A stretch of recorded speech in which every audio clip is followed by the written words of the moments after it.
Mecha represents the epitome of masculine romance, and conquering the cosmos with these formidable machines is the ultimate expression of that sentiment. In the vast expanse of the universe, five great empires coexist alongside subdimensional beings, cosmic anomalies, planetary life, transcendent warfare, and atomic calamities. To achieve dominion over the universe, one must possess strength. Weakness is not an option. This is the tale of a young mech warrior who relentlessly strives to grow stronger and conquer the universe. Chapter 1. Unlocking the Gene Lock. Today marks a significant occasion for the second young master of the Corrin family, as he prepares to unlock his gene lock. Within the Corrin estate, guests arrive in a steady stream, offering their congratulations to the family patriarch, Corrin Clarence. In the grand hall stands a youth, approximately 16 years of age, possessing a strikingly handsome countenance, adorned with black hair and dark eyes that set him apart from those around him. Curiously, this young man exudes an air of naivety. Even amidst the presence of the Empire's elite, he remains oblivious to them. His gaze is fixated solely on the mechanical component in his hands, as if it were the only object of interest in the entire hall. This young man is none other than Corrin Sumin, the protagonist of today's momentous event. At the age of 16, he stands at the threshold of unlocking his gene lock, a pivotal moment that encapsulates the culmination of his efforts and innate talent over the past 6 years. The more solidly one establishes their foundation and the greater their natural aptitude, the more formidable the energy generated within their body upon their initial unlocking of the gene lock, the offspring of a being of apocalyptic caliber. Even if the onlookers harbor subtle doubts regarding Corrin Sumin's intelligence, they cannot deny the potential that lies within him. However, there remains an immense anticipation for the potential of Colin Su Ming. After all, Su Ming's elder brother, Colin Su Rue, set an unprecedented record for the Empire 2 years ago upon unlocking his genetic lock. Genetic level, 13 points. Brain domain level, 15 points. The genetic level signifies an individual's combat prowess, with a typical human achieving a level between 5 and 8 points upon their first genetic lock activation, which is already considered extraordinary. Yet the eldest son of the Colin family astonishingly reached a genetic level of 13 points. Even more remarkable is Su Rui's brain domain level, which reached an astounding 15 points. The brain domain level reflects a person's capability to pilot mechas. A higher level allows one to wield increasingly formidable machines. It is said that once a certain level of combat strength is attained, it rivals that of mechas. However, under equal conditions of strength and combat prowess, those capable of pilot mechas are undeniably invincible. The offspring of a prestigious family cannot be mediocre. Su Rue has already demonstrated through his innate talent that the progeny of an apocalypse-level powerhouse are far from inept. Colin Su Rue is destined to become a pillar of strength within the Empire. And now, as Colin Su Rui's younger brother, Colin Su Ming is poised to astonish the world once more today. As the time drew near, Clarence turned to the elderly man ahead and said with a smile, "Mr. Isaac, let us commence." Isaac nodded, producing a syringe filled with a dark green liquid and injecting it into Su Ming's arm. This is the genetic serum, a product born from the pinnacle of technological civilization, gradually unlocking the potential for human combat capabilities. It can activate the genetic locks within the human body, endowing individuals with the ability to transcend genetic limitations. Upon the injection of the genetic serum, a wave of revitalization surged through Su Ming's body. Clarence observed his second son at the center of the hall, nodding slowly with a glimmer of satisfaction in his eyes. At this juncture, it nearly signified the successful unlocking of the genetic lock. All that remained was to wait for Su Ming's genetic lock to be opened and to test his two values. Standing beside Colin Clarence was an exceptionally handsome young man, whose gaze was fixed upon Su Ming in the hall, revealing a flicker of dark intensity. This young man was none other than Su Ming's elder brother, Colin Suri, heralded as the greatest talent of the Empire in a decade. However, his gaze towards Su Ming bore no semblance of fraternal kindness, but rather a wariness and aversion akin to that of a competitor. At that moment, a sensation of breaking free from constraints emanated from Su Ming's being. "Congratulations, Lord Clarence. Your son has successfully unlocked his genetic lock." The Empire shall soon possess 2 new pillars. The surrounding guests offered their felicitations in unison. A hint of amusement flickered in Clarence's eyes, yet he maintained a humble demeanor, stating, "My son has yet to assess his 2 values. We must not rush to conclusions. Mr. Isaac, please assist in evaluating Su Ming's energy levels." Isaac nodded with a smile and promptly affixed a device to Su Ming's arm. Instantly, 2 numerical values appeared rapidly within the device. The onlookers hurriedly shifted their gazes, curiously scrutinizing the figures displayed. Upon seeing the numbers 1 and 3, their eyes widened in disbelief, revealing their astonishment. The values 1 and 3 indicated that Su Ming's genetic energy level was a mere 1 point, while his cerebral domain rank was even inferior to that of an average person. Could it be that the testing device is malfunctioning? "Let's try another one," someone suggested. Isaac, in a fluster, retrieved another testing device, yet the result remained 1 and 3. After several attempts with different devices, the results were consistently the same. At this moment, the individuals in the grand hall exchanged glances, each reflecting a shared perplexity. Colin Clarence's second son, the second heir of the Colin family, Colin Su Ming, was deemed a failure. To unlock the genetic lock, a threshold below 3 points almost conclusively indicated that the individual was a waste of potential, with virtually no prospect for cultivation in the future. How could this be? The esteemed eldest son was unparalleled, while the second son was a mere wastrel. I always thought that Su Ming looked rather dull-witted. It seemed unlikely that his energy level would be substantial, but I never expected it to be this feeble. Now, this is a spectacle to behold. The offspring of a formidable celestial-level expert is not only a failure, but also a simpleton. Colin Clarence's eyes widened in disbelief as he stared intently at Colin Su Ming. He abruptly slammed his hand on the table and pointed at a nearby attendant, exclaiming, "Has some in OT practiced at all over the past decade?" Even the slightest effort in cultivation would yield a different result. The attendant immediately quaked in fear and knelt down, stammering, "Master, forgive me." The second young master is obsessed with mechanical components. He cannot be separated from them for even a moment, or he would wail uncontrollably, rendering him incapable of probe. Our cultivation. Observing this scene, Su Rui's eyes glimmered with a hint of triumph as he exchanged a glance with an individual among the guests. The individual then stood up and addressed Colin Clarence, stating, "Your Excellency Clarence, according to imperial law, during wartime, citizens over the age of 16 without cultivation talent are required to work for 5 years on the logistics planets at the front lines. Surely, as a distinguished marshal of the Empire, you would not exploit your authority to evade this matter?" Colin Clarence directed his gaze towards the speaker, a flicker of coldness flashing in his eyes. This individual was a bureaucrat from a rival political faction, and it was unexpected for him to initiate such a confrontation at this moment. With so many dignitaries present, even if Clarence wished to leverage his power to shield his son, it would now be rendered impossible. However, Clarence was not one to be easily swayed by the intimidation of a mere official. He paid no heed to the official, directing his gaze towards Su Ming, and then slowly inquired, "My son, pray tell, will you diligently cultivate your skills in the future, rather than becoming ensnared by mechanical components? The Empire's laws dictate that one without the gift for cultivation is deemed lacking. However, should Clarence choose to invest substantial resources, there remains a glimmer of hope for Su Ming's eventual mastery." At this juncture, he awaited but a single word from Su Ming. Yet, upon hearing that someone opposed his exploration of mechanical components, Su Ming grew anxious, exclaiming, "No, no, I am just 1 component away. Allow me to finish first." His declaration ignited a chorus of laughter throughout the grand hall. At such a critical moment, this second young master, still fixated on tinkering with mechanical parts of tree, example of mud that cannot be molded, a foolish wastrel.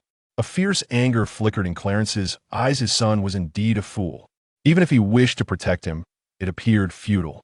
With such an attitude, it was clear Su Ming had no intention of earnest cultivation, leaving Clarence with no justification to safeguard his son under the watchful gaze of so many imperial dignitaries. "Very well, my family does not require a young master of such impaired intellect. Keeping him here would be a waste. Let him be sent to a logistics planet to work for 5 years. Disappointment clouded Clarence's eyes as he waved his hand, instructing a nearby attendant, since he wishes to indulge in mechanical components, send him to the mechanical Maintina NCE department and let him play to his heart's content. The Corlin family has no need for the useless. From this day forth, strip Su Ming of his Corlin surname. Now, take him away. Clarence spoke slowly, not sparing a glance at Su Ming, as if the youth before him were a disgraced tot. The entire Corlin lineage. Upon hearing Clarence's decree, a servant rose to assist Su Ming, leading him toward the exit. Just as they were about to step outside, Su Ming fixated on the mechanical component in his hand and, with a decisive click, successfully disassembled it into two separate parts. Hey, the final piece. At last it is complete. Su Ming's naive voice echoed from beyond the threshold, provoking another round of raucous laughter from those in the grand hall, while Clarence's expression grew increasingly grim. However, unbeknownst to everyone, an unusual electronic voice suddenly resonated within Su Ming's mind. Beep. Achievement unlocked.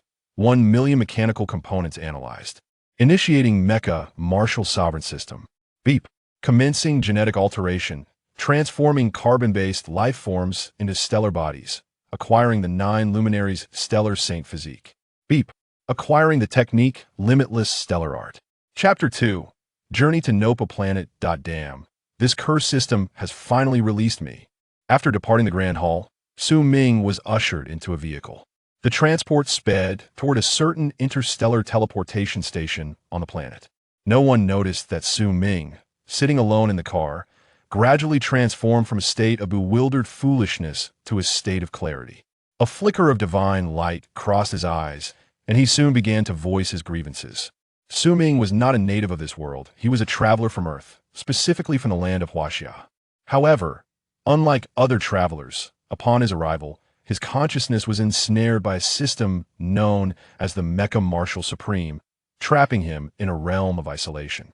For 16 long years, his consciousness was compelled to cultivate a technique called the Starry Infinite Heavenly Art. Meanwhile, his physical form languished in a daze, bound to the task of disassembling 1 million mechanical components to liberate his consciousness from the confines of the system. Yet, a glimmer of cold determination flashed in Su Ming's eyes. Colonel Suri, is it? He mused, along with the supporters lurking in the shadows behind him. During his prolonged stupor, Colonel Suruwum, Su Ming referred to as his so-called brother, in this life had employed various schemes to undermine him from the shadows. For 16 years, Su Ming's body had scarcely undergone any cultivation, partly due to its inherently dull nature, only capable of dismantling mechanical parts, and partly because this fellow named Suri had secretly instructed his retainers to deny Su Ming any opportunity for cultivation. Moreover, the news of Su Ming's lack of progress in cultivation was carefully suppressed by Suri, ensuring that their father, Clarence, remained oblivious to the situation. Su Ming contemplated this quietly in his heart. At this moment, Su Ming sensed an unusual energy emanating from the system, which instantaneously surged throughout his body. Under the influence of this energy, a series of transformations began to unfold within Su Ming. At the most fundamental level of his genes, profound changes were taking place. Originally a carbon-based life form, Su Ming's body gradually evolved into a peculiar entity, a blend of energy and flesh. As this energy coursed through him. Beep. Genetic alteration successful. The host has acquired the 9 radiant stars' sacred body. Constitution matched star points functionality activated. Beep. The host will automatically acquire 1 star point for each mechanical component disassembled. Star points can be utilized for cultivation, healing injuries, or converting into offensive capabilities and body fortification. If someone had been standing beside Su Ming at that moment, they would undoubtedly have observed that the energy level emanating from him was escalating at an alarming rate. Initially, his energy level was a mere 1 point, yet through the system's automatic conversion, it skyrocketed to 21 points. This was an extraordinarily formidable energy level. It is noteworthy that Su Rue, the Empire's most prodigious genius of the past decade, only achieved energy levels of 13 or 15 INTs upon unlocking his genetic potential. In contrast, Su Ming's energy level surged to 21 and even 25 points, far surpassing Su Rue. In a sense, Su Ming had already transcended the limits of what humanity could achieve with his first genetic lock. Beep. The following is the host's attribute panel. Host, Su Ming. Physical energy level, 21. Cerebral energy level, 25. Gene lock activation level, intermediate level 1. Body vitality, 100. Physical training level, 1 starlight points required for the next level of training, 100. Starlight points possessed, 0. Amidst a series of transformations, Su Ming sensed that the vehicle carrying him came to a halt. The door swung open, revealing a servant standing at the threshold, his gaze laden with disdain and indifference. What a waste of resources, truly a useless individual. If I had been born with even half of your advantages, you would be groveling at my feet by now. But here we are, the so-called second young master of the Collin family, cast out of your home. Come on out, do you still believe you are that young master? The servant berated him with scorn. In reality, within the Collin family, whenever no one was around, both maids and servants displayed a similar disdain towards Su Ming. Some servants and maids, harboring a deep-seated animosity towards the privileged, would multiply their grievances from their own masters upon Su Ming. After all, Su Ming was perceived as a fool, one who knew nothing but to analyze mechanical components. As long as they did not seize the mechanical parts from his grasp, this fool would remain unresponsive to any physical abuse or bullying directed at him. With a frigid gaze, Su Ming recalled the atrocious acts these servants had committed against him while he lay unconscious. Do you even comprehend the words that escape your lips? Su Ming descended from the vehicle, regarding the servant before him with an indifferent expression as he spoke. Witnessing the once impassive second young master of the Collin family, who had previously endured beatings and insults with nothing but a foolish grin, now speak up with an unexpected clarity, the attendant was momentarily taken aback. What is happening? The fool has found his voice, he muttered to himself, only to be overwhelmed by a sudden surge of rage. What nonsense is this? Do you truly believe you are still the former second young master? You are about to be assigned to the frontier star region, where you will be treated worse than a dog, yet you dare to raise your voice against me? With a mocking smile directed at Su Ming, the attendant extended his hand, preparing to deliver a resounding slap. He was acutely aware that Su Ming's physical energy level was a mere 1 point, insufficient even to reach the standards of an ordinary person. In contrast, he possessed an energy level of 3 points, and though he had yet to unlock his genetic locks, it was more than enough to leave Su Ming looking like a battered pig. However, just as his hand was about to strike, Su Ming reached out, seizing the attendant's wrist with a firm grip. With a gentle yet decisive exertion of force, a distinct crack resonated from the attendant's wrist. "Ah!" he cried out in agony, his eyes wide with disbelief and terror as he looked at Su Ming. Wasn't it said that the second young master of the Su family had only 1 point of energy? How could such immense strength possibly emanate from someone of that level? Were it not for the penalties associated with killing on the main star, you would be facing a fate of shattered bones today. Su Ming spoke with an air of indifference, then bent down to retrieve the star coin card and pass from the arms of the attendant. He subsequently rose and made his way toward the spatial transfer station ahead. According to imperial law, any young individual at the age of 16, devoid of any cultivation aptitude, must unconditionally serve for 5 years on the logistical planets at the front lines. Since the decision had been made, Su Ming felt it imprudent to defy it, for doing so would mean opposing the very laws of the empire. Moreover, with the Collin family having disowned him, this provided Su Ming the perfect opportunity to venture to other planets and carve out a world of his own. Chapter 3. Mont, who is this person? Where is he headed? Summing. Here is my identification card. I am to work on Nopa planet for 5 years. Summing remarked as he addressed the personnel at the space transfer station in a subdued tone. Summing. The staff, upon receiving the identification card, perused its contents and was taken aback, particularly upon noting the mention of his former status as the second son of the Collin family, now relinquished of the Collin surname. The staff's gaze turned peculiar as he regarded Summing, yet he refrained from further comment and promptly handed him a card. Insert this card into the transfer station's apparatus, and it will naturally transport you to Nopu planet, the staff instructed Summing. Thank you. Summing replied with a light chuckle, proceeding towards the space transfer station. However, as he passed through the detection area, the energy level testing device suddenly displayed 2 conspicuous figures, 21 and 25. These represented Su Ming's physical and cerebral energy levels. Upon seeing these figures, the staff's eyes widened in astonishment. He murmured to himself, "Am I seeing this correctly?" Just today he unlocked his genetic code and possesses such extraordinary energy levels. This must be a once-in-a-millennium genius. Why would such a prodigy forsake his surname? Why would he be assigned to work on a border planet for 5 years? The Colin family must be unaware of the genius they have lost. In the next moment, Su Ming's figure vanished from the space transfer passage. Whoosh! The advancement of technology has reached its zenith, and the realm of spatial teleportation has attained remarkable maturity. The nation where Su Ming resides is one of the 5 supreme cosmic powers in the human world, known as the Mongolian Empire. In terms of spatial teleportation technology, it stands at the pinnacle of the universe. With almost no discomfort, Su Ming is teleported to a planet that exudes a strong industrial atmosphere, planet NOP. Approaching him is a robust man who, upon seeing Su Ming just arrive, grins and says, "Young man, have you come here for work?" Su Ming nods and promptly hands his work identification to the man. In truth, Su Ming could have easily disregarded the arrangements made by the Corlin family and sought a leisurely life elsewhere. However, upon learning that his workplace would be a logistics machinery repair factory, his interest was piqued. With every disassembled mechanical component, Su Ming would earn a bit of starlight. Where else could one find a more bountiful source of mechanical parts awaiting disassembly than in a logistics machinery repair facility? Moreover, during the years of drifting aimlessly, Su Ming had continually engaged in the disassembly of various mechanical components. Even the most obscure parts could be procured by the Corlin family. After spending 16 years dismantling over 1 million pieces, this extensive experience had endowed Su Ming with profound knowledge and expertise in mechanical components.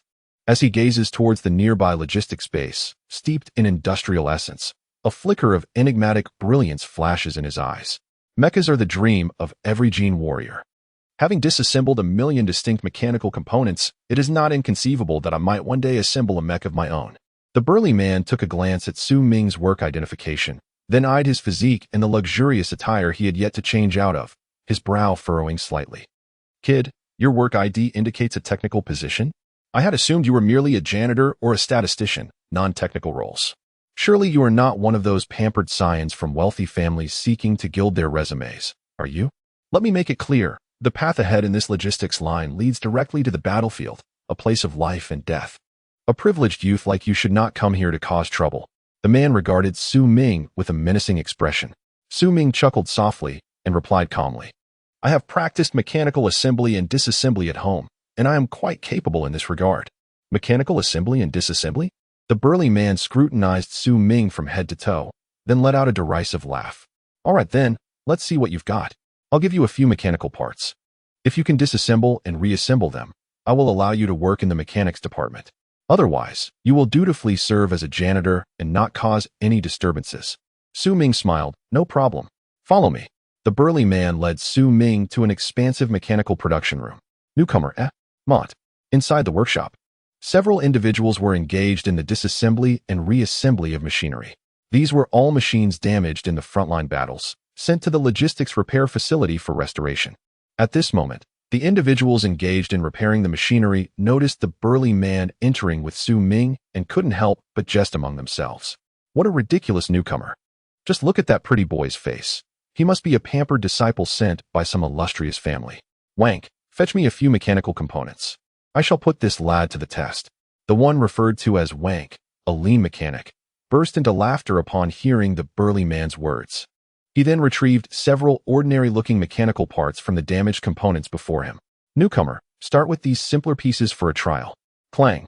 One by one, the mechanical parts were tossed in front of Su Ming. The surrounding mechanics, accustomed to a monotonous work routine, found themselves intrigued by the prospect of a newcomer's trial and turned their attention to Su Ming's workstation. "All right, Su Ming, is it? Begin disassembling and reassembling." The burly man remarked calmly as he observed Su Ming. As Su Ming gazed at the mechanical components, he momentarily froze. It wasn't that he was unfamiliar with these parts. Rather, his vision, enhanced by the system panel, allowed him to perceive intricate details within the components. It was as if his eyes had transformed into a form of X-ray vision, effortlessly discerning internal damages. Various metrics instantaneously materialized before him: torque strength, damage percentage, hardness level. and so forth. It was as if a pair of glasses capable of penetrating the surface of objects had appeared, enabling Su Ming to easily navigate the mechanical structure before him. A surge of joy welled up within Su Ming. To comprehend why mechanical components are challenging to analyze, one must be well-versed in their intricate structures and corresponding functions. Such knowledge is essential for disassembly, allowing one to circumvent critical areas that are susceptible to damage. After all, technology has advanced to an astonishing degree, with many circuits on components measured in microns and nanometers, both minuscule and densely packed. A moment's inattention could render previous efforts futile, potentially leading to the complete destruction of the entire assembly. However, with the advent of this new capability, disassembly has become remarkably straightforward. As Su Ming stood in a daze, a nearby giant named Monty displayed a flicker of impatience in his eyes. He regarded Su Ming with a cold smirk and remarked, "So what now? Don't overestimate yourself. You're just wasting our time. Go to the mechanical cleaning room and fetch yourself a task." Chapter 4. Restoration Confident and Composed. Su Ming reached for a somewhat battered mechanical component lying on the table. He extended his hand, ready to disassemble the parts of this mechanism. Onlookers gasped at this scene, astonished that he would proceed without first scanning the component. What if there were hidden damages inside? Such a reckless approach could exacerbate the extent of the damage and even lead to failure in the disassembly. One mechanic, witnessing Su Ming's actions, could not help but exclaim in alarm. Yet, Su Ming paid no heed to the warning, continuing resolutely to dismantle the mechanical part with his hands. Another mechanic, upon witnessing the scene, shook his head in agreement. The strength of the arm is uneven. Mastering the force without a mechanical arm is exceedingly difficult. This could easily damage the millimeter circuits within the mechanical components. This lad does not even possess such basic knowledge. It seems he is merely a charlatan, feigning understanding. Upon hearing the comments of the two mechanics, the burly Mont felt a growing sense of hostility towards Su Ming. Should Su Ming damage this mechanical component, he would certainly learn that there is no remedy for regrets in this world. Just then, a faint sound emanated from the mechanical part in Su Ming's hands. Crack! The onlookers craned their necks, their gazes drawn to the source of the noise. Soon, astonishment flooded their expressions as they beheld the mechanical component being flawlessly disassembled into two distinct parts, now resting upon the workbench. How could this be? It appeared to have been perfectly dismantled. This young man clearly did not employ a scanner. One of the mechanics, taken aback, voiced his disbelief. Yet, Su Ming paid him no heed, remaining utterly focused on the mechanical components laid before him, retrieving another piece to continue his disassembly. Crack! The faint sound echoed once more, and once again. The crowd was astonished to discover that the parts Su Ming had disassembled bore no signs of secondary damage whatsoever. Secondary damage refers to the potential harm these mechanical components might incur due to improper handling by mechanics after having suffered battle damages before being sent to the repair department. The traces of secondary damage are markedly fresher than those of the initial injury, rendering them easily discernible. Secondary damage is an entirely commonplace occurrence. A mechanic is deemed competent if they can reduce the damage rate to 40. Now, as the crowd gazed upon the fair-skinned youth, he astonishingly picked up yet another mechanical component after flawlessly disassembling the second one.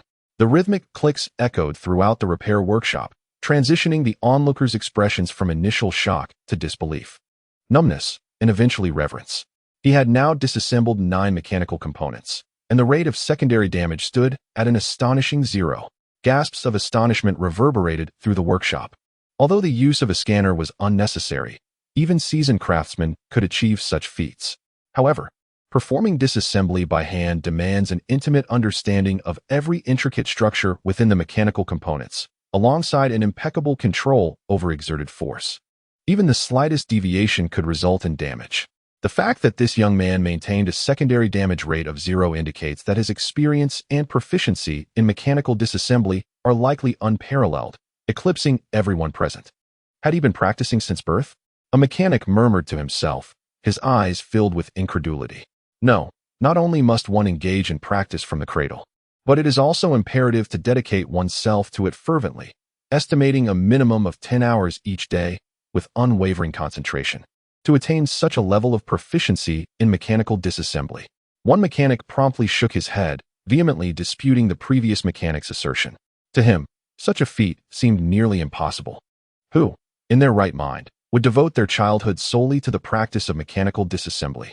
Yet, what these individuals could hardly fathom was that, in a certain regard, Su Ming's behavior mirrored the very actions they spoke of. From a young age, Su Ming had been inseparable from mechanical components. Aside from sleeping and eating, he tirelessly dismantled machinery. This relentless pursuit led him to develop an almost unnatural familiarity with each mechanical part. Merely by touch, Su Ming could discern the issues plaguing a component. With a final, soft click, the 10th mechanical part was successfully disassembled by Su Ming. The workbench was soon cluttered with an array of individual mechanical pieces. In that moment, the entire workshop fell into a silence so profound that one could hear a pin drop. As Monty prepared to speak, Su Ming, undeterred by the onlookers, casually pulled over a precision engraving machine, promptly placing one of the components upon it, and began to etch micron-level circuits onto the part. He was intent on repairing the component. Upon witnessing this, one mechanic could not help but exclaim, "His disassembly skills are extraordinary. Can he also repair?" Another mechanic widened his eyes, fixated intently on Su Ming's hands. Mechanical restoration encompasses numerous distinct steps: cleaning, disassembly, repair, and reassembly. Among these, the cleaning phase undoubtedly stands as the simplest, requiring little technical skill. However, disassembly, repair, and reassembly each present increasing levels of complexity. Even the most skilled mechanics often specialize in just one of these tasks, ultimately passing their work to another for reassembly. Yet, this young boy, surprisingly, not only disassembled the device, but also aspired to repair it. The onlookers refrained from interrupting Su Ming, as his earlier performance had already captivated several of the mechanics present. Now, witnessing his intention to continue with the repair, they collectively held their breath, eager to see what he would accomplish. "His hands are so steady," one mechanic murmured in awe. "Mont, what is his brain domain level? With such steadiness, it must be formidable." Another mechanic inquired with curiosity. The steadiness of one's hands is governed by the mind. While physical capability represents strength and endurance, brain domain level signifies control and finesse. Mont retrieved Su Ming's work identification card, intrigued by its contents. Upon observing the brain domain level marked as a conspicuous -3, Mont's eyes widened in disbelief. Questioning his own vision, his brain domain level is -3? Surely, this must be a mistake. Even Mont found himself momentarily perplexed. Wait, that's incorrect. The component he is repairing is the X3 circuit board for the N265 electric rifle. Yet the engraved circuit on the X3 board does not resemble this at all. In fact, many of the circuits he has etched are in direct contradiction to the original. At that moment, one of the sculptors squinted, rose to his feet, and spoke with a grave tone. Chapter 5. A Startling Revelation. Upon hearing his words, the crowd in the mechanical workshop was taken aback. Was his carving incorrect? A disassembler furrowed his brow and inquired. Although he lacked knowledge in sculpture, he was aware of a fundamental truth. If the carved circuit displayed contradictions, it could potentially lead to a catastrophic explosion of the circuit board due to the interplay of electronic components.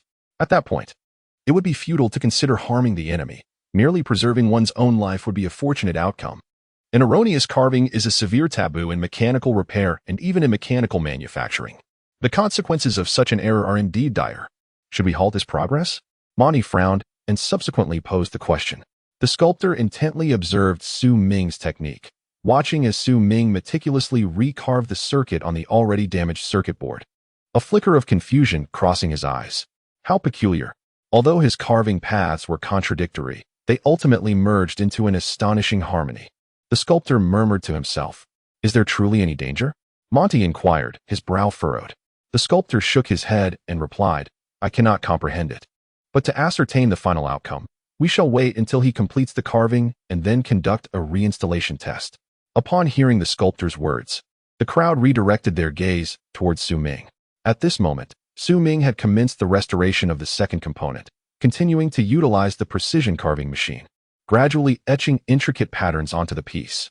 However, unbeknownst to others, within Su Ming's mind, a series of faint sounds echoed incessantly. Drip, disassembly successful. Gain 1 starlight point. Drip, disassembly successful. Gain 1 starlight point. Drip, repair successful. Gained 1 starlight point. To Su Ming's delight, he discovered that successfully repairing a component also yielded starlight points. This implied that if he were to successfully restore a weapon, he could potentially earn dozens of starlight points.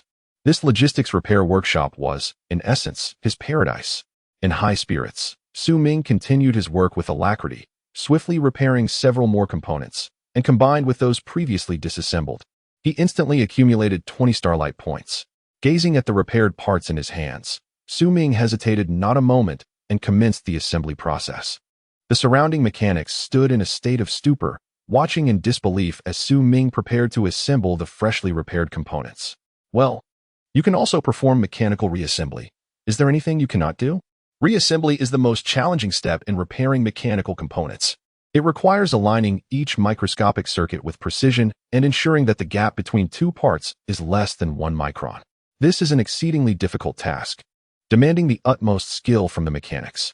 Even Su Ming, during the reassembly, was fully focused, meticulously piecing together the components before him. After considerable effort with over a dozen parts, he ultimately succeeded in assembling a complete mechanical component.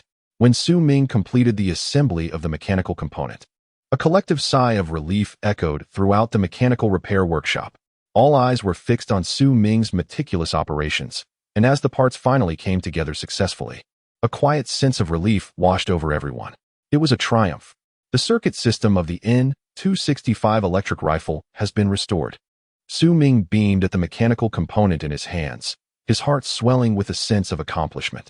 To revive a damaged part and restore it to its rightful function embodies the allure of mechanical repair. What's the matter with you all? It was only then that Su Ming noticed he had unknowingly been surrounded by a crowd, everyone fixated on the mechanical component he held. Su Ming, right? Why do the circuit engravings in this component differ from the original? The engraver asked, swallowing hard, his voice barely above a whisper. Su Ming's recent maneuvers had left him utterly astonished, despite sensing the discrepancies in the engravings. He found it difficult to ascertain whether the mechanical component had indeed been successfully repaired. Oh, I merely felt that certain aspects of the original circuit were somewhat illogical, so I made a few adjustments, Su Ming replied nonchalantly. Illogical? Made a few adjustments? The engraver couldn't help but smirk inwardly. Such a statement seemed simple. Yet the execution was far more challenging. It was akin to creating anew upon a pre-existing foundation. This operation demanded a masterful level of skill, which is typically arduous to achieve. Is there a test rifle for the N-265 electric rifle? I would like to try out this circuit system. Su Ming could not help but inquire. Upon hearing his words, the crowd seemed to awaken from a stupor. Indeed, regardless of whether Su Ming's repairs were commendable or flawed, the most effective means of assessment was to replace the component into the original weapon. If it could achieve over 75 of its original power, it would be deemed acceptable. Surpassing 90 would signify a flawless restoration. The crowd hastily retrieved a test gun from the storage and handed it to Su Ming. Grasping the test gun, he promptly replaced it with the mechanical component he had just repaired. He then approached the testing area and fired a shot at the target. With a crackle, a surge of electrical energy coalesced within the gun, swiftly discharging through the muzzle. A resounding bang echoed as the target trembled violently. However, crafted from super composite materials, the target remained unscathed despite its agitation. Soon, the testing results were announced. Beep! The N-265 energy rifle's test results revealed a power output of 130 of the original value, a 20 reduction in energy recharge time, and a 20 increase in projectile velocity.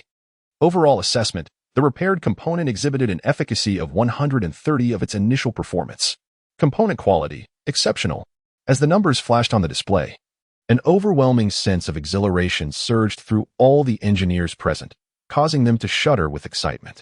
Mechanical restoration, aptly named, implies that even if a weapon is mended, its potency will invariably fall short of its original, pristine condition. Yet now, the energy rifle restored by Su Ming astonishingly exhibits a might surpassing its prior state. This transcends mere restoration, it is creation. A novel circuitry method has been conceived for this energy rifle. The onlookers, unable to contain their awe, directed their gaze towards Su Ming, their eyes alight with admiration. Only a master of mechanics could achieve such a feat. Monty's breath quickened, as he realized that his workshop might have stumbled upon a treasure. Chapter 6, Starlight. Su Ming, this shall be your abode. Monty beamed with delight as he addressed Su Ming. Indeed, prowess and merit are the finest pathways to earn respect. Where once Monty held a frosty demeanor towards Su Ming, he now reserved the best employee quarters for him. Su Ming surveyed his surroundings, though the employee accommodations paled in comparison to the opulence of the Corlin family residence. They were commendable for a logistical planet like Nopu. Satisfied, Su Ming nodded appreciatively and inquired, "Captain Monty, what are my responsibilities?" Monty, still wearing a broad smile, replied, "It is quite simple. Completing the disassembly of 20 components in a day will suffice. Each component earns 1 star coin, and any additional disassemblies will also be compensated." Certainly. Both repair and reorganization come with rewards, a remuneration of 2 star coins for repairing a component, while reorganization earns 3 star coins. Monty paused momentarily, then quietly addressed Su Ming, saying, "With your level of skill, Master Su, you could effortlessly complete these tasks. So," he glanced around cautiously before lowering his voice further, "if you wish to earn more star coins, you might consider taking on some external jobs. I can help you secure those, and we can split the earnings 50-50. Upon hearing Monty's suggestion, Su Ming remained noncommittal. He smiled and replied, "If the need arises, I will certainly reach out to you, Mr. Monty. However, for now, I prefer to stabilize my situation first." Monty chuckled awkwardly and said, "Of course. Let Master Su acclimate to this environment first. I'll take my leave for now.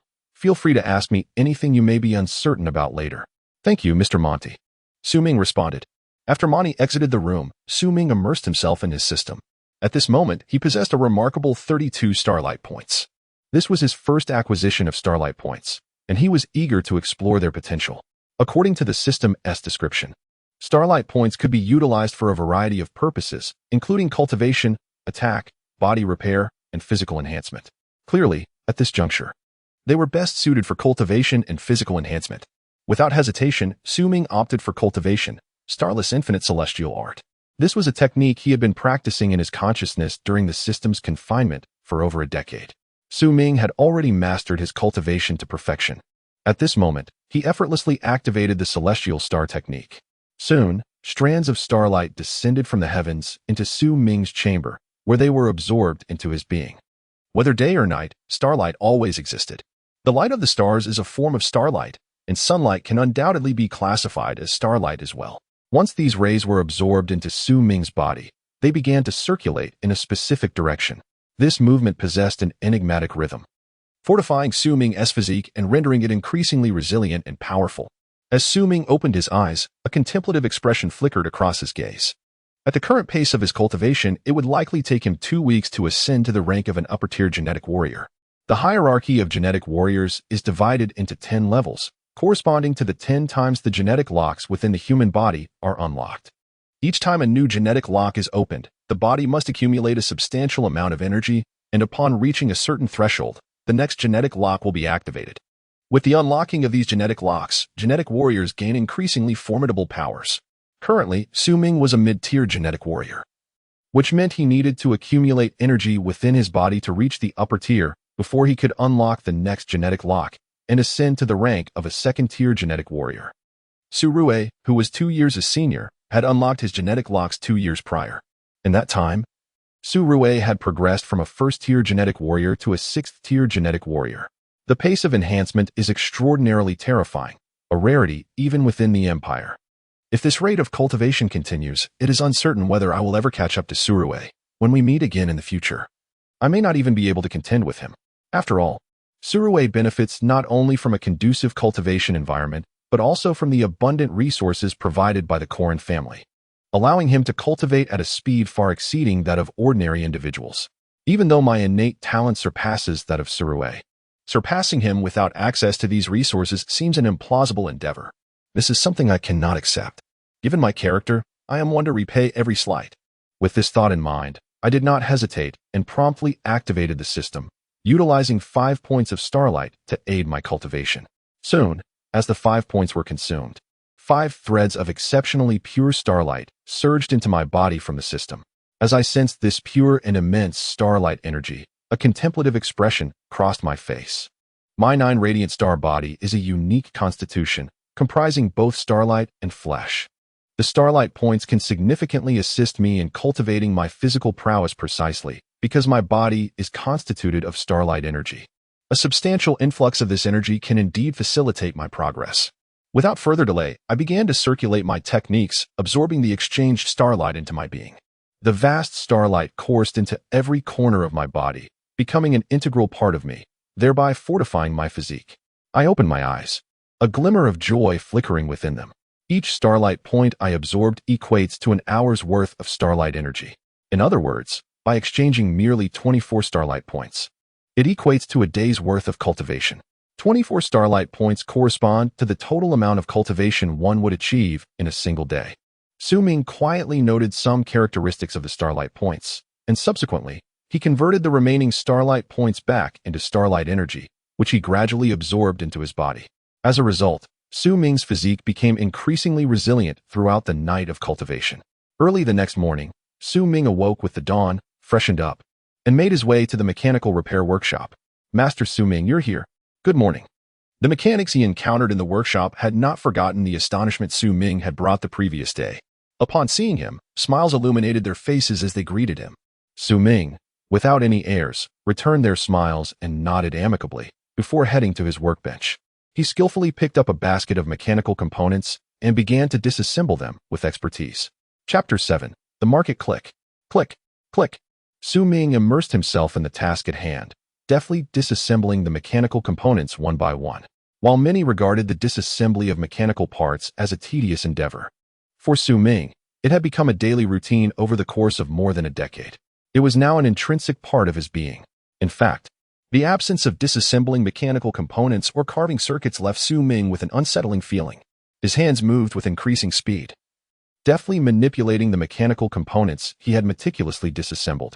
With a mere glance, he could accurately identify the concealed openings within the parts.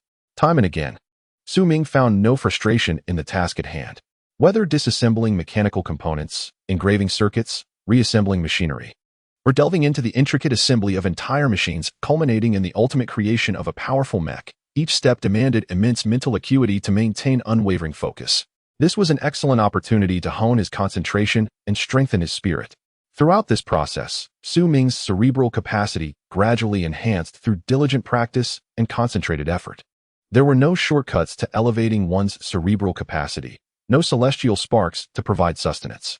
It required steady accumulation and incremental improvement, even for someone like Su Rue, who was enveloped in an abundance of exceptional resources, adhering to the same methodical approach toward advancement.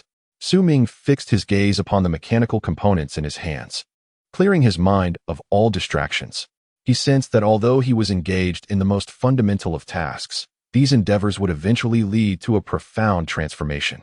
In due time, he would possess the ability to assemble a mech that was uniquely his own, a formidable piece of machinery unparalleled in the world.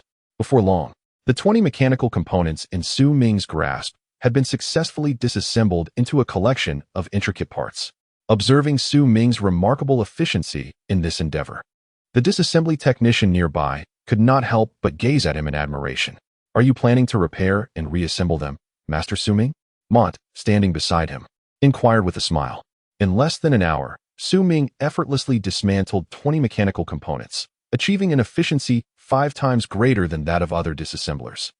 As Su Ming completed the disassembly, Monty eagerly anticipated witnessing Su Ming's repair and reassembly skills. Monty understood that if his mechanical workshop could produce such high-quality components, it would soon attract the attention of soldiers on the front lines. At that point, numerous soldiers would specifically request repairs from his workshop, showcasing its capabilities to superiors, which would significantly aid his prospects for advancement. Thus, for Monty, Su Ming's true value lay in his ability to repair and reassemble. However, to Monty's surprise, Su Ming shook his head, set down the mechanical parts, and addressed him. "Captain Monty, I have completed my tasks for today. After collecting my wages, I wish to explore the nearby shops." Although the logistics planet differed greatly from the residential planets, the workers here also required normal leisure and consumer activities. Consequently, the planet naturally boasted shops, taverns, and even gaming establishments. After Su Ming's rebirth into this world, he had lived within the confines of the Korin family's estate, leading a somewhat aimless existence and never having ventured out to explore. Now presented with the opportunity, Su Ming was eager to wander and experience the diversity of this world. After receiving his wages, coupled with yesterday's earnings, Su Ming possessed over 40 star coins. The star coin serves as the circulating currency in human society, transcending borders and allowing usage across various nations. Although 40 coins may seem modest, Su Ming's wealth extends far beyond this amount. Previously, he had acquired a substantial sum of 200 star coins from a servant. A typical servant of the Colin family often possesses around 200 star coins, which equates to the expenditure of an ordinary family over 2 to 3 years, highlighting the Colin family's affluence. After collecting his payment, Su Ming departed from the mechanical workshop and made his way towards the nearby commercial district. Despite this planet being primarily dedicated to logistics and mechanical repairs for frontline soldiers, 60% of the area is allocated for commerce and residential purposes. Apprentices and mechanics wanted, accommodation and meals provided, with a monthly stipend of 50 star coins. Behold the latest firearms from Noke Technology Corporation. The streets buzzed with merchants calling out to potential customers, predominantly showcasing mechanical and weaponry shops. Su Ming's interest was piqued as he stepped into one of the establishments. "Excuse me, could you show me the mechanical arm?" he inquired. The proprietor, a humanoid with blue skin, likely not a native of the Monk Empire, brightened upon hearing Su Ming's request and cheerfully retrieved a mechanical arm from behind the counter. Behold the ZX-30 Panther mechanical arm, equipped with an anti-gravity system, ensuring that even when attached, it remains virtually weightless and exceedingly agile. The boss, with a smile, handed over the leopard-patterned mechanical arm and began to explain enthusiastically. Su Ming took the mechanical arm, and with a system-enhanced penetrating gaze, he swiftly surveyed it. Every component within the arm, in Su Ming's eyes, was devoid of secrets. It was evident that this was a standard mechanical arm produced by a technology company, with each part exuding an industrial essence reminiscent of assembly line production. Although Su Ming was not particularly fond of such mass-produced machinery, it was undeniable that certain craftsmanship of this mechanical arm possessed unique features, making it quite impressive for Su Ming at this moment. Feeling intrigued, Su Ming inquired further, "What is the energy level range of this mechanical arm? Does it have a built-in anti-modification system?" Upon hearing Su Ming's question, the boss looked at him in surprise and then gave a thumbs up, exclaiming, "A connoisseur. It seems this young man is planning to modify the mechanical arm, isn't he? This arm supports modifications, and its energy level range is approximately 20 to 80. The boss replied cheerfully. The more Su Ming examined the mechanical arm, the more he liked it. "How much is it, boss?" he asked. "A flat price of 13,000 star coins." 13,000 star coins? Su Ming was taken aback. That was quite expensive, enough to cover several months of expenses for an ordinary family. However, he understood that the pricing of mechanical weaponry was inherently like this, and he realized that this price was not excessively inflated. Clenching his teeth, Su Ming turned his gaze towards the array of mechanical components on the counter and spoke. "I shall purchase this for 13,000 star coins. Would you be so kind as to gift me a neural domain amplification component?" "A neural domain amplification component? Young man, are you a genetic warrior?" The proprietor was taken aback. The neural domain amplification component is specifically designed for genetic warriors. It connects to the neural domain, enabling the enhancement of the weapon's energy level through one's own neural energy. If the energy level range of this mechanical arm is between 20 and 80, then with Su Ming's own 25 points of neural energy, it could potentially unleash an energy level exceeding 40 to 100. This would significantly augment its power. The proprietor scrutinized Su Ming for a moment, hesitating before finally conceding. "Very well. Although this does not leave me with much profit, it is worthwhile to forge a good rapport with you. I shall sell it to you for 13,000 star coins." Chapter 8. The impending danger. After acquiring the mechanical arm, Su Ming felt no desire to linger further. The day had grown late, and most mechanics had already clocked out, indulging in their after-work lives. In the workshop, only a handful of mechanics remained, diligently focused on their tasks.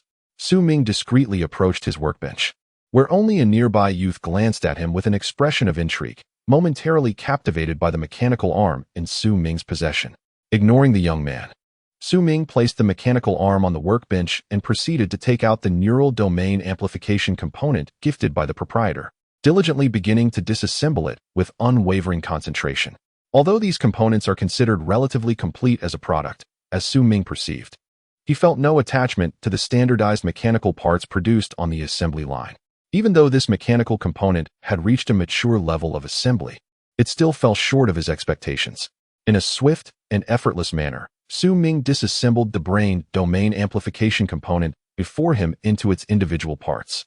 As a component designated for brain domain developers, this mechanical part consisted of far more intricate components than ordinary ones. However, This complexity posed no challenge for Su Ming. His years of experience allowed him to effortlessly dismantle even components 10 times more complex than this one. The young boy nearby became increasingly captivated by Su Ming's fluid movements, which appeared to other disassemblers as a magnificent form of art. This was a significant undertaking. After dismantling the brain domain amplification component, Su Ming meticulously dissolved the circuits of each part, then proceeded to engrave new micro and nano circuits onto every individual piece. Shaking his head, he realized that completing the reassembly today was unattainable. Fatigue would inevitably diminish his focus, and even Su Ming could make mistakes during reassembly.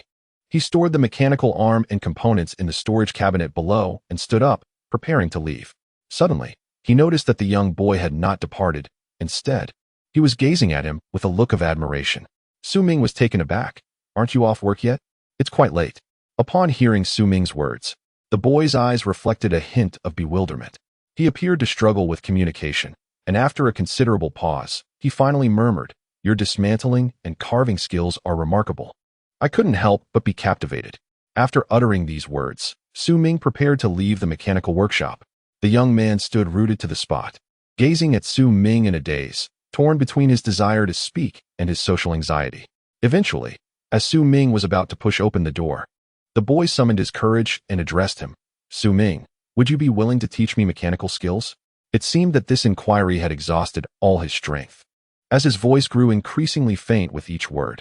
Surprised, Su Ming turned around and curiously asked, "You wish to learn mechanical skills?" Upon realizing that Su Ming had not immediately declined, a flicker of hope ignited within the boy. He eagerly nodded. "I want to learn. Can you teach me?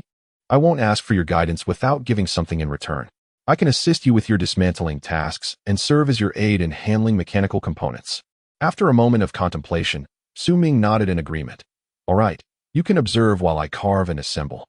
If you have any questions, feel free to ask." The boy's joy was palpable, and he promptly bowed in gratitude. Su Ming, bemused by the boy's reaction, chuckled softly, "It's merely a small favor. No need for thanks. Oh, by the way, what is your name?" "My name is Warren." The boy quickly replied. "Warren." Su Ming murmured the name, then smiled and said to Warren, "I've noted it down. Let's take a break today.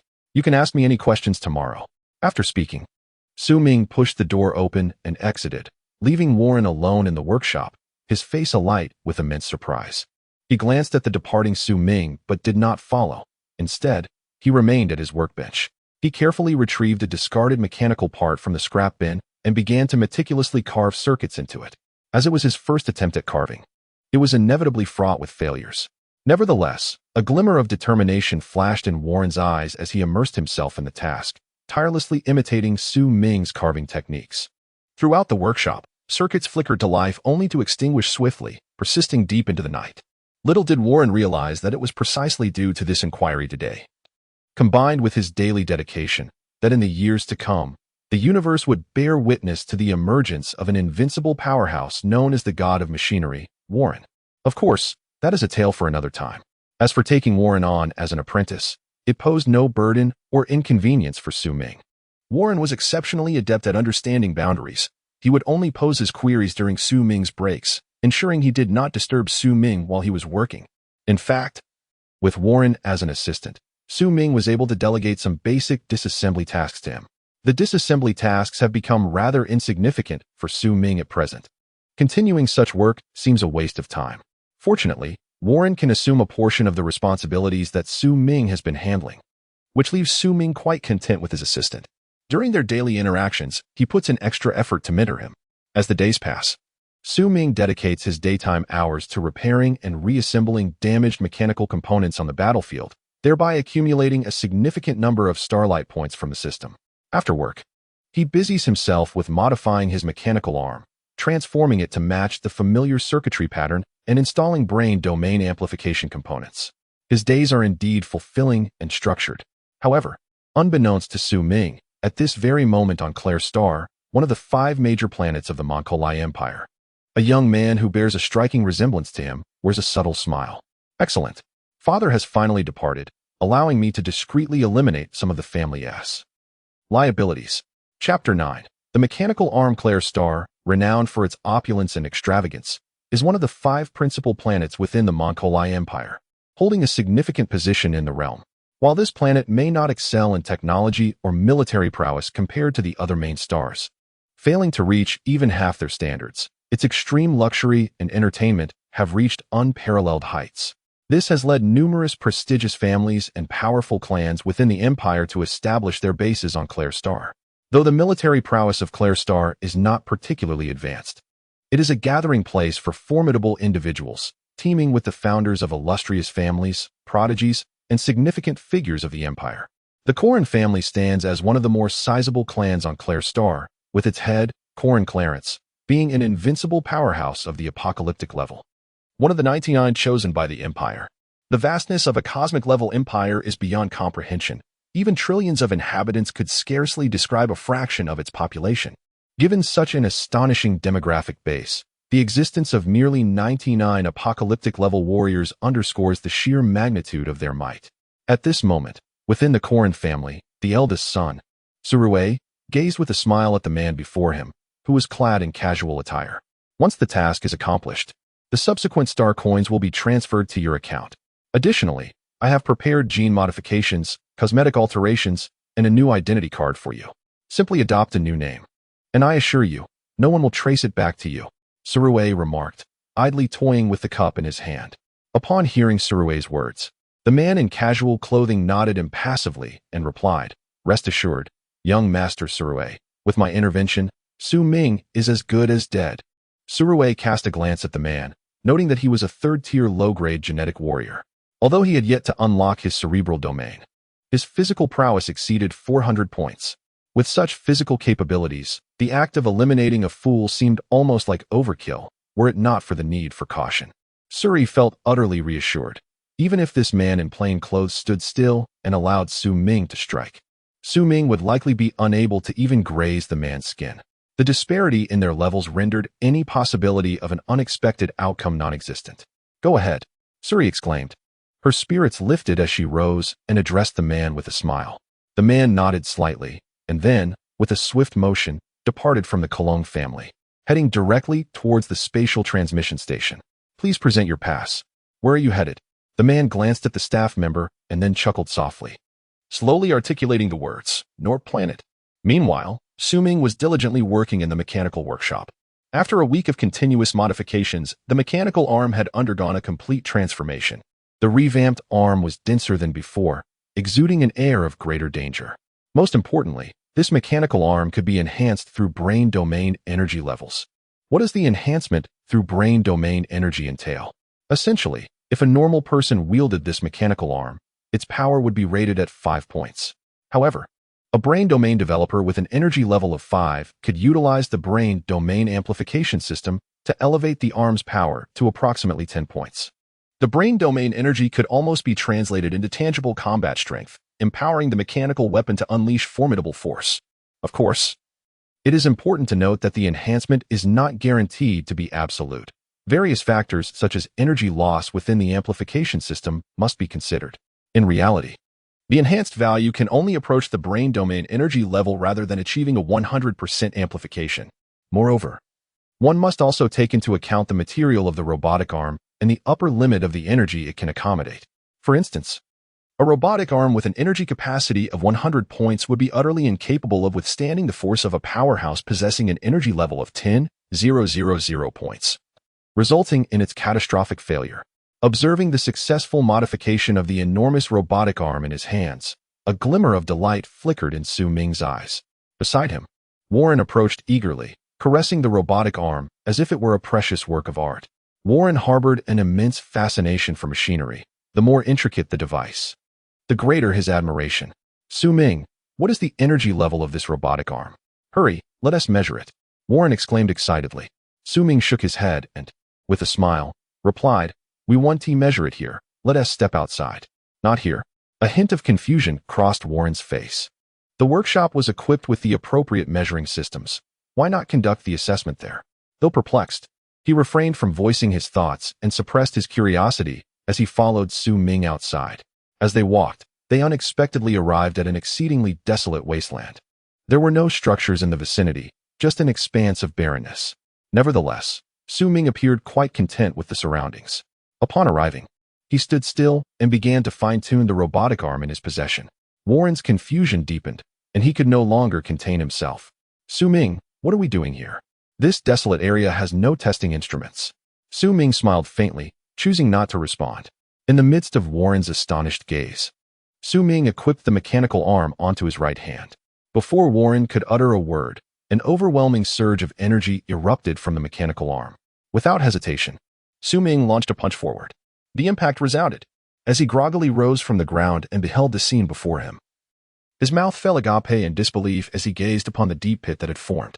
This pit, approximately over a meter deep, revealed that the very center had been reduced to rubble.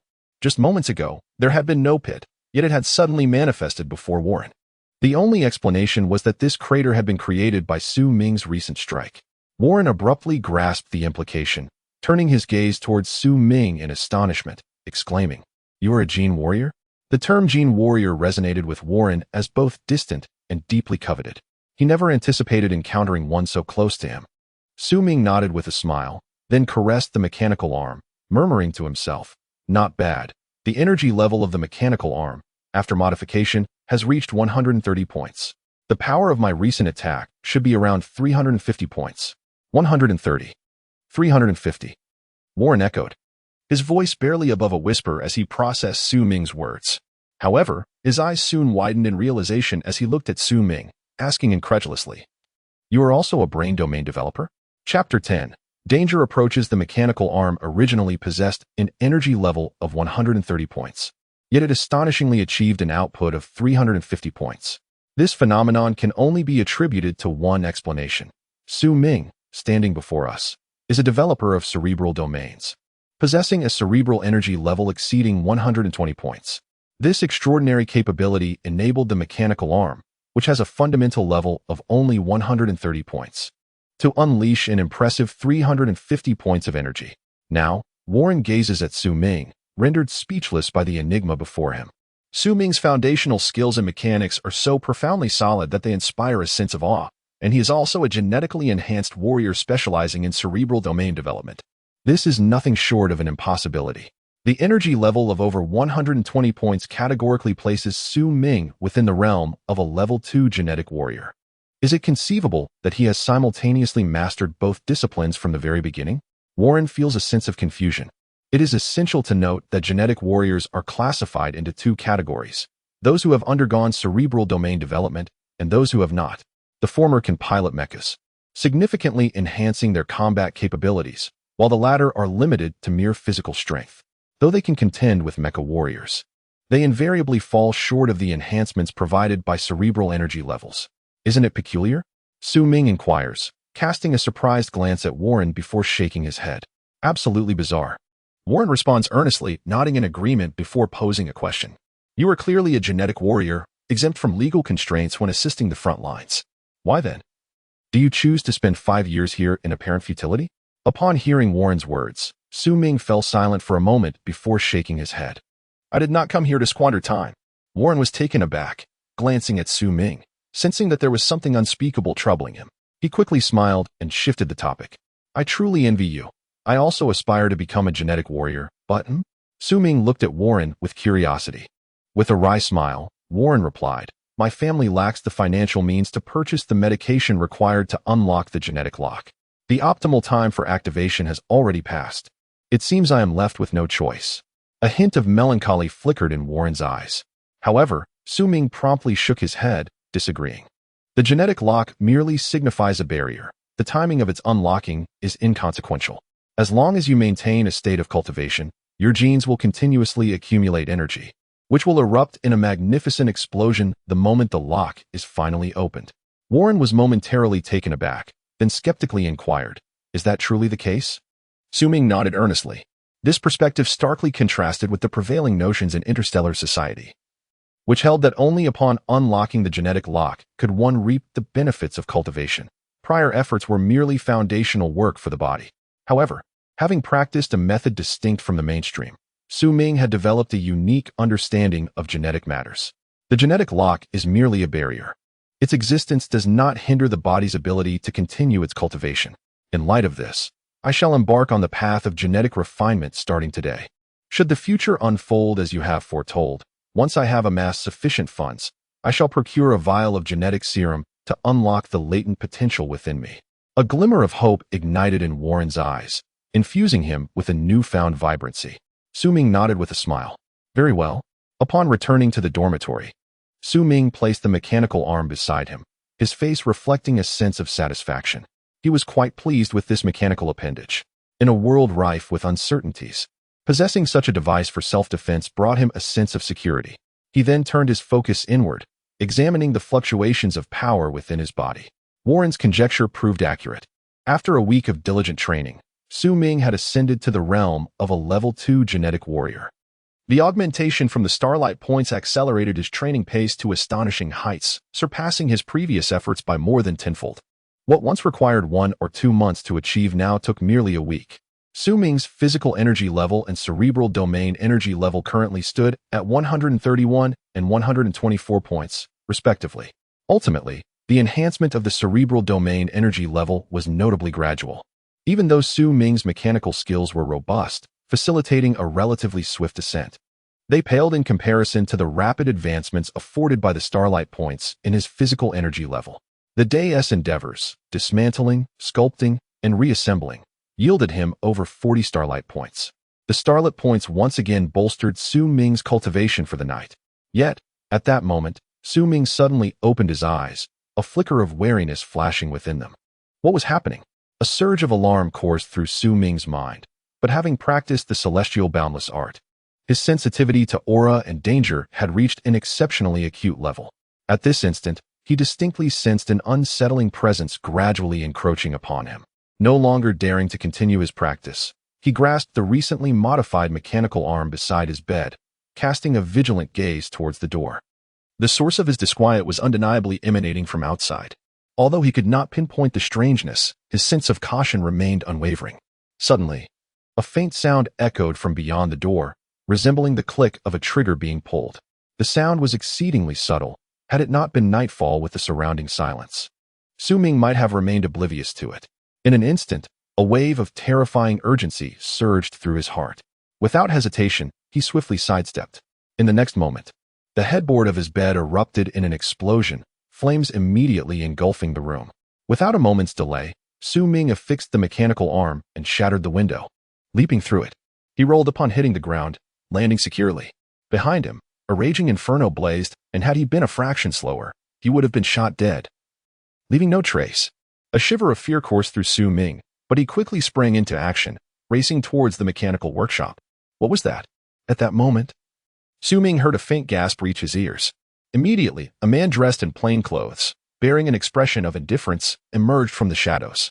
He cast a glance at the fleeing Su Ming, and a flicker of surprise crossed his eyes. Wasn't this Su Ming supposed to be a fool? Could it be that the young master had been deceived by him? Fortunately, the young master had been cautious, instructing me specifically to deal with him. Today, I shall assist the young master in eliminating future troubles. The man murmured to himself, and with a swift movement, he vanished into the night. Chapter 11. Pursuit and the mechanical arm. Su Ming ran desperately forward, striving to shake off the pursuer behind him. He had no intention of seeking aid from the mechanics in the workshop. After all, most of these mechanics were ordinary individuals who had never practiced cultivation. They were merely adept at repairing machinery. Had they been cultivators, they would not have been relegated by the Empire's laws to labor here. What assistance could they possibly offer? Self-rescue was his only option. Su Ming's mind was alarmingly clear at that moment. He glanced back into the abyss of darkness, seeing nothing. Yet, he knew that a particular presence was firmly fixated on him, unwavering from the beginning. The assassin behind him was still in pursuit. Almost instantly, Su Ming began to deduce the identity of his relentless follower. It could only be Su Rue, that old schemer, sent to eliminate him. After all, for over a decade, he had lived in a daze, having not offended anyone. The only individual who would wish for Su Ming's demise was none other than his own brother, Su Rue. A flicker of coldness flashed in Su Ming's eyes. Damn it.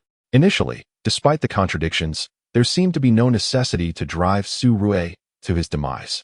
However, it was evident that Su Rue harbored a different intention, seeking to erase him from existence. In light of this, what was there to hesitate about? Should the opportunity arise in the future, Su Rue would undoubtedly meet his end at my hands. Bang. Whoosh. a faint gunshot echoed behind him, accompanied by the sound of a bullet slicing through the air, reaching Su Ming's ears. In an instant, Su Ming swiftly altered his course, deftly executing an intricate maneuver that allowed him to evade the bullets fired from behind. The windbreaker exploded with the force of a handgun, boasting an effective range of 300 meters and a 6-round magazine. In that fleeting moment, Su Ming deduced the make and specifications of the firearm based solely on the sound of the bullet and the ensuing explosion. There were 4 rounds remaining. The assassin trailing behind him still had 4 bullets left. Unbeknownst to the pursuer, Su Ming had instantly discerned the limited ammunition in his handgun. Like a ghost, he stealthily followed Su Ming, his gaze indifferent as he observed him. He then raised his pistol once more, firing another shot at Su Ming's back. A professional assassin, he relied on firearms for long-range kills, never engaging in close combat. Furthermore, he possessed unwavering confidence in his marksmanship, though he merely fired a single shot. Each bullet was a calculated prediction of his target's movements, utilizing breath detection to minimize their escape routes. However, he was taken aback by the fact that the dim-witted second young master of the Corlin family managed to twist his body once more, deftly evading his 3rd shot. If the first 2 dodges were mere strokes of luck, then successfully avoiding the 3rd shot raised eyebrows and suggested something more significant at play. This second young master was not to be underestimated. What appeared to be a simple twist was, in reality, a brilliant maneuver that allowed him to slip through the confines of his opponent's aura, causing the bullet to miss its mark. It was inconceivable for an ordinary person to possess such formidable reflexes and evasive capabilities. The individual before him had been grossly underestimated. Clearly, he was a master in his own right. Unbeknownst to him, however, Su Ming's series of movements were executed unconsciously, rooted in a form of muscle memory. For 16 years, his consciousness had been ensconced within a sealed environment, where he was compelled to train relentlessly. Yet, training could not be limited to a singular technique. Otherwise, Su Ming would have succumbed to the monotony. The system, in addition to instructing him in various martial arts, also imparted knowledge of diverse footwork and evasive strategies. Honing his reflexes, even his shooting skills were meticulously refined by the system. For a staggering 16 years, he dedicated 8 hours daily to evading a barrage of bullets and projectiles set by the system. Particularly in the later stages, the challenges escalated to an extraordinary level. During one grueling session, Su Ming adeptly dodged attacks from a total of 10,000 different angles for a continuous 5 minutes. This is an exceedingly dreadful achievement. It is estimated that within the entire empire, only a select few can accomplish such a feat. This signifies that Su Ming, through 16 years of relentless training and continuous learning of new techniques, has evolved into a formidable warrior capable of effortlessly evading all attacks, even when besieged in the cosmos. In his mind and consciousness, Su Ming has cultivated a terrifying muscle memory. At this moment, the assassin behind him, despite possessing remarkable marksmanship, finds it nearly impossible to hit Su Ming. The young man's face is etched with determination, and his mechanical arm remains poised, never wavering. He races forward with fervor, seizing the opportunity to evade the oppressive presence closing in behind him. Su Ming is waiting for a chance, a decisive moment for a lethal strike. Just as the hunter fixates on his prey, the prey too casts a glance at the hunter.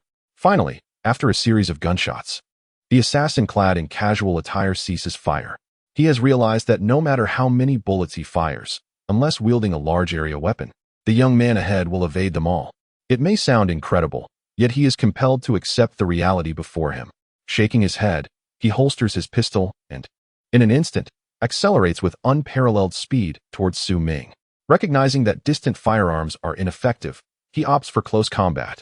As a level 3 genetic warrior, his physical capabilities reach an impressive 400 points, while he estimates the young man opposite him hovers just over 100. The two parties possessed a staggering disparity of no less than 300 points in energy levels, capable of engendering a fearsome, overwhelming force. However, unbeknownst to him, at that very moment, Su Ming was patiently awaiting his approach. Su Ming discerned that the individual behind him was now less than 20 meters away. He abruptly halted his movement, pivoted, and activated his mechanical arm, which whirred into a frenzy. The circuits within it surged with energy, bestowing the mechanical limb with an astonishing momentum. Upon witnessing the raised mechanical arm, the assassin's pupils dilated in shock, acutely aware of the impending threat of death emanating from it. Yet, at that instant, due to the immense inertia, He realized that halting abruptly would likely result in injury from the mechanical arm. With no other recourse, he exerted every ounce of strength and launched a powerful punch towards the mechanical appendage. A third-tier genetic warrior clashed with a second-tier genetic warrior in the vast expanse of the wilderness. Chapter 12. The spatial watch with a resounding crash. The air was rent asunder, and both figures were propelled backward in unison. Su Ming found himself seated on the ground, engulfed by a searing pain coursing through his body. Fully aware that he had sustained significant injuries in this confrontation. However, the assassin fared even worse than Su Ming. As he staggered to his feet, one of his arms hung limply at his side, devoid of strength, utterly incapacitated. Astonishingly, that very arm had been shattered in the course of their clash. The assassin's face contorted in shock as he gazed at Su Ming, his eyes fixated on the mechanical arm in Su Ming's grasp. Aren't you at a brain domain energy level of -3? How is it that you now possess such formidable offensive power? A profound bewilderment flickered in the assassin's eyes. He had never anticipated that Su Ming could elevate his brain domain energy level, transforming into a genetically engineered warrior of brain domain development. The outcome of a secondary warrior confronting a tertiary warrior, resulting in the latter's arm being shattered, was indeed perplexing. Yet, this is the nature of the era. While individual martial prowess holds significant importance, the fusion of technology and brain domain also radiates brilliant potential. A secondary genetic warrior, wielding a mechanical arm with an energy level of 130, could contend with a tertiary genetic warrior. The strength of the physical body is no longer the sole determinant. Mechanics, material composition, mechanical technology, and brain domain energy level all play increasingly vital roles in combat. A tertiary genetic warrior, no matter how powerful in physique, without brain domain energy to interface with machinery, ultimately finds themselves evenly matched by a secondary warrior who has already developed their brain domain. This revelation sent shockwaves through the mind of the inferior tertiary assassin. At that moment, Su Ming furrowed his brow and suddenly coughed up a spurt of blood. Observing this scene, the assassin's expression shifted, and he swiftly realized something. I once thought you had surpassed me, relying merely on the material of your mechanical arm to spare yourself from a fractured limb. Yet, the tremendous recoil must have inflicted severe damage upon your body.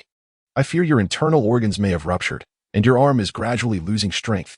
The assassin's face lit up with delight. His expression icy as he lunged at Su Ming once more. Although he possessed only one arm, what did it matter? As long as he could eliminate his opponent.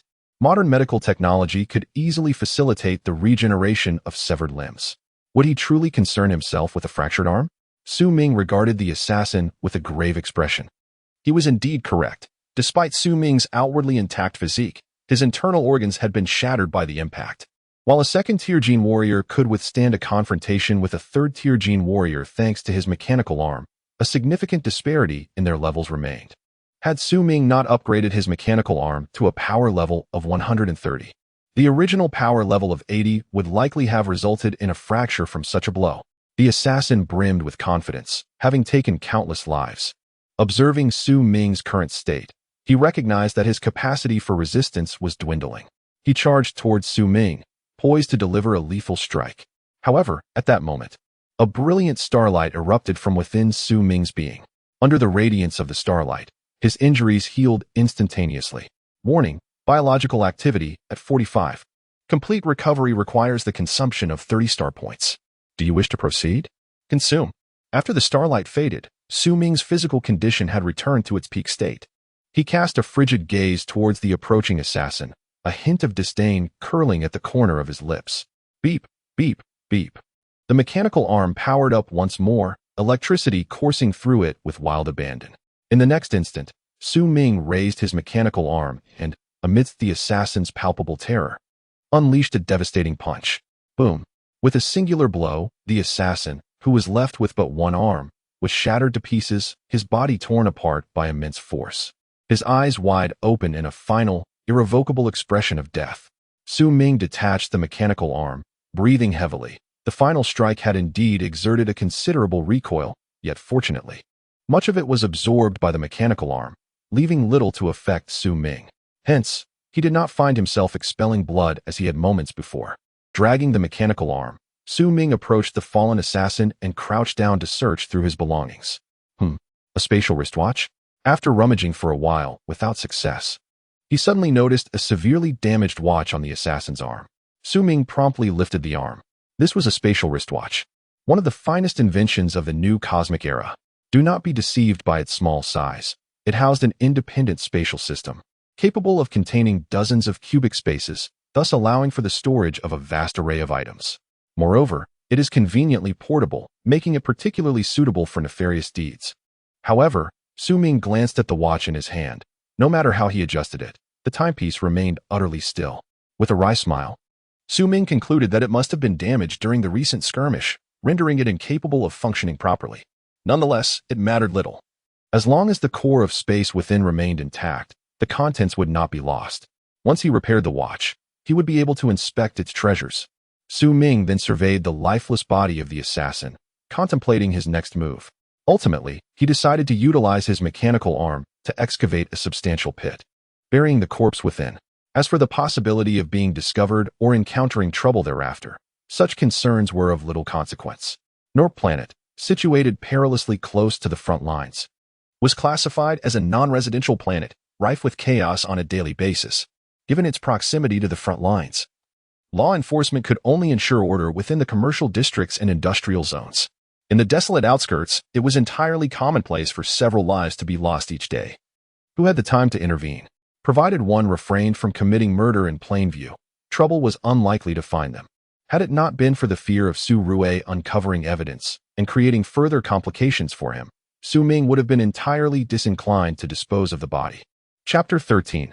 Agreement. The following day, under Mont's guidance, Su Ming relocated to a different dormitory. Your previous dormitory was subjected to an unidentified attack, and yet you emerged unscathed. Indeed, you are fortunate. Mont grinned as he addressed Su Ming. Soon after, he brought Su Ming to another dormitory, allowing him to temporarily reside there. Su Ming had no significant objections. He glanced around the dormitory's environment. It was, indeed, not much worse than the previous one. Mont had done a commendable job. Su Ming felt relieved that the dormitory area, in order to ensure the privacy of its occupants, was devoid of surveillance cameras. In the workshop area, however, cameras were omnipresent, and it was likely that everyone would discover their status as genetic warriors. Although this matter did not bear substantial consequences, it was prudent to maintain a low profile on the logistics planet. After all, Su Ming had heard of instances where genetic warriors were unearthed on logistics planets, only to be forcibly conscripted to the battlefield, where they met their demise. While Su Ming considered himself significantly stronger than the average person, he understood that personal prowess was often overshadowed by luck on the battlefield. At this moment, he had no desire to engage in combat. Mont scratched his head and then shook it with a wry smile, remarking, "Who can say for certain about such matters? Although logistics planets are not as perilous as the front lines, they can still be quite chaotic, and accidents are not out of the realm of possibility." Su Ming nodded in acknowledgement. Mont then cast a glance at Su Ming, lowered his voice, and said, "Master Su Ming, have you given any thought to what I mentioned earlier?" Su Ming was taken aback. Mont continued, "To be frank, the mechanical components you repaired previously have caught the attention of some soldiers on the battlefield. Now, everyone knows that there is a highly skilled mechanic working in my workshop. Recently, many have inquired whether I would accept private commissions." Upon hearing Monty's words, Su Ming pondered for a moment before nodding and responding. "It is not entirely out of the question, but I require 3 conditions to be met." Monty's face brightened with anticipation. "Please, go ahead." With a smile, Su Ming articulated his first condition. "I desire a private dormitory equipped with an independent workspace. After all, engaging in private commissions cannot take place in communal areas. It would not bode well for you if others were to discover it." Su Ming had long wished for a room with a dedicated workspace. Working alongside ordinary mechanics in the production workshop was manageable, but whenever he wished to pursue personal projects, such as assembling robotic arms, it became rather inconvenient. Upon hearing Su Ming's request, Monty grinned broadly. "That is easily arranged. With my authority, securing such accommodations is simple." Su Ming nodded in agreement and continued, "Secondly, I would prefer to keep my identity concealed. I do not wish for too many to be aware of my skills." Monty acknowledged with a nod. "That can be arranged as well." "Lastly, I require half of the profits from any private commissions," Su Ming stated. Monty hesitated for a moment, then clenched his teeth and replied, "Very well, you shall receive half." Upon hearing Monty's assurance, Su Ming smiled with satisfaction and said, "Then it is settled. In the future, Should there be any private commissions, just inform me first. Mont, with a cheerful demeanor, promptly nodded. Master Su Ming is a straightforward person. Should you wish to pursue anything on Nopu planet in the future, feel free to confide in me. I possess some capabilities here. He continued with a hearty laugh. If all goes well, I should be able to secure a private dormitory for you by tonight. For the time being, you may stay in this dormitory. Su Ming nodded in agreement, choosing to remain silent. During the day, he carried on with his usual routine, diligently working at the workstation, engaged in mechanical repairs and renovations. By evening, Mon had reliably arranged for the private dormitory he had promised, providing Su Ming with his own personal workspace. Aside from the occasional trips to the workshop during working hours, he could now craft his mechanical weapons in the comfort of his own studio. That night, Su Ming retrieved the spatial watch he had acquired from the assassin and placed it carefully on the workbench, beginning the delicate process of restoration. Before long, he successfully isolated the spatial core from the watch. He then took an inconspicuous little pendant, hollowed it out, and inserted the spatial core into an activation circuit he had previously crafted. In no time, the original spatial watch transformed into a pendant adorning Su Ming's neck. Satisfied with his creation, he nodded approvingly, and with a surge of mental energy, he effortlessly activated the pendant under the guidance of his thoughts. Within the pendant lay a myriad of items, various bank cards, a pristine identity card, a single-line contact mobile phone, and an assortment of haphazard mechanical weapons. Suddenly, Su Ming's gaze fell upon an isolated star coin card amidst the stack of bank cards, and a flicker of delight crossed his face. The other bank cards were of no use to him, as the funds within could only be accessed by the assassin themselves. However, the independent star coin card was anonymous, allowing anyone to withdraw its contents. With a surge of determination, Su Ming retrieved the single-line contact mobile phone from the core of his space. Upon activating the device, he discovered a message displayed on its screen. What is the status of the situation? The message was anonymous, yet the nature of the single-line phone indicated that it was exclusively for communication between the sender and the recipient. In his previous life as a citizen of Huaxia, Su Ming had become well-versed in various undercover operations and the intricacies of police and gangster dramas. Faced with the single-line phone, the new identity card, and the context of the message, he quickly deduced that this mobile device served as a direct line of communication between the assassin and the employer. After sending the message, Su Ming promptly destroyed the phone on the spot. He then meticulously examined the remnants of the device for any tracking mechanisms, ensuring that nothing could trace back to him. Once satisfied, he discarded the shattered remains of the phone into the scrap bin. Having completed these tasks, Su Ming let out a quiet sigh of relief. Regardless of the circumstances, it is highly probable that Surui now believes he is deceased. Even if there is a flicker of doubt, the pursuit of information to confirm his survival will likely take an extended period. By that time, he will presumably have acquired a certain level of self-preservation skills. Chapter 14. Planetary-level mechanical components. The arrival of the assassin appears merely as a minor episode in Su Ming's otherwise ordinary work life. After confirming Su Ming's attitude, Monty began to introduce him to an array of private projects, repairing mechanical arms, sniper rifles, and the like. These private endeavors present greater challenges compared to his daytime duties and offer Su Ming ample opportunities for advancement in the field of mechanics. After all, his daytime work typically involves repairing standardized mechanical components for frontline soldiers, which consist of many repetitive modules. Engaging in such tasks leads to little personal growth, as they are monotonous in nature. In contrast, the mechanical modifications stemming from private projects are incredibly diverse and enriching, exposing Su Ming to a plethora of exotic weaponry that truly broadens his horizons. As the days passed, 2 weeks swiftly flew by. He was but one step away from advancing to a level 3 genetic warrior. Su Ming's physical energy level and cerebral energy level had also risen to 260 and 225, respectively, almost double what they were 2 weeks prior. Faced with such rapid advancement, Su Ming was filled with joy. Little did he know, despite his desire to remain inconspicuous, Monty's continual acquisition of various private projects for Su Ming, all yielding remarkably satisfactory modifications, was steadily elevating his reputation. Now, it is widely known that within the workshop managed by Mont, there exists a remarkably skilled mechanic. This reputation has undoubtedly brought Su Ming a mixture of both beneficial and adverse consequences thereafter. At this moment, within a certain star domain near the planet Nopu, A spacecraft is hastily traversing the vastness of the cosmos. Though described as moving, it appears to be navigating in a somewhat frantic manner, as if it is being pursued by an unseen peril. Inside the vessel, several high-ranking individuals, exuding formidable auras, are seated solemnly around a vast circular table, engaged in earnest discussion. I never anticipated that the aquamarine beings would prove to be so formidable. This time, we have indeed miscalculated, lamented a middle-aged man with a sigh. They are a band of cosmic mercenaries, contracted to execute tasks for a fee. This particular mission required them to seize a type of energy crystal. Yet they underestimated the combat prowess of the aquamarine beings, resulting in a hasty retreat. Have we successfully shaken them off? Inquired a voice from the side. The middle-aged man shook his head. The ship's detection systems have sustained damage, and we are currently unable to ascertain whether they are still in pursuit. However, judging by the sensations of the past couple of days, we should have evaded them. At this juncture, another individual seated beside the middle-aged man furrowed his brow and spoke. The pressing issue now is that the ship has suffered significant damage, and many of our mechanical weapons were gravely compromised in the previous confrontation. We must urgently locate a place for repairs. Otherwise, we cannot sustain this situation. Upon hearing these words, the others seated nearby instinctively nodded in agreement. The situation described by this populace epitomizes the awkward predicament faced by many. Should the flight persist, not only is there a risk of encountering peril in the vastness of space, but the spacecraft itself may sustain damage and disintegrate autonomously.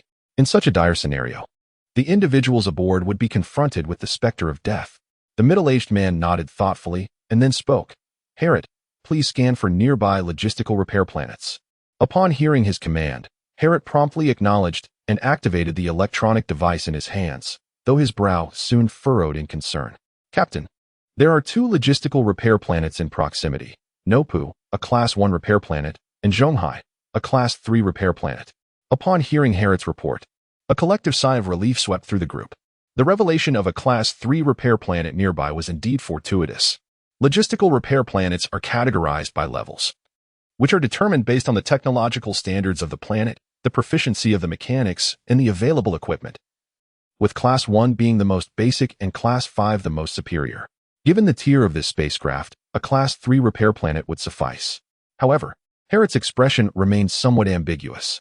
With a wry smile, he continued, though Zhonghai is the nearer of the 2, it is still about 2 light years away.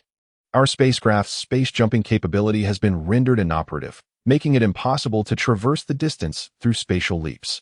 In contrast, the planet Nopu lies merely hundreds of thousands of kilometers away. In fact, one can almost see its celestial body from our current position. Upon hearing Harriet's words, the crowd was taken aback, their expressions swiftly darkening. The captain pondered for a moment before addressing the group. In light of this, let us venture to NOP planet in hopes of fortune. Perhaps there resides a mechanic capable of repairing the planetary scale space jump system. Once the space jump functionality is restored, we can then leap to Zhonghai Star. Upon the captain's pronouncement, the crew exchanged glances and gradually nodded in agreement. Given the current circumstances, this was their only course of action. With a commanding declaration from the captain, the spacecraft altered its trajectory, heading towards NOP planet.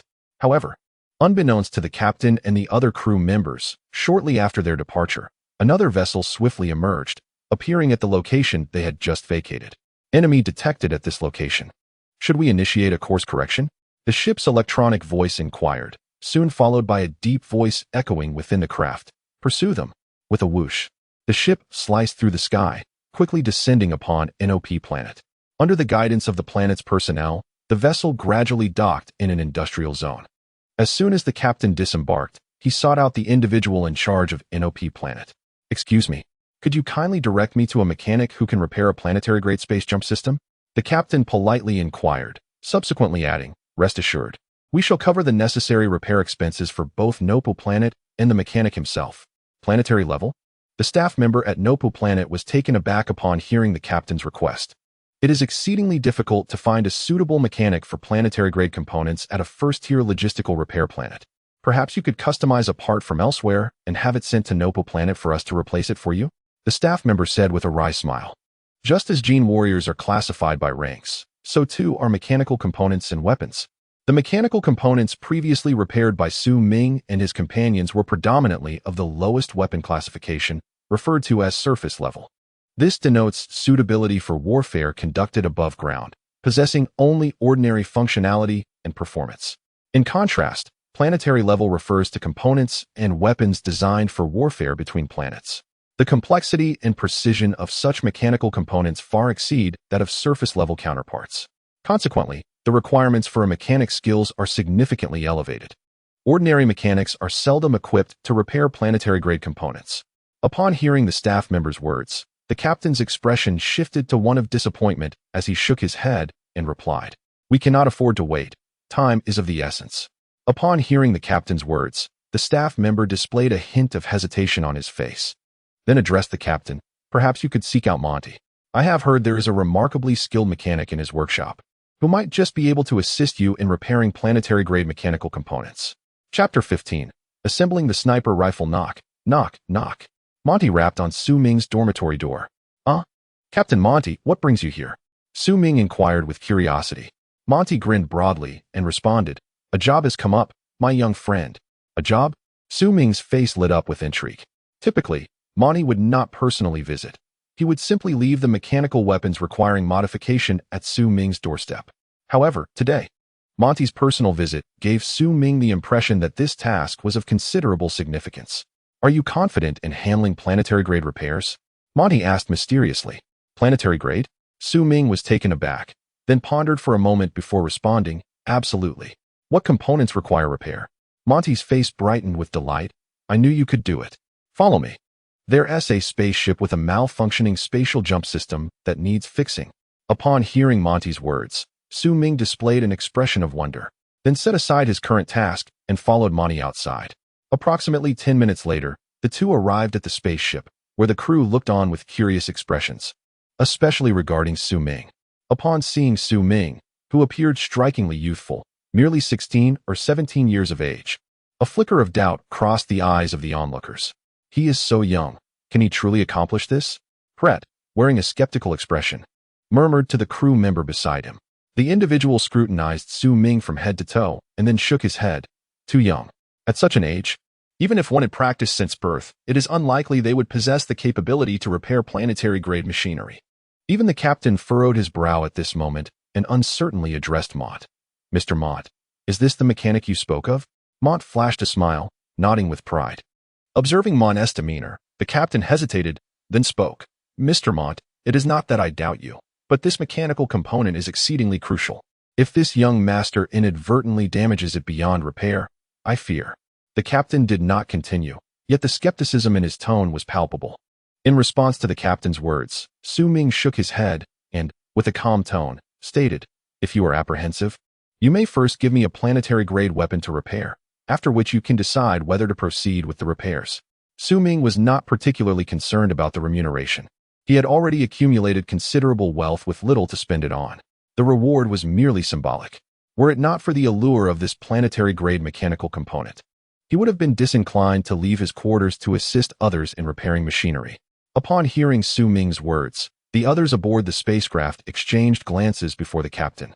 With a smile, spoke up, "Dear apprentice, do not take offense. After all, we have not collaborated before, so it is entirely natural to harbor some reservations. However, coincidentally, we have a damaged planetary-class sniper rifle on board that requires repair. Perhaps you could assist us in mending it? Rest assured, the remuneration shall be ample." With that, the captain retrieved a sniper rifle from the ship's built-in storage space and placed it upon the central workbench. Upon sighting the weapon, Su Ming's eyes sparkled with interest, immediately diverting his attention to the sniper rifle. The Celestial Star Slayer, a planetary-class sniper rifle, boasted an effective shooting range exceeding 100 kilometers and an energy level of 2,000 points. A profound obsession with machinery surged within him. The moment he laid eyes on the planetary-class sniper rifle, he felt exhilarated, casting aside the previous doubts of those around him. His expression now intensely focused on the weapon before him. Without a moment's hesitation, he commenced the disassembly of the sniper rifle. Disassembling a planetary-class mechanical weapon requires a certain finesse and skill, as the intricacy of its components far surpasses that of terrestrial-grade arms. A moment's inattention could easily damage its delicate parts. However, Su Ming possessed the system's X-ray vision feature. allowing him to perceive the internal structure of the sniper rifle with clarity. He opted not to utilize any scanning equipment, instead commencing the disassembly by hand. Observing Su Ming's decision to forego preliminary scans and dive directly into the disassembly process left the onlookers astonished. The individuals aboard the spacecraft exchanged glances, each recognizing the dissatisfaction reflected in one another's eyes. As gene warriors, they possessed a modicum of knowledge regarding machinery and were acutely aware of the substantial risks associated with Su Ming's decision to forego the use of a scanner. In their eyes, Su Ming appeared somewhat amateurish and hasty at this moment. Ignoring the expressions of his peers, Su Ming remained engrossed in the sniper rifle, meticulously disassembling its components piece by piece. This sniper rifle had evidently sustained severe damage, with its energy propulsion system rendered inoperative beyond 80%. Su Ming clearly discerned this and gradually formulated a repair strategy in his mind. Each part was flawlessly dismantled under his hands. As Su Ming continued his disassembly, the expressions of those aboard the spacecraft transformed from initial dissatisfaction to astonishment, culminating in a collective breath-holding, lest any inadvertent sound disrupt Su Ming's delicate work. Even the captain, wide-eyed and incredulous, gazed at the unfolding scene. Although well-versed in various experiences, he had never witnessed such a breathtaking spectacle. Someone managing to completely dismantle a planetary-class sniper rifle without the aid of a scanner, without a single misstep. The boy's dexterity resembled a pianist's graceful movements, imbued with a profound sense of artistry that left onlookers in awe. Upon completing the disassembly, Su Ming did not linger. Instead, he extended his hands to dissolve the original circuitry and energy systems of each component. "Ah, no," one crew member instinctively exclaimed upon witnessing this.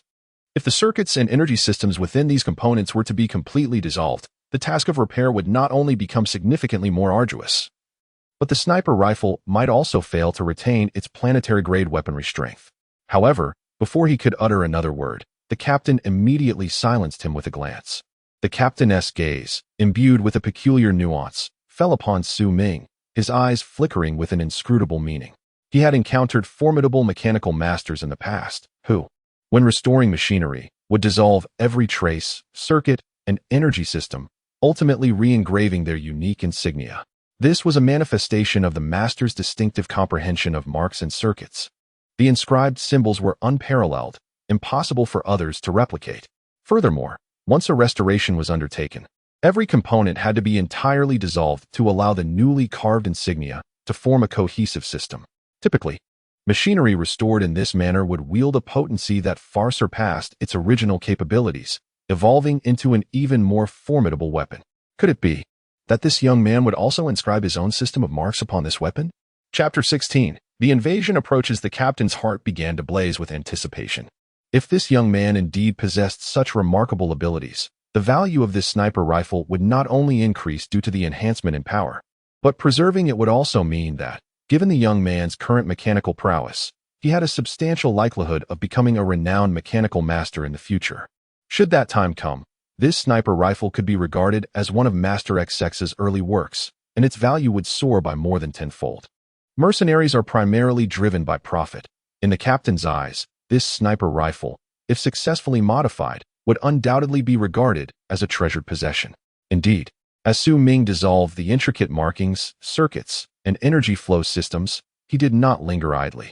Instead, he promptly moved the engraving apparatus from the adjacent workbench.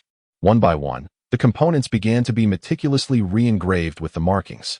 This undertaking was a complex and monumental task, akin to providing Su Ming with mere parts and expecting him to reassemble a planetary-grade sniper rifle. Such occurrences are exceedingly rare, even throughout the annals of the Empire's history.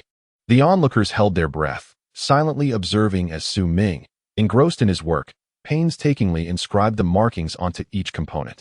Time passed steadily, and before long, nearly an hour had elapsed. Su Ming remained undeterred, wholly absorbed in his labor for the entire duration.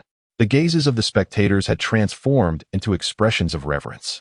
For even the most mechanically astute among them could not comprehend the significance and functionality represented by each meticulous mark engraved by Su Ming. His arm remained remarkably steady, comparable even to the most precise of mechanical instruments. He was engraving at a nanoscale. He was actually capable of crafting nanoscale markings. One member murmured in disbelief. his eyes filled with awe.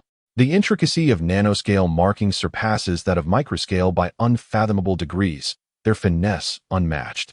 The artisan capable of engraving nanoscale imprints, even on planets designated for tertiary logistical repairs, is utterly astonishing. It is, indeed, beyond belief that one could encounter such a skilled mechanist on a primary logistical repair planet. As the final component was meticulously engraved, a palpable sense of relief washed over the crowd, akin to a heavy weight being lifted from their hearts, prompting them to breathe deeply after having held their breaths in tense silence, fearful of disturbing the young artisan's delicate work. However, at that moment, Su Ming's brow began to furrow. Upon witnessing this, the onlookers felt a collective jolt of anxiety, dreading the possibility that Su Ming might announce a failure in his engraving. Yet, their fears were soon allayed as Su Ming straightened his posture and inquired of the team leader, "Do you possess a nebula-grade cerebral augmentation component? Based on the imprint I have engraved, this sniper rifle is entirely capable of withstanding a nebula-grade cerebral enhancement." What? The team leader was taken aback by Su Ming's words. Nebula-grade mechanical components are a tier above planetary-grade components, representing a more advanced category of machinery. Typically, a planetary-grade sniper rifle's components can withstand only planetary-grade cerebral augmentations, and exceeding this threshold poses a risk of catastrophic failure. Yet now, Su Ming was proposing to integrate a nebula-grade cerebral augmentation component into a planetary-grade sniper rifle. This implies that once this sniper rifle is successfully assembled, it will be capable of withstanding even more formidable brain domain energy levels in the future, potentially harnessing planetary-level weaponry to unleash nebula-level energy. The captain, breathing heavily and without a moment's hesitation, swiftly retrieved a brand-new brain domain amplification component from the ship's onboard storage. This component was of nebula grade, in comparison to a complete mechanical weapon. An individual part was not overly expensive, which is why the ship was stocked with several high-level mechanical components. The captain deftly handed the brain domain amplification component to Su Ming, anxious that any delay might hinder Su Ming's repair process. Su Ming accepted the brain domain amplification component and, employing his customary technique, promptly imprinted it with his unique design.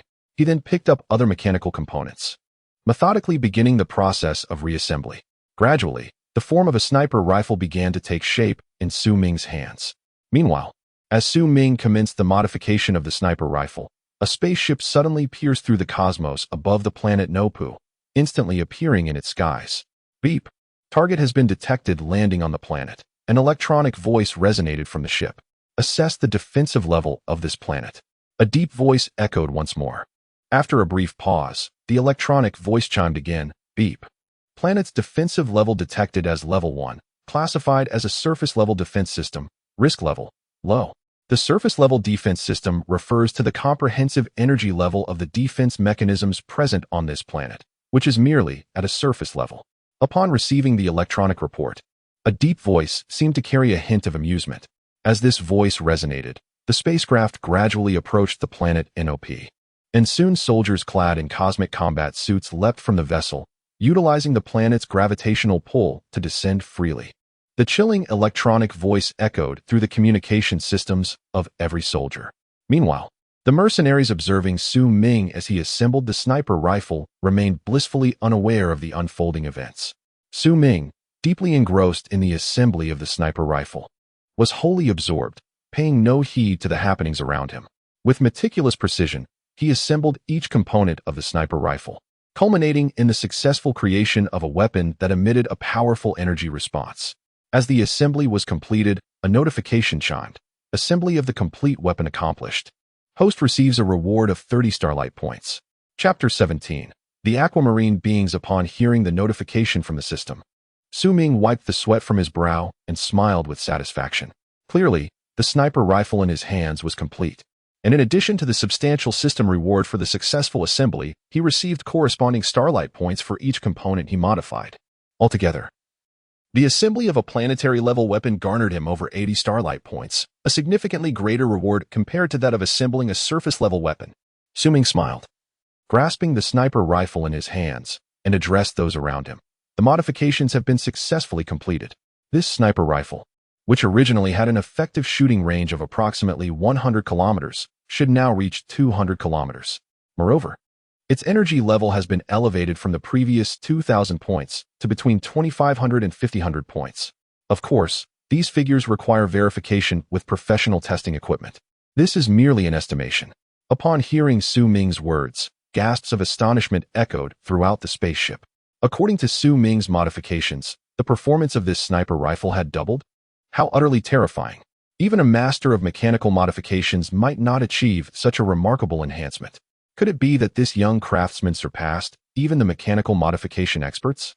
Unbeknownst to the crowd, Su Ming possessed the advantage of a system that allowed him to discern the connectivity within the engraved patterns, enabling him to pinpoint the optimal solution for enhancing the performance of the sniper rifle with precision.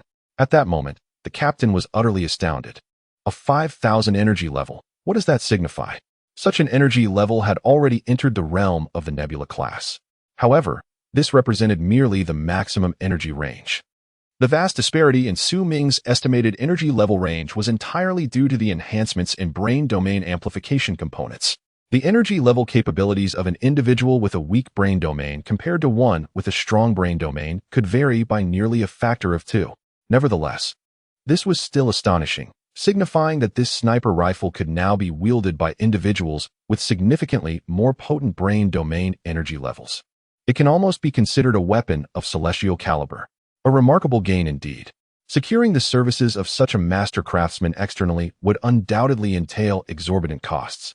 However, at this moment, everyone merely needs to pay a modest modification fee to acquire such a formidable instrument. The captain immediately felt as though he had stumbled upon a treasure in the form of a mechanical genius. He was about to speak when, suddenly, a tremendous roar erupted from outside the spacecraft. Boom! A massive surge of energy swept across the entire vessel, nearly toppling it. Even though it remained upright, the occupants were thrown off balance, tumbling chaotically within the spacecraft. Beep, beep, beep. Warning, the spacecraft is under attack. Energy shield system activated. Remaining energy, 64. An electronic voice soon echoed throughout the interior, followed by a pale blue shield manifesting around the ship, enveloping it completely. Damn it, it's the aquamarine beings. Upon glancing at the situation outside, Harriet anxiously addressed the crew aboard the battleship. What? Didn't we shake off the aquamarine beings? How could they have followed us? The captain's pupils constricted in disbelief as he gazed out of the spacecraft's window. Before him stood an assembly of extraterrestrial beings clad in cosmic battle attire. Encircling the ship, the numbers were formidable, over 200. These aliens bore no resemblance to humans. They appeared akin to centaurs in their form.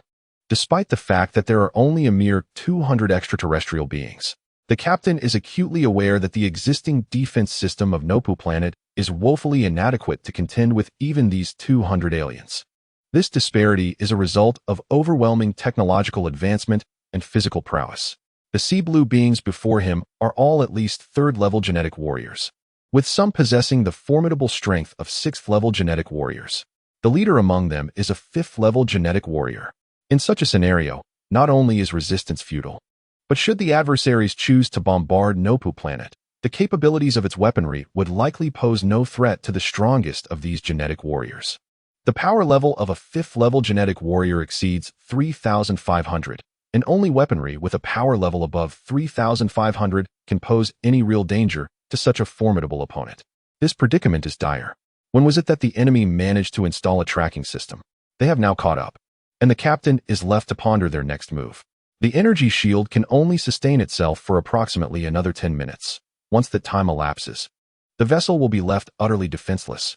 The mercenaries, their expressions laden with anxiety, cast worried glances at their captain. His countenance is grave. Among the mercenaries, he is the strongest, yet even he is merely a high-ranking 6th-level genetic warrior. In contrast, the enemy boasts a 5th-level genetic warrior among their ranks, while they themselves number just over 100. If a confrontation ensues, the outcome would be overwhelmingly lopsided. As for seeking assistance from Nopu planet, do not jest. The NOP planet possesses no means of self-defense against such an invasion, let alone the ability to provide assistance. The captain, left with no alternatives, mustered the courage to inquire, how many functional firearms remain? Captain, there are still 58. With a resolute determination, the captain declared, let us first utilize the protection of the ship's shield to eliminate as many of the enemy as possible. Once the shield's energy is depleted, we shall engage them directly. Trapped within the confines of the spacecraft, the crew fought valiantly for a glimmer of hope. There seemed to be no other option. Observing the mercenaries within the ship springing into action, each seizing a firearm and stepping outside to take aim at the aqua-blue beings. It was undeniable. They were now entrenched in warfare. Such occurrences were not unheard of on logistical planets. Yet the unexpected confrontation today was a shocking twist of fate. Evidently, Su Ming and Monty found themselves unwillingly entwined with these mercenaries aboard the same vessel. The aqua-blue beings were not human. They would show no consideration for those merely present for repairs, treating them as mere combatants. My sincerest apologies, Mr. Monty and young Master Su Ming. It appears we have burdened you this time. The captain, known as Hyman, turned to them with a deep expression of remorse. I promise, should the moment arise, I will do everything in my power to ensure your safe passage to a secure location. Suddenly, Hyman extended his hand towards Su Ming, saying, Master Su Ming, please hand me the newly assembled sniper rifle. It may be the key to our turnaround. However, to Hyman's surprise, Su Ming did not immediately pass the sniper rifle to him. Instead, he took the rifle into his own hands. Then, looking at Hyman, he calmly stated, Allow me to handle it. I am not accustomed to entrusting my life to others. Chapter 18. Su Ming's marksmanship. Upon hearing Su Ming's words, Hyman was momentarily taken aback. Then he chuckled incredulously, saying, Master Su Ming, this is not the time for jokes. Quickly hand it over to me. If we delay, it will be too late. I respect your mechanical skills, but matters of combat are best left to those trained for battle. A hint of seriousness began to creep into Hyman's voice. He shook his head internally, perplexed by the mindset of this mechanic named Su Ming. Indeed, his mechanical prowess was commendable. But this was warfare, an arena far removed from mere repairs, where lives were at stake. A moment's inattention could lead to death on the battlefield. It was not a domain for a mechanic to trifle with. In Hyman's eyes, Su Ming appeared to have lost sight of the gravity of the situation.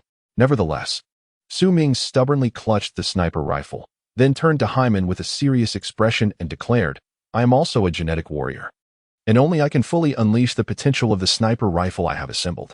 Now, open the hatch and let me go outside. Hyman was taken aback by Su Ming's words. Unbeknownst to him, there was an undeniable conviction in Su Ming's words that compelled Hyman to acquiesce to his demands, thus opening the hatch. In an instant, Su Ming swiftly maneuvered through the opening. Upon emerging outside, Hyman refrained from immediately thwarting Su Ming's escape. Instead, he addressed a nearby soldier. The mercenary, momentarily taken aback by Hyman's command, ultimately relinquished the planetary-grade weapon he wielded. With the firearm in hand, Hyman unleashed a surge of mental energy, establishing a profound connection with the weapon that exponentially augmented its capabilities. A resounding crack echoed as he fired, unleashing a formidable blast fueled by the cerebral energy of a high-grade genetic warrior.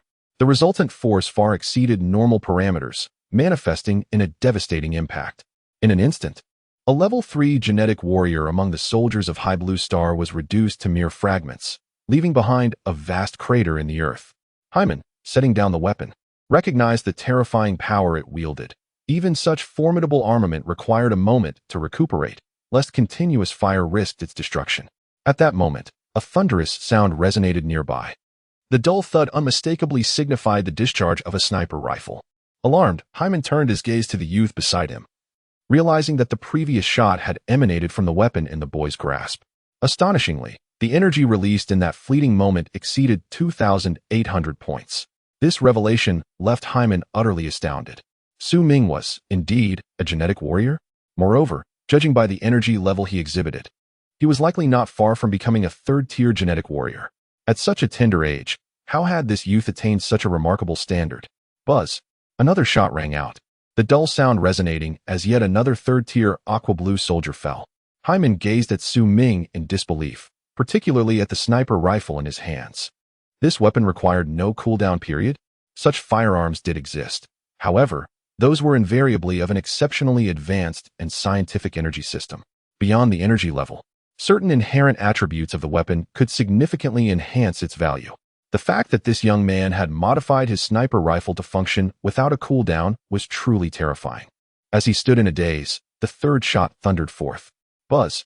The muffled sound echoed like the harbinger of death on the battlefield, effortlessly claiming yet another third-tier genetic warrior. The consecutive shots had undeniably drawn the attention of the aqua blue commanders to this peculiar sound.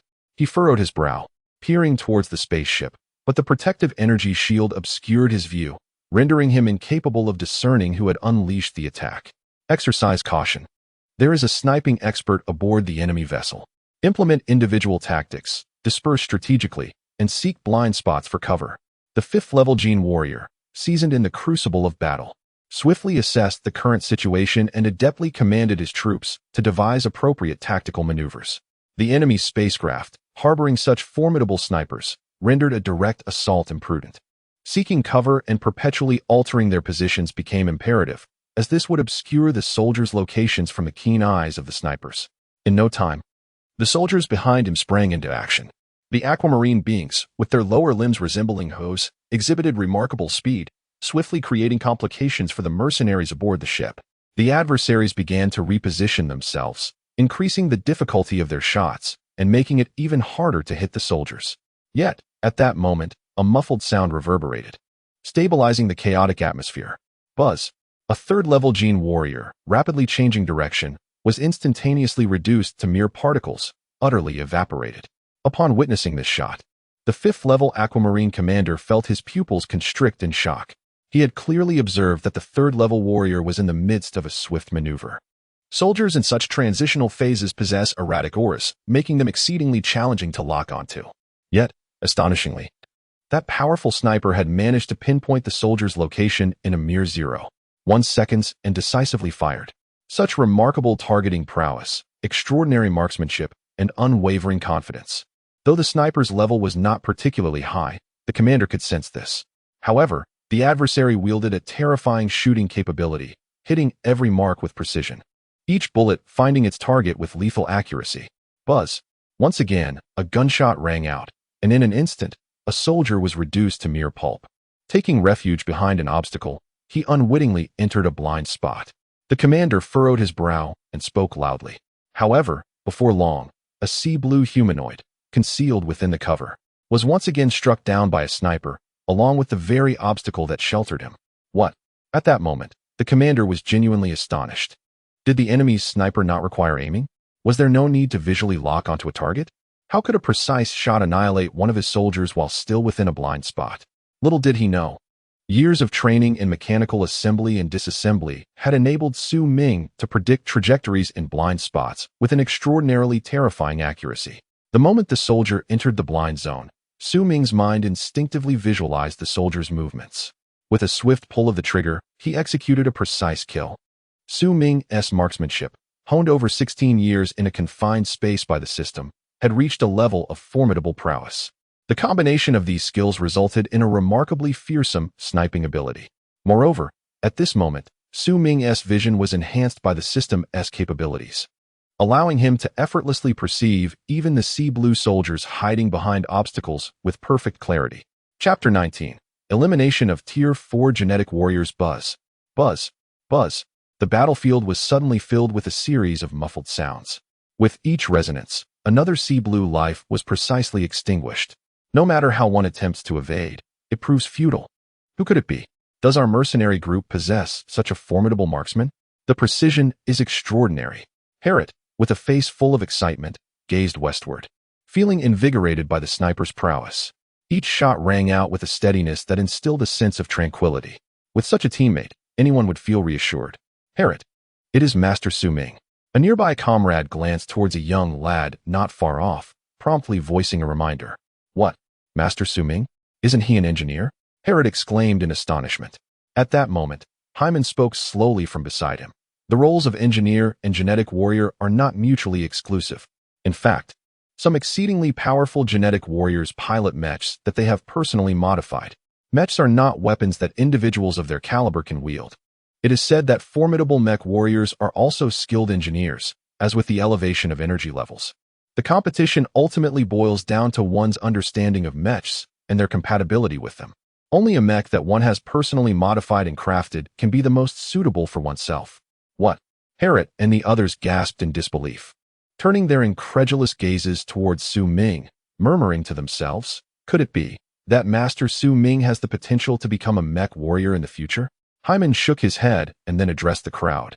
saying, "These matters remain ambiguous, yet presently, I must acknowledge that Master Su Ming's shooting prowess subtly suggests a potential to turn the tide of battle." However, Hyman was acutely aware that the true linchpin of the opposing force was undoubtedly this fifth-level genetic warrior. Despite Su Ming's remarkable accuracy and exceptional marksmanship, this fifth-level genetic warrior possessed an overwhelming strength. Even the impact of a sniper's bullet would scarcely inflict significant harm upon him. As long as this fifth-level genetic warrior remained unchallenged, should the enemy breach the energy shield, our side would inevitably face a fierce confrontation. How much energy does the shield have left? At that moment, Su Ming, who had been silently sniping, suddenly inquired. Upon hearing Su Ming's question, the others hastened to check the remaining energy in the ship's energy shield. "Master Su Ming, there remains 27. Harriet replied, his expression grave. The attacks from the opposing fifth-level genetic warrior were indeed formidable. A substantial portion of the ship's energy shield had been depleted by this commander from the Ocean Blue Star. Upon hearing that only 27 remained, a flicker of urgency surged within Su Ming, and he shifted his gaze toward the Ocean Blue Star warriors besieging the ship. "This is untenable. Even after my relentless onslaught, I have only managed to eliminate just over 30 of their third-level genetic warriors. Such an achievement, when attributed to a second-level superior genetic warrior, would undoubtedly be considered quite formidable. A normal individual would undoubtedly feel a sense of satisfaction upon achieving such remarkable results." However, Su Ming did not share this sentiment. He was acutely aware that despite having shot down over 30 members of the Aquamarine team, the true linchpins of this squad were the fifth-level Gene Warriors, followed by the 20-odd fourth-level Gene Warriors, and lastly, the other third-level Gene Warriors. Currently, his side's mercenaries numbered just over 100. The enemy, including those Su Ming had eliminated, totaled fewer than 50. Even if they managed to exhaust the shield's last moments, they could only take down another 50 soldiers at most. This band of mercenaries was still no match for their adversaries. To truly alter the course of battle, the fourth and fifth level Gene Warriors were pivotal. Su Ming took a deep breath. At that moment, he resolved to make a significant decision. He raised his sniper rifle, but hesitated to pull the trigger. In this instant, he was adjusting his breath, attempting to lock onto a fourth-level Gene Warrior amidst the rapid movements. The energy level of a fourth-level Gene Warrior was already in the range of 1,000 to 2,500 points. Even if struck directly, it would likely result in severe injury rather than a fatal shot. Yet, Su Ming steeled himself and made this choice. He aimed to eliminate the fourth-level Gene Warrior. With narrowed eyes, he sought to stabilize his breath amid the erratic fluctuations, honing in on one of the enemy's fourth-level Gene Warriors. Just then, Su Ming suddenly opened his eyes wide, and his gaze was filled with piercing intensity. In that moment, his cerebral domain surged to unprecedented heights, and within the span of less than a second, he unleashed another shot from his sniper rifle. The resonant boom echoed across the battlefield, imbued with a profound resolve and unwavering determination, distinct from all prior sounds. Upon hearing this gunfire, the commander of the Blue Star was taken aback, instantly grasping the gravity of the situation. This shot was aimed at one of their own, a Western genetic warrior. He abruptly halted his actions, directing his gaze toward the targeted warrior. The Western genetic warrior appeared acutely aware of being locked onto, yet despite his frantic movements, he could not escape the relentless focus of his assailant. A terrifying bullet struck him, forcing him to stagger backward. "Ah!" he screamed in desperation, as the entirety of his physical prowess surged forth. His veins threatened to burst under the strain. Ultimately, amidst the clash of energies, despite his body being ravaged and bloodied, this Western genetic warrior managed to withstand the deadly shot from the grim sniper. "Excellent. Well done," exclaimed the commander of the Blue Star, his eyes gleaming with admiration. He had already discerned that although this sniper possessed remarkable shooting capabilities, his own energy levels were somewhat lacking. Even a direct hit on one of their soldiers had been thwarted. Just as he began to feel a sense of relief, a second thunderous report abruptly shattered the air. The interval between the two muffled sounds was exceedingly brief. Almost immediately after the first shot was fired, the second one followed suit. Upon hearing this sound, the commander of the Ocean Blue Star felt his pupils sharply constrict, only to witness in disbelief that the sniper's second shot had struck precisely the same spot as the first. Remarkably, both attacks landed flawlessly in the identical location. Although the first shot had been endured, the position itself was bound to have sustained injuries. Indeed, some cellular tissues had already been rendered necrotic from the impact. With the second shot, these dead cells could no longer impede the impending assault. In an instant, the Western-class genetic warrior was torn asunder by the second round. Witnessing this scene, both the commander of Ocean Blue Star and the mercenaries felt an eerie chill rising within them. Everyone gazed incredulously at Su Ming. Was this marksmanship achievable by an ordinary human? Chapter 20. The terrifying Su Ming. This sniper was undeniably formidable. Such shooting prowess was beyond the capabilities of a normal human being. How could he possess such an extraordinary ability to lock onto his target? The commander of Ocean Blue Star felt a chilling dread envelop him. The death of a third-tier soldier did not weigh heavily on his conscience. Yet each Western-class soldier represented valuable combat resources for Ocean Blue Star. Losing one was a heart-wrenching loss. The opponent's energy shield was already waning. He needed to shatter that accursed shield at once. He was determined to personally eliminate this sniper. His eyes, a vivid crimson, glared with murderous intent at the protective shield of the spacecraft, as if he could penetrate its defenses and glimpse the formidable sniper within. As the assault from the aquamarine beings intensified, the energy shield's reserves plummeted. 20% hum. 2 shots rang out, swiftly claiming the life of another Class X genetic warrior. 15% hum. 10% hum. The energy shield's power dwindled rapidly, while several more Class X warriors succumbed to Su Ming's precision. Su Ming tightened his grip on the sniper rifle, his gaze remarkably composed. At this moment, he silently resolved to act. He crouched within the spacecraft, maintaining his shooting stance, immobile before the vessel. 5%. The energy shield had diminished to a mere 5%. Yet, this time, Su Ming refrained from pulling the trigger. Instead, he focused his breath, locking onto the presence of a Class V genetic warrior. The aquamarine commander seemed to sense Su Ming's intent, furrowing his brow slightly, a hint of derision flickering in his eyes. Did he dare to attack? The opposing sniper had become overconfident, mistakenly believing that after eliminating a few Class X warriors, he could audaciously target a Class V warrior? Such naivety. If anyone had been by his side at that moment, they would have noticed the commander's body swaying imperceptibly, a motion so slight it was nearly undetectable. Yet, it was in this delicate oscillation that he effortlessly evaded Su Ming's attempt to lock onto his presence. His figure seemed to sway, yet at any moment he could evade from any direction, rendering the sniper's task of locking on exceedingly arduous. At this instant, Su Ming remained utterly still, but it was evident that beads of sweat were slowly forming on his forehead. In this moment, he exerted every ounce of his mental fortitude. There was no denying that the disparity in energy levels between him and his opponent was insurmountably vast. Even if Su Ming unleashed the full extent of his cerebral capacity, it remained profoundly challenging to pinpoint his adversary's presence. The inability to lock on implied that any shot he fired would inevitably be dodged by the opponent. If he couldn't even land a shot, how could he inflict any harm? Nevertheless, Su Ming showed no signs of yielding. The 16 years of rigorous training had instilled in him a profound understanding of the intricate interplay between locking on and counterlocking, which encompassed not just energy levels, but also endurance, strategy, and psychology. Until the final moment, no outcome could be ascertained. He persisted, exploring every conceivable avenue to lock onto this level 5 genetic warrior. Just then, an alarm resonated from within the energy shield. Only 3 remaining. 2. 1. The relentless sound of the alarms echoed like the approach of death itself, inducing a sense of suffocation and tension. The surrounding mercenaries instinctively tightened their grips on their weapons, their faces etched with gravity as they gazed toward the energy shield. Only Su Ming remained frozen in the same posture, resembling a statue, exhibiting not a trace of change. In this moment, he felt as though he had entered a state reminiscent of his days spent disassembling and assembling mechanical equipment. Focus, stability, and unwavering concentration. The accumulation of past experiences will inevitably culminate in an explosive revelation one day. Today is that day.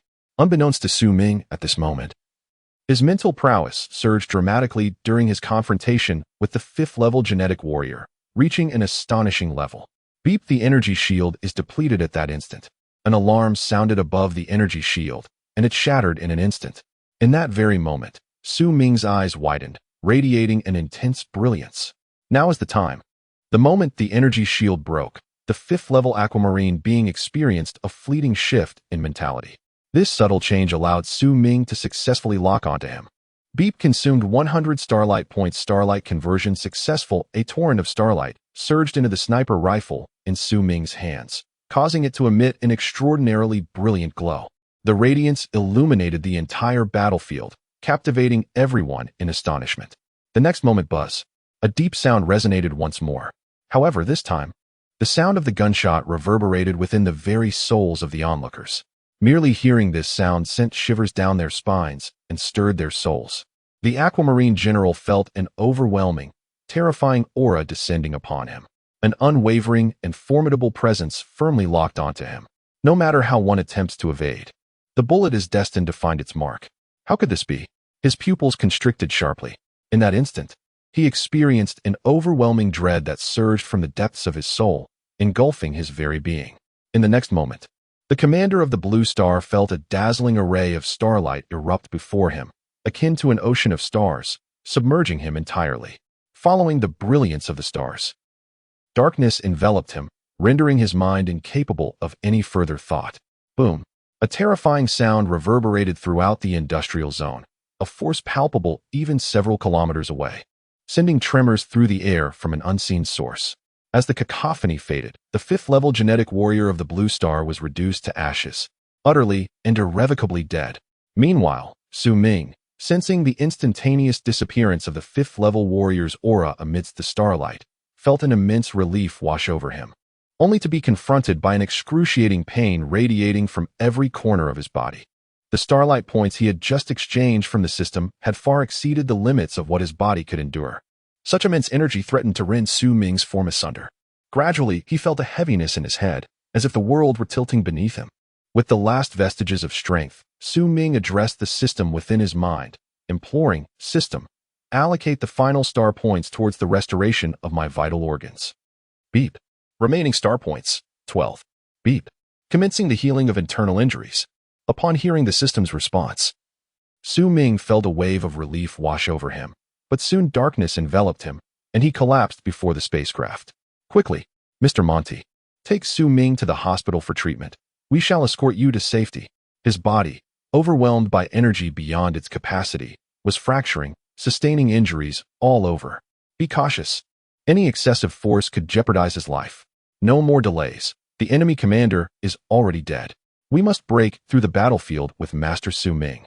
Witnessing Su Ming's fall, all the mercenaries were taken aback, frantically carrying him towards their escape. Chapter 21. Awakening and Ascendancy. Light gradually seeped into the dark realm before Su Ming's eyes. His consciousness began to revive.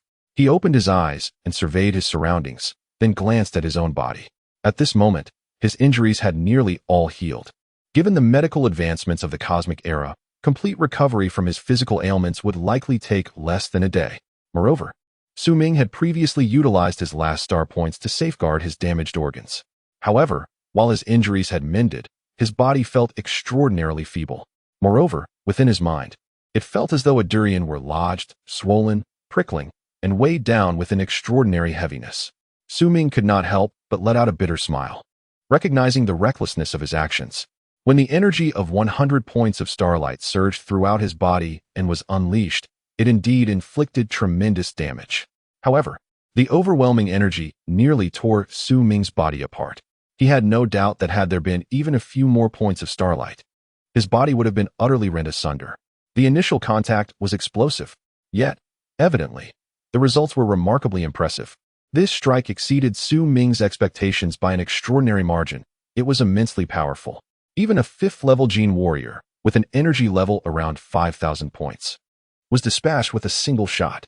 At that moment, Su Ming heard a voice nearby. "You're awake?" He turned to see Mr. Mont standing there. Mont rose and flashed a grin at Su Ming, then lamented, "You little rascal, such a formidable gene warrior. You can even eliminate fifth-level gene warriors. Who would have thought that NOP Star concealed such a master?" Su Ming let out a wry smile. "I may have killed, but I am nearly at death's door myself." Mont nodded, then headed outside. "Wait here. I will summon a doctor to examine you. However, you truly have a charmed life. When you were brought in, you were barely clinging to life. Fortunately, your internal organs were not severely damaged, or you likely would not have survived." Upon hearing Mont's words, Su Ming inwardly chuckled bitterly. How could he claim that his internal organs were not seriously harmed? When he fired that shot, an intense pain surged through his internal organs, likely torn apart by the shockwave of energy. Had it not been for the system's timely intervention to heal his injuries, he would have surely succumbed to that bullet. Shortly thereafter, Monty entered the hospital room accompanied by a doctor, along with the mercenary, Heyman. "Mr. Heyman, how are the Aquarians faring?" Su Ming inquired curiously upon seeing Heyman. After confirming that Su Ming was physically unharmed, Heyman smiled and replied, "What do you expect? You have already eliminated their leader. The remaining soldiers are merely a disorganized bunch. They were so terrified by your marksmanship that they were unaware of your unconscious state, and we easily dispatched the rest." After a brief pause, Heyman tentatively asked, "Master Su Ming, would you be interested in joining our mercenary group?" Su Ming was taken aback and slowly shook his head. "I apologize, Mr. Heyman, but I have no intentions of joining the mercenaries at this moment." Although Su Ming could navigate around certain coercive demands imposed by imperial law, and leaving NOP Star would be quite effortless, he was not yet prepared to depart from it. This place offers him a plethora of opportunities for mechanical repairs. And with his current abilities, it is said that he can eliminate a 5th-level genetic warrior, albeit only under specific circumstances. At that time, the 5th-level genetic warrior was shielded by the energy barrier of the spacecraft. In a direct confrontation, a mere glance would result in Su Ming's demise, leaving him no chance to lock onto and strike at his opponent. Departing from NOP planet remains perilous. Lacking adequate self-defense capabilities and placing oneself in danger is undeniably unwise. Upon hearing Su Ming's words, Heyman could only sigh in regret. Su Ming's worth far surpasses that of any mercenary, not to mention his extraordinary sniping skills. Su Ming's exceptional mechanical modification abilities would be an immense enhancement to any team, significantly bolstering their overall strength and mechanical supplies. A person who can both repair and fight is an invaluable asset, sought after in any circumstance. Despite sensing the impending rejection, Heyman felt a profound sense of loss when Su Ming indeed declined. A bitter smile crept onto his face, and he self-deprecatingly remarked, "Indeed, Master Su Ming could easily find a more formidable team. My aspirations were misguided." Shaking his head, Heyman then handed a card to Su Ming. "Master Su Ming, this is for the modification expenses. I have added a little extra as a token of gratitude from our team. My contact information is also included. Should you ever require assistance in the future, feel free to reach out." Su Ming accepted the card, gazing at Heyman, and slowly nodded in acknowledgement. "As the deadline for our mission approaches, and having confirmed that you are in good health, we shall take our leave." Heyman smiled lightly, for Su Ming had been in a coma for 3 days. Subsequently, Heyman exchanged greetings with Monty before departing from the planet Norp with his mercenary team. Host, Su Ming physical energy level, 410 cerebral energy level, 570 gene lock activation level, Tier 3. Lower grade physical vitality, 92 body refinement level, Tier 1, starlight points required for next refinement, 100 current starlight points, 0 upon realizing that he had ascended to a Tier 3. Lower grade gene level, Su Ming felt no surprise. During his confrontation with the 5th-level gene warrior, he had sensed a rapid enhancement in his cerebral energy level. And under the stimulation of the vital energy, his physical energy level had also experienced a significant breakthrough. It could be said that he had turned misfortune into fortune. The substantial increase in his cerebral energy level exceeded Su Ming's expectations. It was evident now that his cerebral energy level had, for the first time, entirely surpassed his physical energy level, leading the latter. However, what left Su Ming with a wry smile was the fact that his starlight points had dwindled to 0. Having witnessed the benefits of starlight points, Su Ming felt an urgent desire to acquire more. It seemed he needed to devise a means to procure additional starlight points. He murmured to himself. Chapter 22. The evolution of Warren. Just after Su Ming was discharged from the hospital and redirected his energies towards mechanical disassembly, a significant yet subtle upheaval occurred in a distant galaxy, reverberating with far-reaching implications. The Bander Galaxy, situated on the periphery of the Busa Free Federation, is a member of this esteemed federation. The Busa Free Federation stands as one of the 5 supreme hegemonies of the human realm, on par with the Munker Empire as a superhuman force of galactic scale. What constitutes a supercluster? It is an extensive astronomical entity formed by multiple galaxies akin to the Milky Way, collectively known as a galaxy cluster. When several galaxy clusters unite, they are termed a supercluster. The hierarchy of cosmic powers is delineated based on the vastness of the territories they encompass, from terrestrial surfaces, planets, star clusters, and galaxies, to galaxy clusters, culminating in the realm of superclusters. Within the entirety of a supercluster, the number of galaxies can exceed tens of thousands, among which the Bandar galaxy is but a modest and inconspicuous entity.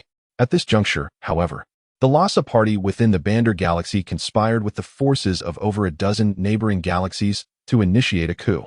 The Bandar galaxy, leading these 10 other galaxies, began to question the free will of the Busa Free Federation, asserting that should the Federation fail to recalibrate its democratic structure, the Lhasa party would guide the surrounding galaxies to secede from the Federation and establish an independent supercluster-level force.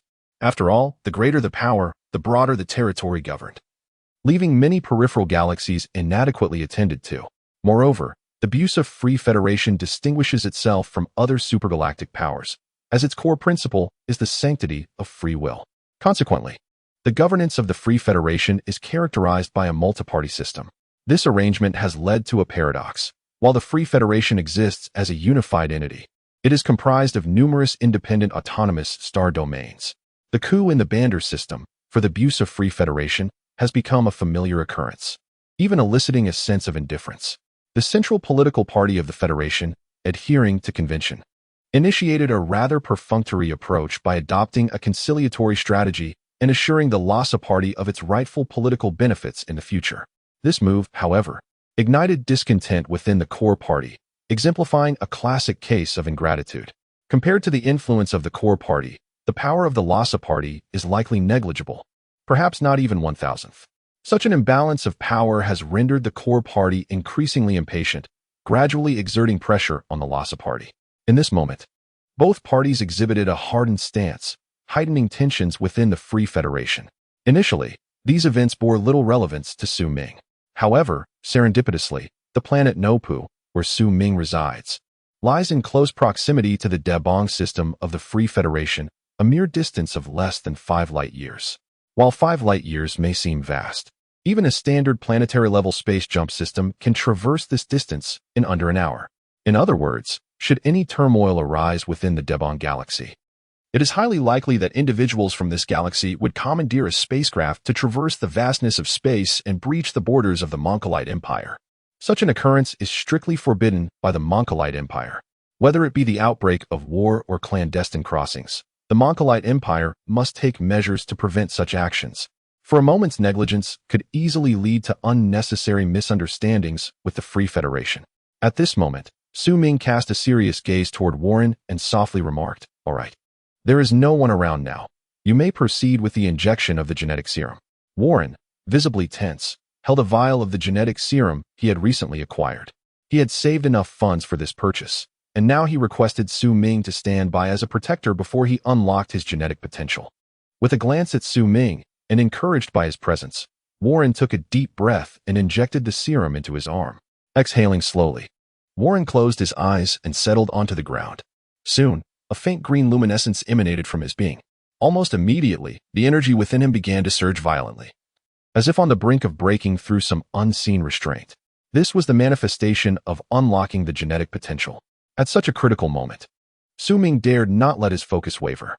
The peculiarities encountered during the unlocking process were numerous, and the genetic serum carried certain risks, particularly one procured from the Nopu planet, where the safety of such substances could not be guaranteed. Su Ming had already prepared himself mentally for the possibility of rushing Warren to the hospital. Fortunately, after enduring the initial agony, Warren's condition stabilized. Soon, an intense surge of energy erupted within him. Although this energy was significantly inferior to Su Ming's natural abilities, it was vastly more potent than Warren's energy level prior to receiving the gene serum. Upon sensing this surge, a flicker of joy illuminated Su Ming's face. Success. Warren had successfully unlocked his genetic potential. Moreover, based on Su Ming's perception of Warren's physical energy, it was evident that, at that moment, Warren's physical and cerebral energy levels were both around 30. Typically, when an individual unlocks their genetic potential, their energy level hovers around 10. Even Su Ming's was a mere 25 at that time. However, considering that Warren was nearly 17, having trained for an entire additional year compared to an average person, It was hardly surprising that his awakened energy level was higher than normal. This scenario also validated Su Ming's prior theories regarding the relationship between genetic unlocking and training. It was not solely the unlocking of genetic potential that constituted effective training. The training undertaken prior to unlocking could also manifest as physical energy within the body. Perhaps unbeknownst to Su Ming, this seemingly inconspicuous theory of his would, in the unfolding cosmic journey, profoundly alter the trajectory of human genetic evolution. Chapter 23. Body Refinement. Warren opened his eyes, and an expression of sheer joy filled them. Su Ming, I have become a genetic warrior. Heavens! Does that mean I could pilot a mech in the future? Warren exclaimed excitedly, then casually gestured with his hands, moving them with a certain flair. Su Ming chuckled softly beside him, remarking, this is just the beginning. Mechs possess a minimum combat capability of stellar level, while you currently only reach the surface level. You should gradually improve before aiming higher. Warren grinned, playfully responding, no worries, there's plenty of time. The lifespan of a genetic warrior far exceeds that of an ordinary person, and as I am also a mechanic, my chances of becoming a mech warrior in the future are quite substantial. Upon hearing Warren's words, Su Ming slowly nodded. The combination of a mechanic and a genetic warrior almost guarantees a future as a mech warrior. The reason why not every genetic warrior becomes a mech warrior is largely due to the brain domain energy level, and significantly, whether the genetic warrior is also a mechanic.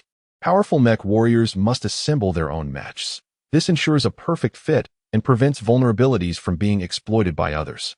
If a mechanic who assists in the assembly harbors ill intentions, the warrior could easily fall victim.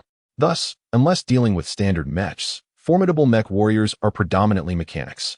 Conversely, if one is a skilled mechanic now, the likelihood of Warren becoming a mech warrior in the future is indeed very high.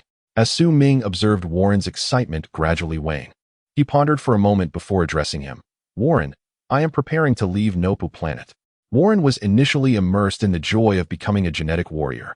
Yet upon hearing Su Ming's words, he was taken aback. What? You wish to leave Nopu planet? Why? A look of confusion crossed Warren's face. Su Ming chuckled softly before responding. Nopu planet is fundamentally too primitive, classified merely as a terrestrial-level planet. The mechanical components encountered here are also of the same low tier, offering little in terms of advancement for me. I aspire to explore planetary level or even higher tier celestial bodies. Su Ming was not being disingenuous. The recent incident on the Azure Blue Star had ignited within him a desire to depart from Nopu planet. The catalyst was not the inhabitants of Azure Blue Star, but rather that sniper rifle. It was only after assembling the sniper rifle that Su Ming truly grasped the significant enhancement afforded by planetary-level mechanical components. Furthermore, the rewards and Starlight points derived from assembling planetary-level weaponry were considerable. The Starlight point yield from crafting a single planetary-level weapon could equate to that of 5 terrestrial-level weapons. As Su Ming's energy level rose, so too did his demand for Starlight points during his training. Previously, assembling terrestrial-level items sufficed to meet his Starlight point needs, but now, it was evidently inadequate for his evolving requirements. Thus, this notion took root in Su Ming's mind. After a moment of contemplation following Su Ming's remarks, Warren raised his head and said, Su Ming, why don't I accompany you on your journey? Now that I have become a genetic warrior, according to Imperial law, I am no longer obligated to serve on logistical planets. I shall join you. Su Ming was taken aback. Warren's choice was unexpected. After a moment's contemplation, he gazed deeply into Warren's eyes, recognizing the unwavering determination within them, and understood that Warren's decision was not made in haste. After reflecting for a while, Su Ming nodded in agreement. Indeed, he required assistance in managing the tedious tasks of mechanical disassembly and assembly, and he had come to regard Warren as a friend. Naturally, he would not decline Warren's request. Thus, they agreed to tidy up first and depart from Nopu planet together in 3 days. Su Ming smiled at Warren and said, it had now been over a week since the incident on the Blue Ocean Star. During this week, Su Ming had been more diligent than usual in disassembling and reassembling machinery. This was not merely for the sake of work. Rather, it was primarily to accumulate Starlight points. Having exhausted his supply of Starlight points in one go, Su Ming quickly realized their immense value. As he prepared to leave Nopu planet, he had also amassed a significant reserve of Starlight points for emergencies, 400 points, to be precise. This bounty was the result of his fervent mechanical assembly efforts, sufficient for a considerable duration. However, Today, aside from his routine cultivation, Su Ming glanced at his system panel, a contemplative expression crossing his face. Starlight points, aside from being utilized for cultivation and combat, possessed another function that Su Ming had previously overlooked: body refinement. Previously, due to his relatively weak energy level, Su Ming had primarily focused his starlight points and vitality on cultivating his techniques. However, at present, Su Ming found himself unable to achieve a qualitative leap in his energy level within a short span of time, gradually becoming aware of the functionality of physical enhancement. Host S Physical Enhancement Level. Level 1. The next level requires 100 star points. This was the information regarding Su Ming's physical enhancement progress within the system. A hint of perplexity crossed Su Ming's face. In the current interstellar society, the concept of physical enhancement was virtually unheard of. He had never encountered any master with such a practice. This could possibly stem from the disparity between the interstellar society's overall framework of genetic evolution and the distinct approach provided by the system. The prevailing belief in interstellar society is that as one's energy level increases, so too does the body's resistance and cellular durability, rendering physical enhancement unnecessary. Indeed, countless detection instruments have confirmed that with the rise in energy levels, various attributes of the body also improve. Just as a surface-level weapon, without infusing it with brain domain energy, could never harm a genetic warrior of level 6 or above. If the enhancement of energy levels inherently improves physical capabilities, then why pursue physical enhancement? This was a conundrum that troubled Su Ming. Without hesitation, he chose to exchange 100 star points for the physical enhancement option from the system. Beep. The host has exchanged for the physical enhancement option, consuming 100 star points. Enhancement in progress. Soon, Su Ming felt a surge of concentrated starlight emanating from a profound depth within his body, coursing through every corner in an instant. A slight tension appeared on Su Ming's face.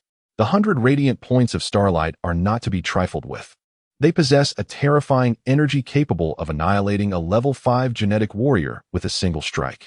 Previously, merely releasing this energy from within himself nearly caused him to burst apart. Now, as it all surges into his body, will he once again encounter a similar predicament? Chapter 24. Departing from Nopu planet at that moment, Su Ming sensed an overwhelming urge within his cells, a consuming sensation that gradually absorbed the starlight into his very being. His expression shifted. He was now a 9-Yao star body, with half of his physical form composed of starlight. Consequently, his cells contained corresponding starlight matter. The cells began to absorb this starlight, akin to a person quenching their thirst, replenishing vitality within them. Soon, an intense craving manifested within his cells. A thirst so profound that it required no circulation of starlight. The hunger within the cells autonomously drew the starlight in. Su Ming's expression changed as he followed this primal desire, gradually activating the Starry infinite technique. Under the influence of this technique, the absorption rate of starlight surged to unprecedented efficiency, with his cells consuming vast amounts of it. Before long, Su Ming felt a sensation akin to overindulgence within his cells, a swelling feeling that gradually enveloped his entire body. He frowned slightly, discomfort washing over him, as if every part of his physique were inflating. Yet, as the technique progressed and the starlight continued to be absorbed, the sensation evolved. The cells that absorbed an abundance of starlight seemed to yearn for more space for this celestial radiance, as if empowered by the starlight. They gained the energy necessary for evolution. In summary, every cell within Su Ming underwent rapid transformation at that moment, becoming increasingly resilient and vibrant, while their capacity for energy absorption heightened considerably. This process persisted for approximately 10 minutes. Soon, Su Ming observed a layer of dark impurities being expelled from his skin. With the release of these impurities came an extraordinary sensation of refreshment, akin to a person who had not bathed for 16 years suddenly experiencing a thorough cleansing. This rejuvenation originated from the very core of life itself. Without hesitation, Su Ming rose and made his way to the bathroom, washing himself from head to toe. A substantial volume of dirty water flowed down the drain, and the grime on his body vanished. Su Ming let out a soft sigh, then closed his eyes to embrace the transformations brought about by this physical refinement. He felt his body growing increasingly resilient, with enhancements in recovery, stamina, resistance, and adaptability across the board. Furthermore, his physical energy level experienced a remarkable increase of 100 points during this process of refinement. Although elevating one's physical energy level can also yield effects similar to these enhancements, the two processes are fundamentally distinct. The elevation of physical energy level results in a passive and gradual refinement that accompanies the increase in energy. In contrast, refining the body using starlight is an active process that can be executed swiftly, yielding far superior results compared to those achieved through mere elevation of physical energy levels. The effect is approximately more than double that of an ordinary body refinement level. In other words, after Su Ming undergoes body refinement, his resilience and overall abilities are more than twice that of others at the same level. A smile of delight appeared on Su Ming's face. Although the difference may not be immediately apparent in the early stages, as time progresses, this advantage will snowball, ultimately creating a significant gap between him and his peers. Ding. The host's body refinement level has been elevated to level 2. The required starlight points for the next level of body refinement, 500 points.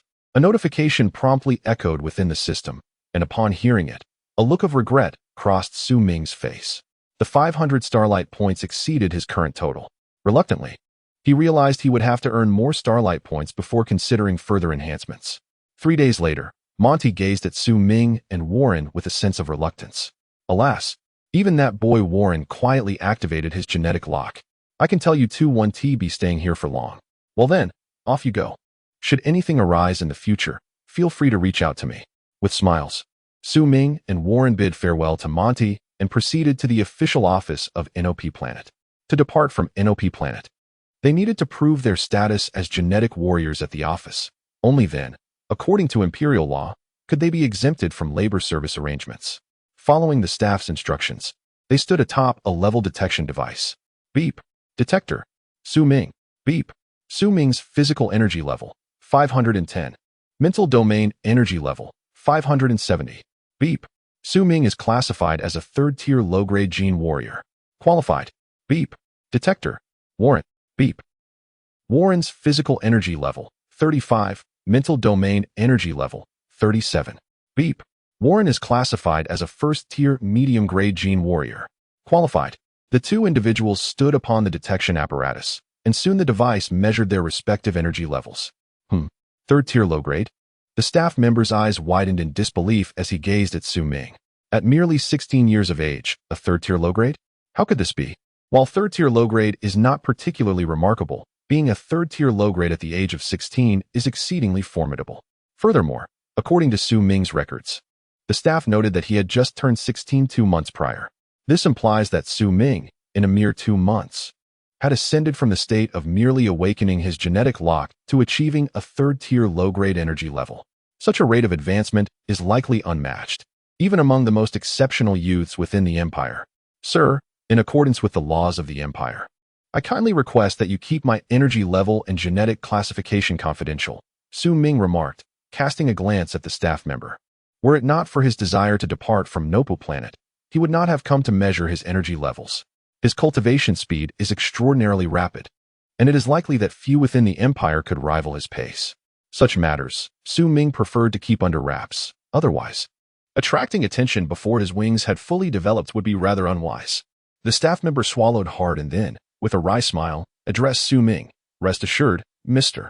Su Ming, we will not disclose your information.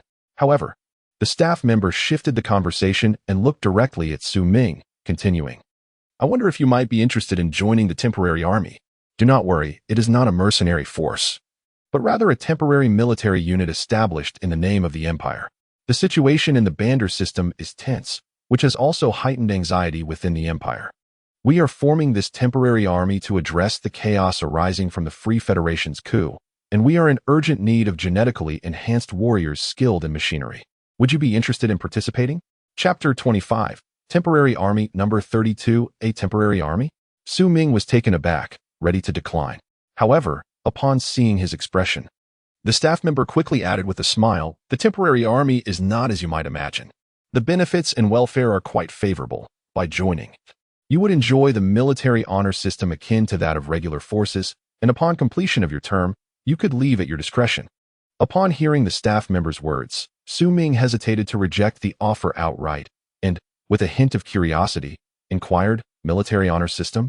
The staff member replied with a grin, it means that when you accumulate military honors, you will be treated equally to regular troops, and later, you can exchange those honors for a variety of rewards. The staff paused momentarily, recognizing that the recruitment of soldiers would also be counted among their accomplishments. Thus they were quite persuasive in their efforts. I observed that both of you are genetically engineered warriors with a profound understanding of machinery. It is only natural that you aspire to assemble your own mechs in the future. Within the military merit system, achieving a certain level of merit allows one to exchange it for knowledge and blueprints pertaining to mech assembly. The more merit one accumulates, the higher the caliber of mech assembly blueprints one can obtain. Upon hearing the staff's words, Su Ming and Warren exchanged glances, each discerning the spark of desire reflected in the other's eyes.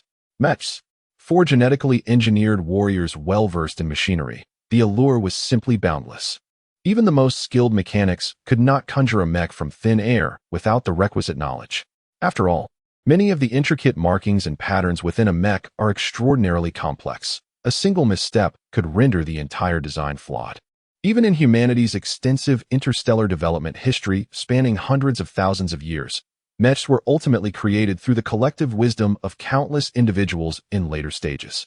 It is unequivocally impossible for an individual to fabricate such a sophisticated mech system without mastering the underlying knowledge. Knowledge and blueprints regarding mechs are an indispensable part of the journey for both individuals as they aspire to become mech warriors. At this moment, the prospect of gaining access to mech knowledge and blueprints by joining the temporary military service was immensely appealing to them. After pondering for a while, Su Ming curiously inquired, "Is it difficult to earn military merit while serving in the army?" Upon observing the intense interest displayed by Su Ming and Warren, a glimmer of delight flashed across the staff member's eyes, and he began to explain with even greater enthusiasm. There are numerous ways to earn military merit: by vanquishing foes, assembling machinery, repairing equipment, and so forth. I see that both of you are skilled mechanics. Once you join the temporary military, your opportunities to earn military merit will far exceed those of others. You should certainly consider this.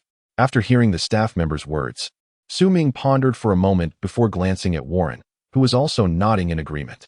Su Ming then addressed the staff member, saying, "Very well. We are willing to join the temporary military. However, could we be assigned to the same unit?" The staff member's face brightened immediately, and he eagerly nodded in response. "Rest assured, that will be no problem at all. In fact, a temporary military unit comprising 1,000 personnel will be passing through Norp in 2 hours. I will ensure that both of your details are registered with this unit." Upon hearing the staff member's assurance, Su Ming nodded and, along with Warren, found a spot to sit and await the arrival of the temporary military. Reflecting on the situation, Su Ming felt somewhat bemused. If he were still the second heir of the Colin family, would he not possess extensive knowledge of mechs? As one of the premier families of the empire, the Colin family likely harbored tens of thousands of documents on mech knowledge. The profound heritage of such a prominent family could even rival that of certain interstellar powers. Moreover, should Su Ming wish to delve into more advanced mech studies, the Colin family would undoubtedly have the means to procure such knowledge for him. However, now that Su Ming has been disowned by the Colin family, all the privileges that are typically reserved for the legitimate heirs of prominent families have been solely enjoyed by Su Rue. Su Ming shook his head, feeling no resentment within.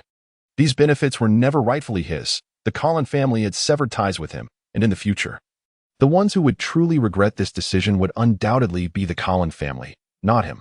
Approximately 2 hours later, a colossal starship descended with precision in front of the office building. Su Ming gazed in astonishment. A stellar-class spacecraft. It surpassed the vessel previously piloted by the mercenaries by an entire echelon. Truly, this was the military regiment established by the Empire, and its hardware alone starkly contrasted with that of ordinary mercenaries. Soon, an officer sporting a distinctive mustache emerged from the ship. Although it was termed a temporary military unit, the higher echelons, or rather the decision-makers, were undoubtedly composed of seasoned military officers. The Empire would never appoint an individual lacking formal credentials as the commander of a temporary force. Upon stepping out of the ship, the officer directed his gaze towards Su Ming, Warren, and the staff members standing at the entrance. "Are these the mechanics who are to join the temporary military?" Lieutenant Wachter inquired directly. The staff member nodded and, with a smile, handed Su Ming and Warren's identification documents to Lieutenant Wachter. 16 years old. A third-tier inferior genetic warrior?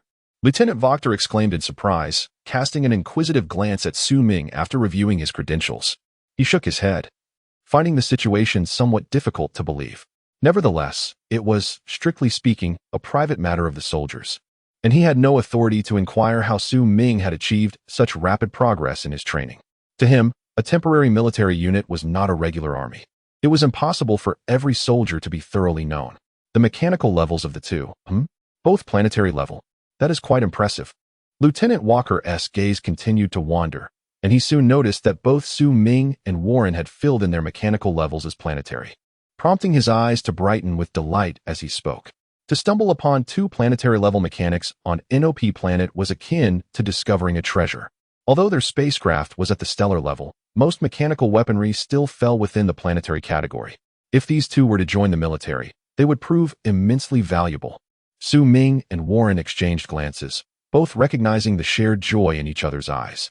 Under Su Ming's guidance, Warren had made remarkable strides in his mechanical skills and was now capable of repairing certain planetary-level mechanical components, while still not entirely proficient. He could indeed be considered a planetary-level mechanic. As for Su Ming, he glanced at the stellar-level spacecraft before him. Confirmed. He should also be able to repair the spacecraft in front of him. In reality, Su Ming might already be a stellar-level mechanic or even of a higher rank. However, due to the absence of any tasks or mechanical components above stellar level on NOP planet, he had yet to engage in stellar-level mechanical repairs, thus temporarily designating his level as planetary. Nevertheless, this was sufficient to bring Lieutenant Walker immense surprise. Every army experiences a scarcity of mechanics, particularly those of considerable skill, which are exceedingly rare. The sudden arrival of two such individuals left Lieutenant Walker profoundly satisfied. All right, comrades, no need to be dazed. Aboard the spaceship, please. The Imperial 32nd Temporary Military Corps welcomes you. Chapter 26. Locked thus, Su Ming and Warren were invited aboard the temporary military spaceship by Lieutenant Walker. Zhongli, we have two newly arrived planetary mechanics. Could you please assist in arranging accommodations? Upon boarding the vessel, Walker addressed a young woman nearby. Zhongli, with her healthily sun-kissed complexion and neatly trimmed hair, exuded a refreshing aura. Upon seeing Su Ming and Warren, her eyes brightened, and she cheerfully exclaimed, "Wonderful! We are in dire need of mechanics at this very moment. Your arrival is perfectly timed. Follow me. I will show you to your quarters." Nodding in agreement, Su Ming and Warren trailed behind Zhongli as they ventured deeper into the spacecraft. After a short while, a gentle tremor coursed through the ship.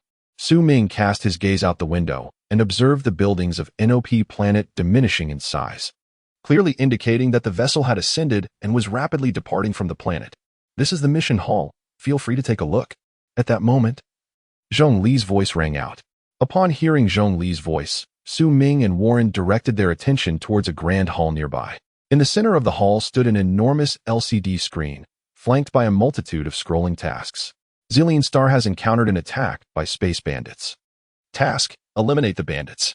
Recommended number of participants: 10 to 20 individuals. Recommended level: 3rd tier gene warriors and above. Military merit: 100 points per person, along with the repair of 20 planetary grade weapons. Requirement: completion within 10 days. No limit on the number of participants. Recommended mechanic level: capable of repairing planetary grade and above. Military merit: 400 points per item. This was merely a fraction of the tasks available. There were estimated to be thousands more, to an almost overwhelming degree. Throughout the hall, numerous soldiers wandered, seemingly contemplating which tasks to undertake. Su Ming and Warren gazed at the tasks in a state of bewilderment. Beside them, Zhongli smiled and explained, "The temporary military operates with relatively loose management. One can earn military merit exceeding 200 points within a month. These are the total tasks available throughout the entire star system. Not only can we accept them, but other temporary military personnel can as well. Whoever completes the task first will settle the account. There are small ships available on the vessel for soldiers to execute their missions. When you have a task, you can borrow a small ship from the mission center and then depart to undertake your assignment." Zhongli concluded with a smile. Su Ming and Warren immediately displayed expressions of realization. The two individuals were puzzled as to how a temporary military unit composed of 1,000 personnel could possibly undertake over 10,000 tasks. It turned out that all tasks across the entire star system were being collectively pursued, which explained the sheer volume of assignments. At that moment, a man's voice interrupted their thoughts. "Zhongli, I heard that two new mechanics have joined us. Are these the two gentlemen?" The trio turned in surprise to see a man in military attire striding towards them, his expression one of delight as he regarded Su Ming and Warren. "Rock," Zhongli exclaimed, taken aback. "Gentlemen, are you the newly added mechanics?" Rock inquired with a smile, nodding at Zhongli before shifting his gaze to Su Ming and Warren. Yes," Su Ming responded, feeling somewhat overwhelmed by the man's enthusiasm. Upon learning that Su Ming was a mechanic, Rock's face instantly lit up with joy. "Wonderful. The 32nd Temporary Army finally has other mechanics." With that, Rock excitedly produced a mechanical battle blade, his face brimming with anticipation as he turned to Su Ming and asked, "Could you possibly assist me in repairing this planet-class superheated blade?" Su Ming and Warren exchanged bewildered glances, both struggling to comprehend the situation with such an overly eager requester right upon their arrival. Upon witnessing the peculiar expressions in Su Ming and Warren's eyes, Zhongli couldn't help but let out a wry smile. She then addressed them, saying, "Please do not take offense, but previously there was only one planetary-level mechanic aboard the ship. Whenever a planetary weapon malfunctioned, we had to seek the assistance of this solitary mechanic, resulting in a queue that often left individuals waiting for several days. However, with the addition of both of you, the pressure on this mechanic can be significantly alleviated, allowing everyone to avoid the long wait." Upon hearing Zhongli's words, a man named Locke nodded repeatedly before sheepishly remarking, "Please forgive us, esteemed young masters. My urgency stems from the fact that without my combat knife repaired, I am unable to undertake any missions." As Su Ming and Warren listened to their explanations, a look of realization dawned upon their faces. Su Ming then inquired with astonishment, "Are there truly so few mechanics?" "It is not that there are few mechanics in general," Zhongli clarified, "but rather a scarcity of planetary-level mechanics. While surface-level mechanics are abundant, they seldom have the opportunity to work with planetary machinery, often spending their entire careers focused solely on surface-level repairs, which contributes to the shortage of planetary mechanics." Locke interjected, "It is not entirely so. Primarily, planetary-level mechanics typically come from affluent backgrounds, possessing the financial resources necessary to practice mechanical disassembly extensively, which in turn nurtures their development into planetary-level mechanics." As they absorbed this information, both Su Ming and Warren found themselves enveloped by an odd sensation. It is quite a coincidence that Su Ming and Warren, despite hailing from prominent families, found themselves cast out midway. However, they had indeed dismantled numerous mechanical components. Warren, in particular, was fortunate.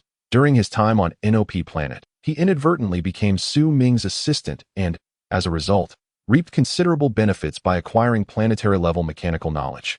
Thus, both of them did not fully grasp the rarity of a planetary-level mechanic until they heard the two speak, realizing how exceptional such expertise truly was. At this moment, Rock, with the two young masters newly inducted into the Legion, was reminded of the protocol which dictated that they should await the activation of their military merit system before Su Ming could utilize his merits to request their assistance in repairs. By asking them for help now, wasn't he merely taking advantage of their position? Zhongli stepped forward, proactively assisting Su Ming in declining Rock's request. Upon hearing Zhongli's words, disappointment washed over Rock's face as he forced a smile and said, "I was too hasty. My apologies for the interruption." He grasped his battle knife and prepared to leave. Yet, at that instant, Su Ming unexpectedly spoke up, "No worries, repairing the battle knife won't take much time. I can do it for you right now." Chapter 27, Planetary-Level Mechanic. Both Zhongli and Rock were taken aback by Su Ming's words. Su Ming then looked at Rock with a smile. "However, you must guide me to the workbench, as I am not yet familiar with this place." With that, Rock led Su Ming and Warren to the mechanical repair room aboard the spaceship.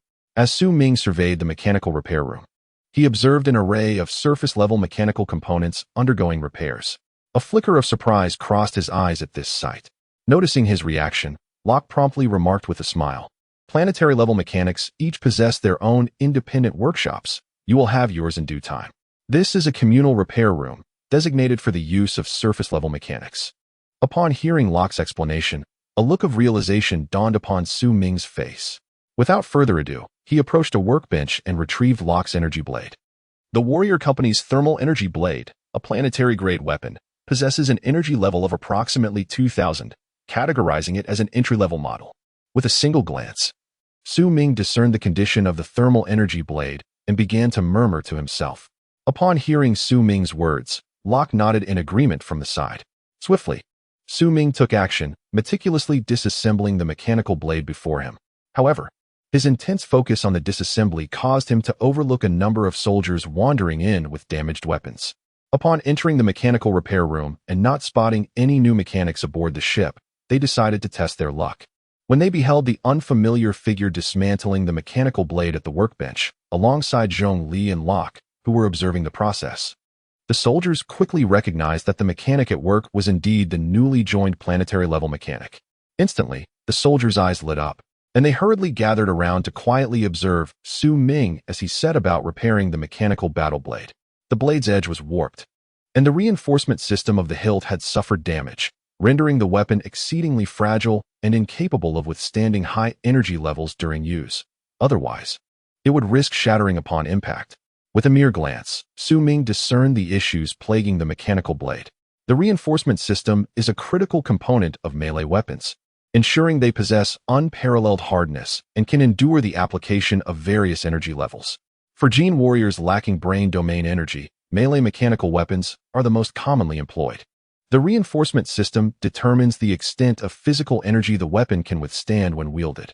Given the current damage to the system, it was estimated that, based on the original material of the blade, it could endure collisions of no more than 200 energy points. Any higher, and the mechanical blade would likely splinter.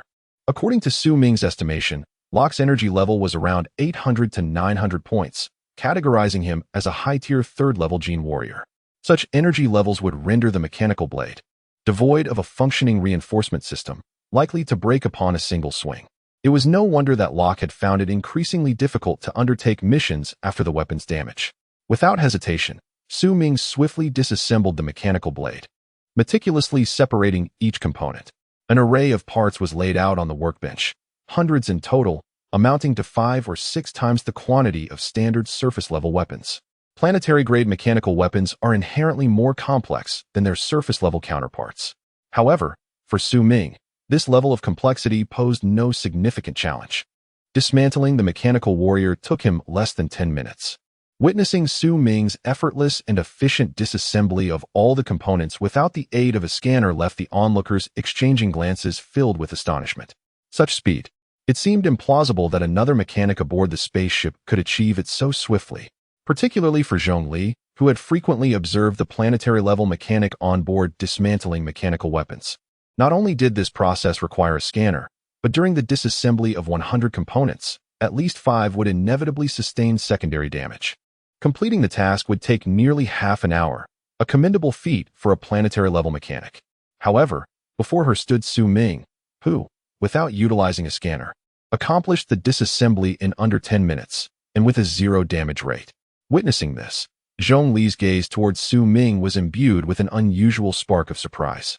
Ignoring the attention of the crowd, Su Ming remained engrossed in his mechanical repair process. Soon, in accordance with his usual practice, he began to dissolve all the markings on the mechanical sword. Locke's eyes widened, yet recalling Su Ming's swift movements, he dared not voice his thoughts. After erasing all the markings, Su Ming picked up the nearby engraving tool and focused intently on etching his own distinct patterns onto the mechanical sword. As the number of carvings increased, Su Ming has now developed a distinctive style in his sculptural imprint.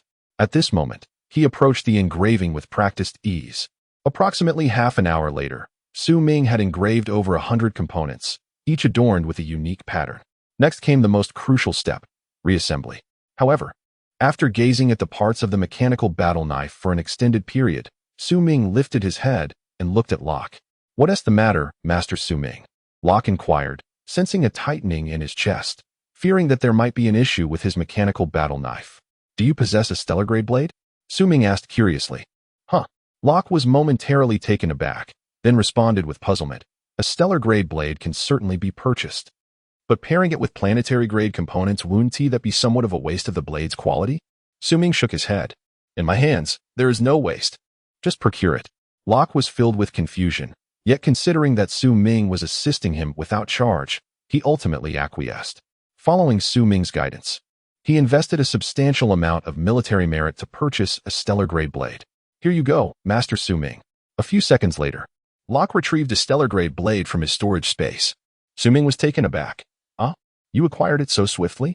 Upon hearing Su Ming's words, Zhongli and Locke burst into laughter.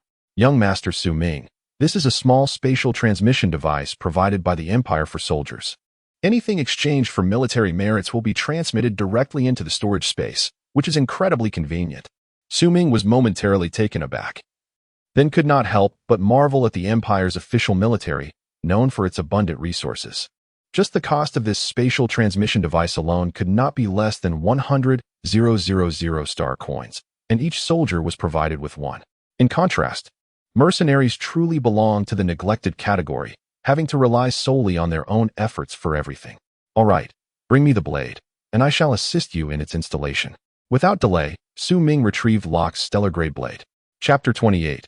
Greatly popular with confidence, Su Ming began to meticulously reassemble the components in his hands. The atmosphere in the repair room was tense, with everyone gazing at Su Ming in astonishment. They had never witnessed such swift and seemingly effortless assembly. Su Ming effortlessly grabbed a component, piecing it together like a child with building blocks, seamlessly integrating it with the other parts. Could this method truly succeed? A soldier swallowed hard, watching Su Ming's actions with a mix of awe and trepidation. Each assembly step required extreme caution and an unwavering commitment to precision in the integration of these components. Observing Su Ming's demeanor now, one cannot help but notice an air of effortless ease about him. Even though the components were not entirely assembled, his gaze drifted towards the other parts on the workbench. Reminiscent of a child at play, onlookers instinctively felt a pang of concern that Su Ming might falter in his assembly. Yet, against all odds, each time he embarked on this thrilling endeavor, the mechanical parts came together seamlessly. Witnessing this spectacle, the crowd exchanged astonished glances, realizing that Su Ming's mechanical prowess likely surpassed that of a planetary level. This phenomenon suggested a casualness born of a dimensional superiority. Approximately 15 minutes later, the mechanical battle blade was fully reassembled. At that moment, the blade emanated a powerful energy response, its edge unmistakably forged from stellar-grade materials. Su Ming had remarkably fused planetary-grade components with a stellar-grade blade, leaving onlookers in awe. The brilliance of the young master's craftsmanship was astonishing. Rock, overwhelmed with joy, seized the battle blade and executed a strike on the testing apparatus. To his astonishment, he registered an energy level of 1,400 points. It is noteworthy that Rock himself possessed an energy level of merely below 900. Thus, he managed to inflict a damage output of 1,500 points purely through the mechanical warrior, exceeding by 500 points.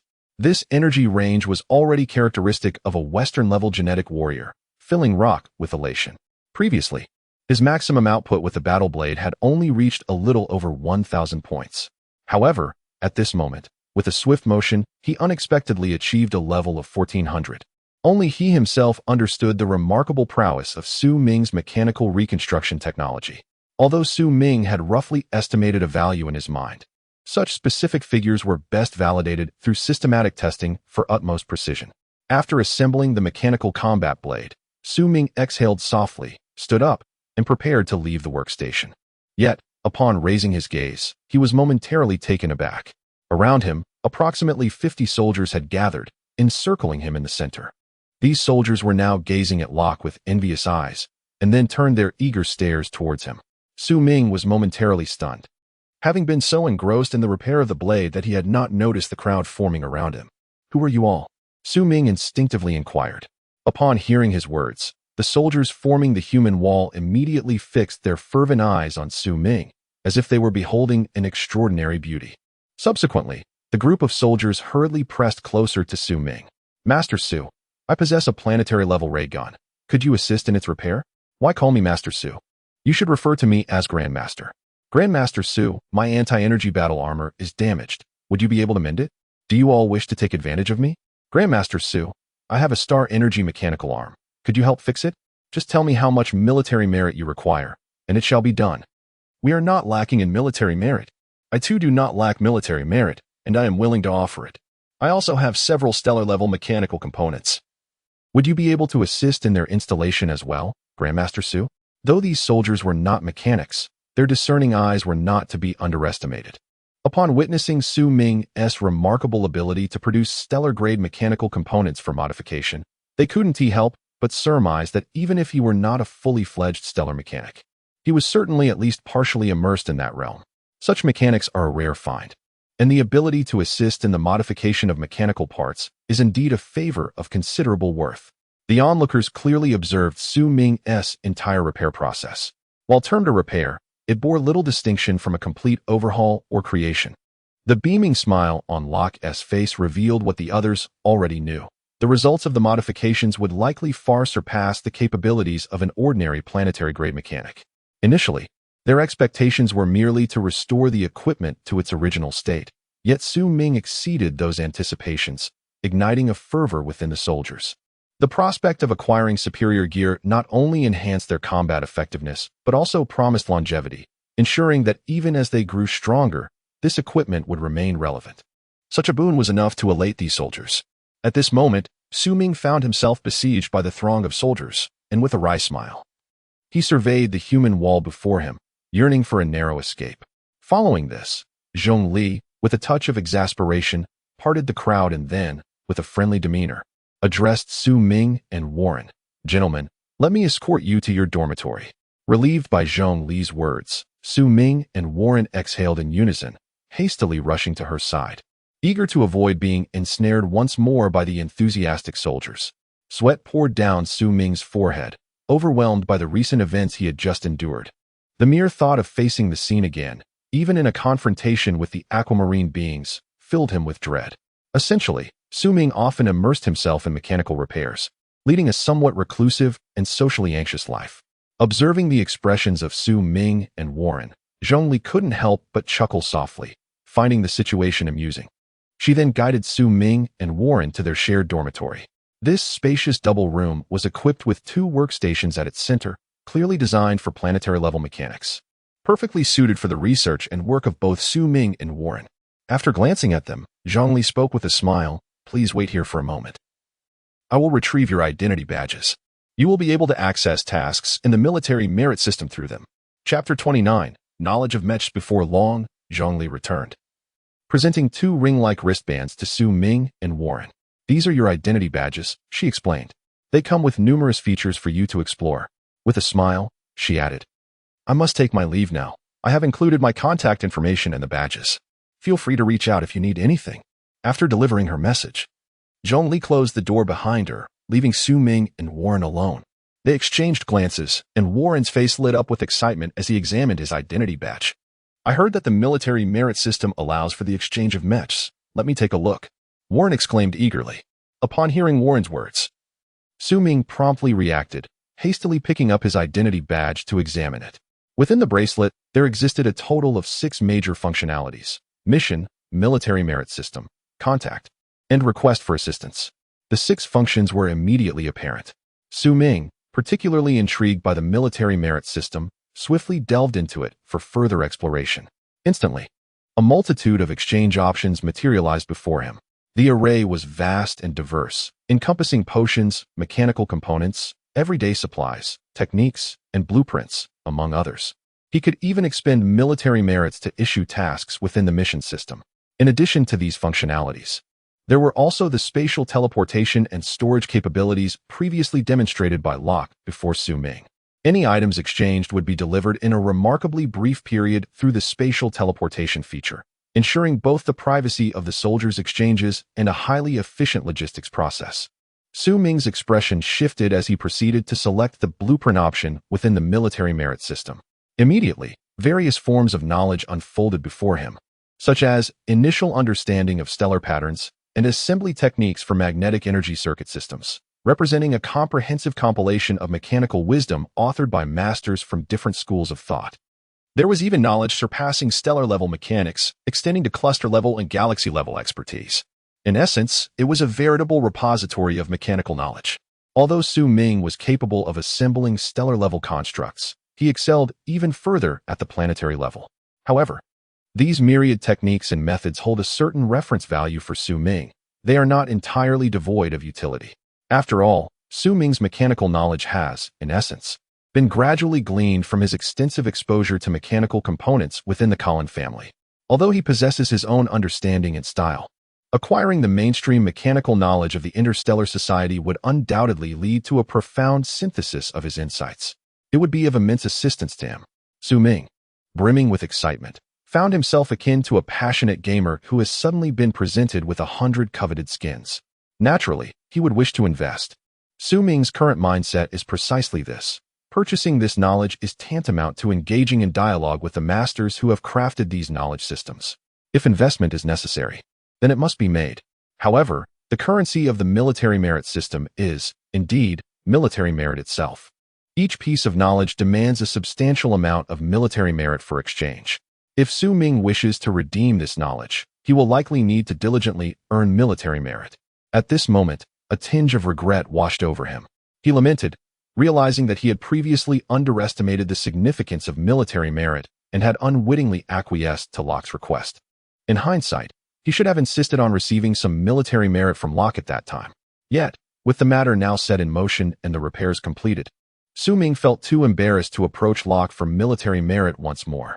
He could only manage a wry smile. Just then, he was startled by Warren's exclamation from nearby. "My goodness, the knowledge and blueprints for Mechas are exorbitantly priced." Upon hearing Warren's words, Su Ming was momentarily taken aback, his expression reflecting astonishment. He then shifted his gaze downward, landing on the Mech knowledge section. WASP type basic flight Mech X1. Type knowledge blueprint required military merits 80. 000 minimum required brain domain level for operation 3000 points. Humanoid E-class advanced mech. Type knowledge blueprint required military merits 150. 000 minimum required brain domain level for operation 4000 points. Upon viewing these two models, Su Ming was utterly astonished. These mechs could be deemed exceedingly fundamental. They represented the entry-level designs essential for anyone aspiring to delve into mech knowledge. However, he was taken aback to discover that even these basic models demanded such a substantial amount of military merits. Previously, Su Ming had observed the task pricing within the mission hall. For ordinary tasks, even when completed successfully, one would typically earn only a few hundred points of military merit, while higher-tier missions might yield a few thousand at most. Judging by these figures, amassing sufficient merits to afford a mech knowledge blueprint seemed an insurmountable challenge that could stretch into the distant future. Taking a deep breath, Su Ming acknowledged the reality. The acquisition of mech knowledge currently constituted the true essence of every nation's core expertise. In the marketplace, the circulation of mech knowledge was strictly prohibited, rendering it a rare and priceless asset.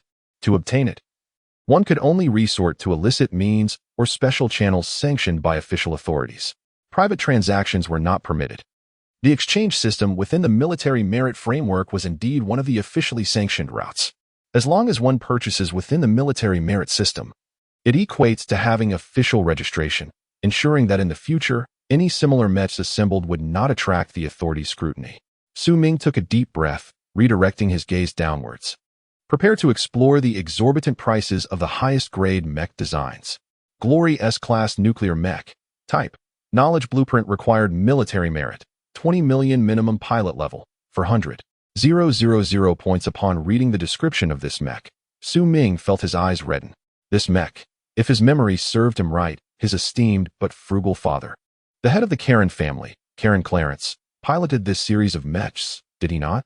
Yet, the mech his father operated was significantly more advanced and powerful, seemingly the Glory SSS-class ultimate mech.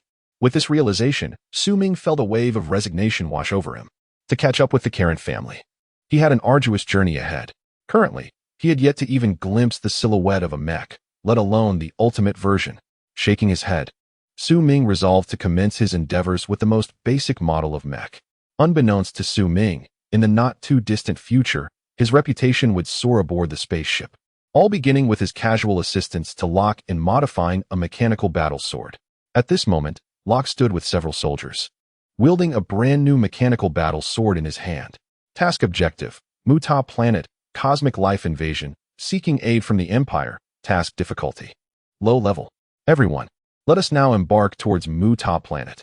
A powerful sergeant beside Locke spoke with a calm demeanor. Subsequently, several individuals nodded in agreement and entered a small spacecraft. In the next moment, the small vessel detached from the main ship and sped toward an unremarkable planet. Chapter 30, Muta Planet Whoosh. The spacecraft zipped past, and then several figures leapt from the vessel. They activated the flight mode of their cosmic battle suits and descended directly onto Muta planet. At that moment, the planet was teeming with hundreds of spherical creatures adorned with tentacles, continuously ensnaring humans with their appendages and drawing them into their gaping maws. These beings are a type of cosmic life form. The universe is indeed vast. Within the cosmic expanse, there occasionally emerge life forms capable of thriving in the void, drifting through the emptiness. These entities do not belong to any specific biological classification and are collectively referred to as cosmic life forms. The strength of cosmic life varies. However, due to the limitations of individual organisms, these beings perpetually wander the universe, unable to develop their own technology or civilization. Thus, while they may possess greater strength than ordinary humans, they fall short when compared to those with technological advancements and cultivation systems, such as cultivators or gene warriors. They exist in a realm between the two. It turns out to be the furball monster. Upon their arrival on the planet of Muta, these individuals were greeted by the sight of peculiar creatures, their expressions shifting to one of understanding. The beings known as fuzzy balls were characterized by their spherical forms and tentacles. Within the cosmos, these entities are quite common, often drifting in groups through the vastness of space. Typically, they curl into a compact shape, leisurely wandering to conserve energy. However, upon detecting a planet teeming with life, they descend upon it, consuming its inhabitants to replenish their own vitality. The average combat prowess of a fuzzy ball ranges between the second and third tiers of genetic warriors, rendering them a formidable natural disaster for a low-tier planet like Muta. Yet, for the soldiers who had descended, this posed little concern. This contingent, consisting of approximately 15 individuals, was comprised of elite genetic warriors, with an average rank of Tier 3 and led by a commander of the lower tier of the third level. Equipped in such a manner, this squad was more than capable of eradicating the fuzzy balls. After all, the combat strength of technologically advanced humanity does not solely derive from biological energy. A significant portion of it comes from the enhancement provided by weaponry and equipment. It is plausible that a lower Tier 3 genetic warrior, armed with a formidable mechanical combat unit, could rival the capabilities of an average upper Tier 3 genetic warrior. As the team beheld the fuzzy balls, a collective sigh of relief escaped them. Excellent. These were not perilous cosmic entities. The fuzzy balls could be effortlessly dealt with by the squad. The initial engagement, if prolonged, would result in greater casualties for the Mu Tower planet. The captain spoke calmly, then swiftly propelled himself and his soldiers towards the direction of the furball creature. During this endeavor, he retrieved a ray gun from his storage space, aimed it, and unleashed a barrage of shots at the creature. As the strongest member of the squad and a developer of cerebral domains, the captain's proficiency with firearms significantly amplified their destructive power. In an instant, several furball creatures were reduced to nothingness, their existence extinguished by the captain's precision. This display of might successfully attracted the attention of numerous furballs in the vicinity. The surrounding creatures immediately abandoned their human prey and charged ferociously towards the captain. Each furball stood approximately 5 to 10 meters tall, with hundreds of them rushing forward, creating a breathtaking spectacle. However, this did not intimidate the team led by Locke. The members of the squad wore indifferent smiles as they witnessed the scene unfold. One by one, the soldiers retrieved their mechanical warriors from their storage spaces and advanced to engage the furballs in combat. For those who had not developed their cerebral domain capabilities and relied solely on physical prowess, melee weapons proved far more effective than firearms. Locke, too, drew forth his recently repaired and modified thermal combat knife from his cloak. With a swift movement, he surged forward to confront a furball creature possessing the strength of a mid-tier genetic warrior. He abruptly raised the war blade in his hand and, in an instant, unleashed a powerful strike. The energy within him erupted, augmenting the blade with an intense force. In that fleeting moment, the blade's tip ignited to a brilliant crimson, radiating an exceptionally searing heat as it cleaved through the creature, severing it cleanly in two. The scorching temperature rendered the surrounding air blistering hot. This third-tier, medium-level creature was instantly engulfed by the terrifying energy, its two halves reduced to ashes. The sheer ferocity of the heat startled several nearby comrades. "Locke, what is happening? Have you made a breakthrough?" Those familiar with Locke exclaimed in astonishment, curiosity evident in their voices as they witnessed the spectacle. Yet, at that moment, Locke stood frozen in disbelief, gazing at the blazing war blade in his grasp. Previously, he would never have been able to dispatch a medium-tier opponent with a single blow. Such encounters typically required considerable struggle before achieving victory. However, just moments ago when he swung the blade. It felt as though the creature was nothing more than a fragile bubble, offering no resistance as it was effortlessly bisected. That seamless sensation was something Locke had not experienced in ages. He contemplated the weapon he held. Deep within, he recognized that the remarkable ease with which he had vanquished the creature was largely attributable to the war blade itself. What astonished Locke even more was the realization that this blade possessed the prowess of a stellar weapon. Most importantly, the threshold for wielding this battle blade is astonishingly set at merely a level 3 genetic warrior. Every weapon possesses its own usage threshold. However, this threshold does not imply that one cannot lift or utilize a weapon if one's capability falls short. Rather, it denotes the minimum level required to harness the true potential of the blade. For instance, if a level 2 genetic warrior were to wield the thermal battle blade, they would be unable to unleash its searing energy during combat, treating it instead as a mere resilient weapon. In such a scenario, its power would diminish by more than fivefold. There have even been instances where individuals with significantly lower capabilities have met their demise from the recoil of firearms wielded by those of far superior ranks. The principle remains immutable. One should wield weapons commensurate with their capability and rank. Yet, at this moment, Locke suddenly perceived that the mechanical warrior modified by Su Ming, which clearly possessed stellar-level might, had a usage threshold of merely planetary level. This is akin to a child having the ability to wield a handgun, where even the strongest adult could be felled by the child's fire. If that were indeed the case, Locke instinctively felt that Su Ming's prowess far surpassed that of an ordinary stellar-level mechanic. It was likely that only a true master of machinery could achieve such a feat. Chapter 31. Level 5 Cosmic Beings. With such a formidable thermal battle blade in his possession, Locke quickly made a significant impression during this mission.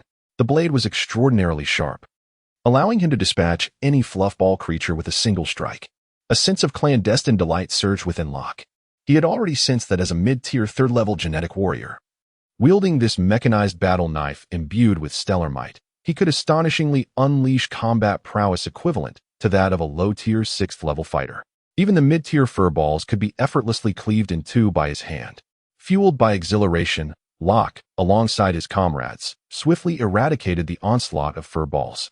Naturally, his remarkable performance drew the attention of his teammates. As frequent collaborators, they were well aware of each other's strengths and weaknesses within the team. Seeing Locke's sudden surge in power inevitably captivated their focus. What could it be?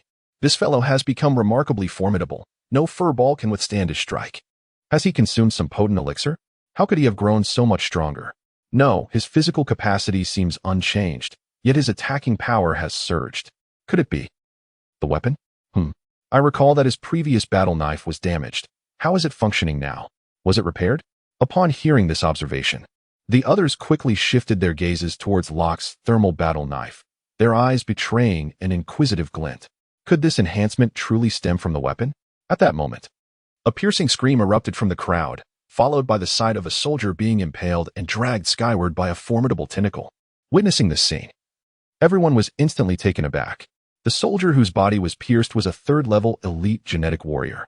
Although not the strongest, he was certainly among the upper echelon. How could such a genetic warrior possibly be instantaneously defeated by a creature resembling a furball? The crowd gasped and quickly shifted their gazes toward the direction from which the lethal tendril had extended. What followed was a scene that sent chills down their spines. A furball monster, towering over 20 meters, had suddenly descended from the distance. The tendril that had just annihilated a team member originated from this very creature.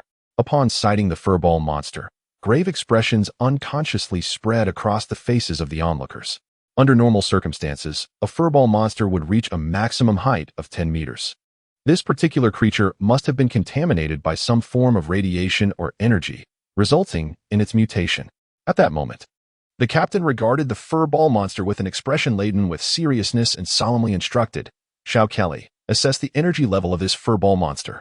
Upon hearing the captain's command, a young man nearby promptly produced a detection device and aimed it at the colossal furball for measurement. Beep. Soon, a series of numbers appeared on the screen. 5,200. Upon seeing this figure, everyone was taken aback, gazing incredulously at the numbers displayed. 5,200 energy points. How could that be? This was already at the low end of a 5th-level genetic energy tier. How could such a high-energy furball monster possibly exist? At this moment, the expressions of the crowd turned somber. Even the most formidable captain is merely a subpar genetic warrior of the West level. Although mechanical weapons can serve as auxiliary enhancements, the disparity in energy levels between a level 5 and a level 3 is insurmountable. One possesses an energy level of 2,000 points, while the other boasts 5,200 points. Even if the weapon could augment the captain's energy by approximately 1,500 points, it would still fall woefully short against the formidable fluff monster. There remains a gap of nearly 1,500 energy points between the two. This is dire, although the spaceship hovers above. The fluff monster's energy level enables it to match the vessel's speed. Moreover, in the vastness of space, our combat capabilities will diminish significantly, further tilting the odds in favor of the fluff monster. One team member's face turned ashen at the sight of the creature, akin to gazing upon the harbinger of doom. The group exchanged glances, and the despair in their eyes was palpable. If only we had stellar-grade equipment, there might be a chance, one murmured. However, upon hearing these words, the captain shook his head. Stellar-grade weapons have an exceedingly high threshold for use, requiring an energy level exceeding 1,000. Even if we possess such weapons, we would be unable to wield them. Just then, a voice suddenly emerged from behind the group. I have a stellar-grade weapon, and it requires merely 800 energy points to operate. The team was momentarily taken aback, then turned to the source of the voice. It was Locke. At that moment, Locke stepped forward, holding a mechanical combat blade with a serious expression, offering it to the group. The captain furrowed his brow, then shook his head and spoke. How could that be? Where could there possibly be a stellar-grade mechanical weapon requiring merely 800 energy levels? Locke, there is no need to console us at this juncture. In the midst of his words, two more soldiers, utterly devoid of any means to resist, were once again pierced through by the 5th-level fluff monster. Their lifeless bodies dragged away.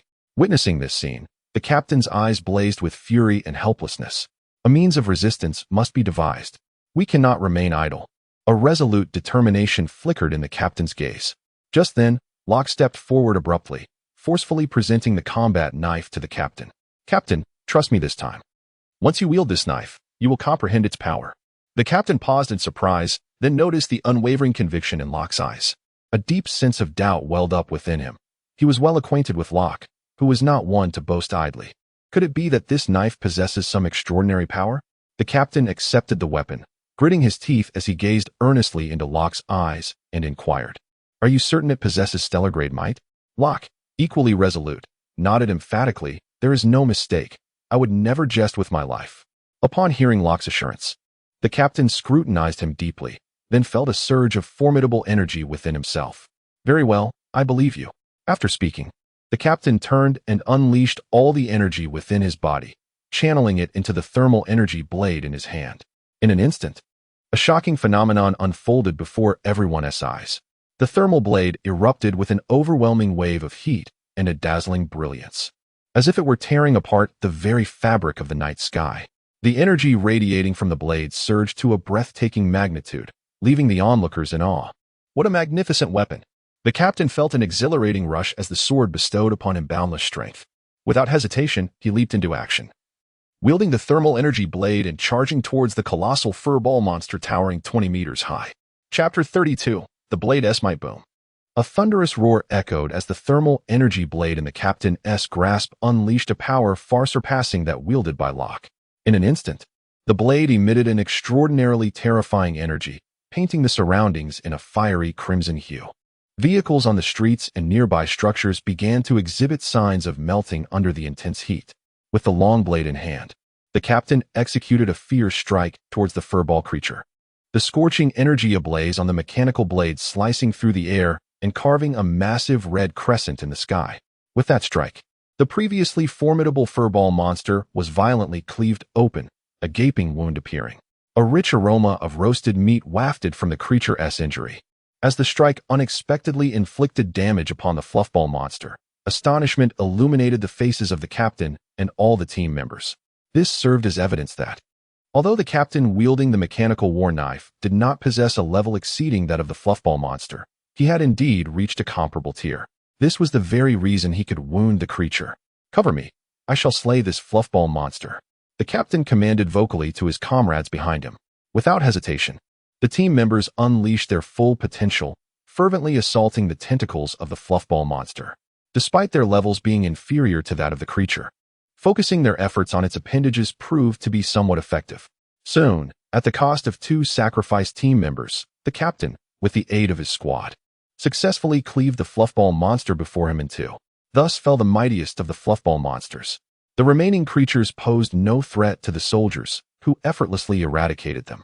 After slicing through the monster's body, the captain extracted a piece of flesh for research purposes.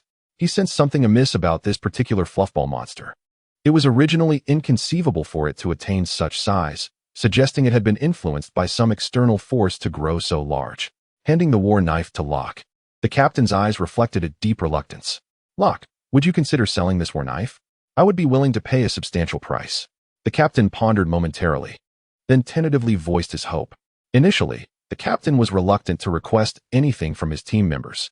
However, this mechanical battle knife was simply irresistible. Even when wielding planetary-level energy, one could unleash the true power of this weapon. It was merely the threshold of planetary level, yet possessed the might of a stellar weapon. Such an armament would undoubtedly incite envy in anyone who laid eyes upon it. If one could acquire this equipment, they could wield the strength of a 5th-tier lower genetic warrior with only a 3rd-tier lower energy level, effectively transcending an entire grade. The temptation was undeniably enticing. Upon hearing the captain's words, Locke hastily cradled the battle knife as if it were a treasured possession, casting a suspicious glance at the captain akin to that of a thief. "Captain, for us soldiers, a weapon is akin to a wife. It is sacred and must not be trifled with," Locke remarked, his gaze narrowed in caution. Initially intending to temporarily lend the knife to the captain for the sake of the team's survival, Locke now felt a pang of jealousy. After enjoying its use, the captain began to covet his prized weapon. How could Locke possibly tolerate this? Nevertheless, their camaraderie allowed for a light-hearted exchange rather than genuine suspicion. The captain's eyes reflected a deep sense of disappointment as he sighed and lamented, "What a pity. This battle knife is indeed exceptional. Its value could rival that of some top-tier stellar equipment." Hearing the captain's praise, a glimmer of pride flashed in Locke's eyes as he replied with a haughty tone, "Of course, it was crafted for me by Master Su Ming." "Master Su Ming?" The captain was momentarily taken aback, then curiously inquired, "Who is this Master Su Ming? Perhaps you could introduce me to him. I would like him to craft a mechanical battle blade for me." Upon hearing the captain's words, Locke, with a mix of amusement and exasperation, replied, "Captain, you've been cooped up in the spaceship for too long. Master Su Ming is the mechanic who recently joined the temporary military unit number 32. He is the one who modified my weapon." At Locke's revelation, the surrounding team members were taken aback, then gathered around him, engaging in animated discussion. "I seem to recall that 2 new mechanics indeed joined the ship recently. So it's them? I remember both of them are planetary-level mechanics. How could they possibly modify such impressive equipment?" At that moment, one individual, brimming with pride, chimed in, "Ah, you are unaware of the details. When Locke was having his battle blade modified, I was right there beside him. This Master Su Ming, though quite young, possesses remarkable skills. He completed the restoration and modification of that battle blade in approximately 40 minutes. "What? 40 minutes?" Another exclaimed in disbelief. The previous planetary-level mechanic required at least 3 hours just for repairs, and that was only for restoration, not modification. This Master Su Ming managed to complete the modification in 40 minutes? How extraordinary. Indeed, I once sought out Mechanic Harry for repairs, and it cost me a fortune. Not to mention that Harry has a rather foul temperament. Dealing with him is a trial in itself." Another remarked with a derisive chuckle. Harry, the sole planetary-level mechanic, had existed long before the establishment of the temporary military unit 32. At the mere mention of Harry's name, the entire ship erupted into a chorus of banter. However, the captain remained detached from the discussion, wearing a contemplative expression.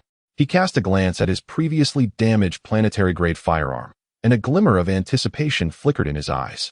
After returning the ship to the custodian, the captain hastily disembarked, making his way urgently towards the dormitory area within the vessel. "Captain, where are you off to?" After completing the mission, why not take a moment to relax? One of the crew members chuckled, addressing him from behind. The captain turned, a smile gracing his face as he replied, "I have a few matters to attend to. You all go ahead without me." Such soldiers could amass substantial wealth in a short span of time, yet they often did so at the peril of their lives. Thus, it had become a tradition for members of the temporary military to indulge in revelry and excess after missions, a means to alleviate the pressures of service. This time, however, the captain opted out of the festivities. The crew exchanged knowing glances, their eyes betraying an understanding. "Let us go." The captain has seen Master Su Ming's modification skills and can hardly contain himself. He is likely rushing off to consult with Master Su Ming now. Chapter 33. A rising reputation. The crew's speculation was not unfounded. After wielding Locke's mechanical combat knife once, the captain found himself envious of its exceptional craftsmanship. He alone understood the true extent of its formidable value. Even the most ordinary Stargrade equipment pales in comparison to this mechanical battle knife. Upon arriving at Su Ming's dormitory, the captain was momentarily taken aback. There, before Su Ming's door, stood a throng of soldiers blocking the entrance. "Young Master Su Ming, once you finish modifying that firearm, could you assist me as well? I am willing to offer 300 military merits." "Master Su Ming, I have waited for quite a while. Please help me with a modification. I will provide 400 military merits." The soldiers at the door craned their necks, eagerly calling out their requests. Witnessing this scene, the captain felt a surge of astonishment and hurried to the dormitory entrance to take a look. He soon beheld a young boy standing before a workbench, intently focused on the mechanical components in his hands. His fingers moved with astonishing speed, assembling the parts as if thought was unnecessary. A glimmer of immersion reflected in his eyes. Completely undistracted by the crowd of soldiers outside, his gaze remained fixed on the workbench before him. It seemed that nothing in his surroundings could disrupt the concentration of this young craftsman. The captain, observing this spectacle, felt a flicker of intrigue in his expression. As the boy assembled the parts, the activity in his brain exhibited remarkable vigor, akin to a rigorous mental workout. The captain could not help but feel a twinge of envy. This was a unique method of cultivating brain domain energy exclusive to mechanics, a practice unattainable by others engaged in brain domain development. Moreover, the youth before him exhibited a far greater concentration than his fellow mechanics. In such a state, the efficiency of cultivating the brain domain's energy levels would undoubtedly be heightened. At that moment, the surrounding soldiers erupted in a chorus of astonishment, drawing the captain's gaze towards the firearm in the boy's hands. It was evident that this weapon, originally of planetary grade, had been remarkably enhanced with several stellar-grade mechanical components, elevating its energy level to a terrifying degree. It seemed that the young boy had ingeniously employed a combination of planetary and stellar assembly techniques, enabling a weapon to unleash stellar-level combat prowess while still being operable by those of planetary grade. A flicker of admiration shone in the captain's eyes as he maneuvered his way through the crowd, grinning as he addressed the young master, Su Ming. "Could you assist me in repairing and modifying my firearm? I am willing to offer 500 military merits." Upon hearing the captain's request, Su Ming lifted his head, casting a curious glance at him before shaking his head and replying, "Please form a queue." The captain was momentarily taken aback, only to notice the soldiers behind him stifling their laughter. His face flushed with embarrassment, he dutifully retreated to the back of the line. Su Ming stretched languidly, then turned his attention to the soldiers now lined up before his dormitory.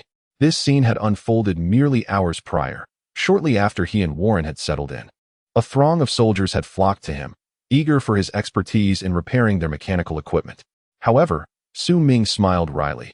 Despite his frenzied repairs over several hours, the throng of individuals seeking his expertise showed no signs of diminishing.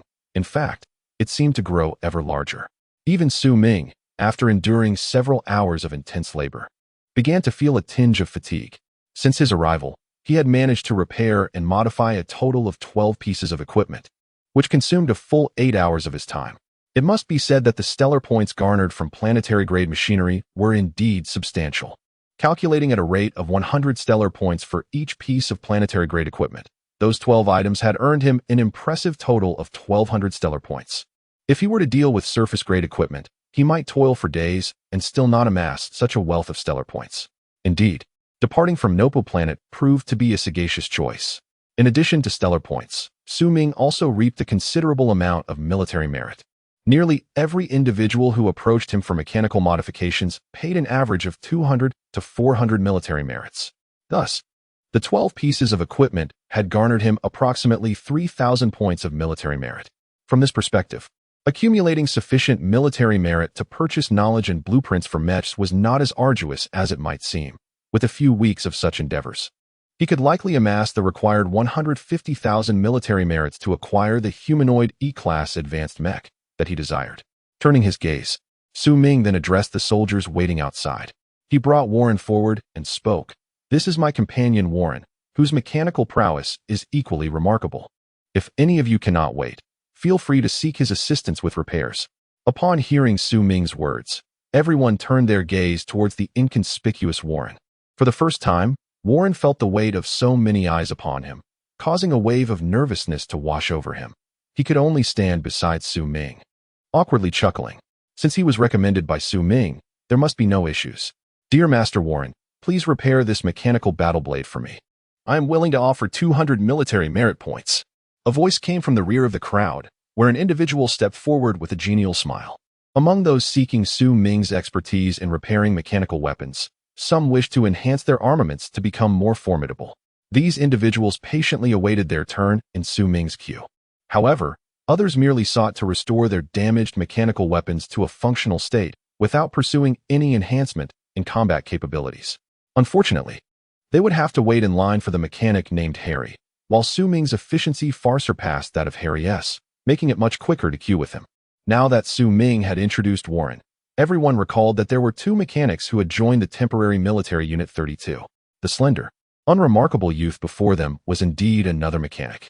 Warren, believing his skills to be inferior to Su Ming's, felt quite content simply being sought after for weapon repairs. As for the offered military merit points, he did not dare to expect too much. When he heard someone was willing to offer 200 points for his repair services, his face brightened with joy. He nodded vigorously and accepted the individual's mechanical battle blade, heading to the workbench to commence the repair. Su Ming couldn't help but smile gently at Warren's appearance. This young lad had become his apprentice mechanic, though his lack of confidence stemmed from his humble beginnings. Unbeknownst to him, however, the status of a mechanic in interstellar society was vastly superior to that of many others. Whenever the weapons of Gene warriors were damaged, it was the mechanics who were summoned for repairs. While surface-level mechanics were quite common, planetary-level mechanics held a significantly elevated position. At this moment, Warren's primary issue was his wavering self-esteem.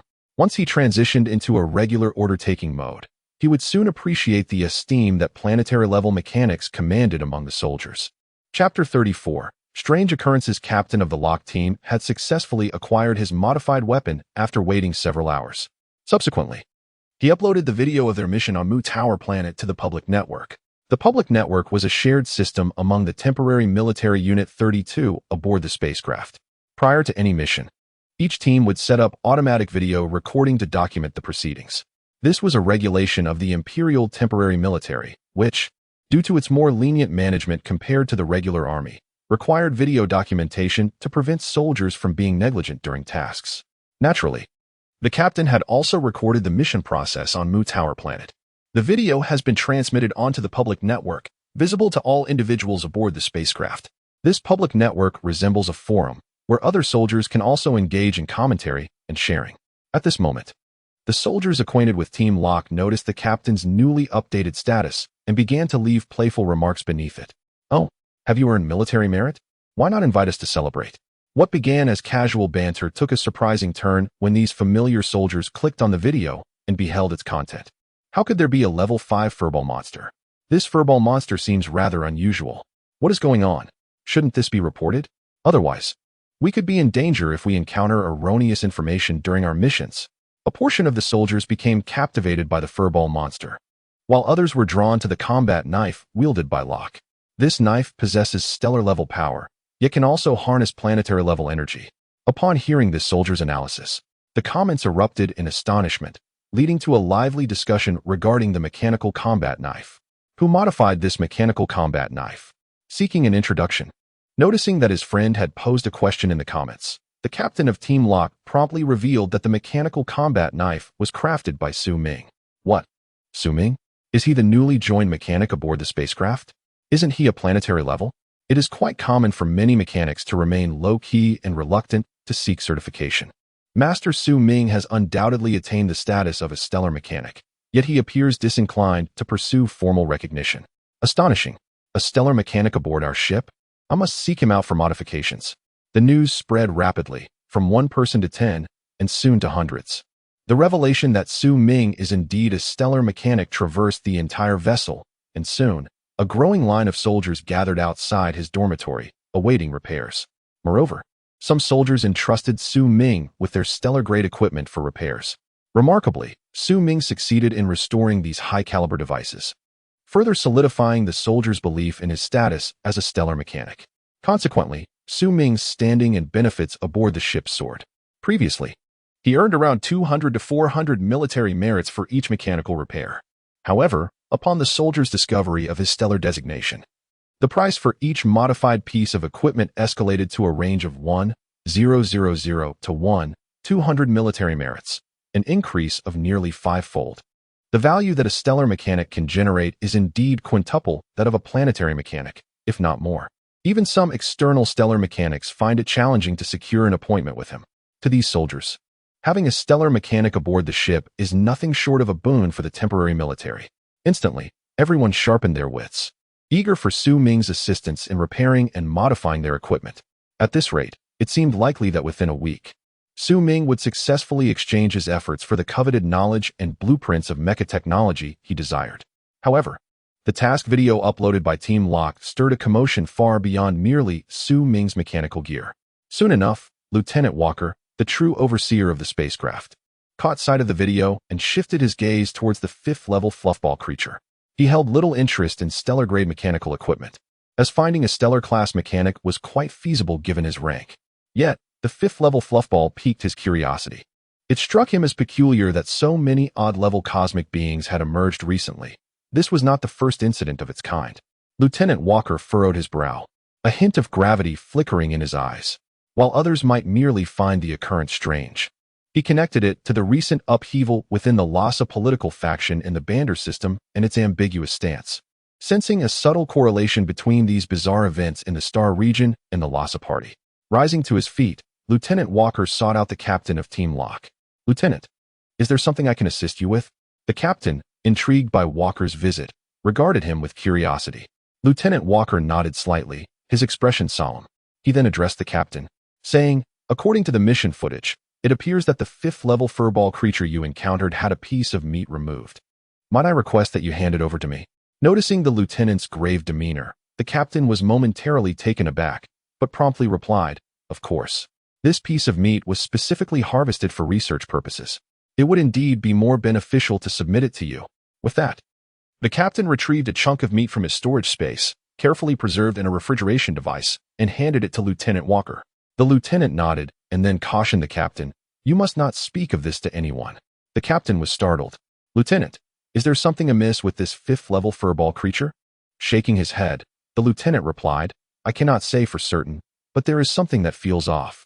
I need to examine the flesh and blood of this creature before drawing any conclusions." Upon hearing this, the captain opened his mouth to speak, but ultimately remained silent, merely nodding in acknowledgement. Given the lieutenant's insistence, it was likely that this matter was sensitive, and the captain felt it inappropriate to inquire further. Chapter 35. Knowledge of Mecha exchange. As the days passed, a week had swiftly elapsed since Su Ming's remarkable rise in value. During this week, he accumulated a significant amount of military merit, approximately 160,000 points. Similarly, Starlight also garnered considerable rewards. Aside from the Starlight points required for daily cultivation, Su Ming manages to save approximately 400 Starlight points each day. Over the course of a week, this amounts to a substantial total of 800 Starlight points. Today, Su Ming, brimming with excitement, has accessed the military merit system. At last, he has accumulated sufficient military merit to exchange for the coveted E-Class Advanced Humanoid Mecha. To facilitate this, Su Ming deliberately postponed his work for the day, intending to remain in his dormitory to diligently study the intricacies of the E-Class Advanced Humanoid Mecha. The military merit system prompts Su Ming to confirm whether he wishes to spend 150,000 military merits to acquire the knowledge and blueprints for the E-Class Advanced Humanoid Mecha. Once exchanged, the military merits will be irretrievable. Soon enough, an electronic notification from the military merit system resonates. Without a moment's hesitation, Su Ming selects Confirm. Beep. Su Ming has expended 150,000 military merits to successfully purchase the knowledge and blueprints for the E-Class Advanced Humanoid Mecha. The items are now being transmitted to Su Ming. Beep. The exchanged items, comprising the knowledge and blueprints for the E-Class Advanced Humanoid Mecha, have entered Su Ming's storage space. Please check your inventory. Upon hearing the sequential electronic notifications, a look of exhilaration spreads across Su Ming's face as he promptly retrieves the blueprints from his storage space. A thick tome and a stack of blueprints materialize within the confines of the dormitory. Beside him, Warren gazes on with evident envy in his eyes. The knowledge and blueprints purchased by Su Ming are classified as core Imperial knowledge, safeguarded and restricted by Imperial law. Even Su Ming himself cannot share the acquired books and designs with Warren for viewing. Otherwise, they would violate the Imperial Core Knowledge Protection Law, resulting in both facing imprisonment. Unless Warren independently procures the corresponding knowledge, it becomes inconsequential. Without hesitation, Su Ming swiftly opened the book and began to read. Mechas. They represent the ultimate aspiration of every mechanic. Only those capable of assembling a mecha can truly claim their place among the elite, enjoying a position of great prestige within interstellar society. This is due to the fact that mechas are classified as strategic weapons, distinct from ordinary armaments. Each mecha holds considerable strategic significance for the military, embodying unparalleled strength and power. To illustrate, the human form E-Class Advanced Mecha boasts components that are no less than stellar-grade, with certain critical systems even utilizing cluster-grade mechanical parts. The assembly of a single mecha translates to enveloping oneself in countless stellar and cluster-grade mechanical weapons. A solitary stellar-grade mechanical weapon is sufficient to turn the tide of battle for the Lock Squad, enabling them to achieve the remarkable feat of overcoming a level 5 fuzzy monster, aided by the prowess of a West-class genetic warrior. The sheer force unleashed by numerous stellar and cluster-grade mechanical weapons would be extraordinarily terrifying. Even a single cluster-grade mechanical weapon pales in comparison when confronted with the might of a mecha. If Su Ming successfully assembles this mech, he could command respect throughout the Bander Star system, even compelling Lieutenant Walker, a formidable 6th-level genetic warrior, to concede. Nevertheless, after several hours of study, Su Ming has gleaned a rudimentary understanding of mech assembly. He cannot help but marvel at the astonishing culmination of human intellect that the universe has to offer. The knowledge and schematics of this mech are so intricate that one could spend millennia in solitary study without fully comprehending them. The complexity is overwhelming. Assembling a singular weapon might be akin to mastering a solitary academic discipline, whereas constructing a mech involves a multitude of fields of knowledge, potentially dozens. The difficulty is magnified 100-fold. Compared to the grandeur of a mech, the assembly of a mere weapon resembles child's play. Moreover, Su Ming has come to the bittersweet realization that with his current mental domain energy levels, he is incapable of wielding even this foundational mech. To master it completely, one would need to elevate their mental domain energy to the level of a 5th-level genetic warrior, affording them the capacity to control such a machine. However, all is not lost. Su Ming's greatest strength lies in his ability to modify high-threshold mechanical equipment into more accessible forms. By simplifying certain mechanical components, he can lower the operational threshold of this mech to a level within his grasp. Moreover, during the process of assembling the mech, one would inevitably experience personal growth, elevating one's skills to a level far superior to the present. Consequently, mastering the mech would become significantly easier. Without hesitation, Su Ming recognized that he still possessed over 10,000 military merits.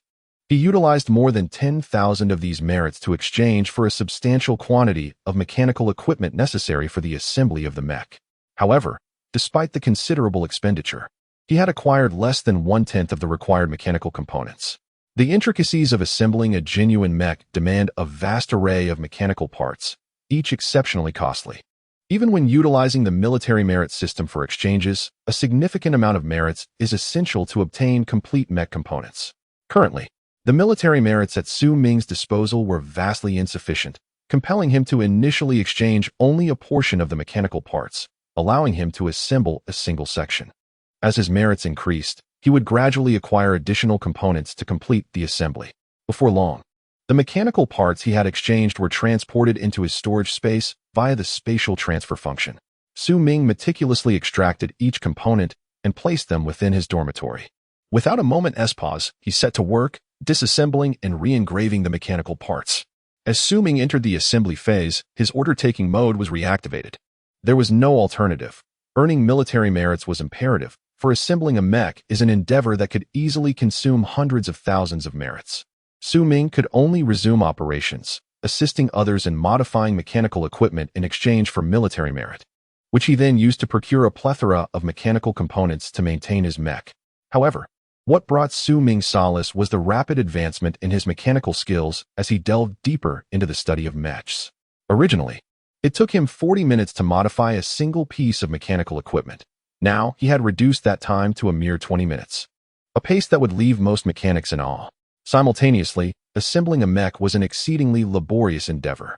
Unbeknownst to Su Ming, his cognitive capacity was soaring as he engaged in the research and assembly of mechs. Chapter 36, The Lhasa Alliance's Time Passed.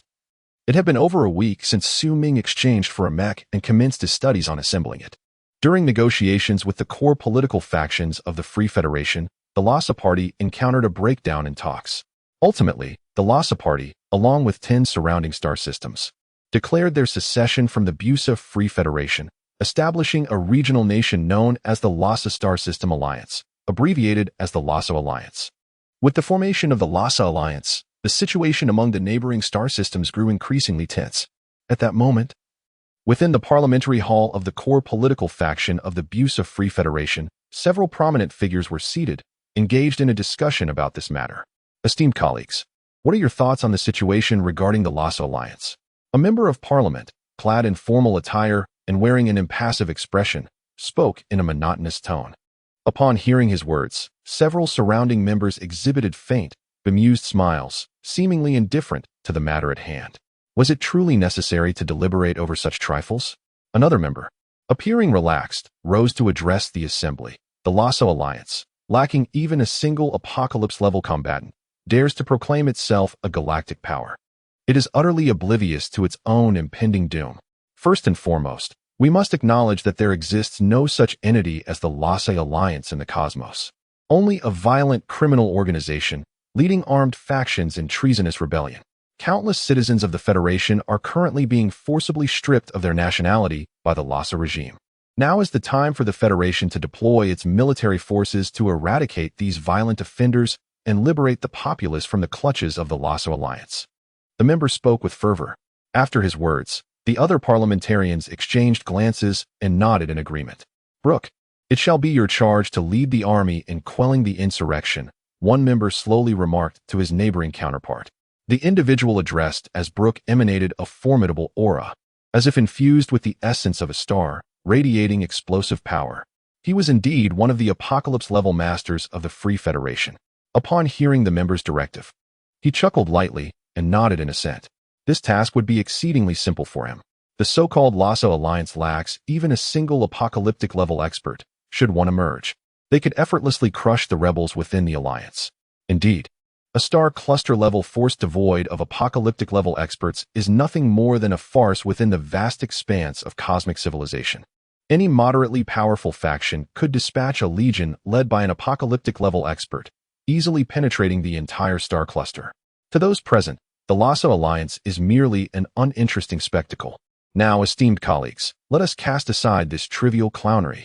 Shall we not first deliberate upon the contest for the Radiant or Vane Star region and the recent elections for the ruling party? The counselor gradually settled into his seat before addressing the assembly. Upon hearing his words, the council members visibly stirred, promptly straightening in their seats and commencing their discussions. The universe is immensely vast, with mineral-rich star regions as plentiful as the stars themselves. Yet, the discovery of these mineral veins is far from simple, as it pertains to the most distant realms of exploration. The areas that technology can currently penetrate have largely been explored, while uncharted territories often harbor terrifying dangers. Whether it be alien races or cosmic-level peril zones, these remain beyond the reach of exploration. Furthermore, the areas amenable to exploration are finite. Thus, each time a mineral-rich star region is discovered, it necessitates years of advancement in human civilization, leading to significant breakthroughs in exploration capabilities before such a discovery can be made. Once such stellar regions are discovered, they become the focal point of contention among various powerful factions. Whosoever manages to seize these mineral-rich veins will possess an exceptionally abundant resource, enabling significant advancements across numerous fields, including construction, military, and healthcare. This moment presents an unparalleled opportunity to widen the gap with surrounding powers. Consequently, whenever a new mineral-rich star region is unearthed, the gaze of humanity throughout the universe becomes irresistibly drawn to it. In comparison, matters concerning the Lasso Alliance seem rather trivial. At this moment, the apocalyptic-level powerhouse named Brook observed that the discourse had shifted towards the mineral-rich star regions. With a faint smile, he stood up and declared, "Very well. Continue your discussion. I shall go and eradicate the Lasso Alliance." After uttering these words, Brook promptly exited the conference hall. The attendees, accustomed to his demeanor, were unfazed by his departure. His character was indeed one of independence. Nonetheless, they harbored no concerns for Brook's safety. An apocalyptic-level powerhouse is invincible in battles of such magnitude. Whoosh, whoosh, whoosh.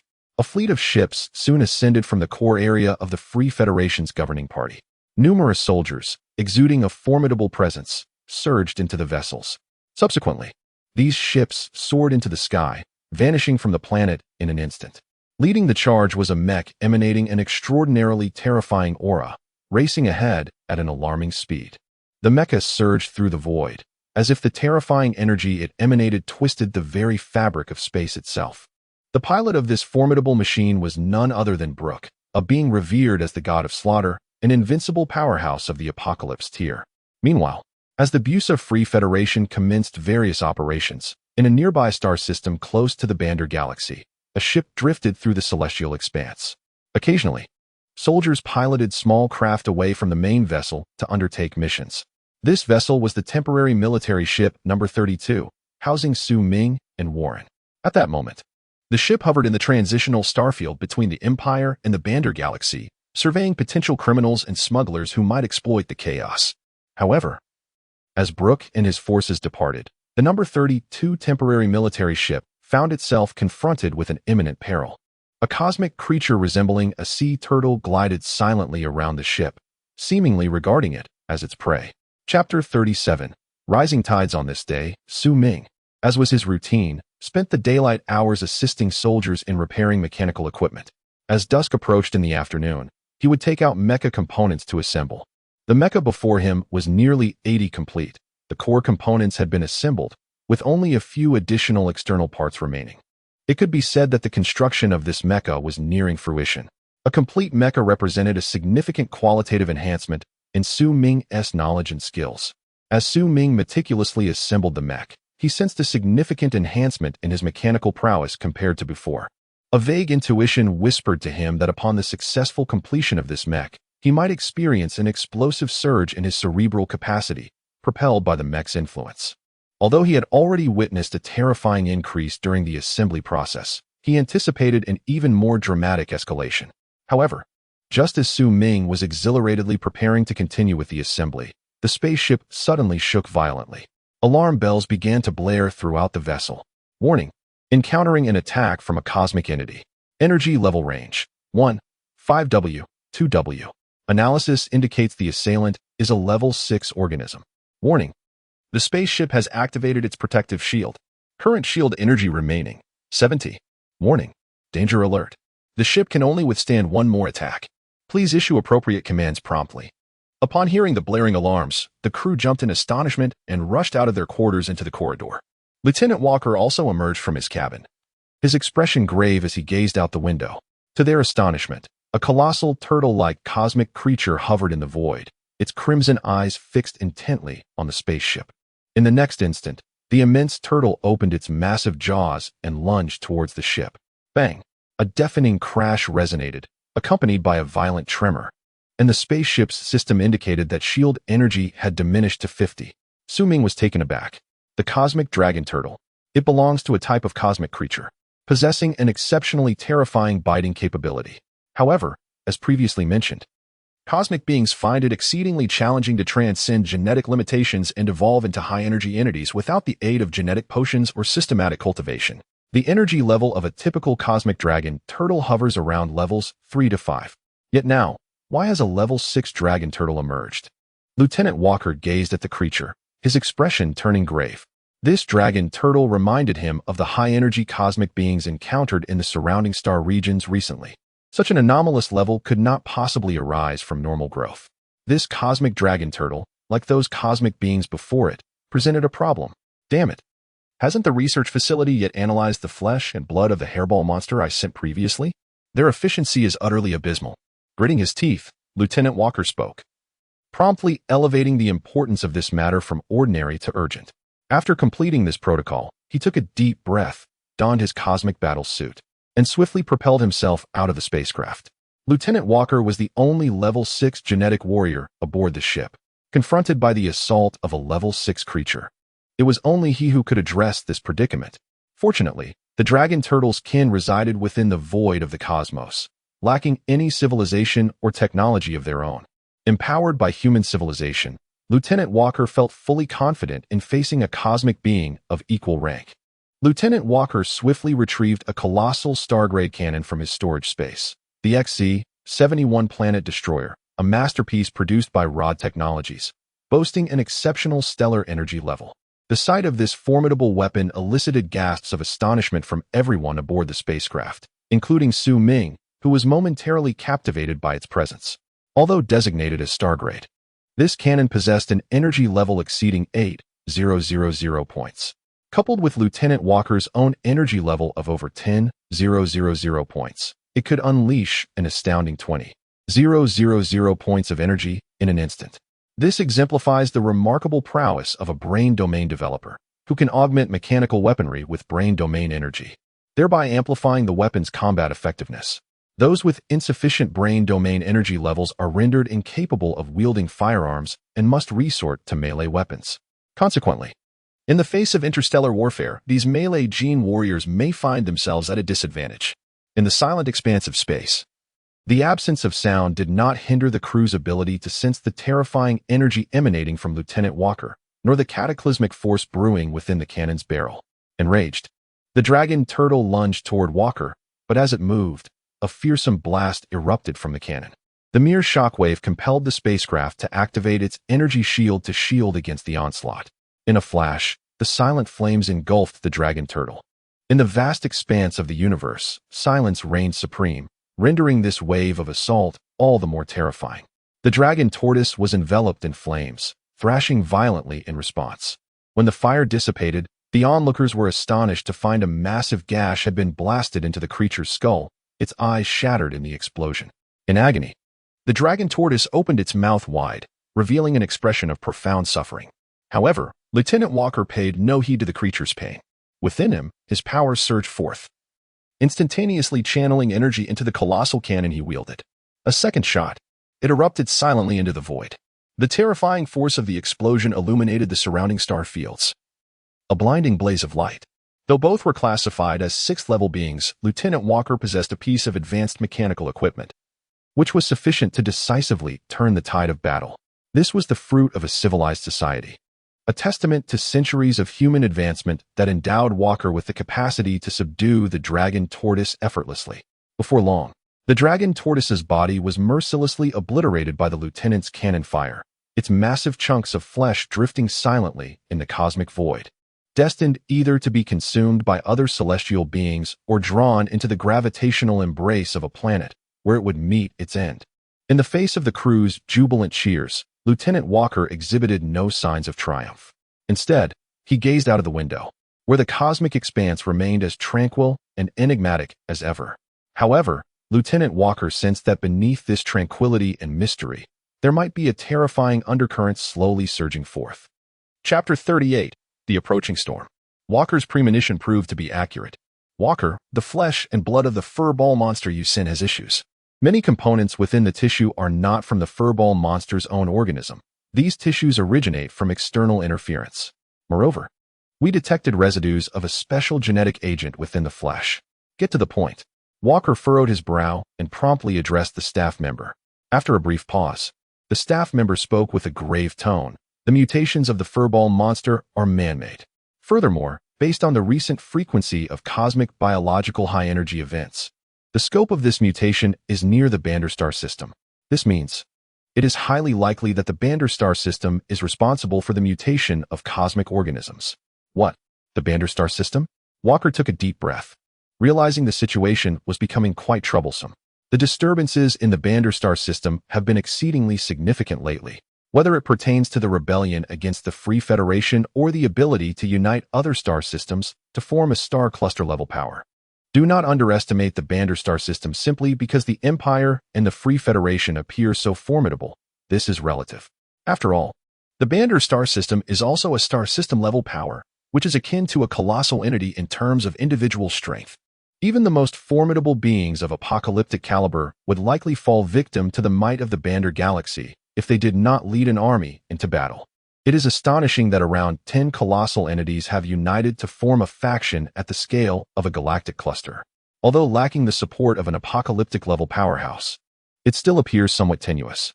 However, if Brooke does not command the forces of the Free Federation to join him, he may very well lack the audacity to launch an assault. One cannot perceive the leader of the Rosa Party as lacking in intellect. Their audacity to lead a rebellion against the Free Federation suggests they possess some hidden cards. Is it possible that these anomalous cosmic beings are that very trump card? What should our temporary army do now? Or should we consider a withdrawal? Wacht articulated the question that weighed heavily on his mind. Sensing that this situation had transcended the influence of their temporary forces, the overall strength of the 32nd Temporary Army could at best address stellar-level upheavals. Yet now, the surrounding turmoil has evidently escalated to a galactic scale, far surpassing the previous level of chaos. In the face of such significant disorder, even a slight misstep could engulf the 32nd Temporary Army in peril. Upon hearing the staff's words, Wacht's eyes widened in disbelief as he exclaimed, 3 days? Brooke of the Free Federation has already marched his troops into the Bandar star domain today. War is imminent. You expect me to remain stagnant in this wretched star domain for 3 days? What if the conflict spreads? Upon hearing Lieutenant Walker's words, the staff swiftly reassured him. Lieutenant Walker, I comprehend your anger. However, it is essential to understand one thing. The war will not extend to this region. Although you are situated near the Bandar sector, you remain within the territory of the Empire.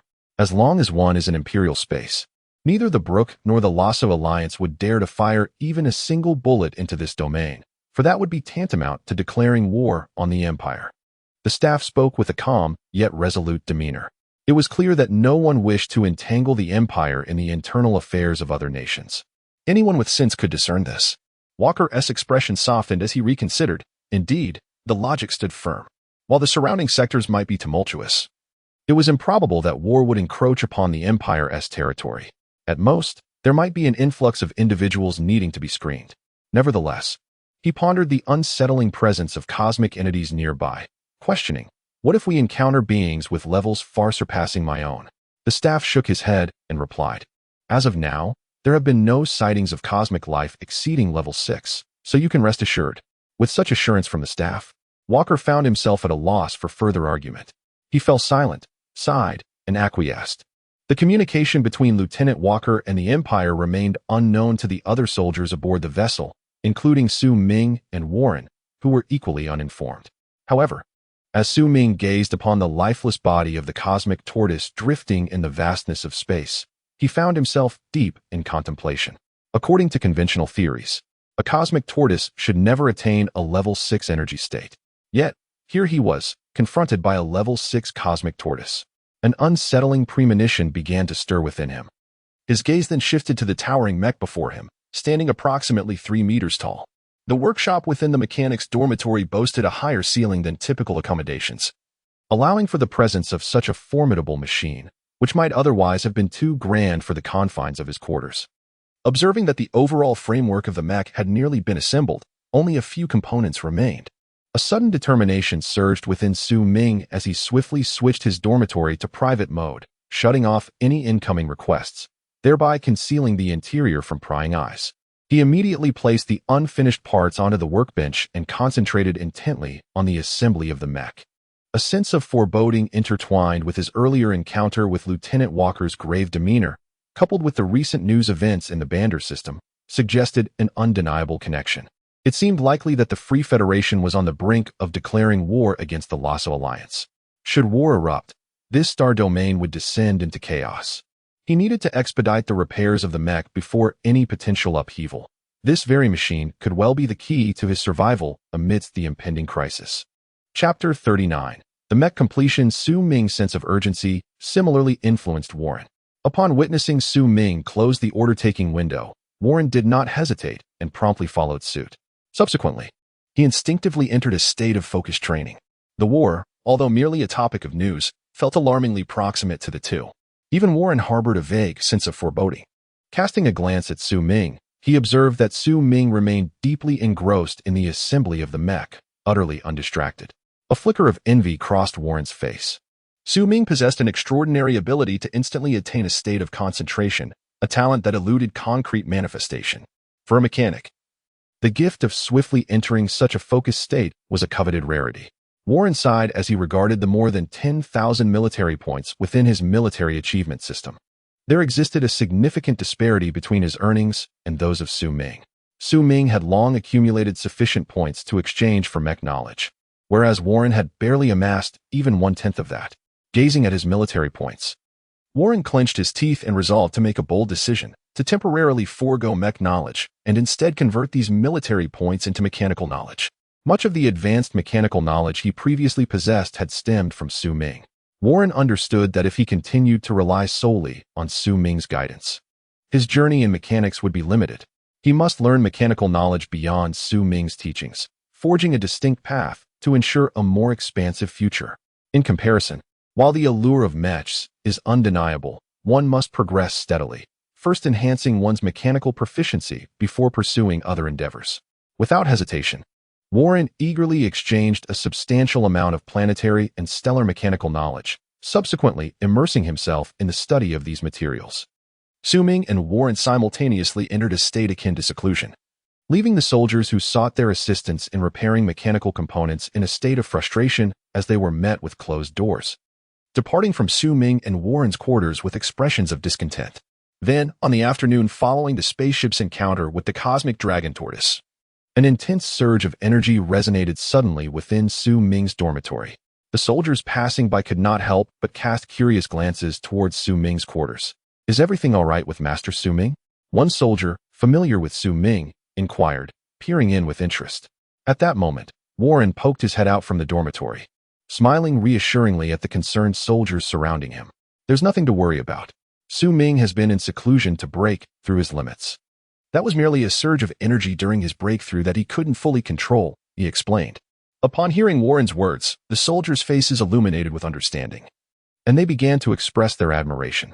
"Master Su Ming truly is a genius mechanic. Not only is he repairing our mechanical equipment, but he is also achieving breakthroughs simultaneously. Truly remarkable. No wonder that in recent days, Master Su Ming has refrained from taking on new tasks. It appears he is striving to transcend his current limits." The soldiers who witnessed this scene could not suppress their amusement, and one by one, they composed themselves and departed. The room was in disarray, as if a tremendous force had wreaked havoc within. The source of this chaos was a formidable mech standing at the center, emanating powerful energy fluctuations. Waves of energy surged forth from the mech, transforming the atmosphere of the room into a tempestuous storm, as terrifying energy currents swept through, displacing various objects haphazardly. Warren regarded the mech with a look of astonishment. He had never anticipated that upon the successful assembly of the mech, it would seem to possess a life of its own, imbued with a unique sense of existence. Continuous waves of energy radiated from the mech, as though it were celebrating its newfound vitality. It was almost unbelievable. If I were not witnessing it with my own eyes, I might have mistaken it for a living being, endowed with its own consciousness and breath. So this is what it feels like to successfully assemble a mech. "Su Ming, you have created life." "Huh, Su Ming? Su Ming?" Warren murmured, and then excitedly turned to address Su Ming. However, to his astonishment, he found that Su Ming had closed his eyes and was seated cross-legged before the mech. Upon closer examination, one could discern that the rhythm of Su Ming's breathing was astonishingly in sync with the radiant frequency of the mech's energy levels. It appeared as though the two were interconnected in some enigmatic manner, their energy emissions harmonizing seamlessly. Moreover, the aura surrounding Su Ming began to thicken gradually, signifying a substantial surge in his energy levels. What transpired? Warren was taken aback, gazing at Su Ming with disbelief. This phenomenon was utterly astonishing to him. The frigid, metallic mech had seemingly forged a connection with Su Ming. This bond resembled the resonance between beast tamers and their wild beasts within the beast god civilization. Beasts, mechs. The two were entirely incongruous. Furthermore, Beasts undeniably possessed life, while mechs were merely cold machinery. At that moment, Warren suddenly turned his gaze sharply towards Su Ming and the mech. The energies emanating from both seemed poised to reach a zenith. This was dire. Activate protective mode. Shield energy level detection. Observing the transformations unfolding before him, Warren's expression shifted dramatically, and he called out loudly to the ship's systems. Beep. Protective mode activated successfully. Just as the voice of the ship's system echoed through the room, the energies of Su Ming and the mech reached their peak. A terrifying surge of energy erupted from both, flooding the entire room with an extraordinarily fierce energy upheaval. Warren could only barely maintain his balance, preventing himself from being flung away as he strained to direct his gaze towards Su Ming. Gradually, Su Ming began to open his eyes. The divine light within the eyes illuminated the entire room like the twinkling of stars. Chapter 40. The Outbreak of the Beast Tide. Su Ming? Upon witnessing Su Ming open his eyes, Warren cautiously inquired. As the light in Su Ming's eyes dimmed, he rose to his feet and smiled at Warren, asking, "What is it, Warren?" Warren swallowed hard and pointed towards the mech, tentatively questioning, "Is the mech successfully assembled?" "My goodness. This is the first time I've seen a mech outside of television." Warren gazed at the mech before him with excitement. Although this particular mech appeared far more rudimentary compared to those piloted by the prominent figures on screen, the formidable aura it exuded left Warren exhilarated. "Su Ming, when the mech was just assembled, did you sense anything peculiar?" Warren glanced at Su Ming, his curiosity piqued. Su Ming chuckled. "You mean the sensations of breathing and vitality, right?" Warren nodded obediently. Su Ming cast a glance at the mech and slowly began to articulate. "I am not entirely certain, but there seems to be an enigmatic feeling within it. There is a saying, the endpoint of science is theology." Su Ming pondered aloud. Warren nodded in agreement, as he indeed felt a profound sense of breakthrough emanating from Su Ming's being. Clearly, with the successful assembly of the mech, Su Ming's cultivation had also significantly advanced. In this case, if one were to assemble a mech, could it not become stronger with each iteration? Warren's eyes lit up, and he spoke forth. Thus, the first mech assembled by every mechanic is the most powerful variant they will ever create within that particular model. Even if their mechanical skills improve significantly thereafter, it remains exceedingly challenging to replicate such a level of craftsmanship. Upon observing this, Su Ming shook his head and glanced at the disordered room, feeling a slight headache. "Perhaps it's best to summon a cleaning robot to tidy up," he murmured.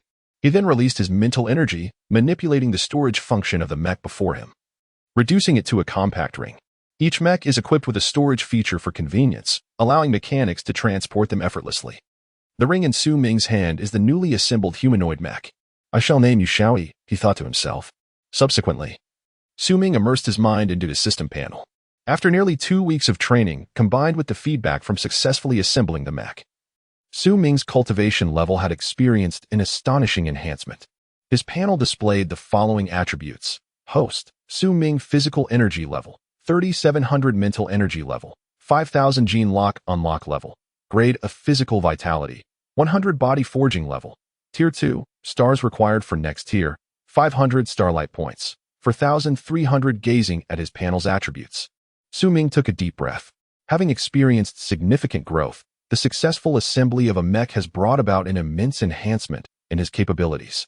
Initially, Su Ming was only at the 3rd tier of excellence, with an energy level around 500 points. However, now, his energy level has surged to an impressive 3,700 points, and due to the feedback from the mech, his cerebral energy level has skyrocketed to 5,000 points. This energy level already falls within the realm of a 5th-tier genetic warrior. Nevertheless, due to the physical energy level not keeping pace, his panel still reflects that Su Ming is a 3rd-tier genetic warrior. Upon realizing this, Su Ming did not hesitate and spent 2,500 starlight points to elevate his physical enhancement to the 3rd-tier level. With the successful upgrade to the 3rd tier, accompanied by the system's notification and the profound changes he felt within his body, Su Ming's physical energy level leapt from 3,700 points to an astonishing 4,600 points. This level is tantalizingly close to the threshold of a 5th-tier genetic warrior. Moreover, Su Ming was astonished to discover that the enhancements from physical training seemed to be calculated separately from genetic upgrades. This implies that even though Su Ming is currently only a 1st-tier genetic warrior, the boost from his physical training allows him to possess energy levels exceeding 1,000 points. He could even choose to refrain from upgrading, emerging as the most formidable first-tier genetic warrior. Of course, Su Ming harbors no such peculiar inclinations. Nevertheless, this discovery is not as inconsequential as it may appear. It signifies that Su Ming's actual energy level and combat prowess far exceed that of other genetic warriors of the same tier. Moreover, his physical strength surpasses that of his peers among the gene warriors by a considerable margin. Just as Su Ming completed the assembly of the Mecha, an astonishing news event unfolded within the Lasso Alliance. The Lasso Alliance remarkably withstood the onslaught of the Free Federation led by Brook. Furthermore, from the current circumstances, it appears they are managing with a sense of ease. This revelation has sent shockwaves throughout the cosmos, compelling all eyes to turn toward the Lasso Alliance. Everyone is eager to comprehend how the forces of the Free Federation were thwarted by the Lasso Alliance. After all, it is well known that, even without mentioning Brook, the mechanical weaponry and mechas utilized by the ordinary soldiers of the Free Federation far surpass those of the Lasso Alliance. It is indeed surprising that such a well-equipped army was held at bay by the Lasso Alliance. However, the Free Federation would naturally refrain from broadcasting the specifics, as the true trump card of the Lasso Alliance is known only to a select few among the human factions. Just then, Lieutenant Walker received a call from the Empire. "This is the 32nd Temporary Army. What are your orders?" Lieutenant Walker inquired softly. Yet, to his astonishment, an urgent voice emerged from the other end of the line. "Lieutenant, we have identified the unusual phenomena concerning the cosmic entities. It is linked to the super gene serum research of the Lasso Alliance." Now, the Lasso Alliance, having been besieged by Brook's forces, was compelled to release the experimental subjects from the laboratory. Some of these subjects managed to fend off the soldiers of the Free Federation, while others have fled into the wilderness. Upon hearing the words of the Imperial staff, Lieutenant Walker was taken aback. "So, what is the current situation?" The staff member spoke gravely. "A multitude of cosmic beings are escaping. Among them are high-level life forms. Lieutenant, while the situation has not yet fully erupted, we must withdraw our troops immediately." Chapter 41. Level 7 Cosmic Beings. After hanging up the phone, Lieutenant Walker's expression reflected an extraordinary seriousness. However, the outbreak of the cosmic biological supergene research incident far exceeded the expectations of both the Free Federation and the Empire. The research on supergene technology had not reached a state of stability before they were forced to initiate this experimental program. Even the Lasso Alliance itself would likely struggle to estimate the ramifications of this event. Consequently, a vast quantity of genetic agents was extracted from the laboratory by various cosmic beings. This spread like a virus, capable of transmitting from one cosmic entity to another through some means. The actual number of mutated cosmic beings far exceeds initial projections. What exactly have they researched? This is undoubtedly not supergene technology, but rather a virus. A virus capable of inducing biological mutations. Although Lieutenant Walker had already ordered a swift withdrawal, it was still a moment too late. After approximately 20 minutes of flight, he could distinctly observe that the spacecraft was now encircled by a multitude of mutated cosmic entities. These extraterrestrial beings exhibited a diverse array of forms, yet they shared a singular characteristic, an unusual aggression and elevated rank, starkly contrasting with ordinary cosmic life. Moreover, these creatures refrained from assaulting other beings already infected by the virus, instead directing their aggression towards other targets navigating through the cosmos. "Lieutenant, the 27th Temporary Corps has been utterly annihilated. How are you faring?" The Empire's operator swiftly addressed Walker. The 27th Temporary Corps, having ventured deep into the fringes of the Lasso Alliance, was the first to suffer an onslaught from the cosmic entities when the surge of the supervirus erupted, leading to their immediate obliteration before they could react. Now, the outbreak of these cosmic creatures was gradually extending to every temporary military unit. "Our situation may soon deteriorate," Lieutenant Walker remarked gravely, casting a concerned glance out the window, where mutated cosmic entities surrounded them. The average energy level hovered around grade 5, occasionally interspersed with a few grade 6 entities. Although Lieutenant Walker was a grade 6 genetic warrior, he feared that facing thousands of grade 5 cosmic beings would result in overwhelming defeat in a mere instant. Strangely, these cosmic entities seemed to delay their attack, as if biding their time for something yet to unfold. At this moment, every individual aboard the spacecraft resembled Lieutenant Walker, their hearts taut with tension and their expressions grave as they gazed out of the windows. Should these extraterrestrial beings launch a coordinated assault, The temporary military Unit 32 would likely be obliterated in an instant. Suddenly, a collective gasp echoed through the cabin as all eyes, including Lieutenant Walker's, widened in horror. The extraterrestrial entities parted, revealing a singular creature exuding an aura of terror. It resembled a lizard, covered in menacing spikes, the Iron Lizard. This rare extraterrestrial being was a sight to behold in the cosmos. Upon its appearance, alarms blared throughout the spacecraft. Beep. High-energy biological entity detected. Energy level. Beep. 41,000 points. Beep. Warning. Warning. Warning. This biological entity's energy level exceeds the estimated overall combat power of temporary military Unit 32. Warning. The cacophony of alarms sent chills down the spines of all present. An energy level of 41,000 points. A grade 7 low-level extraterrestrial being. Despair flickered in the eyes of the onlookers. If the adversary had been a grade 6 high-level extraterrestrial, Lieutenant Walker might have stood a chance with mechanical weaponry. However, against a grade 7 low-level entity, no amount of machinery could compensate. With the emergence of this formidable foe, coupled with the surrounding lower-grade extraterrestrial beings, the prospect of escape seemed utterly bleak. What should I do? Am I destined to perish here? One officer murmured, his complexion ashen. At that moment, a terrifying surge of energy erupted from the 7th-level cosmic creature, which then unleashed a dreadful beam towards the spaceship. The instant this beam struck, it shattered the ship's energy shield. Consequently, the vessel was nearly overturned by the force of the impact. We cannot remain passive. We must confront the threat. Waiting here will only lead to our demise. Lieutenant Walker exclaimed fervently. Without hesitation, he donned his space combat suit and charged out. He hefted the massive cannon in his hands and fired relentlessly at the cosmic beast. However, the steel lizard merely cast a contemptuous glance at the incoming projectile before raising its head and deflecting the shot with the sharp horn atop its skull. It then unleashed another terrifying beam, sending Lieutenant Walker flying, while the protective shield of his suit was completely obliterated by the force of the attack. If another assault were to follow, it seemed likely that Lieutenant Walker would meet his end at the jaws of the steel lizard. The crew aboard the ship felt their hearts clench tightly as they witnessed Walker being hurled through the air, cold sweat breaking out on their brows. Brothers, we must provide support. Otherwise, we will perish. One soldier shouted, preparing to rush out of the spaceship. Just then, his eyes widened as he spotted a figure swiftly approaching the ship's entrance. Huh. The soldier paused, then recognized the figure. Master Su Ming? He gasped, instinctively wanting to prevent Su Ming from proceeding. In his view, Su Ming was merely a mechanic.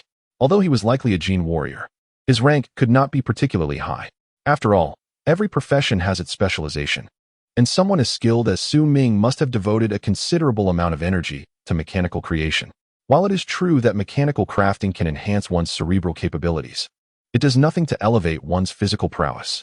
Although Su Ming, the young master, displayed remarkable bravery, his actions were rather unwise. However, before he could articulate the dangers, the soldier's eyes widened in disbelief as he gazed at the figure outside the spaceship.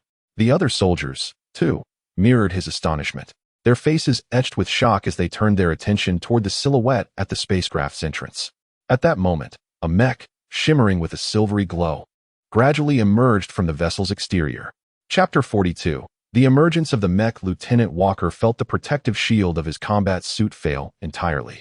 A wave of excruciating pain coursing through his body, leaving him with a fiery sting. Although the impact had been mitigated by the shield, the terrifying force of the collision had disoriented him. Yet, Lieutenant Walker found himself unable to focus on the agony radiating from his body. Despair filled his gaze as he turned to face the Iron Lizard. For the next strike had already erupted from the Iron Lizard's maw, hurtling towards him with frightening speed. His mind blank, he could only stare helplessly as the beam of energy loomed larger before him. He had mentally prepared himself for death. However, in the next moment, he suddenly beheld a silvery radiance enveloping him entirely. Before he could fully comprehend the situation, his vision blurred, and when it restored, he found himself rescued. Having been transported to the side of the beam, narrowly evading its lethal strike. Sensing the terrifying power that brushed past him, Walker broke into a cold sweat. Having narrowly escaped death, he quickly turned his gaze towards the figure that had saved him. Upon realizing it was a gleaming silver mech, a profound sense of relief washed over him, and he exclaimed, "Has the Empire finally come to our aid?" However, to his astonishment, A familiar voice resonated through the comms of his battle suit. "Mr. Walker, pull yourself together. The Empire has not come to rescue you. It is I, Su Ming. The crisis is not yet averted. Remain vigilant." Walker's eyes widened as he looked at the silver mech. "Su Ming? How is this possible? Why do you possess a mech? Are you a mech warrior?" Walker found it hard to believe. Mechs were beyond the reach of someone of his status. He never anticipated that the seemingly inconspicuous Su Ming was now piloting a mech. Yet, that was a matter for later. Su Ming's voice was laced with urgency, and in an instant, Walker witnessed the silver mech vanish from sight, launching itself fiercely towards the steel lizard. Upon witnessing the silver mech rescue its intended target from the clutches of danger, the iron lizard had long harbored disdain for this diminutive machine. In an instant, it propelled its formidable body forward, launching a ferocious assault upon the seemingly insignificant mech.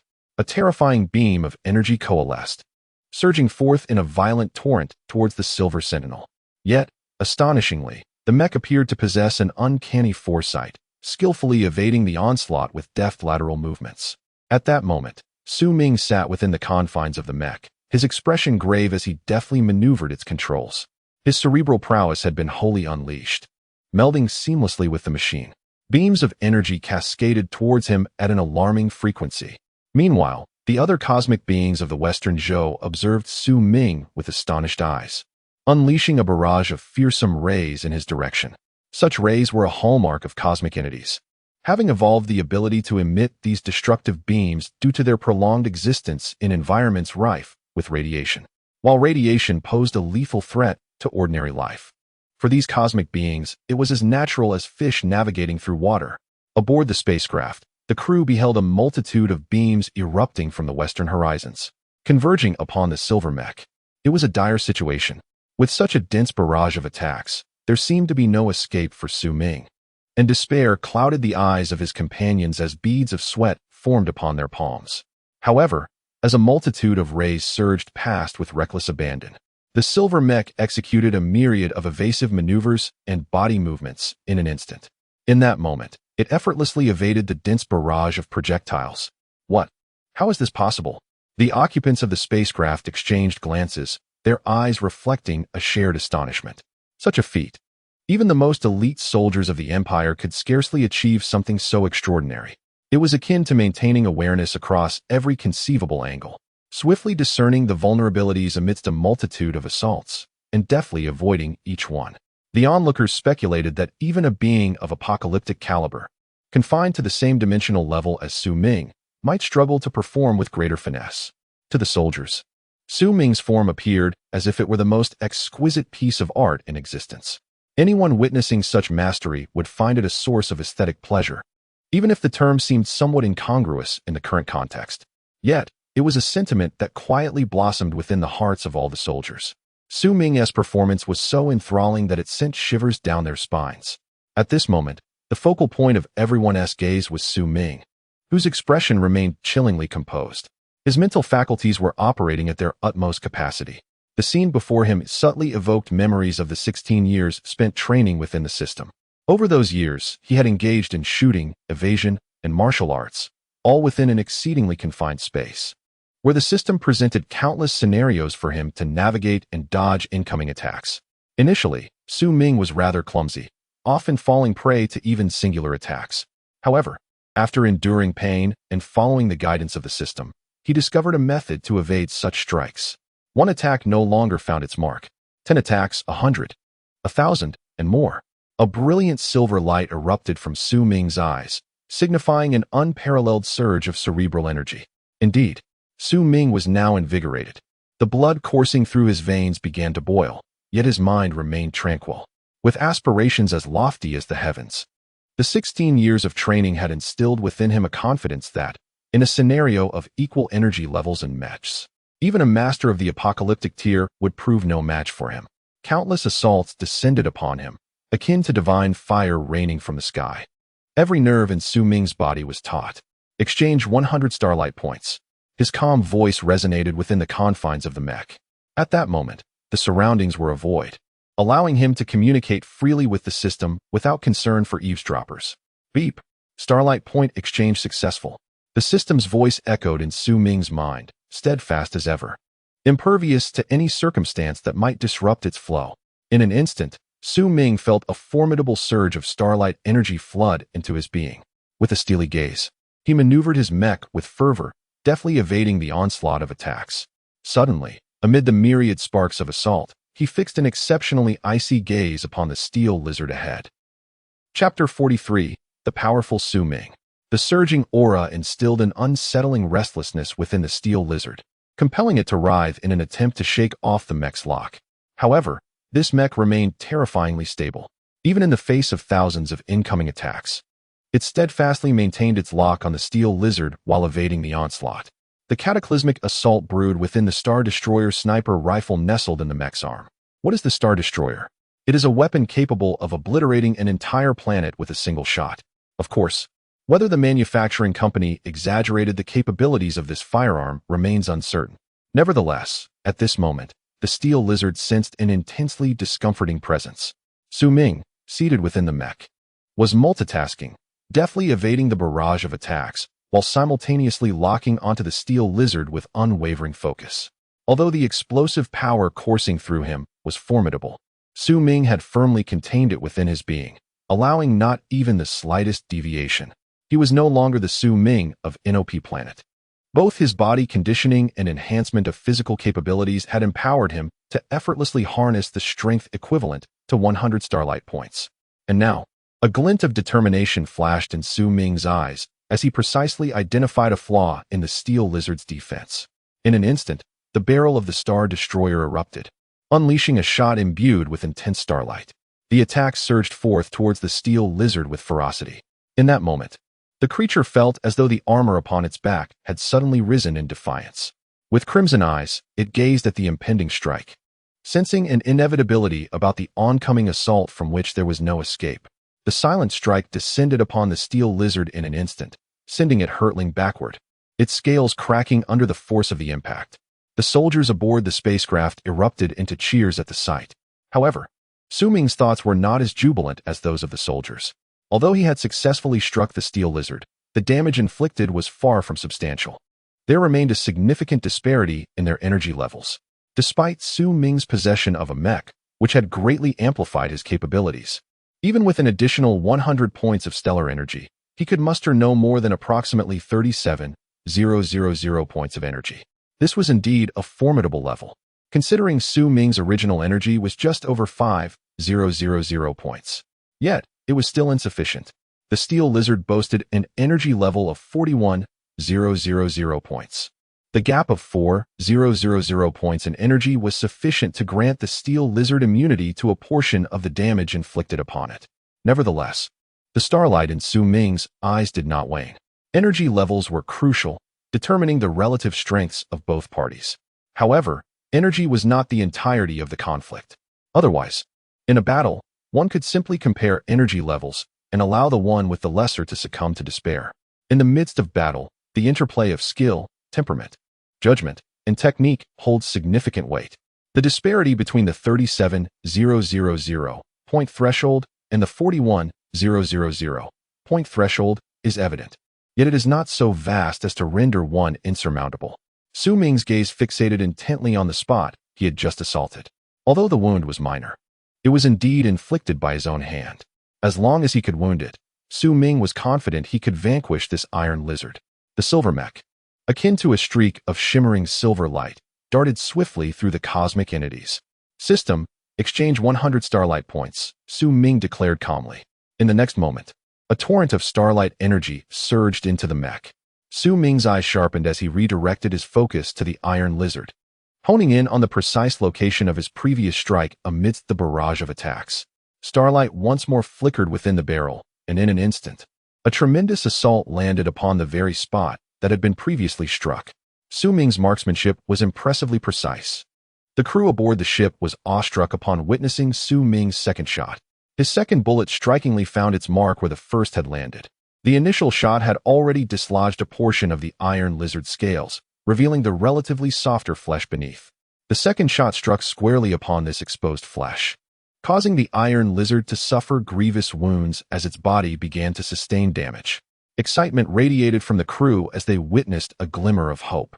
Su Ming's performance exceeded their wildest expectations, showcasing a level of prowess that was not only consistent and error-free, but also executed with a grace akin to artistry. As long as Su Ming can eliminate the steel lizard ahead, the individuals aboard the spacecraft may safely disembark to assist him. Otherwise, should the steel lizard remain unvanquished, any hasty departure from the vessel would only impede Su Ming's efforts. Amidst the collective astonishment, the silver mech resumed its relentless assault on the steel lizard.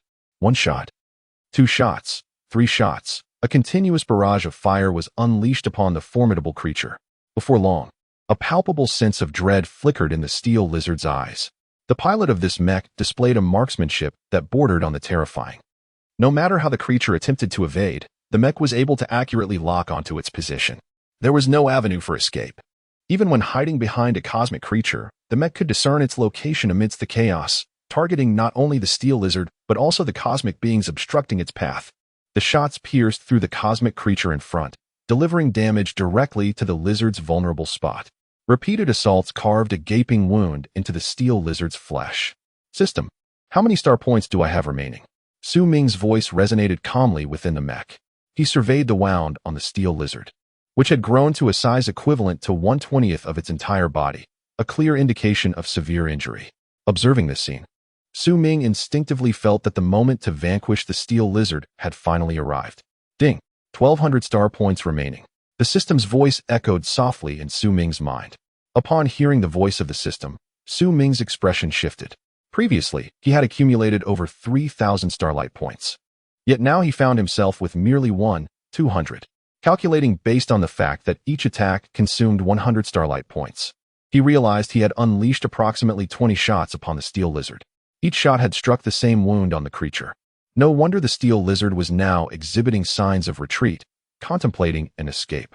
Observing the lizard's increasingly timid demeanor, Su Ming took a deep breath and subsequently stowed his sniper rifle, opting instead for an immense mechanical battle axe, the Bloody Wave XAZ-071.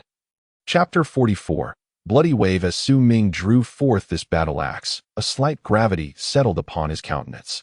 This weapon was a pinnacle of stellar-grade craftsmanship, nearly reaching the cluster-grade tier. Under normal circumstances, Su Ming's energy level would render him incapable of wielding such a formidable axe. However, due to his modifications, the threshold for its use had been significantly lowered. Moreover, with the enhancement of his mech, Su Ming could barely manage to wield the battle axe. Nevertheless, to fully unleash the axe's potential, he required an additional 400 starlight points. With determination, Su Ming clenched his teeth and exchanged 400 starlight points from the system. Given his current physical conditioning, the maximum energy of starlight points his body could endure was approximately 350.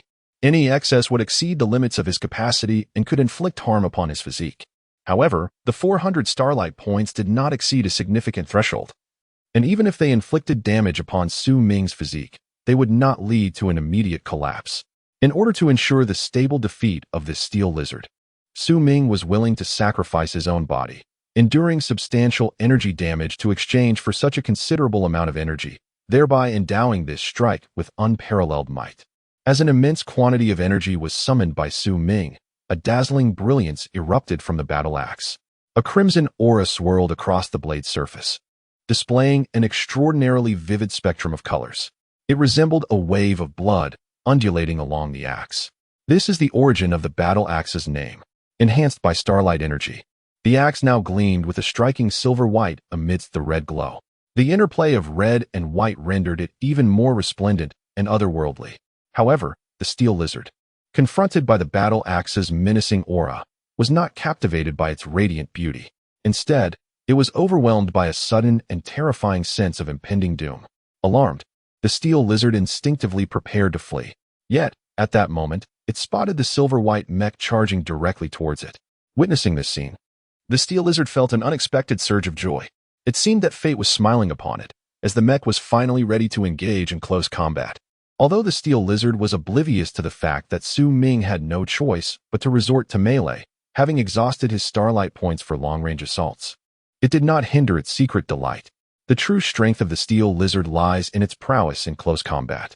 Its minions pose a far greater threat than the beams it unleashes from its maw. The name Steel epitomizes its formidable melee capabilities, characterized by an impenetrable defense akin to a fortress. Previously, it sought to engage with the mecha up close. However, each time such a thought crossed its mind, it would find the mecha slipping away like a fish merging seamlessly into a school of cosmic beings, rendering close engagement impossible. Yet now, the mecha has inexplicably forsaken its long-range advantage, opting instead for a direct confrontation. Is this not a gift of opportunity? The steel lizard's hesitation vanished in an instant as it bared its ferocious jaws and lunged towards the silver mecha. In that moment, the silver mecha piloted by Su Ming erupted with astonishing speed. The battle axe he wielded was infused with a tremendous amount of stellar energy, becoming even more resplendent. Su Ming felt an intense heat and weight coursing through the mecha's hands. This was not an illusion. After establishing a connection with the mecha through the brain domain energy, some unique perceptions possessed by the mecha were also conveyed to Su Ming's mind. At that moment, their sensations were intertwined. The weight he felt stemmed from the energy level of the battle axe, which had surpassed the limits of what Su Ming could control, hence the sense of heaviness. Weapons exceeding their limit often lose control, a disadvantage in the heat of battle. However, Su Ming gritted his teeth and forcibly bound the energy level of the battle axe with stellar energy, utilizing the immense power of starlight to compensate for his inadequacies in energy levels. At last, he managed to lift the battle axe. The intertwining red and silver radiance erupted with a palpable aura of lethality, resembling a dazzling crimson wave slicing through the void, mercilessly slashing towards the steel lizard. In that moment, Su Ming's body was gradually torn apart by the onslaught of starlight energy, leaving him bloodied. Yet he endured the ravages of the celestial force with unwavering resolve. A silvery gleam flickered in his eyes, and under the control of his cerebral energy level, he instantly activated the nuclear power acceleration device on the mecha. In an instant, an exceptionally terrifying propulsion was generated from the back of the mecha, accelerating its speed more than tenfold. This is precisely why mechas are vastly superior to conventional mechanical equipment. A mecha embodies versatility. Its attributes, defense, charge, speed, attack, and sensitivity, are all enhanced across the board, whereas ordinary mechanical equipment possesses only singular capabilities. Boom! A powerful thrust sensation surged through the mecha. For those with slightly inferior physical energy levels, this force could easily prove fatal. Fortunately, Su Ming's physical prowess was far from weak. He could effortlessly endure this overwhelming thrust. He had initially been gathering power, yet was suddenly compelled to release his attack prematurely due to the mecha's advance. This sensation was exceedingly uncomfortable, almost causing the steel lizard to vomit blood. Moreover, Su Ming's instantaneous surge in speed remarkably evaded the locking gaze of the iron lizard's aura, allowing him to swiftly escape its grasp. Evasion, after all, encompasses more than merely dodging bullets and collisions. It also pertains to eluding the very essence of one's opponent. As Su Ming deftly sidestepped the iron lizard's targeting, the creature found itself striking at nothing but air. Seizing the opportunity presented by the iron lizard's momentary vulnerability, Su Ming swung his battle axe fiercely towards the wound he had previously inflicted. In the profound silence of the cosmic void, the sound of flesh being torn resounded through the bones, reaching Su Ming's ears. Die! He bellowed, his body erupting in a cascade of blood and flesh, his eyes shimmering with a silver luminescence. All the stellar energy within him was unleashed in that singular strike. The sensation of pain coursed through him. Yet Su Ming resolutely banished it from his mind, focusing his gaze ahead. The system's X-ray vision activated in an instant, revealing the intricate patterns of sinew and muscle, akin to dismantling a machine with precision and skill. With practiced ease, Su Ming navigated through the iron lizard's flesh, following the natural grain of its tissue, effortlessly slicing through it. At that moment, a frantic heartbeat, pulsating wildly, came into view through the system's perspective.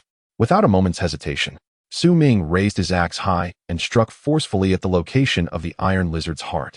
Chapter 45. The Death of the Iron Lizard. Initially, it was inconceivable that the iron lizard, even when gravely injured by the colossal axe, could succumb to death immediately. However, if this colossal axe were to strike the location of the heart, the iron lizard would surely meet its demise. In an instant, the axe cleaved into the heart's position. In Su Ming's eyes, the heart of the iron lizard was split in two by the giant axe, shattering into fragments. As the heart ruptured, a torrent of blood gushed forth like a fountain, instantly staining the silver mech in a vivid crimson hue. Su Ming did not revel in this victory. Instead, he swiftly expended 50 points of starlight to mend his shattered form. He then maneuvered the mech, retreating rapidly from his original position. Indeed, reality affirmed Su Ming's astute judgment. After the heart was obliterated, the iron lizard, fueled by its formidable vitality, astonishingly survived for an additional 3 minutes, thrashing and roaring in a frenzy, tearing apart surrounding cosmic creatures before finally succumbing to silence. The soldiers aboard the spaceship witnessed this spectacle and collectively erupted in jubilant cheers. Incredible! This maneuver is truly impressive. We must document this. If it goes viral online, it could garner a wave of admiration. A textbook example of the weak triumphing over the strong. Document what? Brothers, the iron lizard is dead. We must hurry out to support Master Su Ming. The soldiers shouted excitedly, immediately donning their space combat suits and rushing out of the spaceship with fervor. Master Su Ming, do not fear. We are here to aid you. Within the communication system of the mech, the excited voices of the soldiers suddenly erupted. Su Ming's expression shifted, and he immediately directed his gaze toward the spacecraft. Indeed, a multitude of soldiers emerged from the vessel, armed with mechanical gear, each charging towards the throng of cosmic creatures. An onslaught of laser missiles rained down upon the extraterrestrial swarm. The sheer number of these beings rendered aiming unnecessary. With each unleashed attack, a cosmic entity fell. Su Ming was not idle either. Wielding a mechanical battle axe, he transformed into a crimson wraith, effortlessly weaving through the ranks of the cosmic creatures. With every pass, this phantom effortlessly cleaved through the surrounding entities. Countless cosmic beings met their demise at the hands of Su Ming's mech, and the expanse of the starry sky became stained with droplets of blood. Witnessing such a terrifying machine, akin to a harbinger of death, the cosmic creatures were overtaken by a profound sense of dread. This mech was formidable beyond measure, unyielding and devastating in its might. Faced with such an adversary, anyone would succumb to fear. Moreover, the most significant factor was that their leader, the Iron Lizard, had just been slain by this very mech. Without their commander, the once cohesive swarm was thrown into disarray, and panic began to set in. As the news of retreat spread from one to another, the remaining cosmic beings, gripped by terror, gradually succumbed to the instinct to flee. In a fleeting moment, all cosmic beings scattered in haste, retreating towards the western horizon until they vanished from sight. Within the vast expanse, apart from the multitude of corpses and pools of blood, only the soldiers of the temporary 32nd Army remained. Su Ming exhaled deeply, finally able to relax his taut nerves. Both his body and mind were besieged by an overwhelming sensation of fatigue, as if he could exert no more strength. A wry smile crossed Su Ming's face, recognizing that this was a consequence of excessive exertion and the immense burden placed upon him. Previously, he had been oblivious to his weariness due to the singular focus he maintained. Now, with the tension released, exhaustion washed over him like a tide. It was likely that the cosmic beings were unaware that had they persevered for just a few more minutes, Su Ming might have succumbed to fatigue, causing his state to plummet drastically. However, being cosmic entities, their intellect was considerably inferior compared to that of typical sentient beings. Now that the battle had concluded, Su Ming paid little heed to his discomfort. The sensation of fatigue was, in fact, a positive sign. Once his body and mind recovered, he anticipated a significant enhancement in his capabilities. Even at the highest echelons of existence, the necessity for sleep remains. It is not as depicted in fantastical tales, where the mightiest require no rest. Sleep serves to rejuvenate the body to the utmost extent. Ironically, the higher one ascends in realms, the more judiciously they utilize sleep. The others were momentarily taken aback, then observed Su Ming hastening towards his dormitory, exchanging knowing glances, soon breaking into smiles of understanding. In this battle, no one anticipated that it would be a lone mechanic aboard the spacecraft who would ultimately steer them through peril. A profound sense of survival permeated the hearts of all. However, despite the prevailing mood of relief, there was no inclination to celebrate. The crisis had not yet been averted. Within the star domain, the threat of being assaulted by virus-infected cosmic entities loomed large. After all, once infected, these cosmic beings not only attained elevated energy levels but also exhibited formidable aggressiveness and contagiousness. Who could fathom whether the cosmic life forms in more distant star realms had succumbed to the infection? The crew dared not linger, hastily piloting their vessel towards the nearest star region with great urgency. Shortly after their encounter with the cosmic beings' uprising, the media unveiled the Lozer Alliance's research into supergenetic agents. While such endeavors might have been discreetly conducted, it was not uncommon for various factions to engage in similar studies. Yet, thrust into the public eye, particularly in light of the resultant chaos among cosmic entities, the backlash was immediate and severe. The emergence of aggressive and infectious side effects from these agents ignited a profound aversion among the cosmic citizens, regardless of the apparent advancements in technology. The specter of viruses remained a source of deep-seated fear among the populace. The panic induced by such threats was palpable. In an instant, the Lozer Alliance found itself vilified, akin to a rat scurrying through the streets, with calls for retribution echoing far and wide. Even the Empire issued condemnatory statements and contemplated deploying military forces to confront the Lozer Alliance. However, it is evident to the discerning that the Empire's intervention at this juncture is clearly motivated by its interest in the advanced genetic agents being developed by the Lozer Alliance. Chapter 46. The Empire's stance on the Empire's third military planet, Konot. A formidable general entered the room with an imposing presence. Ladies and gentlemen, I trust you have received the latest intelligence. The Imperial Research Institute has conducted a thorough examination of the Lozer Alliance's supergenetic agents and has acquired some pertinent data. At the conference table, several individuals were seated, and upon hearing the general's words, they began to engage in fervent discussion. This supergenetic agent possesses a certain probability of accelerating the growth of genetic warriors. While it may have implications for intelligence and other attributes, if we can harness it, the Empire could potentially gain a secret weapon for the future. Recent intelligence reveals that the Lozer Alliance has managed to repel Brook's assault with the cosmic creatures birthed from the superagents. Although Brook is not particularly formidable among the Apocalypse class, he still embodies considerable power. The fact that they withstood his assault is astonishing. The attendees engaged in animated debate regarding the supergenetic agents. Observing the rising commotion, the initial general furrowed his brow and declared, "Everyone, please quiet down." At his command, the room fell into silence, the atmosphere charged with respect as all eyes turned to the general. This individual is not one to be compared with an ordinary general. He is General Hill, one of the 36 pillars of the Empire. His combat prowess has long since reached the apocalyptic level, although he seldom engages in battle now. There is no doubt about his formidable strength. General Hill surveyed the council chamber and then spoke slowly. The High Command of the Empire has reached a decision regarding this matter. We are preparing to venture to the Banderstar domain to seize the super-energetic gene technology for ourselves. Should the Free Federation acquire this technology, it could lead to a series of unnecessary troubles in the future. While the relationship between the Free Federation and the Empire is not one of outright enmity, competition in certain domains is inevitable. Military confrontations between the two sides occur from time to time, and thus the Empire is keen to prevent the Federation from gaining hold of any emerging technology. The opposing side possesses an apocalyptic-level individual. We shall send 2 of our own to subdue them, General Hill declared loudly. Upon hearing his words, the expressions of those in the conference room varied. A female officer stood up and could not help but voice her concerns. General Hill, the public sentiment surrounding this matter is unfavorable. We can only proceed in secrecy. However, there are already many temporary military units in the vicinity of the Banderstar domain that have witnessed the outbreak of superenergetic events. I fear that the temporary military units cannot be trusted. As she spoke, the attention of the assembly shifted towards her, and a flicker of unease appeared in their eyes. What the female officer had raised was indeed a matter of grave concern. Now, the entire universe harbors a profound aversion towards the supergene technology and supervirus of the Lozo Alliance.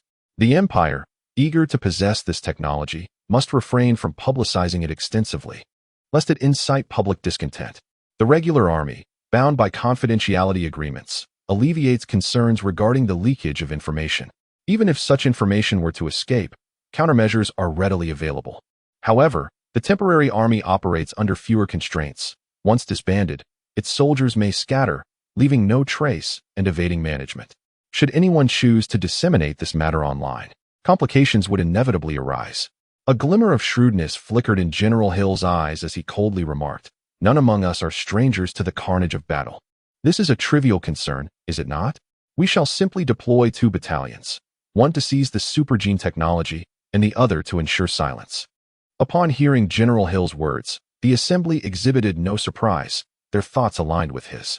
The temporary army bears little distinction from civilian militias.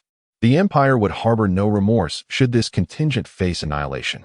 Furthermore, the attendees harbored no fear of repercussions. For those who joined the temporary army typically lacked significant connections or influence. Otherwise, they would have been integrated into the regular forces. The lives of such individuals are inconsequential. Their elimination would provoke no outcry. Indeed, the temporary military forces warrant little concern, as their average combat strength does not exceed that of a mid-level 7th rank. Our first dispatch of 57th rank mech warriors can effortlessly accomplish the task at hand. A commanding officer rose to his feet. He was in charge of the lower-tier mech warriors. Upon hearing this, he decisively pushed open the door and strode purposefully outside. Soon, a battleship ascended into the sky, bearing the 57th rank mech warriors into the vastness of the cosmos. At this moment, within the confines of the temporary military vessel number 32, numerous soldiers crowded at the entrance of Su Ming's quarters. However, this time they did not seek Su Ming for mech repairs. Rather, they were in search of Warren. After awakening from his slumber these past few days, Su Ming found himself inundated with an overwhelming number of mechanical repair orders. Faced with such a volume of requests, he reluctantly handed the repair tasks over to Warren. He himself needed to attend to his own mech repairs and had scarcely any time to address additional mechanical equipment. To his surprise, Warren's repair outcomes were remarkably commendable. Over the course of these 10 days, this young man had diligently exchanged military merits for various mechanical repair knowledge. Consequently, his mechanical proficiency saw a significant enhancement, subtly diverging from Su Ming's methods. Su Ming felt a sense of satisfaction regarding this development. If Warren were to solely emulate his mechanical knowledge, his future would merely mirror Su Ming's path, never allowing him to carve out his own identity. Now, with his extensive learning, Warren was demonstrating commendable skill, garnering considerable approval from the soldiers. Su Ming retrieved a brand new component and skillfully began to disassemble it. He appeared deeply focused, effortlessly entering a state of complete absorption. In this battle, although his mech had not sustained direct hits, the prolonged maneuvering amidst various energy beams had imposed a significant strain on it. Within the mech, some hidden damage had already manifested, while it did not impede piloting. Failure to address it promptly could jeopardize the mech's longevity. Following an exhilarating combat, Su Ming's cerebral energy levels surged to their zenith, resulting in a remarkable breakthrough. At this moment, his cerebral energy had escalated from the original 5,000 points to an astonishing 7,000 points. This level of cerebral energy now fell within the medium range of the 5th tier, and when paired with the mech and starlight points, it could potentially unleash a formidable power akin to the upper 7th tier. However, Su Ming's physical energy level had regrettably become a hindrance, languishing at only 5,200, barely surpassing the lower tier of 5th-class genetic warriors. Su Ming could not help but smile wryly, while others fretted over enhancing their cerebral energy. He found himself troubled by the challenge of elevating his physical energy. Chapter 47. Something is amiss the following day. Lieutenant Walker promptly reported the pertinent events to the Imperial Workstation. The personnel at the Imperial Workstation pondered for a moment before addressing Lieutenant Walker, stating, "Lieutenant, please remain in place. We have already acquired your coordinates.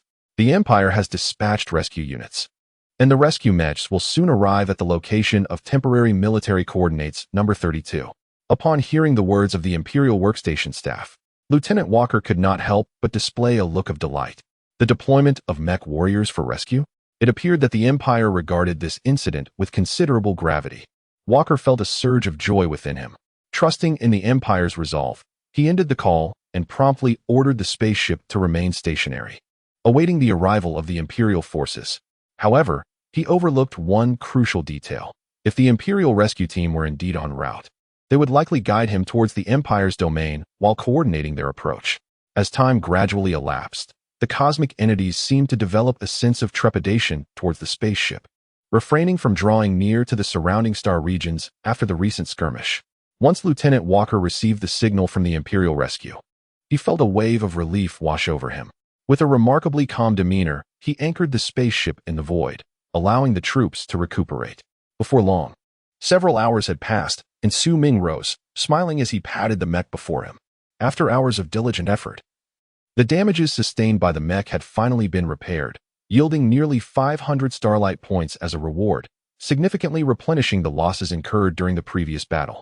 At that moment, a sudden eruption of cheers resonated within the spaceship. The Imperial reinforcements had arrived. Joy illuminated the faces of the crew. At this juncture, the mech warriors dispatched by the Empire were already soaring towards them.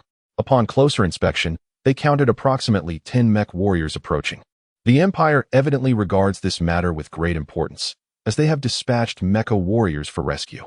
A robust-looking man is currently wearing a beaming expression as he gazes at the mecha warriors racing towards him. Each mecha warrior is a product of the Empire's substantial investment, requiring not only the activation of the brain domain energy levels of the genetic soldiers piloting them, but also significant funds to construct the standardized mechs. Su Ming, having assembled mechs himself, is acutely aware of the staggering costs involved in such an endeavor, which are nearly equivalent to the expenses of acquiring initial mech knowledge. These 10 mecha warriors are akin to flying treasures. Each warrior approaching the temporary military base 32 exudes an aura of formidable strength, rivaling that of the iron lizards previously encountered. Should this formidable force truly be here for rescue, it would undoubtedly be more than sufficient. Lieutenant Walker's face lit up with excitement upon seeing the mecha warriors. After waiting for so many days, he finally witnessed their arrival. Moreover, their presence signifies the Empire's serious commitment to this rescue operation. Without hesitation, Lieutenant Walker donned his space combat suit and stepped out of the spacecraft, ready to greet the mecha warriors. Su Ming, the Empire has dispatched mecha warriors to rescue us, Warren exclaimed, his face reflecting immense relief upon seeing so many mecha warriors arriving. Anyone who lays eyes on the mecha warriors cannot help but feel a profound sense of security. Curiosity piqued by Warren's words, Su Ming turned his gaze towards the window of the spacecraft. Indeed, at this very moment, outside the window, 10 white mechs radiated an immense energy level as they sped towards the temporary military spacecraft designated as number 32. Su Ming smiled, feeling a sense of reassurance, and was about to direct his focus toward the mechanical equipment before him. However, just as he extended his hand to grasp the machinery, his arm abruptly halted midair. Subsequently, Su Ming raised his gaze once more to observe the mech warriors. The more he beheld them, the more his expression grew grave. Something is amiss, Su Ming murmured to himself. Something amiss? What do you mean? Warren inquired curiously from the side. These rescuers have not brought a rescue team, Su Ming explained. In an entity as colossal as the Empire, there exists a stringent protocol for military rescues. It is not merely a matter of dispatching formidable individuals to extract stranded soldiers. Genuine rescue operations necessitate the presence of a dedicated rescue team, inclusive of medical personnel, mechanical repairs, spare spacecraft, energy blocks, and other essential supplies. This is also to safeguard against potential situations where the trapped forces might be facing damaged spacecraft, severe injuries, or insufficient energy supplies. While it is quite possible that Lieutenant Walker had communicated with them in advance, assuring that there were no casualties, one would expect that as a mechanic, spare parts should certainly be on board. After all, this spacecraft had previously endured an attack by the iron lizards, and no one could guarantee that there were not some hidden damages within. Such assessments fall to the expertise of a mechanic, and relying solely on the onboard mechanics would undoubtedly be insufficient to accomplish this task in a timely manner. The Empire represents the pinnacle of human civilization. How could it possibly commit such a rudimentary error in the rescue process? Currently, no rescue teams are present, only these 10 mech warriors. This situation strikes Su Ming as somewhat amiss. Warren, standing nearby, seems rather unconcerned. Citizens residing within the Empire generally do not entertain the notion that the Empire would harbor any intent to harm them. After hearing Warren's words, Su Ming murmurs to himself, "Let us hope so." Nevertheless, exercising caution is always prudent. Deep down, Su Ming senses something amiss. He is not a native of the Empire, but rather a traveler from Earth. His skepticism regarding the Empire's assurances of citizen safety is unwavering. After speaking, Su Ming promptly rises, storing the recently repaired mech in his personal storage space. He remains vigilant, configuring the mech for immediate deployment at a moment's notice. Subsequently, he approaches the front desk, where he borrows a small spacecraft, which he too places into his storage space. Once all these tasks are complete, Su Ming feels a slight sense of reassurance. However, at that very moment, a sudden gasp emanates from within the spacecraft. Su Ming's expression shifts as he gazes out the window, and his pupils constrict in shock. There, quietly floating in the void, is a grotesquely disfigured corpse. The smoke from the recent explosion has yet to dissipate. From the tattered remnants of the clothing, Su Ming can discern, with a chilling clarity, that the body belongs to none other than Lieutenant Walker. Chapter 48.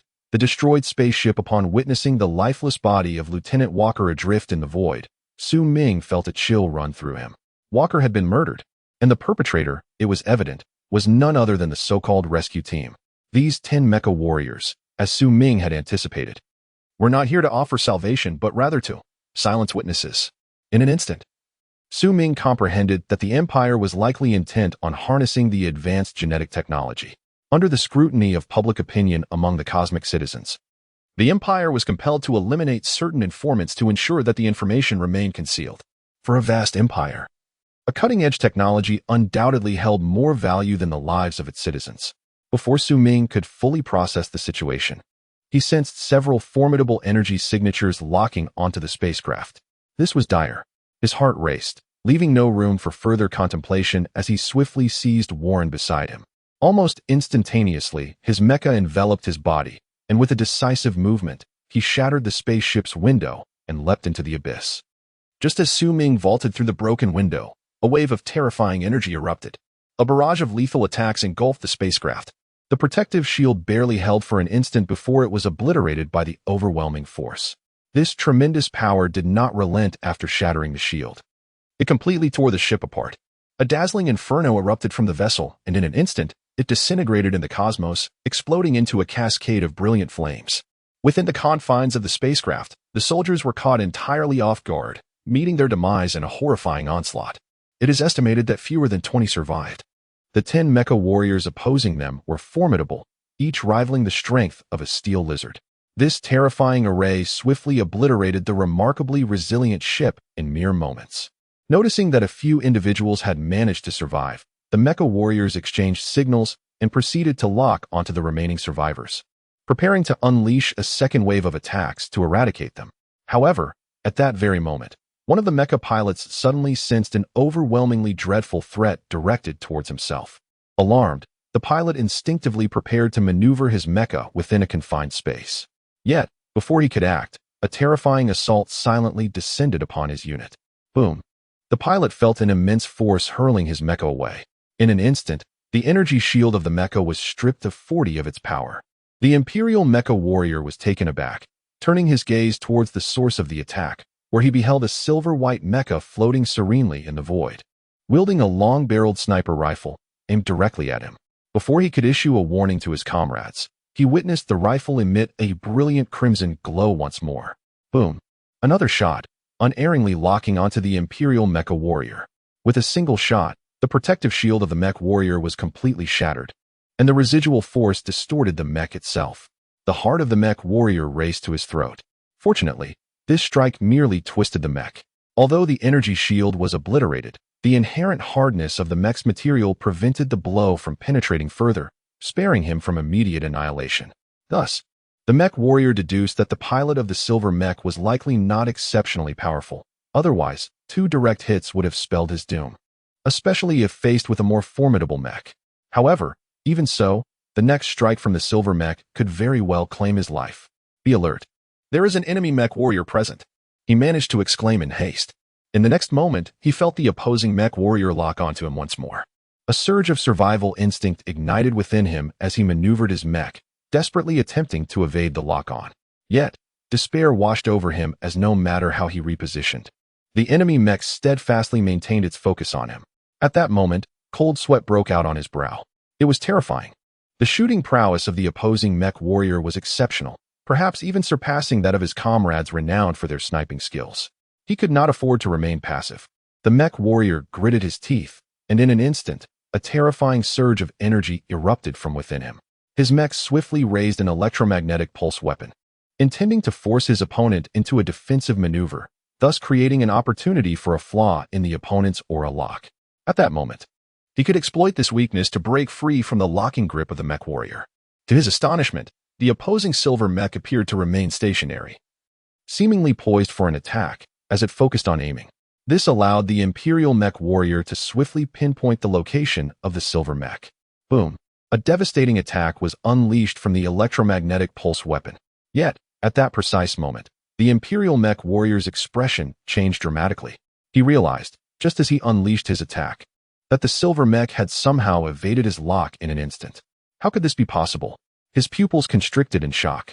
In that fleeting moment, he recalled that among the elite mech warriors, there had been whispers of a unique maneuver, an extraordinary technique that allowed one to escape the enemy's lock just before an attack was initiated by employing subtle movements. Mastering this technique almost guaranteed that one's attack would miss entirely. Furthermore, as the attacker released their strike, a substantial vulnerability would inevitably arise. Should the locked target manage to escape, the tables could turn, allowing the evader to transition from defense to offense and easily eliminate the attacker.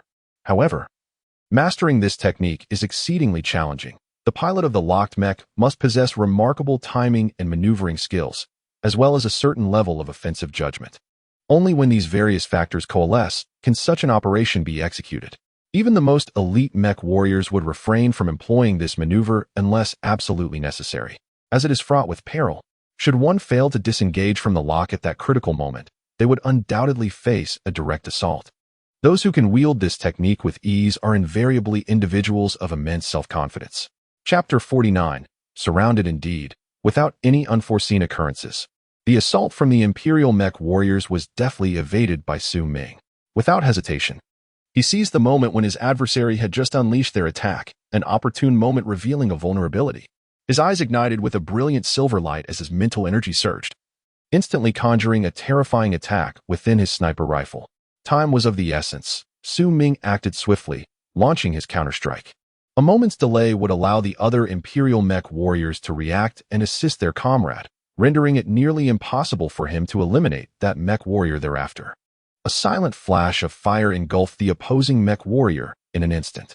In that fleeting moment, the Imperial Mech warrior emitted no sound as Su Ming's shot obliterated it completely.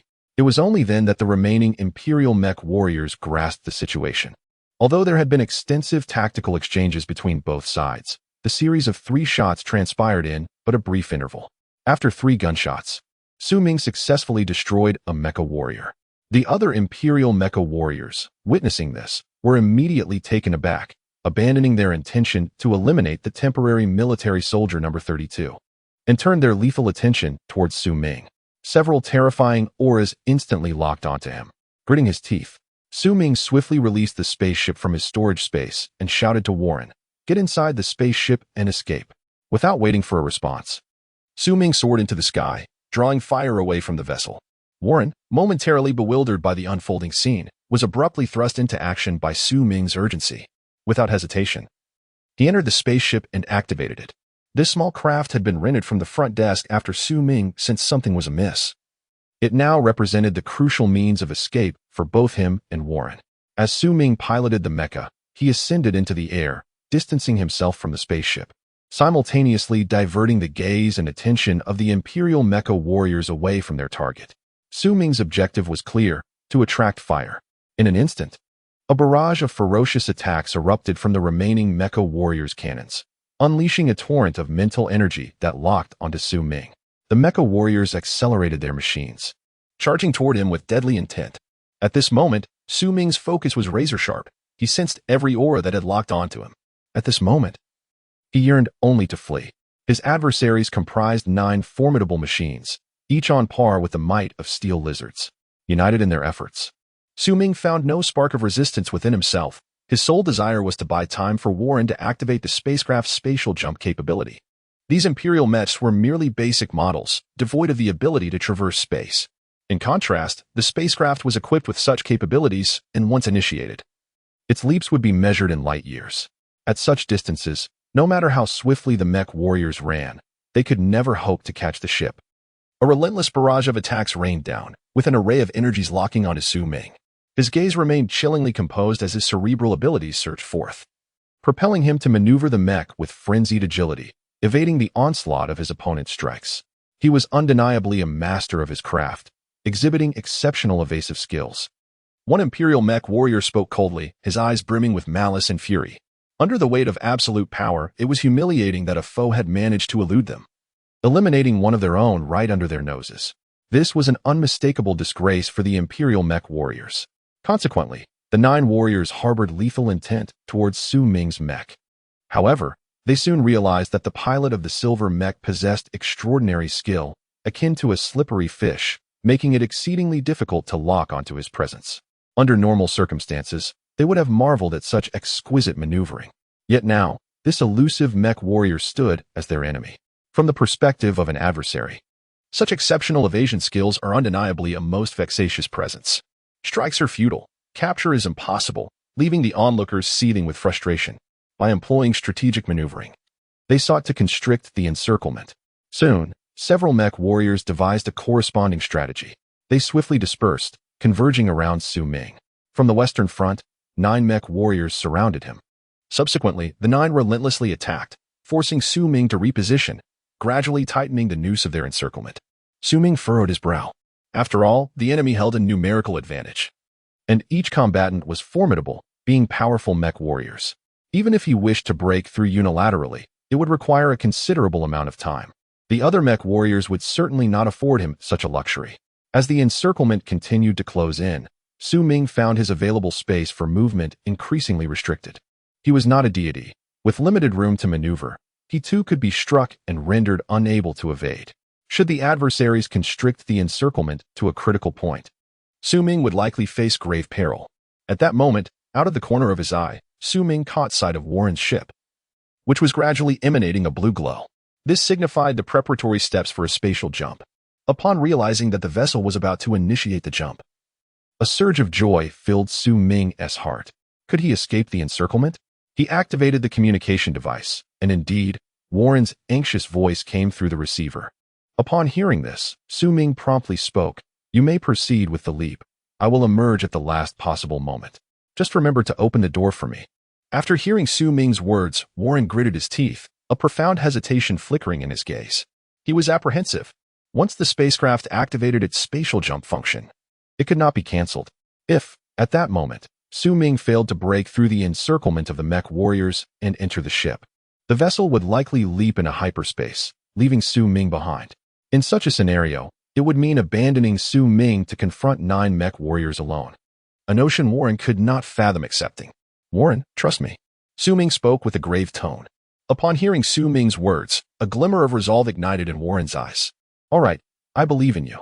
Without further hesitation, Warren pressed the button to activate the spacecraft's spatial jump function, and the ship began to tremble gently, as if it were about to tear through the fabric of space and depart from this star domain. Meanwhile, Su Ming found himself increasingly ensnared by the encroaching mech warriors. Chapter 50. The battle axe opens the heavens surrounded by the relentless mech warriors, several beams of neural energy firmly locked onto Su Ming. With little room for maneuvering left, escaping the grasp of the mech warriors became exceedingly arduous. However, there was no trace of panic in Su Ming's eyes. His communication device clearly transmitted Warren's countdown. 30 seconds remaining. 20 seconds remaining. Su Ming remained motionless, continuously evading the relentless assaults that surrounded him, his gaze unsettlingly calm. "Su Ming, there are only 10 seconds left. Hurry." Warren's voice gradually broke with emotion. Upon hearing the countdown, a fierce brilliance ignited in Su Ming's eyes. "Exchange 400 starlight points," he stated coolly. In an instant, an immense surge of power flooded into every corner of his being. As ever, the capillaries within Su Ming's body ruptured under the strain, blood seeping forth. Yet, he remained undeterred by the swelling sensation coursing through him. Rapidly, he calculated and assessed the situation in his mind, then ceased his evasions, charging directly into the line of fire of one of the mech warriors. "Electromagnetic shield!" Su Ming commanded sharply, and a vast amount of starlight energy was unleashed. Instantly, his mech's left hand erupted in a brilliant radiance, manifesting a colossal electromagnetic shield.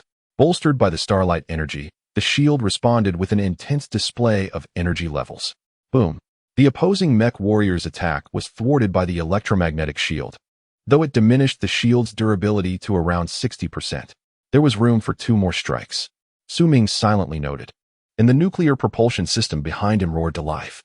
In that fleeting moment, his mech not only remained unscathed by the adversary's assault but also harnessed the power of its nuclear propulsion system, unleashing a terrifying velocity that surged forth rather than retreating. In an instant, it charged towards the opposing mech warrior. A sense of urgency gripped him. The enemy was attempting to break free, and reinforcements were desperately needed.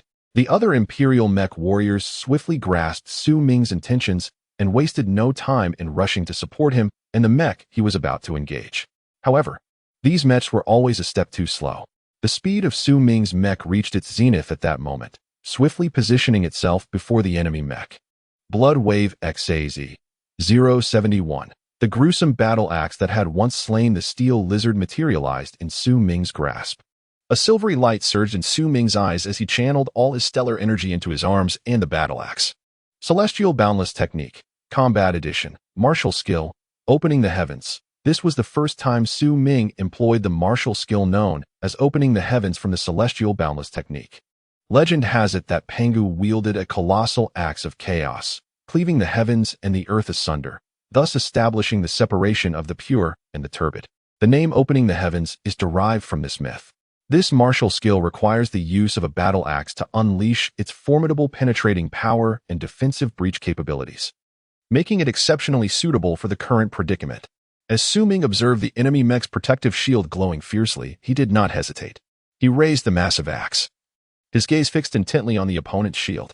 Being a mechanic himself, Su Ming possessed a profound understanding that machinery bears patterns, and energy, too, exhibits its own intricate designs. In the ebb and flow of energy, there inevitably exists a fleeting moment of void and awkwardness. This very void serves as the key to breaking the deadlock. Su Ming's gaze sharpened, and he suddenly turned towards an inconspicuous spot. With a mighty surge, an overwhelming force erupted forth, and in that instant, Su Ming resembled a colossal figure emerging from chaos, wielding a gigantic axe. With an aura capable of rending the very heavens, he struck at the weakest point of the energy shield of the mech warrior. Heavenly Strike, Physical Penetration 70, Energy, Might 30, Defense Breaching Capability 50. In that moment, the bloody wave of the battle axe released a vibrant crimson glow, akin to a torrential flood of blood, engulfing the mech entirely. Once the vision of the other mechs returned to normal, they were stunned to discover that the attacked mech had been cleaved in twain. The pilot within utterly shattered by the single blow, meeting an irreversible demise. Meanwhile, the mech piloted by Su Ming did not falter. Seizing the opportunity created by the dismemberment of the Imperial mech warrior, it broke through the encirclement of the other mech warriors and surged forward. 4. 3. At this moment, Su Ming, within the cockpit, remained terrifyingly calm, even calculating the countdown for the spacecraft's spatial transmission. 2. As Su Ming uttered this number, he propelled himself into the spacecraft through the open hatch. 1. The hatch closed instantaneously, and a peculiar spatial fluctuation erupted from the vessel. A sudden fluctuation in space enveloped the spacecraft, and as the other mech warriors rushed towards it, the vessel vanished instantaneously, leaving behind a void of silence. The spacecraft had successfully executed a spatial jump. The remaining Imperial mech warriors exchanged glances, their expressions revealing a complex array of emotions: anger, resentment, frustration, and helplessness. A medley of sentiments. How could there exist such a mech warrior within the temporary military? From whence did his mech originate? Where had he acquired such mastery in its operation? A profound chill seeped into their hearts. This mech warrior, after swiftly eliminating one Imperial mech soldier, had quickly dispatched another amidst their encirclement, before nonchalantly departing. If the initial assassination was a result of their negligence, then the subsequent breakthrough and swift kill left them utterly powerless to intervene, allowing him to come and go as he pleased. Even his coordination with the spacecraft demonstrated an exquisite timing that left them utterly unprepared, as he seamlessly transitioned into the spacecraft's spatial jump. They had grasped at nothing. The mission could be deemed complete, for the majority of the soldiers in the temporary military Unit 32 had already been annihilated, and the few remaining posed no significant threat. However, in their hearts, the mission was deemed a failure. The enemy, a solitary figure, was of a lesser caliber than any of their mecha warriors, yet managed to take down two of their own, leaving an indelible mark of the silver-armored warrior in their minds. Chapter 51. The Escape in the Silent Void of the Universe. A ripple in space heralded the sudden appearance of a spacecraft. Inside, Su Ming removed his mecha suit, allowing a sigh of relief to escape his lips. He then turned to the side, momentarily taken aback. Beside Warren, there were indeed other survivors from Unit 32, excluding Su Ming and Warren. The ship housed a total of 7 survivors. It seemed that, following the explosion, these soldiers had miraculously survived and were subsequently rescued by Warren. To his astonishment, Among them was his old acquaintance, Locke, the very individual who had once sought his assistance in modifying a battle axe. Regrettably, the other members of Locke's squad, including their captain, had perished in the inferno of the attack. At that moment, the group exchanged glances, their faces betraying a bitter smile. Little did they realize that they had already been forsaken by the Empire. In fact, should the Empire become aware of their whereabouts, what awaited them was not rescue, but another onslaught. What a stroke of misfortune, one soldier remarked with a wry smile. Who could have anticipated encountering such calamity? Beside him, Locke shook his head and remarked, "In interstellar society, this is the norm for soldiers. Now, we must contemplate our next destination." Upon finishing his words, everyone instinctively turned their gaze towards Su Ming. Within the entire spacecraft, it was Su Ming who had rescued them all, and presently, he was also the most formidable in combat. Thus, it was only natural for the group to regard Su Ming as their leader. Su Ming pondered for a moment before shaking his head. "I have seldom ventured beyond the Empire, and my understanding of interstellar society is rather limited. Do any of you possess a good idea?" After a brief reflection, Su Ming added, "In any case, we must either conceal our identities or seek refuge in a lower-tier civilization temporarily. We cannot appear in high-tier civilizations, or we risk being discovered and hunted." Upon hearing Su Ming's words, the group nodded in unison. They had effectively become fugitives, and not even the status of black market denizens could apply, for once their identities were exposed, they would inevitably face the relentless pursuit of the Empire. No one could escape the wrath of a vast cosmic nation, not even those of apocalyptic caliber. Locke, appearing contemplative, eventually lifted his head and addressed the group, saying, "I know of a place where we can find shelter without being discovered." Upon hearing Locke's words, the group turned their attention to him, curiosity evident on their faces. Locke smiled and continued, "I visited that place in my youth, but it became too perilous thereafter." A nearby sergeant shifted slightly, then spoke, "You are referring to the Dark Domain, are you not?" Locke nodded in affirmation. Su Ming and Warren exchanged glances, their eyes betraying a profound sense of bewilderment. Having lived their entire lives within the confines of the Empire, they had never ventured beyond its borders, unlike these roving temporary soldiers. Their understanding of interstellar society was solely derived from the Empire's publicly accessible knowledge systems. Clearly, the peculiarities that Locke described would not be found in the Empire's textbooks. Such knowledge was reserved for those who frequently traversed the external realms.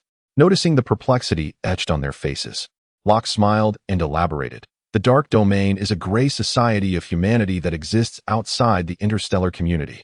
Given the vastness of the interstellar society, there are indeed individuals who, for various reasons, find it impossible to establish themselves within it, and thus must seek their fortunes in the Dark Domain.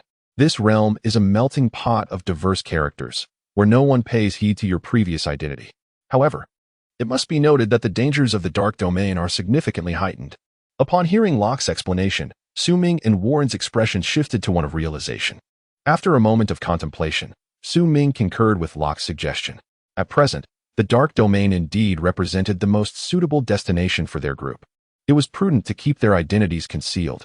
Though perilous, venturing into the Dark Domain was preferable to being pursued by the Empire. "Do you possess the coordinates for the Dark Domain? Let us set course for it aboard the ship," Su Ming proposed. Upon hearing Su Ming's words, the others promptly entered the coordinates of the Black Domain into the spacecraft. Suddenly, Su Ming recalled the temporary military identification card issued by Military Unit 32. With a decisive gesture, he activated it and exchanged a multitude of mechanical components, depleting all his military merit points. Following this, he placed the identification card into the furnace, ensuring it was completely incinerated. Witnessing this, the others expressed their admiration for Su Ming's audacity, daring to utilize the identification card to procure mechanical equipment even while being pursued by the Empire. After all, once the Empire's logistics department dispatched supplies through spatial transmission, they would inevitably ascertain the group's coordinates. However, perhaps the very flaw within the vast Empire's system lay in this. Communication, in such an expansive framework, is an exceedingly taxing endeavor. It is plausible that the military department had already received orders to eliminate Su Ming and his companions, issuing a pursuit warrant against them. Yet, the supply department, responsible for distributing military supplies, had not yet been informed and continued to dispense military goods to Su Ming and his companions as per the usual protocol. Without hesitation, the others followed suit, exchanging all their military merit points for various equipment, and subsequently incinerated their identification cards as well. These mechanical devices and components could potentially become the linchpin for their survival in the Black Domain. Even Su Ming's mech, without spare parts, would render his combat capability severely compromised if damaged and left unrepaired. Preparing for the future is of utmost importance for those currently in flight. An unidentified spacecraft has been detected ahead. At that moment, a sergeant piloting the ship suddenly turned to Su Ming and the other soldiers, announcing the discovery.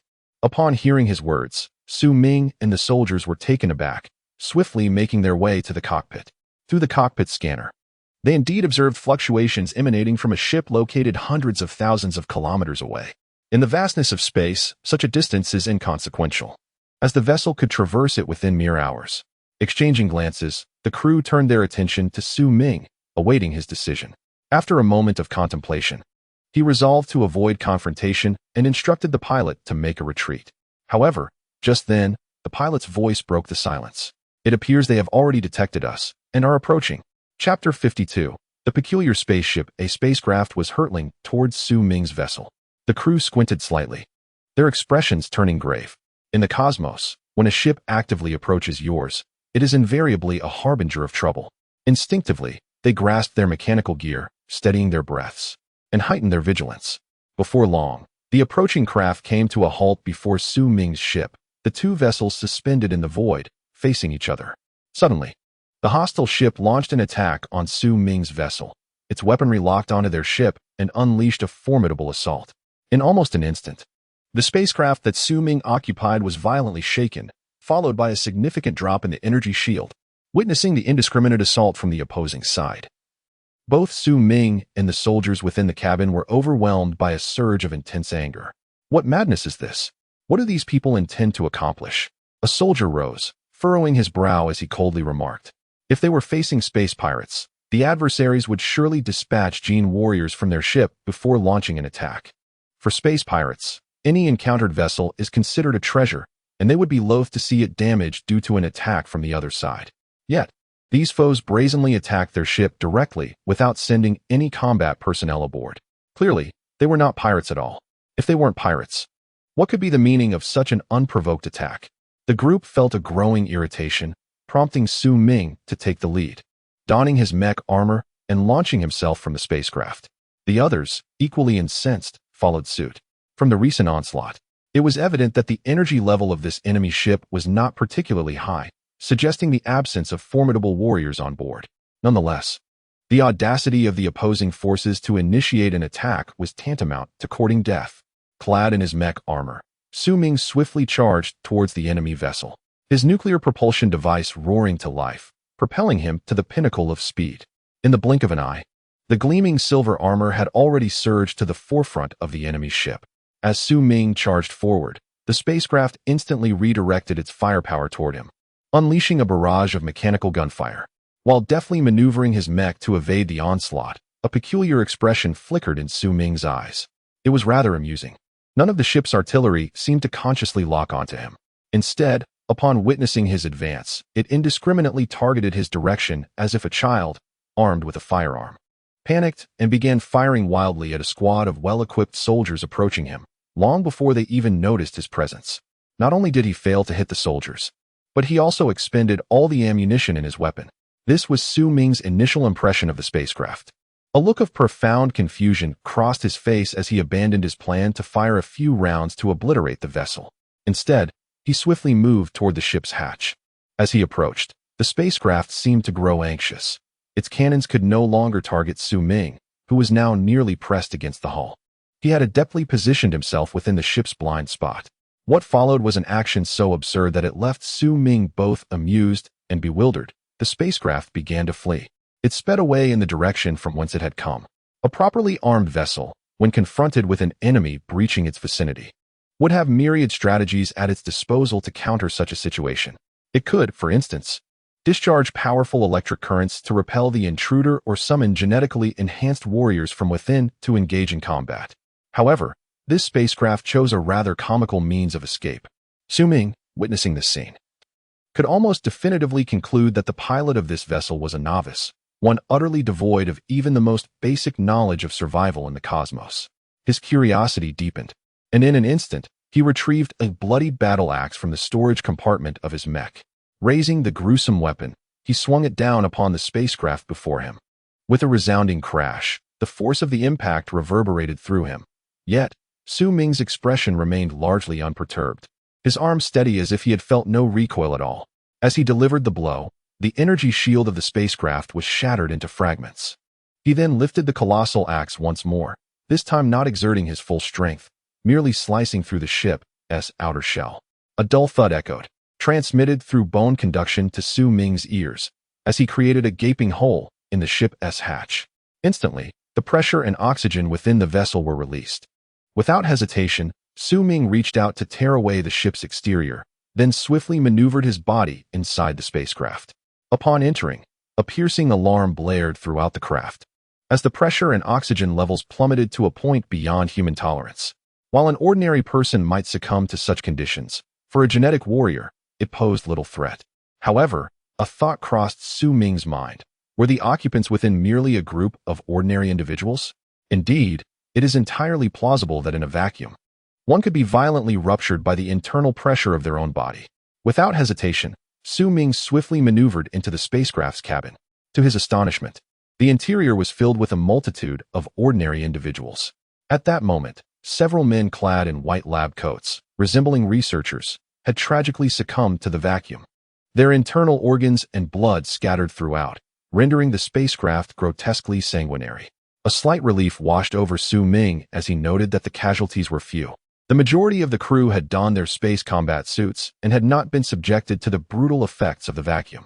Upon witnessing Su Ming's entrance in his armored suit, the crew members garbed in combat gear displayed expressions of sheer terror, their eyes wide with fear as they gazed upon him. Su Ming furrowed his brow, noting that the crew exhibited no significant energy signatures.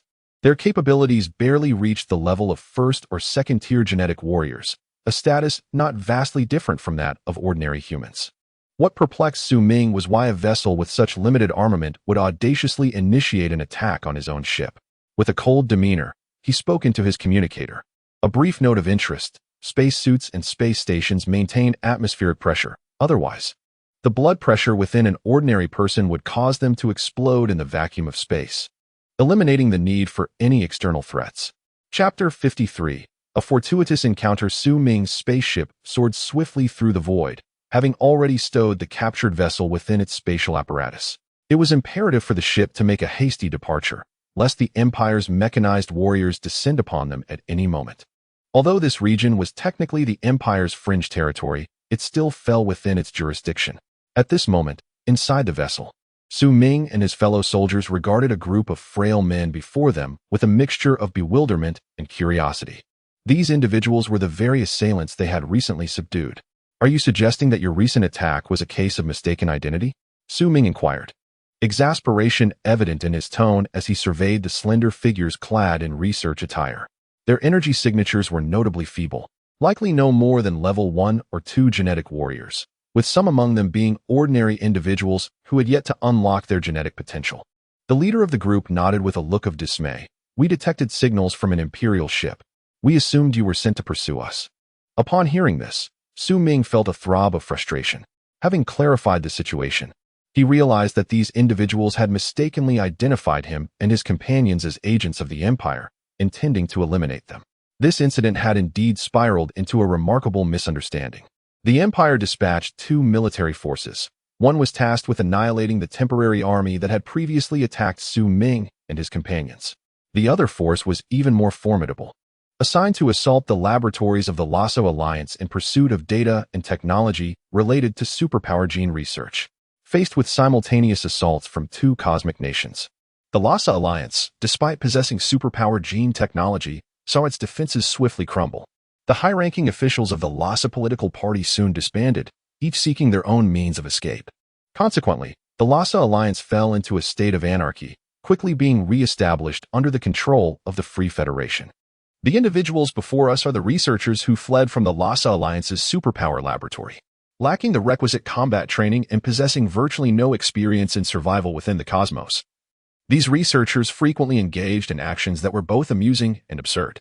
Their attack on Su Ming's spacecraft was a hasty decision made in panic upon detecting it as an Imperial vessel. Su Ming could only laugh in exasperation. Truly, as researchers, their awareness of cosmic survival was woefully inadequate. Even if they were genuinely being pursued by an Imperial army, it was illogical to turn their weapons against those who were not their enemies. How could such fragile researchers possibly contend with a well-equipped military force? It is no wonder such a blunder occurred. Now, the pressing question arises: how shall we deal with these researchers? Their spacecraft had been brutally cleaved open by their own blood-stained war axe, leaving a significant gash, until they could locate a planet capable of repairing their vessel. It was evident that normal operations were impossible. A flicker of intrigue crossed Su Ming's eyes as he turned to the group of researchers and inquired, "Are you responsible for the study of superpower gene technology? Which sector do you belong to?" The researchers exchanged shy smiles before one of them timidly replied, "The core sector. Superpower gene technology is our brainchild." Upon hearing this, Su Ming and the other soldiers gasped in astonishment, their faces reflecting mutual shock. No wonder these researchers appeared so skittish. Who wouldn't be on edge? It was rather fortuitous that they had evaded capture by the two colossal cosmic nations, only to be stumbled upon by Su Ming and his companions through a spatial leap. He mused to himself, wondering how they had managed to escape. The difficulty of their flight was indeed far greater than Su Ming's own narrow escape from the clutches of the mechanized warriors. After all, the most elite forces from the two cosmic nations were patrolling the area, an assembly of unparalleled strength and skill. Evading such formidable experts was no simple feat. With a wry smile, one of the researchers spoke up, "In truth, we had fled long ago. However, we were terrified of being pursued and have since wandered aimlessly through the cosmos, too fearful to make landfall." After speaking, the researcher curiously glanced at Su Ming and then inquired, "Where are you headed? You are clearly not soldiers of the Empire. Why are you piloting an Imperial spaceship?" The group exchanged glances, and Su Ming shook his head, responding, "It's a long story. We are also being pursued by the Empire and are now preparing to flee to the Black Domain to evade their relentless pursuit." Upon hearing Su Ming's words, a glimmer of hope flashed across the face of the leading researcher. Cautiously, he probed, "Would you be able to take us with you?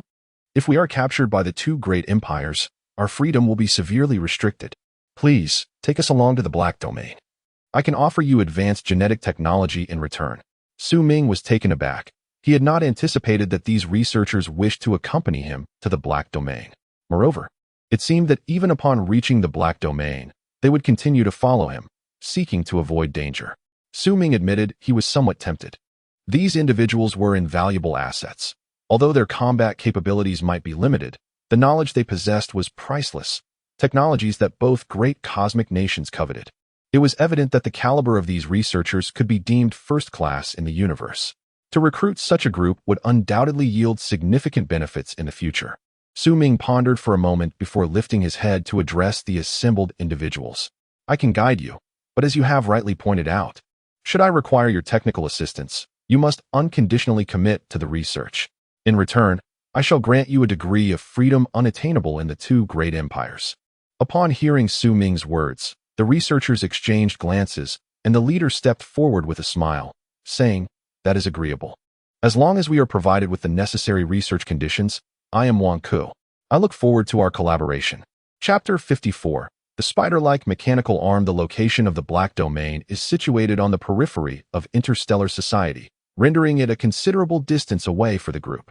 More importantly, Su Ming and his companions were aboard a mere small-scale temporary spacecraft designed for military personnel to undertake urgent missions. The vessel's traveling capability is significantly inferior to that of a standard spaceship. A conventional ship can achieve a single space jump of several light years, even up to a dozen. In contrast, Su Ming and his crew's small ship can only manage a jump of less than 2 light years at a time. Consequently, traversing such vast distances is evidently insufficient. Furthermore, due to the enigmatic substances encountered during space travel, coupled with various electromagnetic storms and radiation issues, their spacecraft can perform a maximum of 3 jumps per day, requiring approximately 7 hours of cool-down after each jump. Otherwise, the ship risks sustaining severe damage. There is no alternative, given the limited circumstances. Su Ming has come to regret piercing the spacecraft of Wang Ku and others. Had he refrained from doing so, they could have reached the Black Domain within a few days utilizing their vessel. However, with the current speed of this makeshift craft, it is estimated that it will take approximately 3 weeks to arrive at their destination. At present, Su Ming has completely fallen in love with mechanical assembly. Initially motivated by the twinkling stars and a certain habitual persistence, he now discovers that engaging in mechanical assembly significantly enhances his cerebral energy levels, allowing for substantial improvement in a short span of time. Additionally, there are softer benefits. It aids him in maintaining composure and stability during combat, thereby improving his overall fighting condition. While this may not directly translate to an enhancement of raw strength, it holds considerable importance for combat personnel. In battles of equal realm and energy levels, the state of combat becomes exceedingly crucial. Su Ming's ability to effortlessly overcome stronger foes stems from his calmness and steadiness in battle. Elevating his combat state can likewise effectively bolster his combat prowess. Su Ming, I would like to try assembling a mech myself, Warren shyly expressed to Su Ming today. Now that they have liberated themselves from the Empire's constraints, the issue of intellectual property protection is of no concern. Su Ming has long shared his knowledge of mechs with Warren, and after extensive practice, Warren too has developed an eagerness to engage in mech assembly. Upon hearing Warren's words, Su Ming felt a surge of happiness. Warren's progress has been keenly observed by Su Ming. After undergoing rigorous training with the temporary military Unit 32, Warren has reached a level of proficiency in mechanics where he can operate independently. Given Warren's capabilities, while he may still require gradual practice with certain stellar-grade equipment, assembling other components should pose no challenge. Furthermore, Su Ming possesses considerable experience in mecha assembly and understands that during this process, Warren's mechanical skills will experience significant enhancement. By the time he needs to assemble stellar-grade mechanical components, Warren is likely to have evolved into a stellar-grade mechanic, fully capable of mastering such parts. Go ahead and take bold steps. Do not fear the possibility of damaging the mechanical components. We have exchanged for plenty this time, Su Ming remarked with a smile. Simultaneously, Su Ming adeptly attached a mechanical component to a backpack-mounted mechanical arm, known as the Spider 2 backpack-mounted mechanical arm, a stellar-grade mechanical apparatus. This arm operates independently from the main body, functioning autonomously. Behind Su Ming, a compact spatial storage unit is positioned, and once activated, the mechanical arm will spring forth from this small storage, transforming into an independent appendage reminiscent of its namesake, a spider. Upon activation, these mechanical limbs emulate spider legs, moving freely to assist Su Ming's mobility while also capable of extending into sharp spears. Moreover, they possess kinetic acceleration and laser gun functionalities. Utilizing this mechanical arm, Su Ming could effortlessly detach his own arm and execute various other forms of attack. The capabilities of this mechanical arm can be described as remarkably comprehensive.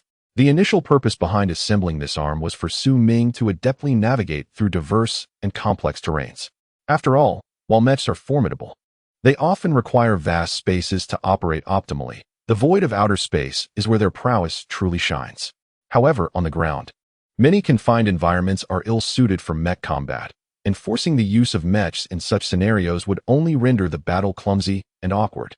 As Su Ming ventured into the Black Domain, he could not guarantee encountering any particular terrain, thus it was prudent to prepare in advance, serving as a precautionary measure. Originally, this mechanical arm lacked kinetic acceleration and firearm capabilities. However, under Su Ming's modifications, its functionality has been significantly enhanced. This advancement is attributed to Su Ming's profound understanding of mech knowledge. The study of such knowledge transcends the mere mechanics of mechs, extending into various fields ripe for exploration. A resourceful mechanic like Su Ming, upon grasping a particular concept, can derive numerous innovative applications. In no time, 3 weeks had elapsed, and Su Ming successfully completed the assembly of the mechanical arm in his possession. Gazing at the meticulously assembled arm and sensing the formidable energy emanating from its mechanics, a look of satisfaction inevitably graced Su Ming's face. After 3 weeks of rigorous training and modifications to the machinery, Su Ming not only made significant advancements in his mechanical prowess, but also assembled a substantial portion of formidable weaponry, endowing the combat personnel aboard the spacecraft with immense firepower. Furthermore, his starlight points and energy levels saw a remarkable enhancement. Currently, Su Ming's profile is as follows. Host, Su Ming physical energy level, 6200 brain domain energy level, 7,800 gene lock activation level. Intermediate level 5 physical vitality. 100 body refinement level. West level. Next level body refinement requires 5,000 starlight points. Starlight points available for 1,700 throughout this process. Both his physical and brain domain energy levels experienced significant growth, while his gene activation level ascended to intermediate level 5. Coupled with the mechanical arm's inherent energy level of 10,000 points, Su Ming is capable of exerting approximately 20,000 energy points in close combat. Although this does not compare favorably with the 50,000 energy points typical of mechas, the combat prowess of the mechanical arm is undeniably formidable in surface-level battles. With a sense of satisfaction, Su Ming gazed at the mechanical arm in his hand, preparing to don it for a trial. At that moment, a soldier in the cockpit suddenly exclaimed, "We have arrived at the Black Domain, brothers." Close combat equipment, such as battle axes and mechanical arms, relies on a formula for calculating energy levels that incorporates the user's physical energy, brain domain energy, and the inherent energy of the equipment itself. For instance, if a mechanical arm possesses an energy level of 10,000, combined with Su Ming's physical energy of 6,200 and brain domain energy of 7,800, the total output can reach an impressive 24,000. This concept is rather straightforward. Individuals lacking brain domain energy are unable to effectively utilize ranged equipment, as they cannot harness its energy.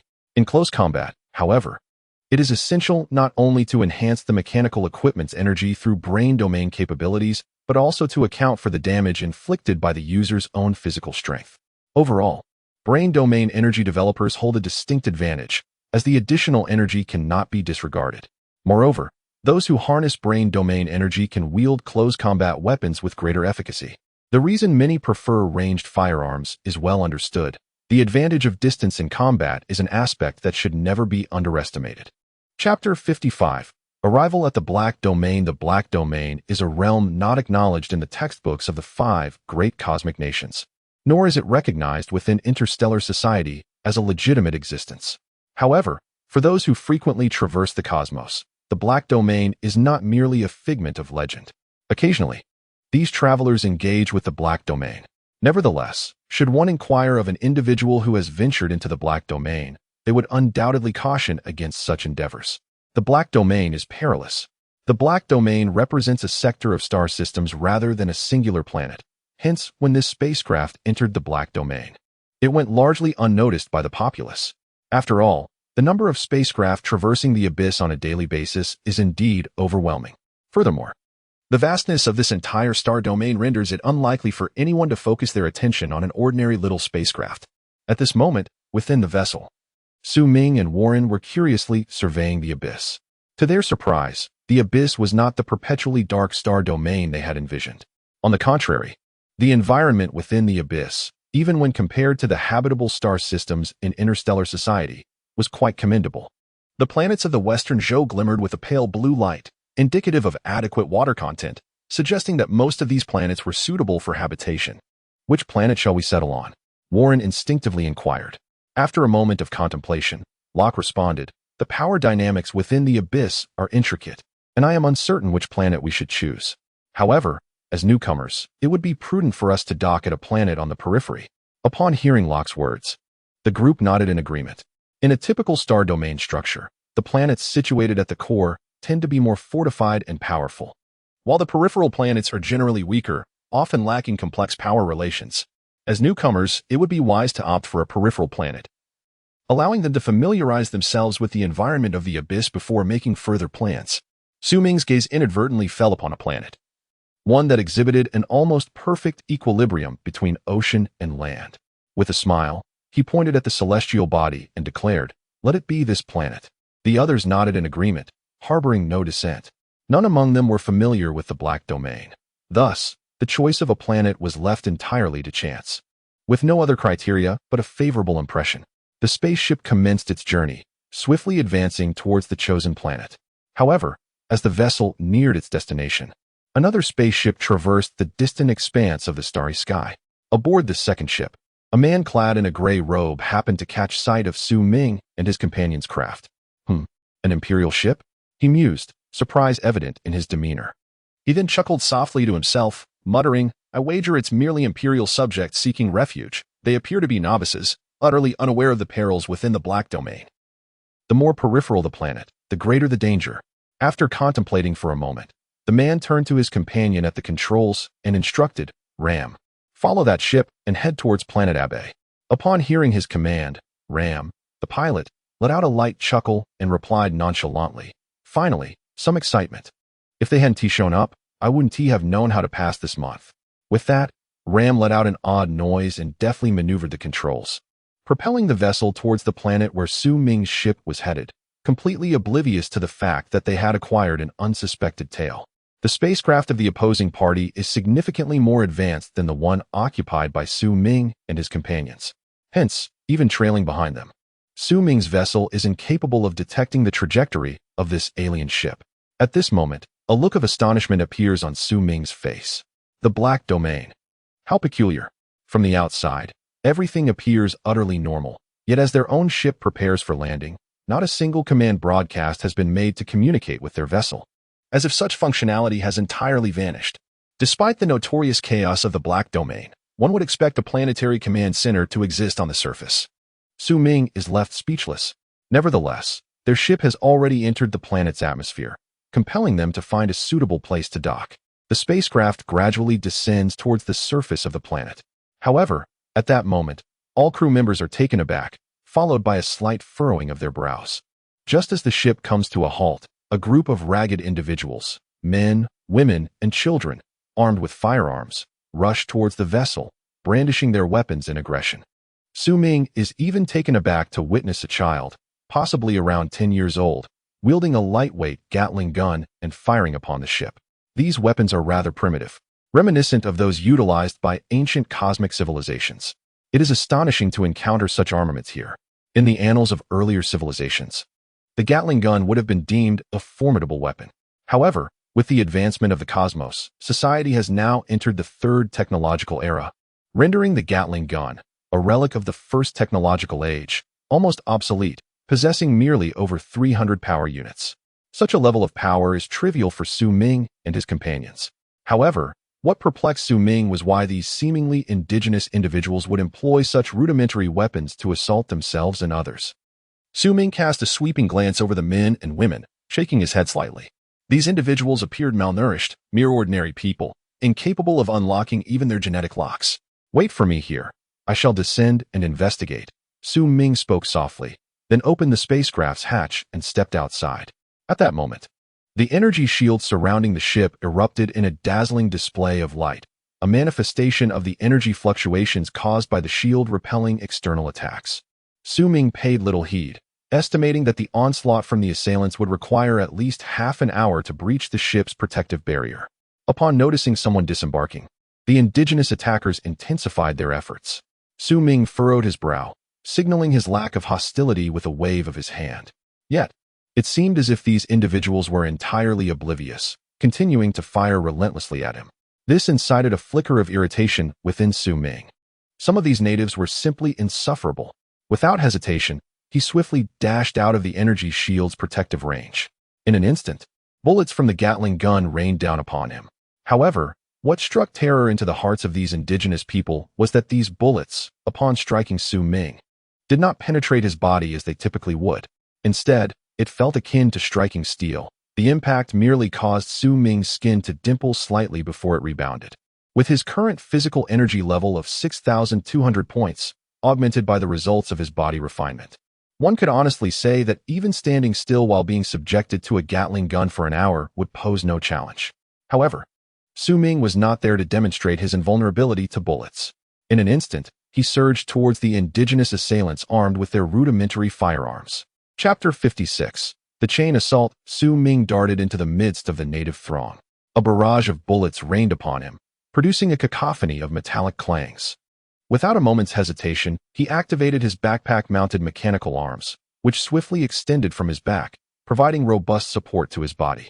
A flicker of curiosity danced in Su Ming's eyes. This was his inaugural experience with the backpack-mounted mechanical arms. The mechanism was not trivial.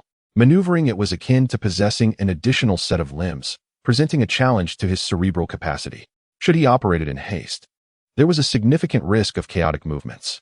Nevertheless, for Su Ming, this was hardly a formidable obstacle. As a mechanic, adeptly crafting multiple components simultaneously was well within his capabilities. The additional complexity posed no real challenge to him. In a flash, Su Ming accelerated, his movements enhanced by the mechanical arms, propelling him forward with the swiftness of a giant spider. He deftly navigated numerous rocky impediments along his path, each expertly evaded by the mechanical appendages. In the blink of an eye, Su Ming found himself beside the group of individuals who had been shooting at him. The mechanical arm danced with agility, swiftly shattering the firearms held by the indigenous people one by one. In the next moment, it was poised to strike at them. Should the mechanical arm connect, these individuals would undoubtedly meet a grim fate, their bodies pierced beyond recognition. Yet, at that very instant, the mechanical arm came to a halt midair. Su Ming let out a soft sigh. If these natives were all robust young men, he would have felt no trepidation in dispatching them. However, the presence of children and the elderly among them caused him to hesitate momentarily. But in that fleeting moment of uncertainty, an unusual surge of energy emanated from the bodies of the natives. Upon sensing this strange energy, Su Ming's expression changed dramatically, and he suddenly retreated with haste. Simultaneously, his mechanical arm crossed protectively around him, and an energy shield was instantly generated, enveloping Su Ming within its protective embrace. The next moment, the bodies of the natives erupted with terrifying energy, a vivid crimson force causing them to burst apart, releasing a cataclysmic explosion. They had self-destructed. Evidently, they had been implanted with powerful explosives, which detonated under some form of command. These individuals were clearly doomed. However, Su Ming was also caught in the blast, his body thrown violently through the air by the ferocious explosion. In almost an instant, Su Ming was propelled hundreds of meters away, the energy of the protective shield within his mechanical arm entirely depleted. A wave of excruciating pain swept over Su Ming's entire body. Gritting his teeth, he managed to rise, acutely aware that the terrifying impact had nearly shattered him. A flicker of regret flashed in Su Ming's eyes. After all, he hailed from a civilized world and harbored an instinctive sympathy for the elderly and children. He could not bring himself to strike them down without a second thought. That fleeting moment of hesitation, however, had allowed the one who planted the bomb to ensnare him. No wonder these natives attacked him with seemingly ludicrous weaponry from a technologically advanced world. The true lethal strike was cunningly concealed within this scenario. Taking a deep breath, Su Ming abruptly realized the naivety of his previous outlook. Having ventured into an illegal zone, a realm of darkness, he must regard anyone wielding firearms, regardless of age, as adversaries. Yet, at that moment, he was not overly swayed by emotion. Resolutely, he exchanged 100 starlight points, instantly restoring his physical form. He then discreetly assessed the condition of his mechanical arm. To his slight relief, only one arm had sustained damage and was temporarily inoperative, while the other three remained functional. This ensured that Su Ming's combat capabilities would not suffer a significant decline. Without hesitation, Su Ming executed the sequence of being blown away, rising, restoring his body, and inspecting his mechanical arm in a remarkably brief span of time. In the next moment, he exhibited not a trace of hesitation. His form suddenly moved with remarkable agility, swiftly evading the spot where he had just risen. Indeed, at the very instant he dodged, the ground he had occupied moments before was mercilessly struck by several terrifying missiles. Enormous craters instantly marred the earth where Su Ming had stood. Had he been the slightest bit slower, he might have been grievously injured by the barrage of missiles. A fierce glint ignited in Su Ming's eyes as he immediately locked onto the source of the hostile energy. Without a moment's pause, he surged toward the location from whence the missiles had been launched. However, at that very moment, several figures abruptly materialized around him, charging forth to attack. These figures exuded formidable auras, each wielding powerful mechanical equipment. The weakest among them radiated the presence of a level 5 gene warrior, while the strongest boasted an energy level of approximately 15,000, clearly belonging to the ranks of a level 6 gene warrior. With the presence of a level 5 gene warrior and a level 6 gene warrior, combined with the distant sniper's targeting and the prior self-detonation of the indigenous adversary, it was evident that others would have perished at the hands of such formidable foes. Yet, Su Ming was evidently not among those destined for defeat. Even at this critical juncture, his mind remained undisturbed. He compelled himself to maintain an absolute state of calm as his mechanical arm began to move with astonishing speed. Two mechanical arms valiantly withstood the terrifying blades of the 6th-level Gene Warrior, while the remaining arm served as an auxiliary for displacement, executing a bizarre angle of movement. In an instant, Su Ming successfully dismantled the enemy's assault. At that moment, he sensed the presence of a sniper preparing to lock onto him. A chilling glint flashed in Su Ming's eyes. Without a moment's hesitation, he exchanged 100 starlight points. Instantly, a gun barrel extended from one of the mechanical arms, charging with formidable energy. Die! Su Ming fired without aiming, relying solely on instinct. Boom! A thunderous roar echoed from afar, and the sniper who had previously targeted Su Ming vanished without a trace. Su Ming, leave those snipers to us. Hold your ground. We will support you once we deal with them. At that moment, the anxious voices of Locke and others crackled through Su Ming's communicator. A sense of relief washed over him. Without the sniper's interference, he could fight with abandon. A cold glimmer flickered in Su Ming's eyes as he extended his mechanical arm, charging towards one of the Gene Warriors. Chapter 57. Eliminating the enemy. The battle was imminent. With no lingering concerns, Su Ming dedicated himself entirely to the combat before him. A mechanical combat knife materialized in his hand, a stellar-grade weapon he had assembled aboard the spaceship prior to his arrival, brimming with immense power. With all his energy levels combined, it was estimated that he could unleash over 20,000 points of energy. Meanwhile, Su Ming, multitasking with remarkable efficiency, activated his mechanical arms in an instant, swiftly directing them towards a 5th-level genetic warrior. Although one of his mechanical arms had sustained damage, the remaining 3 were capable of generating nearly 19,000 points of energy. Typically, a standard 5th-level genetic warrior operates within an energy range of 5,000 to 10,000, and when augmented with mechanical weaponry, it might reach around 12,000 to 14,000.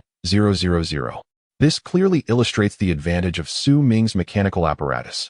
After all, he too was a 5th-level genetic warrior. However, the mechanical arms he had assembled were of stellar-grade equipment, crafted by his own hands, achieving a perfect compatibility of 100%. While conventional mechanical gear inevitably incurs energy loss, the equipment Su Ming had constructed experienced energy loss that approached zero. The 5th-level genetic warriors were merely utilizing planetary-grade mechanical gear assembled by other technicians, which could only enhance their energy by approximately 2,000 points, a commendable feat. Yet it paled in comparison to Su Ming's ability to augment his energy by over 10,000 points. With his mechanical arms, Su Ming was more than capable of effortlessly holding his ground against 6th-level genetic warriors. In an instant, the mechanical arm pierced through the body of a 5th-level genetic warrior, who immediately contorted in agony, desperately struggling to extricate himself from the grip of the mechanical appendage. The vitality of the Gene Warriors is truly remarkable. Were an ordinary person to be struck by such a blow, they would likely meet their demise on the spot. Yet, this 5th-level Gene Warrior still possesses the strength to struggle. However, Su Ming is not surprised. While the penetrating power of the mechanical arm is indeed formidable, its striking surface is rather limited, and it may not inflict fatal damage. Thus, when modifying the mechanical arm, Su Ming made some subtle adjustments. Suddenly, a brilliant red light erupted from the upper part of the mechanical arm that had pierced the 5th-level Gene Warrior. In an instant, a dazzling red radiance illuminated the scene, and the body of the 5th-level Gene Warrior was instantaneously incinerated by the scorching energy unleashed from the mechanical arm. This was the thermal neutron bombardment device, one of the mechanisms Su Ming had installed. Whenever the mechanical arm impales an enemy who is still alive, the thermal neutron bombardment device is activated, unleashing a terrifying heat that reduces the foe to ashes in an instant. After this decisive move, Su Ming did not linger. His other 2 mechanical arms, having completed their auxiliary movements, darted forward like phantoms, swiftly dispatching 2 more 5th-level Gene Warriors. Damn it, tough opponent, retreat. The sole 6th-level Gene Warrior, witnessing his attack thwarted, felt a shift in his expression. Yet, in the brief moment of hesitation, 3 of his 5th-level Gene Warriors were annihilated by the opponent. At this point, the 6th-level Gene Warrior realized he had encountered a formidable adversary and prepared to make his escape. Su Ming cast a casual glance at the 6th-level Gene Warrior retreating in disarray, showing little concern. He extended his mechanical arm and swiftly dispatched the remaining 5th-level Gene Warrior before retrieving a sniper rifle from his storage space. Bombardier 15-02 Sniper Rifle, level, stellar effective range, 200 kilometers energy level range, 5,000 to 16,000. After Su Ming's modifications, the energy level range of this sniper rifle had been significantly enhanced. At this moment, Su Ming stood firm, rifle in hand, as his mental energy surged, firmly locking onto the fleeing 6th-level Gene warrior. Upon sensing the rifle's targeting, the 6th-level warrior was struck with alarm, frantically changing direction and seeking cover behind rocks to evade. Yet, what filled him with dread was the realization that, no matter how he maneuvered, the sniper's presence remained unyieldingly fixed upon him. With a low, resonant crack, the rifle discharged, shaking the ground as the mechanical equipment he relied upon for protection was obliterated by a single shot. A moment later, the second shot rang out. Only those who had been targeted by Su Ming understood the sheer terror of his precision. Once locked on, no amount of evasion proved effective. The second bullet sent the 6th-level Gene warrior hurtling through the air, propelled by an overwhelming force. The shot successfully shattered the defensive energy levels of the 6th-level genetic warrior, rendering him incapable of reconstituting his defenses in the immediate future. Su Ming's gaze remained indifferent as he pulled the trigger for the third time. A resonant hum filled the air as the third shot was fired. Indeed, the moment the 6th-level genetic warrior was propelled through the air, before he could even touch the ground, the shot struck him with devastating force. Instantly, he was reduced to a mist of blood and flesh, utterly obliterated. Meanwhile, the others swiftly dealt with the snipers lurking nearby. Once the immediate threats were resolved, they gathered together, exchanging perplexed glances. What was happening? Confusion flickered in their eyes. They were entirely unfamiliar with the Black Domain, and yet, upon their arrival, they had been attacked, which left them bewildered. At that moment, Su Ming's expression shifted. He noticed a large spacecraft descending rapidly from the sky, gracefully landing before them. Given their previous experiences, a strong sense of vigilance surged within Su Ming and the others in response to this unexpected development. At this juncture, Su Ming discreetly adjusted his mechanical arm into a more advantageous position, ready to respond to any unforeseen circumstances. Just then, the hatch opened, and a man clad in gray stepped out. Upon seeing the devastation around him and the group standing before the spaceship, his eyes lit up, and he approached with a smile. "Ladies and gentlemen, please do not be alarmed. My name is Walter, and I harbor no ill intentions." Chapter 58. The merchant Walter. As this individual descended from the spacecraft, he surveyed Su Ming and his companions, particularly focusing on Su Ming. It became evident to him that Su Ming was the leader of this group, a revelation that took him by surprise. Given that Su Ming appeared to be merely a boy of 16 or 17, yet possessed such formidable energy fluctuations. Moreover, he had witnessed the recent battle, where the youth's mechanical arm and extraordinary marksmanship left him in awe. Thus, during his time aboard the ship, Walter had reconsidered his previous intentions. He smiled at Su Ming and then addressed him, saying, "Sir, please remain at ease. I am merely a merchant." "A merchant?" Su Ming replied, astonished. Walter chuckled softly and continued, "Indeed, within the dark domain, anything you wish to procure can be obtained through me, even items that are strictly forbidden by interstellar society. Of course, the prices will be approximately 20% higher than those in the market. However, do not consider this exorbitant. After all, the items that are openly priced in the dark domain can be deemed affordable, for certain contraband is exceedingly difficult to acquire." Walter's words resonated with Su Ming, yet a sense of confusion lingered in his heart. Why would a merchant seek him out at this juncture? He could easily engage in commerce with others who had already established themselves here. Observing the perplexity etched on Su Ming's face, Walter let out a light chuckle and remarked, "As I mentioned, whatever you wish to purchase can be obtained from me, including information. A few of you have just arrived in the Black Domain. I presume you are in need of intelligence to navigate this unfamiliar territory? Fortunately, I possess just that." A slight smile graced Walter's face as he produced a storage chip from his hand. It is likely that the information he referred to is contained within this chip. Su Ming's expression shifted. Indeed, what everyone required at this moment was pertinent intelligence. Although the rules of the Black Domain would eventually be discerned through exploration, this information embodies efficiency and safety. The details contained within could undoubtedly guide them away from unnecessary detours, particularly in avoiding perilous zones. After all, in the Black Domain, stepping into a danger zone could very well lead to a fatal outcome. The previous attack they faced upon the spacecraft's landing stemmed from a disparity in information. Su Ming still could not fathom why they had been ambushed by an unknown force. "How much for a copy?" Su Ming inquired with curiosity. Upon hearing Su Ming's question, Walter chuckled lightly before responding, 50,000 star coins, or a planetary-grade mechanical device. Su Ming was taken aback by Walter's words. How exorbitant! 50,000 star coins, or a planetary-grade mechanical device, is an astronomical sum for mere intelligence. However, in comparison to the dangers posed by a lack of information, Su Ming considered a planetary-grade mechanical device to be a trivial cost. With that thought, he casually produced a planetary-grade handgun and handed it over. Walter chuckled again, then reciprocated by offering the chip from his hand to Su Ming. Within the chip, Walter had left his contact information. In truth, a piece of planetary-grade mechanical equipment was not particularly significant to him. However, he was taken aback when Su Ming and his companions swiftly dismantled the local forces' assault and eliminated the genetic warriors, prompting Walter to regard them with newfound respect. His descent in the spacecraft was not primarily intended to sell goods to Su Ming, but rather to establish a connection with him. Given Su Ming's displayed potential, it was conceivable that substantial business transactions might arise in the future, and for a merchant like Walter, initiating contact with a client was a familiar endeavor. Indeed. After receiving the chip, Su Ming pondered for a moment before inquiring, "We urgently need a place to settle. Can you assist us?" Upon hearing Su Ming's request, Walter smiled and replied, "Finding a foothold in the Black Domain is rather simple. Just seek it out. The power divisions within the Black Domain are fixed. To ascend, one must annihilate the prevailing forces and seize their position." Contemplating Walter's words, Su Ming displayed a thoughtful expression and then asked, "Which faction was responsible for the recent attack on us?" Walter squinted slightly and quietly responded, "This information usually comes at a cost. However, as this is our first meeting, I shall share it without charge. The assailants were likely from the X faction on Abbey Planet, the Yorkstar Thieves."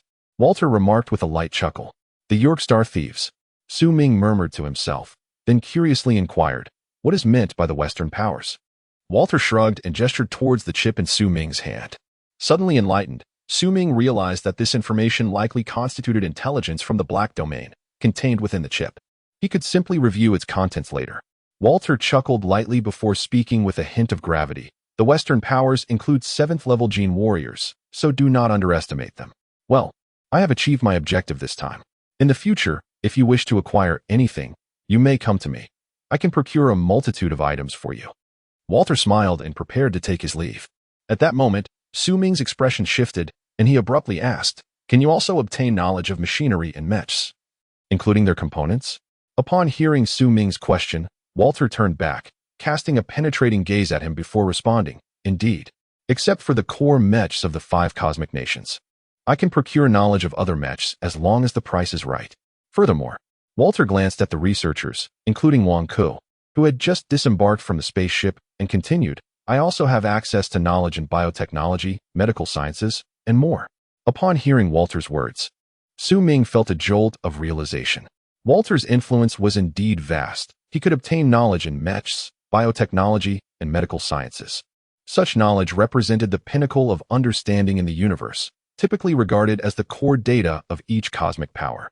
Lacking any significant capability, one might indeed find it challenging to acquire these items.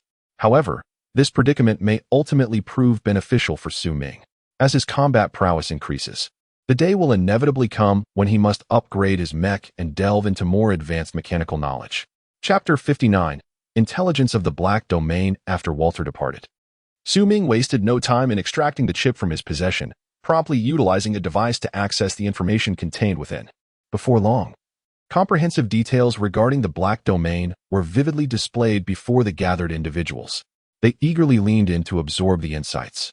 Moments later, a look of realization washed over Su Ming's face. Every facet of this realm is governed by rules and regulations. Although the Black Domain is notorious for its chaos and criminality, it is not devoid of its own order. Yet, these regulations are far more brutal and sanguinary than the laws and protocols of interstellar society. In the Black Domain, power is stratified into 5 distinct tiers, ranked from 1 to 5, with 1 being the most formidable and 5 the least. The assailants who targeted Su Ming and his companions belong to the 5th-tier faction, known as the York Space Pirates. While the factions within the Black Domain are indeed convoluted, they encompass a myriad of diverse groups. Each individual arrives with varying intentions. Some factions are composed of a congregation of criminals, individuals wanted across various cosmic nations. Such factions tend to be more chaotic, rife with violence and aggression. Conversely, other factions primarily engage in the illicit trade of contraband and banned goods, akin to Walter's operations. These factions generally exhibit a lesser degree of hostility. However, one should not harbor expectations of purity from such forces, for within the dark domain, one might just as easily encounter a treacherous betrayal. Moreover, similar to the notorious York Star pirate group, these marauders not only establish their strongholds in the heart of the dark domain, but frequently venture into various star systems of interstellar society in search of lucrative prey. In summary, the factions that wield renown within the dark domain typically arrive for motives rooted in self-interest. The true indigenous inhabitants of the dark domain, conversely, led exceedingly wretched lives. Much like the aboriginals who previously assaulted Su Ming and his companions, they are reduced to mere slaves, treated as cattle or even tools, struggling to find enough sustenance. The vast flow of benefits within the dark domain bears no relation to their plight. Su Ming has come to understand the reasons behind the attacks he endured. Unlike other star systems, the dark domain is distinct due to its involvement in certain illicit industries. Periodically, individuals from other regions arrive to procure forbidden goods. Areas of high profitability often represent the core of a territory. Therefore, the dark domain is characterized as such, where the peripheral planets frequently engage in foreign trade, rendering them the true focal points of the dark domain. Ironically, those regions closer to the center are regarded as marginal. Su Ming and his companions exchanged glances, taken aback by this revelation. Initially, they sought merely to settle on a distant planet, yet unexpectedly found themselves upon one of the most pivotal planets right from the outset. This stands in stark contrast to the structure of interstellar society's cosmic nations. It is no wonder that within the dark void, the more central the planet, the greater the peril. By mere chance, the group has stumbled into a particularly treacherous star region. Therefore, what course of action should we take now? Should we depart from this planet, or? A look of inquiry appeared on Warren's face, followed by a perplexed question. Upon hearing Su Ming's words, the surrounding soldiers were taken aback, and then Locke murmured, "However, Mr. Walter mentioned before leaving that there are 7th-level genetic warriors within the enemy's base. Everyone understood that Su Ming possessed a mech. Should he don it, his combat prowess would indeed rival that of a 7th-level genetic warrior. Yet, the adversary was not solely a 7th-level genetic warrior. Within their stronghold, there were undoubtedly various defense systems and a multitude of other soldiers. This was no longer a situation that could be remedied by skill alone. Under the multitude of defensive systems and the targeting of snipers, even if Su Ming's operational skills were exceptional, the limited mobility on land would render him unable to contend with a 7th-level genetic warrior. This disparity in strength was evident. The enemy's military might, defensive systems, and cultivation levels were all markedly superior to our own. While the mech was formidable, it ultimately faced significant limitations on solid ground. Su Ming was well aware of this. He possessed confidence, yet it was not blind confidence. In such circumstances, even the most adept skills would prove futile. However, Su Ming took a deep breath, raised his head, and with a serious expression, spoke. What if we were to bombard their base with the planet-destroying cannon? Upon hearing Su Ming's words, everyone was taken aback, and instinctively, someone immediately interjected to dissuade him. No. If the cannon is unleashed on land, it will undoubtedly devastate the planet's ecological balance. The repercussions would extend far beyond just this band of space pirates. The York Space Pirate Group was merely a third-rate power, with even more formidable forces above them. The existing third-rate power had already posed significant challenges, making it difficult to contend with. One could only imagine the complexities of dealing with even higher-ranking factions. Everyone harbored no doubt that among these superior powers, there were likely advanced genetic warriors, perhaps even 10th-tier ones. Should the ecological environment of Abbey Planet be compromised, it would be the higher-ranking forces that would be the first to retaliate. If a 10th-tier genetic warrior were to confront him, even Su Ming's formidable skills would be rendered insignificant in their presence, leaving him and his companions in grave peril. The choice of weaponry would inevitably be influenced by the environment. While the planet-destroying cannon possessed immense power, it was simply not suitable for terrestrial deployment. Su Ming smiled and, with a hint of mystery in his demeanor, suggested, "We can just modify the cannon." The group was momentarily stunned, and before they could respond, they saw Su Ming already entering the spacecraft. They exchanged glances, ultimately following him into the vessel. At that moment, on the workbench inside the spacecraft, a massive piece of mechanical equipment lay prominently displayed. This is a formidable annihilation cannon, its barrel thick and imposing, exuding a strong metallic essence that renders it exceptionally fierce. Upon entering the spaceship, the onlookers were greeted by the sight of Su Ming, his face alight with excitement, methodically disassembling the cannon before him. Witnessing this scene, the crowd exchanged puzzled glances. Modifying the annihilation cannon? To what end could it be transformed? Even Warren found himself perplexed. Su Ming's mind was always brimming with ideas and innovations that diverged remarkably from conventional mechanical knowledge, often standing in stark contrast to it. This peculiar creativity was precisely why Warren felt he might never catch up to Su Ming. It was these fantastical notions that endowed Su Ming's mechanical prowess with a distinctive flair.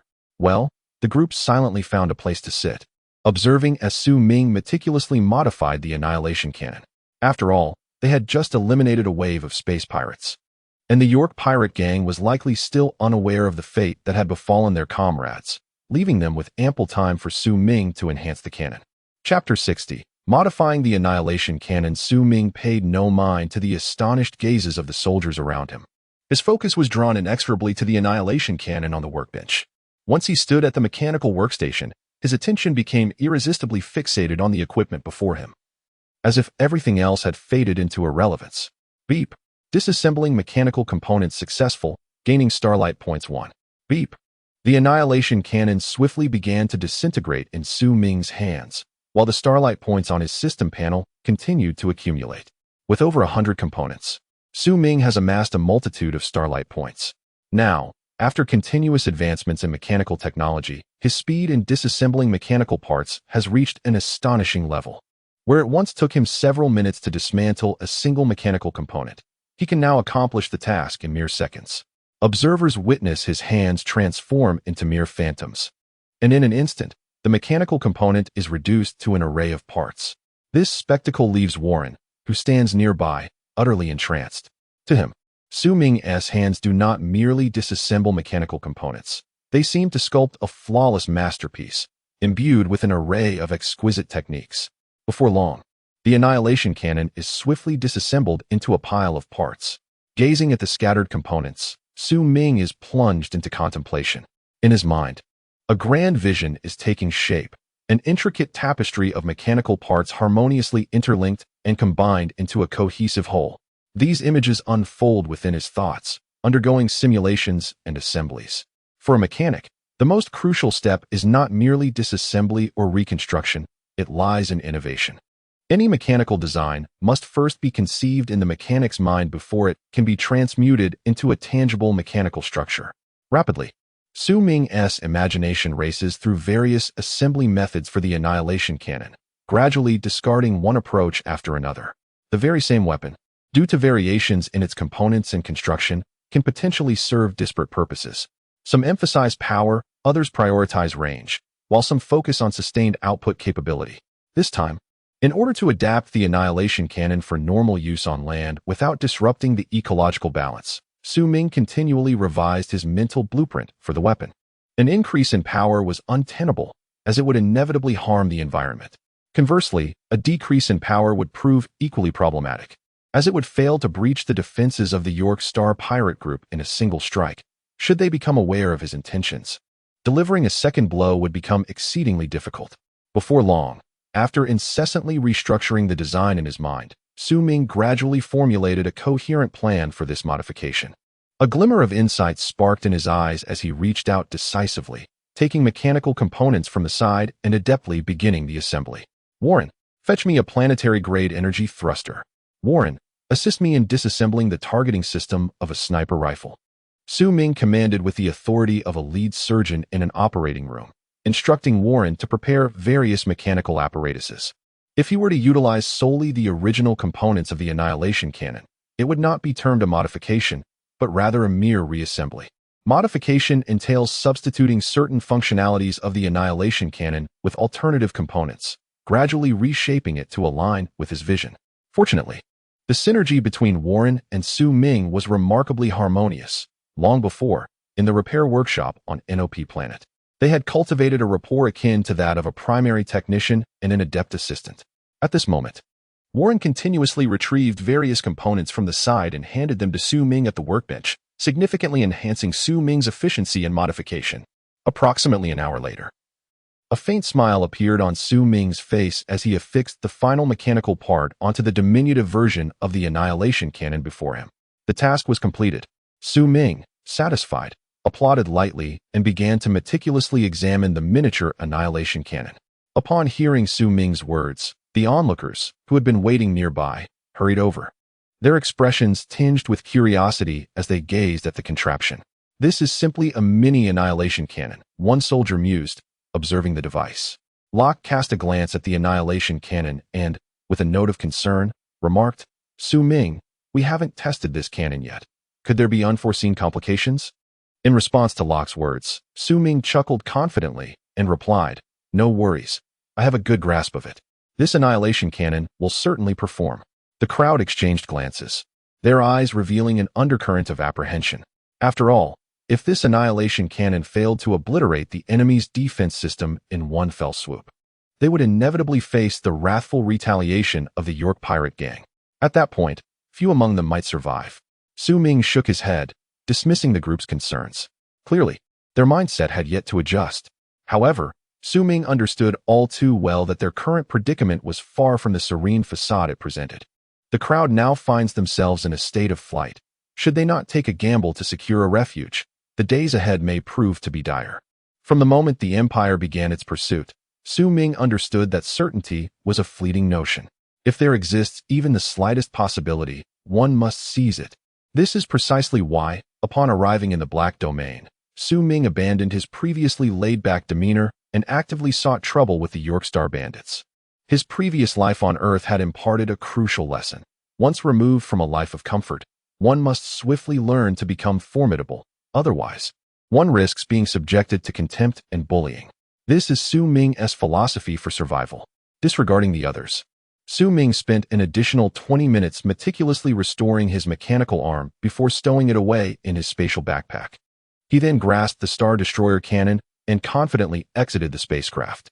Observing his actions, the others exchanged glances before following him out.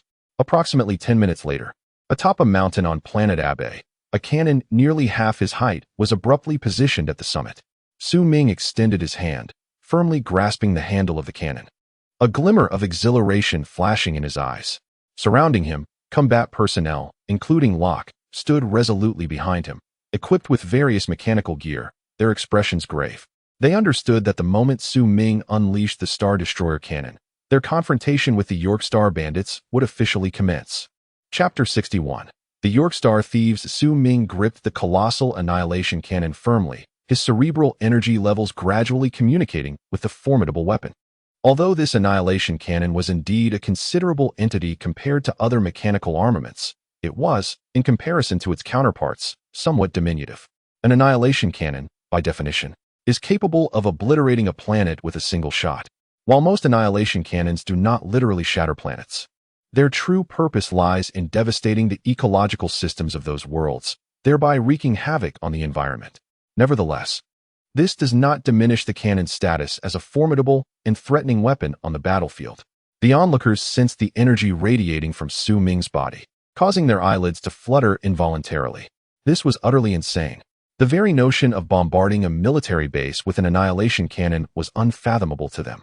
Yet, without a moment's hesitation, Su Ming positioned the cannon for action. Soon, the energy emanating from the annihilation cannon began to intertwine with Su Ming's cerebral energy levels. Their essences melded into a singular entity, as if Su Ming himself embodied the annihilation cannon, and the cannon became an integral part of his being. This phenomenon could only occur when mechanical equipment was nearly perfectly attuned to its user. The individuals behind him cast envious glances at Su Ming. Such a remarkable synergy could only be achieved by a skilled mechanic utilizing their own assembled machinery.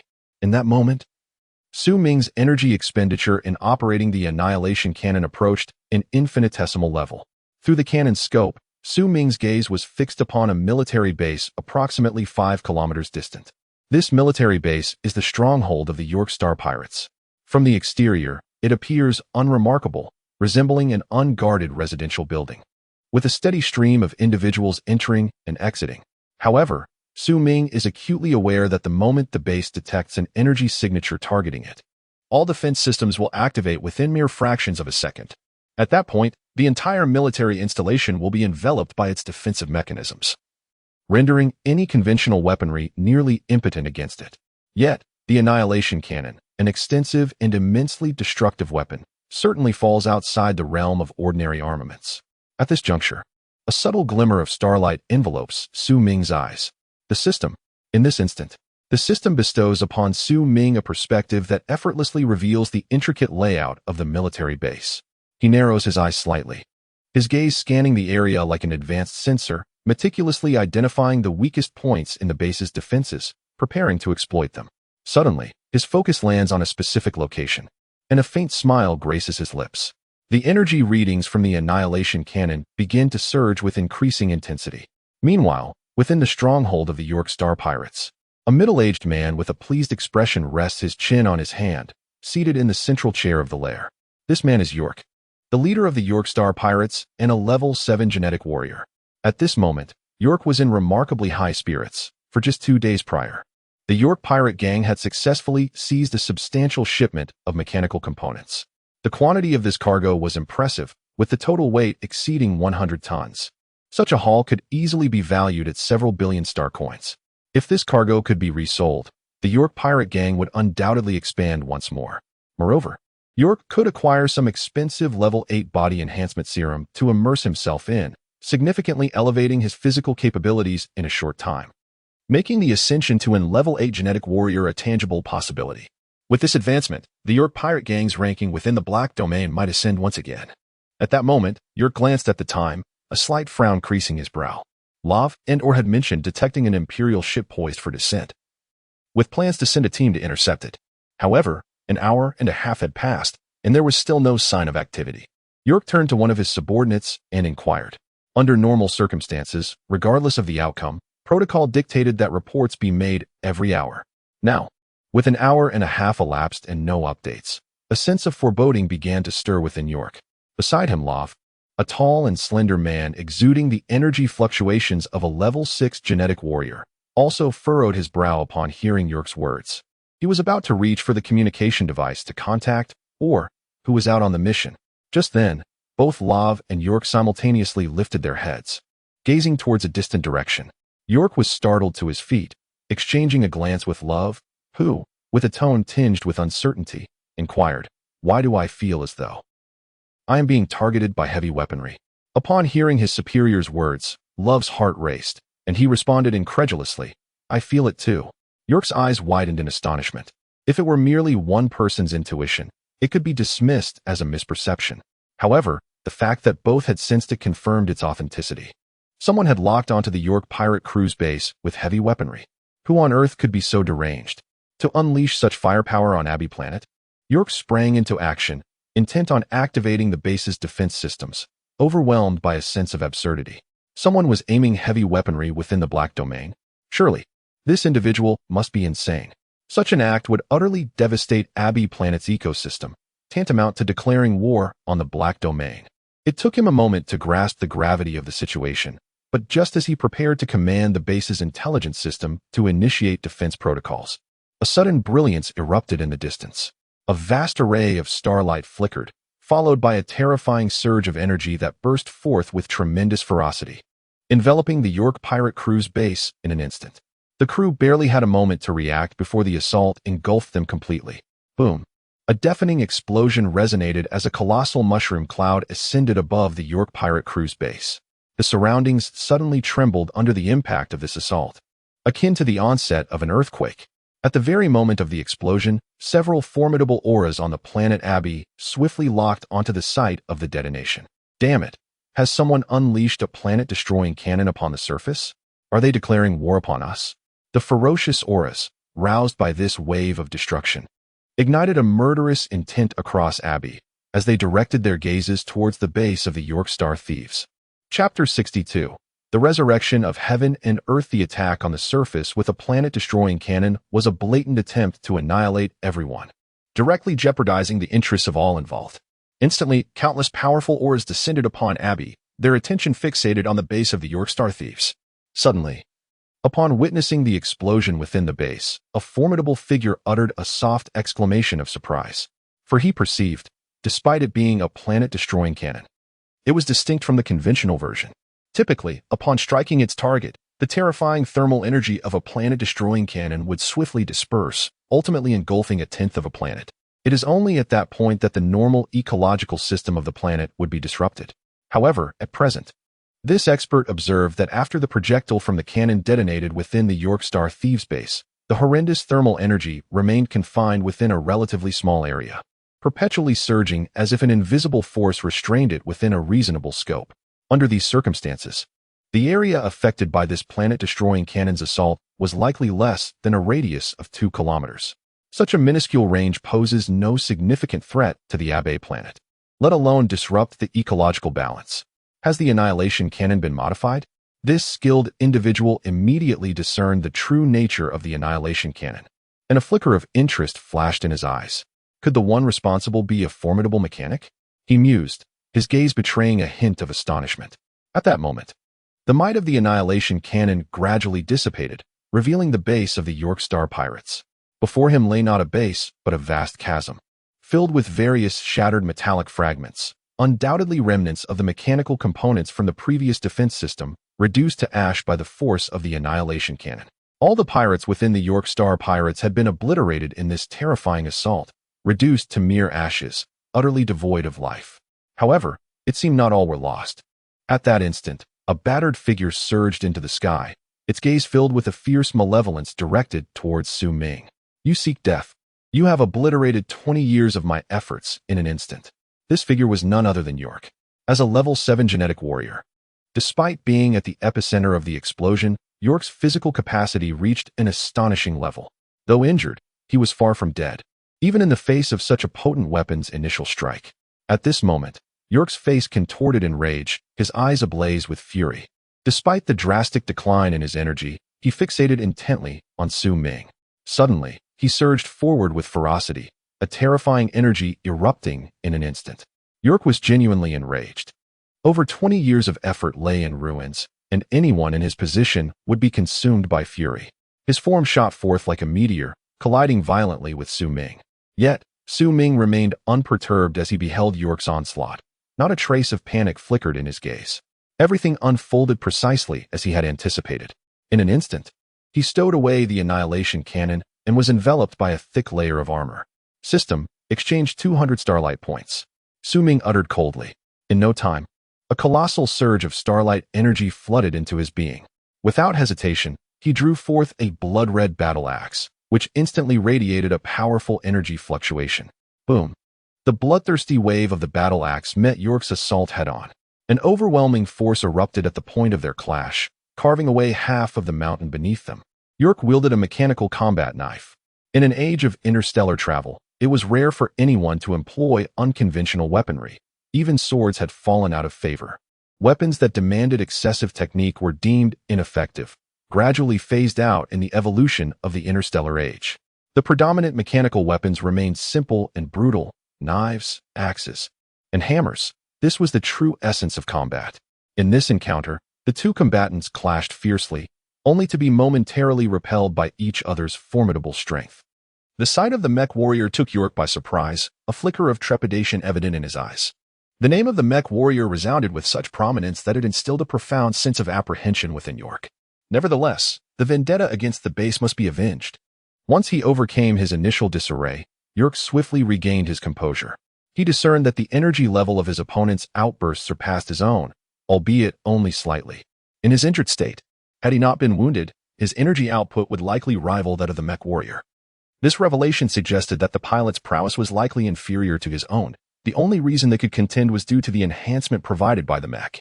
The machine augmented its power by over 30,000 energy points, which stirred feelings of envy within York. Boom. The two engaged once more in a fierce confrontation.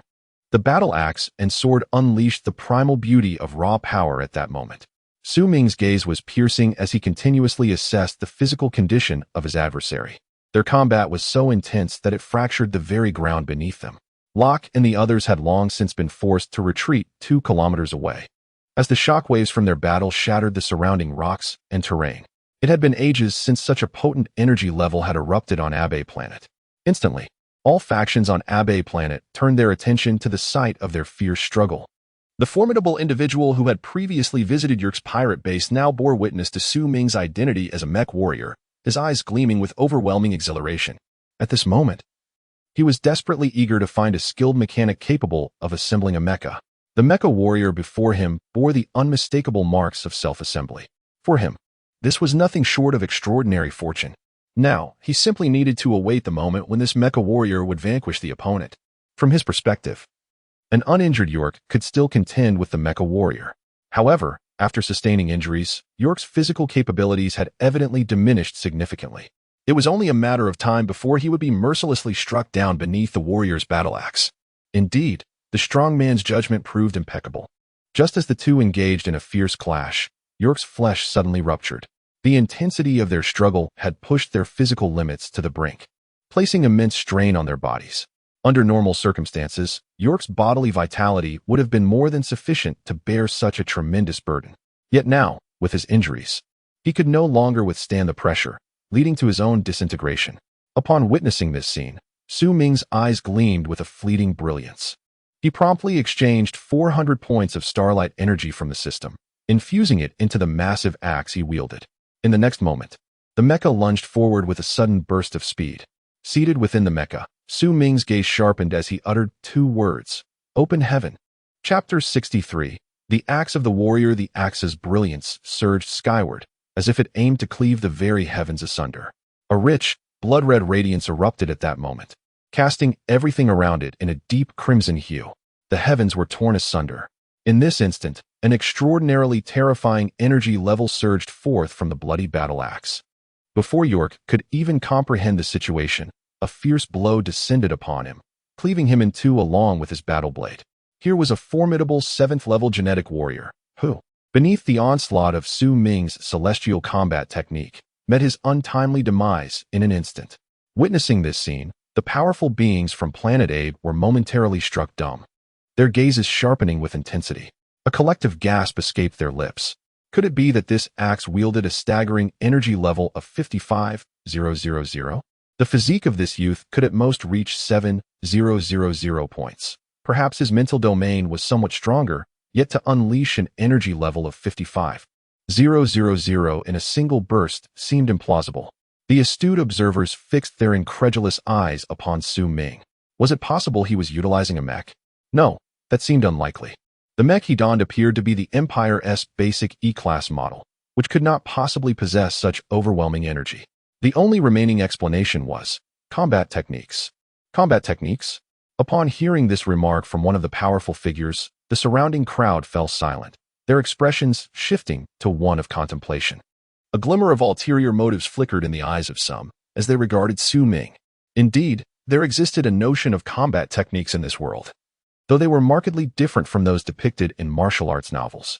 The martial technique here refers to a unique method of exertion that enhances the interaction of energy levels within the body, allowing for a more powerful manifestation of strength.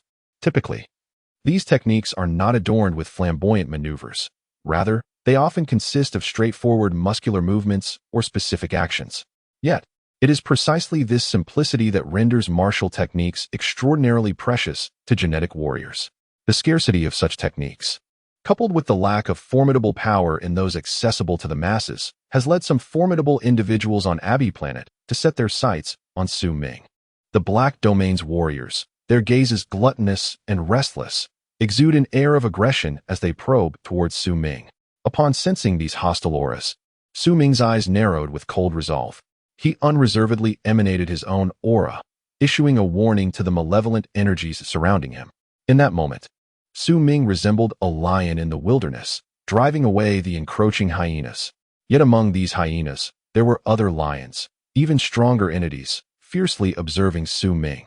The atmosphere became palpably tense, as if the very air around Lu Yuan were on the brink of solidifying. Just then, a hearty laugh shattered the weighty silence. A striking figure appeared beside Su Ming, a robust man whose piercing gaze swept across the surroundings. It was he? Hu Bing. Why is he standing up for this kid? Retreat, for Hu Bing is the second in command of Tianlin, a force we cannot afford to provoke.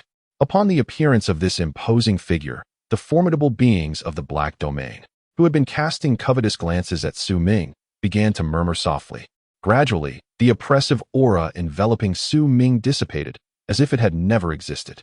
Su Ming turned his gaze towards the robust man, a look of gratitude gracing his features. This man's timely intervention had, in an unspoken manner, extricated Su Ming from peril. At such elevated levels of strength, one cannot remain oblivious to the fluctuations in aura. His appearance at that moment was evidently a deliberate act to assist Su Ming. However, Su Ming was acutely aware that this man likely harbored ulterior motives. Otherwise, he would not have intervened on his behalf. Individuals within the Black Domain are primarily driven by self-interest, and they seldom engage in endeavors devoid of personal gain. Thank you for your timely assistance. May I inquire what it is you seek from me? Su Ming asked, as he removed the mech suit that adorned his body, curiosity evident in his tone. This formidable being exuded an indomitable presence, likely a level 8 or even a level 9 genetic warrior. The transformation in power at levels 8 and 9 is indeed formidable. While he could contend with a level 7 genetic warrior, he stood no chance against an adversary of level 8. Should the opponent wish him harm? Even clad in his mech suit, his demise would be inevitable, rendering the suit unnecessary for conversation. In response to Su Ming's inquiry, the brawny man smiled and introduced himself. I am Hu Bing. Young brother, your mech maneuvering was quite remarkable. It has left me in awe. Su Ming chuckled softly, choosing to remain silent as he awaited Hu Bing to speak. Indeed, upon observing Su Ming's demeanor, Hu Bing couldn't help but smile and subsequently remarked, It seems that my young friend has already surmised that I have an important matter to discuss. I wonder, could you assist me in assembling a mech? Su Ming was taken aback. Assemble a mech? Hu Bing nodded affirmatively. It is not the standard Imperial mech, but rather a design I acquired from someone else, a D-class mech. I have yet to find a suitable mechanic in the Black Domain to help me assemble it. Upon witnessing your self-assembled mech, I hope to inquire if you might assist me in constructing mine. Hearing Hu Bing's words, Su Ming felt a surge of astonishment. A D-class mech was already considered an advanced model. His own humanoid mech was merely an E-class Imperial standard, fundamentally basic.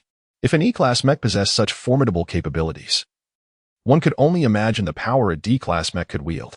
The man before him, if endowed with a D-class mech, might even rival a level 10 genetic warrior. It was no wonder he was so eager to cultivate a friendship with Su Ming. His intentions were evidently aligned with obtaining assistance for the mech. This interaction illuminated the elevated status of mechanics within the cosmic society. Forming a bond with a skilled mechanic signified a substantial enhancement in one's combat prowess, enabling one to contend with level 10 genetic warriors while wielding the strength of a level 9 genetic warrior. Who wouldn't desire to forge a connection with someone capable of augmenting their abilities, especially when their interests do not conflict? Su Ming had begun to experience the formidable capabilities of the mechanic's extraordinary power.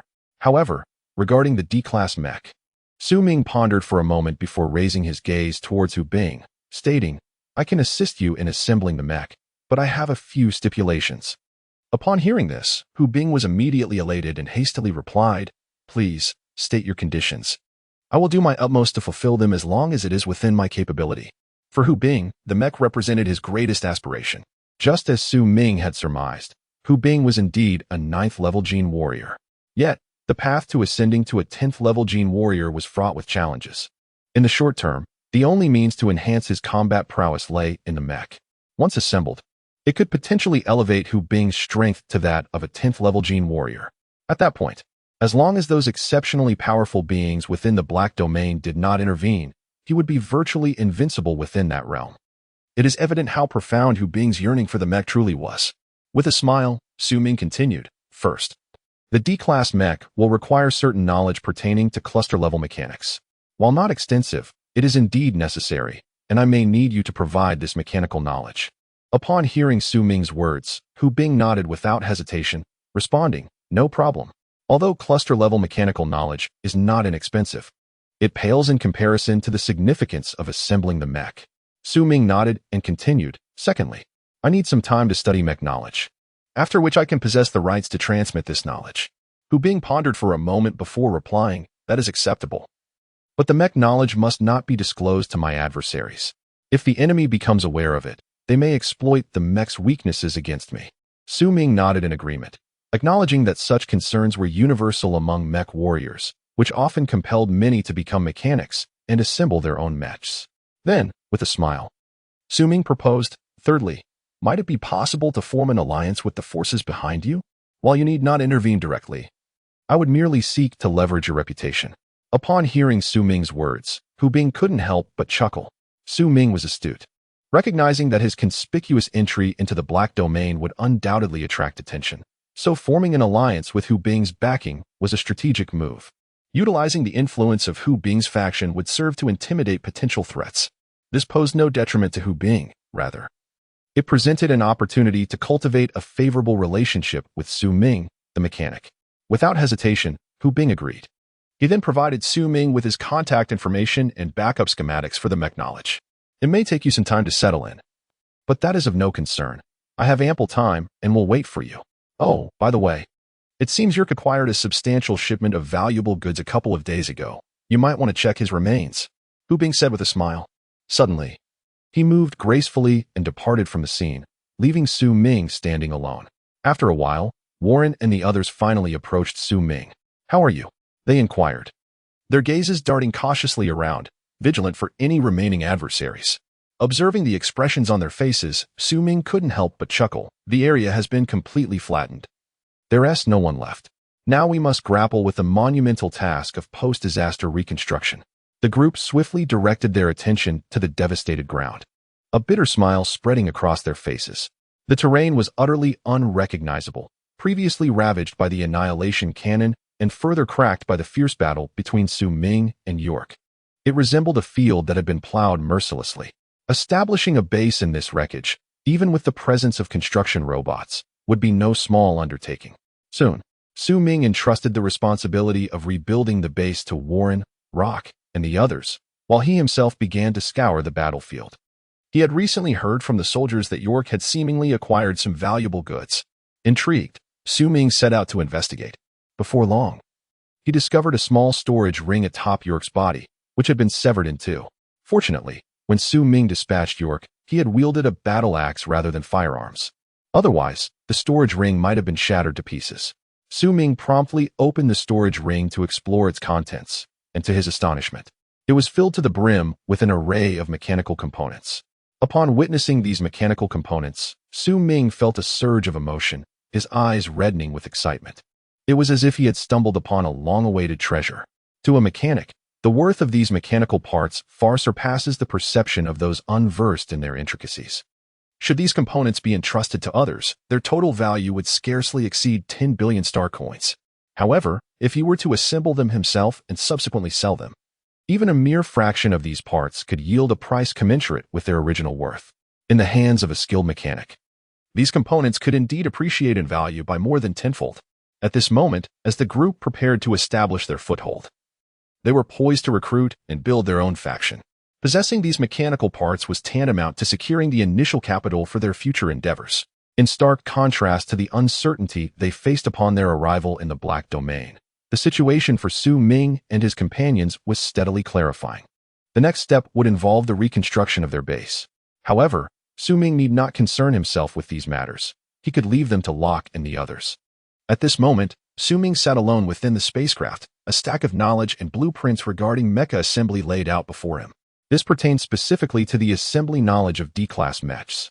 Overlord D-Class Humanoid Mech, Energy Level Range, 60,000, 150,000 Mech Abilities, Overlord Armor, Charged Strike Mech Type, Close Combat Mech Weapon, Overlord Battle Blade, Overlord Armor. The mech is equipped with a shield capable of absorbing attacks totaling 250,000 energy units. The kinetic energy conversion device stores the energy from impacts on the Overlord armor, ensuring that the mech remains grounded and impervious to being propelled away by kinetic forces. Powerful Charge, unleashing stored kinetic energy. This technique elevates the potency of the next attack by a staggering 100,000 energy levels. A flicker of intrigue glimmered in Su Ming's eyes. Upon reaching the advanced version of the mech, one acquires unique capabilities inherent to the machine.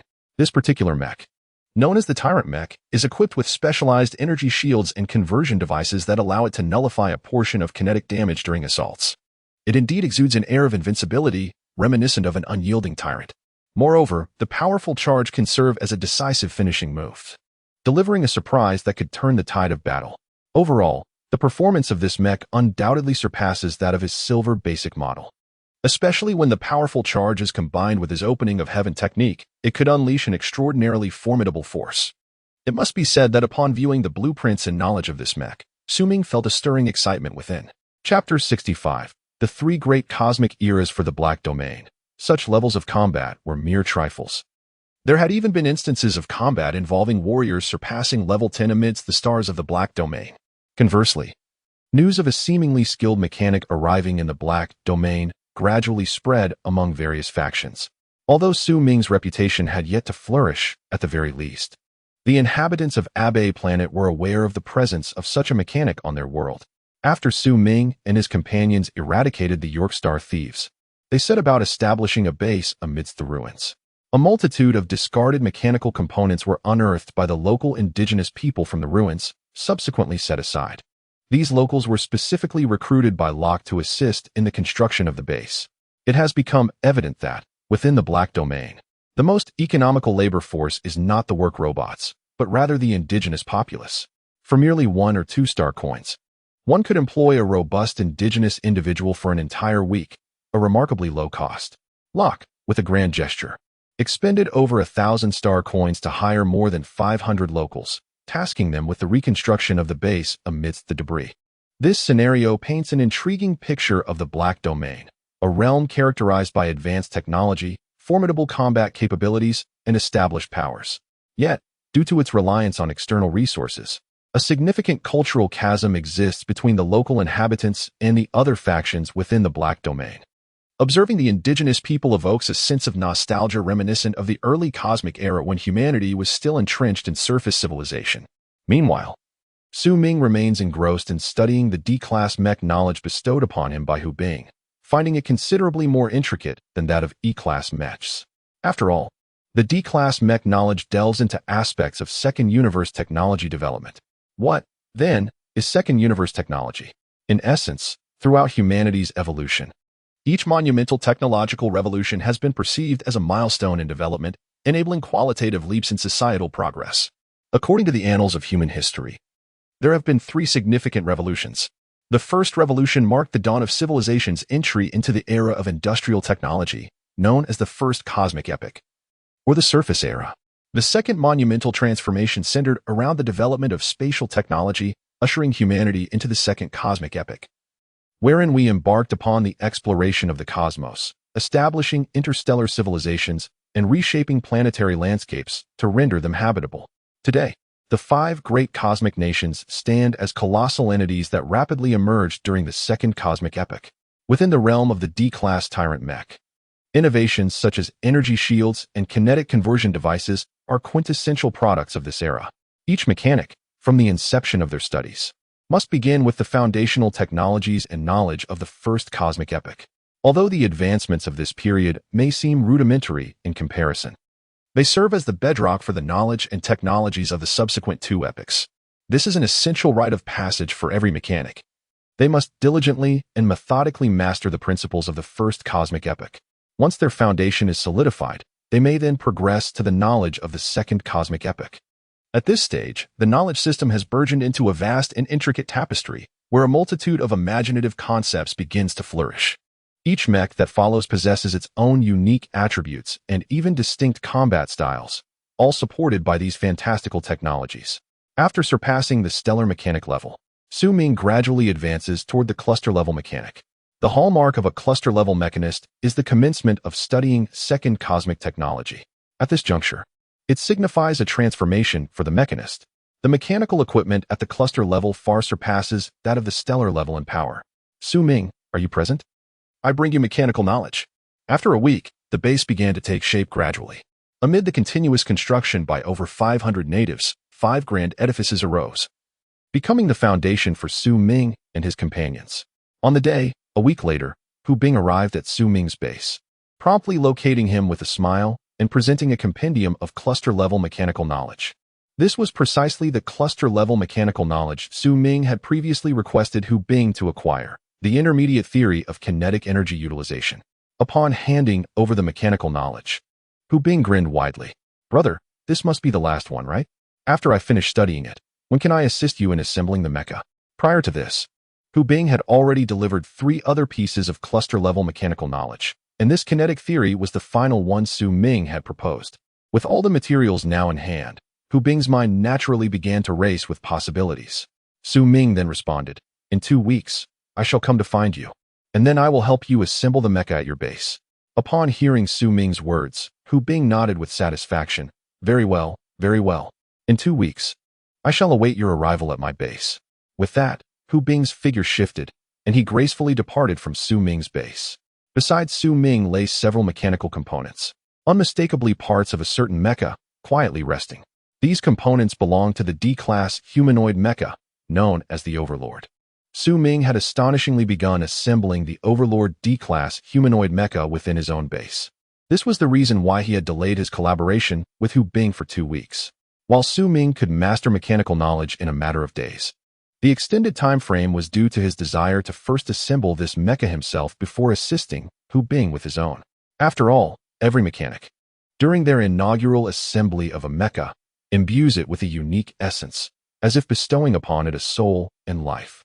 This sentiment is profoundly idealistic.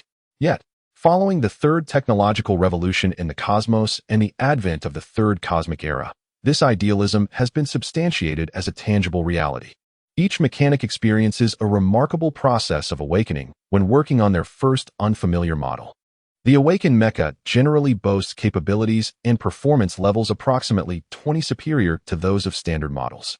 Indeed, the most remarkable technological breakthrough of the third cosmic era is the culmination of science, theology. Chapter 66, The Mining Star Domain. Su Ming certainly intended to keep the first mecha for himself. He would not allow it to fall into Hu Bing's hands. Although Hu Bing had treated him well, Su Ming firmly believed that in the black domain, there exists only self-interest, devoid of personal loyalty. After several days of delving into the theory of kinetic energy, Su Ming decisively approached his workbench and began assembling the mech before him. Many components were not available within the base, yet this posed no challenge for Su Ming. He first disassembled a number of independent parts from the abundant mechanical components acquired from the previous Yorkstar pirate group, subsequently crafting them into new mechanical elements. Although the majority of these components were planetary and stellar grade, there were also a few of galactic cluster grade. These mechanical parts had now become a veritable treasure trove for Su Ming. Whatever component he desired, the likelihood of finding it within was substantial. Without hesitation, Su Ming engraved each mechanical piece with his unique insignia, then reassembled them. This mech involved a wealth of knowledge pertaining to galactic cluster mechanics, and during the assembly process, Su Ming naturally organized and synthesized this advanced understanding. For a mechanic, the swiftest route to enhancing one's cerebral domain level is to acquire new, more sophisticated knowledge while dedicating oneself to the repair and modification of machinery. At this moment, Su Ming was in a state that epitomized the optimal conditions for rapidly elevating a mechanic's cerebral domain level. His entire focus was devoted to the mechanical station before him, as he meticulously joined the various components together. This undertaking was incredibly taxing, and any minor error could result in the complete destruction of the mechanical parts. Thus, Su Ming dared not allow even a moment of laxity. He elevated his cerebral domain level to an exceptionally alert state for each task at hand. Swiftly, Su Ming's cognitive prowess ascended rapidly during this process. As he took root within the dark domain and began to assemble the formidable mech, distant in the cosmic expanse. The armies of the 5 great cosmic nations stood in fierce competition within this newly discovered mineral-rich starfield. Each planet in this celestial region shimmered with a spectrum of colors, reflecting the light of the stars above, causing the metallic elements on their surfaces to glisten. The abundant luminosity emanating from each planet attested to the vast array of mineral veins present in this starfield. Such an abundance of resources had only been encountered a handful of times, even as the universe transitioned into its third cosmic era. Throughout history, this starfield would undoubtedly rank among the top 10 mineral-rich regions ever explored.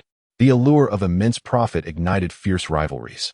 The extraordinary value of this mineral-rich starfield compelled the 5 empires to shift their competitive focus toward it. In stark contrast, the Lhasa Alliance's political maneuvers appeared trivial. Consequently, the atmosphere over the mineral-rich starfield grew increasingly tense. Each of the 5 cosmic nations dispatched over 5 apocalyptic-level mech warriors to this resource-laden region. War seemed inevitable. With a total of 25 apocalyptic-level champions among them, any conflict could potentially shatter the very fabric of this starfield. The purpose of these formidable beings of the apocalypse rank arriving here is merely to intimidate the powerful entities of other cosmic nations.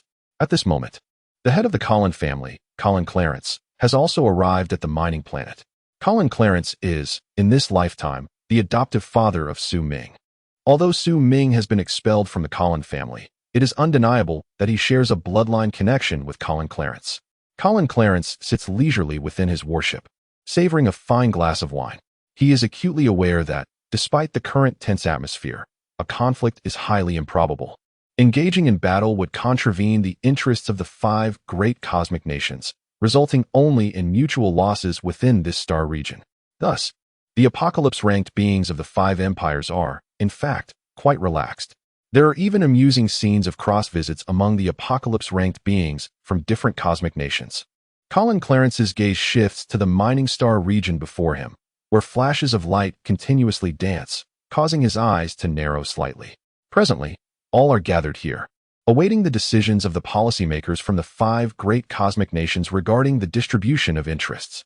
It is certain that numerous politicians are tirelessly negotiating the benefits of the mining star region, and various meetings, large and small, are taking place within these nations. Ultimately, the method of exploiting this mining star region will be a collective decision made by the 5 great cosmic nations.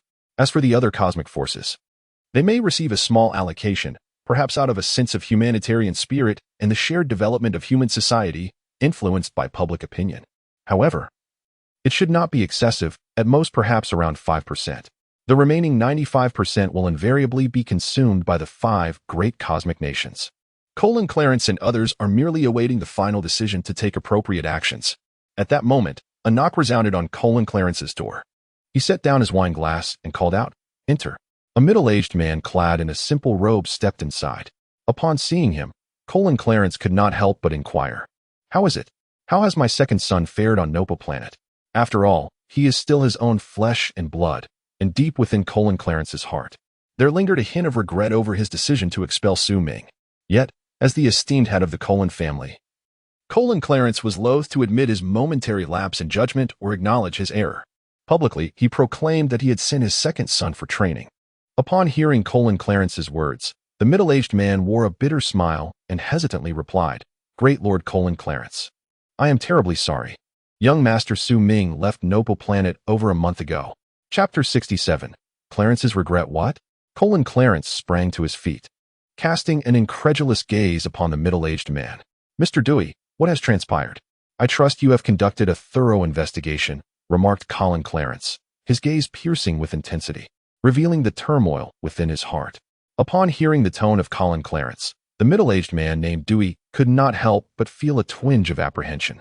The individual before him was a formidable force, one of the 10 awakening of the Empire, and should Colin Clarence's wrath be ignited, it could lead to dire consequences, potentially endangering his very life. In the realm of awakening-level powers, as long as the act of killing was not excessively egregious, the Empire typically refrained from intervention or inquiry. At this moment, sensing the suppressed fury beneath Colin Clarence's calm demeanor, Dewey's heart raced uncontrollably. Without hesitation, he began, "I have consulted numerous individuals, and it is said that young Master Su's cerebral energy level was measured at 25 points while passing through the spatial transfer station. Clearly, young Master Su had regained his senses prior to entering the station." Colin Clarence was taken aback by Dewey's revelation. A cerebral energy measurement of 25? Could it not imply that Su Ming might shatter the Empire's millennia-old record, becoming the highest achiever in cerebral energy levels post-gene lock? How could this be? He distinctly recalled measuring a level of -3 points. How could it transform to 25 points so swiftly upon merely stepping out? If this were indeed the case, Su Ming's potential could be terrifyingly extraordinary. At this moment, Colin Clarence found himself in a state of disarray, yet he suppressed the tumultuous feelings within as he addressed Dewey, urging him to continue. Dewey cautiously cast a glance at Colin Clarence before resuming. "Subsequently, my subordinates conducted an investigation on Nopa Planet. Young Master Su Ming is employed as a mechanic under a man named Monty." Dewey recounted, I inquired with Monty, who praised young Master Su Ming's remarkable mechanical prowess, stating that he is capable of repairing and modifying even planetary-grade machinery, and the equipment he restores is exceptionally powerful. And then, Clarence's mood had already soured. The revelation that his son was not only a mechanic but also adept at restoring planetary-grade machinery weighed heavily on him. Such sophisticated equipment could not be mended by an imbecile, thus affirming that Su Ming's intellect had indeed been restored. Although Clarence was unaware of how Su Ming had regained his faculties, and it was entirely plausible that he had never been foolish to begin with. The certainty of the -3 brain domain energy level detected in the hull perplexed Clarence. Then, the aquamarine invaders attacked Nopu planet, Dewey murmured softly. Excuse me? The aquamarine? Is that not a minor cosmic civilization? A being I could easily crush with a mere hand dares to invade a logistics planet under the Empire's jurisdiction? Clarence furrowed his brow in contemplation, speaking to himself. Upon hearing Clarence's soliloquy, Dewey could not help but feel a twinge of bitter amusement. You possess the ability to extinguish life with a mere grasp, yet you are an existence of apocalyptic caliber. To the inhabitants of the aquamarine star, you may be insignificant in the presence of Clarence. However, to the planet Nopu, you are akin to a natural disaster. And then, young Master Su Ming, with a sniper rifle, successfully eliminated a level 5 aquamarine being. Dewey whispered. What? Clarence exclaimed, his eyes widening as he abruptly rose to his feet, unable to maintain his composure, revealing an expression of profound astonishment. It had been merely over a month since he departed from the Colin family, and yet, he had managed to kill a level 5 aquamarine being. What on earth was happening? Clarence was truly bewildered. In the span of just 1 month, he had ascended from a level 1 genetic warrior to the capability of slaying a level 5 aquamarine being. How terrifying was this talent? His eldest son, Su Rue, took over a year to advance to a level 3 genetic warrior, although that year was primarily spent laying a foundation to prepare for subsequent rapid progress. Achieving the strength of a level 5 genetic warrior in just 1 month was indeed rather extraordinary. This is not the most astonishing part. What left the subordinates in utter shock was that Master Su Ming subsequently enlisted in the temporary military unit number 32. During his service, he piloted a mech and, amidst the onslaught of tens of thousands of cosmic creatures, vanquished a 7th-level cosmic entity, the Steel Lizard. This was reported by the temporary military unit number 32, with video evidence to substantiate the claim. After sharing this information, Dewey handed over the video of Su Ming annihilating the Steel Lizard in his mech to Colonel Clarence. Colonel Clarence, with a peculiar expression, accepted the video and began to scrutinize it intently. As he observed Su Ming's maneuvers, predictions, and various evasion techniques throughout the encounter, his countenance increasingly reflected disbelief. Some of the maneuvers were beyond his own capabilities. Although at Colonel Clarence's level, such actions were no longer necessary. As the dimensions and tiers of combat had ascended to an entirely different realm, the finesse exhibited diverged significantly from that of ordinary mech warriors. However, the prowess displayed by Su Ming was unmistakable. As a general of the Empire, Colonel Clarence possessed a keen eye and swiftly discerned several of Su Ming's techniques, concluding that he would be more than qualified to serve as an instructor within the mech army. How had he acquired such skills? He had not piloted a mech during his time with the family. Colonel Clarence found himself utterly perplexed. It felt as though Su Ming had undergone a transformation. These techniques could not have been mastered without extensive practice. Remarkably, Su Ming had only been away from the Colonel family for a little over half a year. Even with 6 months of relentless training without food or water, it would be impossible to achieve such remarkable results. It is truly astonishing. What a magnificent son to a father. This young man bears a striking resemblance to my former self. The more Clarence observed, the more satisfaction he felt towards his son. With a child endowed with such extraordinary talent, one could only awaken from dreams with a smile, perhaps. Yet suddenly, Clarence's eyes widened in alarm as a thought struck him. If my memory serves me correctly, it seems the Empire had implemented a confidentiality plan. In the course of that plan, the temporary military forces were to be silenced and eliminated, were they not? Clarence felt his heart racing. Chapter 68. Distribution of the Mines. Clarence abruptly stood up, his eyes ablaze with fury and panic. Grasping Dewey by the collar, he spat through clenched teeth. Are you saying my son has been eradicated by that damned confidentiality plan? Clarence's aura surged violently, causing the glassware around him to shatter. Had he not restrained his power, Even a battleship might have been torn apart by his overwhelming presence. Sensing Corlin Clarence's formidable aura, Dewey was instantly drenched in cold sweat. Feeling as though death were imminent, he was inwardly astonished. A master like Corlin Clarence could likely contend against an Ascendant-class powerhouse clad in armor, even without his own. Dewey swallowed hard and immediately spoke. Lord Colin Clarence, do not be agitated. The second young master did not perish after the purge. He escaped. He escaped? Colin Clarence's breath caught momentarily, and he widened his eyes in disbelief as he gazed at Dewey. The Empire had deployed 10 level 7 mech warriors to hunt down every single vessel. How could the Steel Lizard possibly compare? While he could vanquish the Steel Lizard, how could he possibly evade the grasp of 10 level 7 mech warriors? Colin Clarence expressed his incredulity. Dewey shook his head. It is indeed the truth, Lord Colin Clarence. However, the manner of the second young master's escape is a matter of imperial confidentiality, and I lack the clearance to investigate. Colin Clarence set Dewey down, his demeanor calming slightly. He then addressed Dewey with a composed tone. I apologize, Mr. Dewey. I was overly agitated just now. Might you have knowledge of my son's whereabouts? Upon hearing Colin Clarence's query, Dewey offered a wry smile and shook his head, stating, the second young master first utilized spatial jumping to leave the Empire's star domain. Currently, no one knows where he has gone. Colin Clarence nodded in response, unperturbed. It was entirely expected that the whereabouts of Su Ming remained unknown. Had anyone known, Su Ming likely would not have been able to escape the Empire's relentless pursuit. Colin Clarence's expression shifted unpredictably as he abruptly stood up and addressed Dewey, stating, this is unacceptable. I must personally visit the Imperial Military Office to demand the immediate revocation of the warrant for Su Ming. How dare they issue a warrant for my son?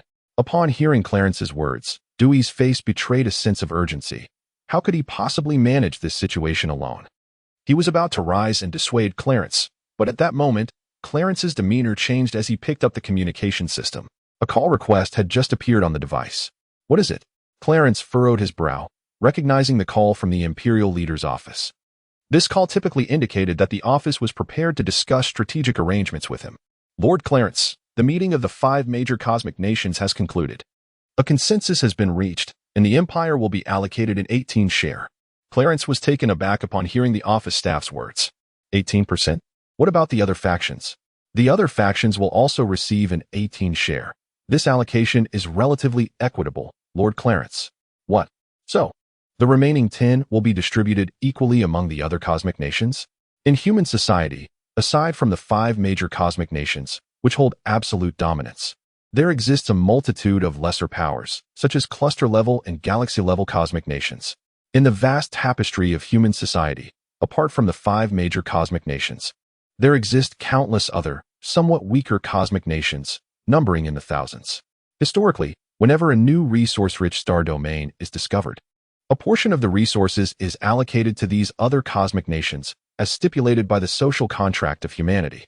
However, this allocation has typically been merely symbolic, ranging from a meager 3 to 5. Remarkably, this time, the distribution has surged to an unprecedented 10. This unexpected revelation left Colin Clarence somewhat perplexed. Upon hearing his queries, a staff member from the Imperial leader's office chuckled softly and responded, Your Excellency, you are likely aware that the Void civilization is currently waging war against us. In addition to the 5 major cosmic nations, many other cosmic nations have also deployed significant military forces. If this distribution were to follow the traditional methods, it could potentially incite dissatisfaction among the other cosmic nations. After listening to the staff member's elucidation, Colin Clarence's expression transformed into one of understanding. The Void civilization is a non-human, cosmic-level civilization characterized by its immense scale and boundless territories. The universe is vast, and the regions explored and occupied by humanity may constitute less than 1/10,000th of the cosmos. Within other realms, various extraordinary civilizations exist. In the continuous process of exploration, humanity often encounters previously unseen civilizations. Naturally, weaker civilizations face invasion, while stronger civilizations exhibit aggressive tendencies. The Void civilization, in terms of its strength, is arguably slightly superior to human civilization, though only marginally so. Both are considered to be on a similar tier of civilization. In the Central Star Domain, a fierce conflict has erupted between the Void civilization and human civilization, driven by the relentless pursuit of cosmic resources. However, after more than a decade of struggle, both sides have come to understand each other well. Without the certainty of completely annihilating one another, a full-scale war is unlikely to ensue. Currently, skirmishes are commonplace, with most efforts coming from the smaller cosmic nations within human society. Naturally, during such times, it is imperative to allocate more resources to these smaller nations to avoid provoking negative public sentiment within human society. Colonel Clarence nodded, acknowledging his understanding. Suddenly, Colonel Clarence reflected for a moment and then spoke again.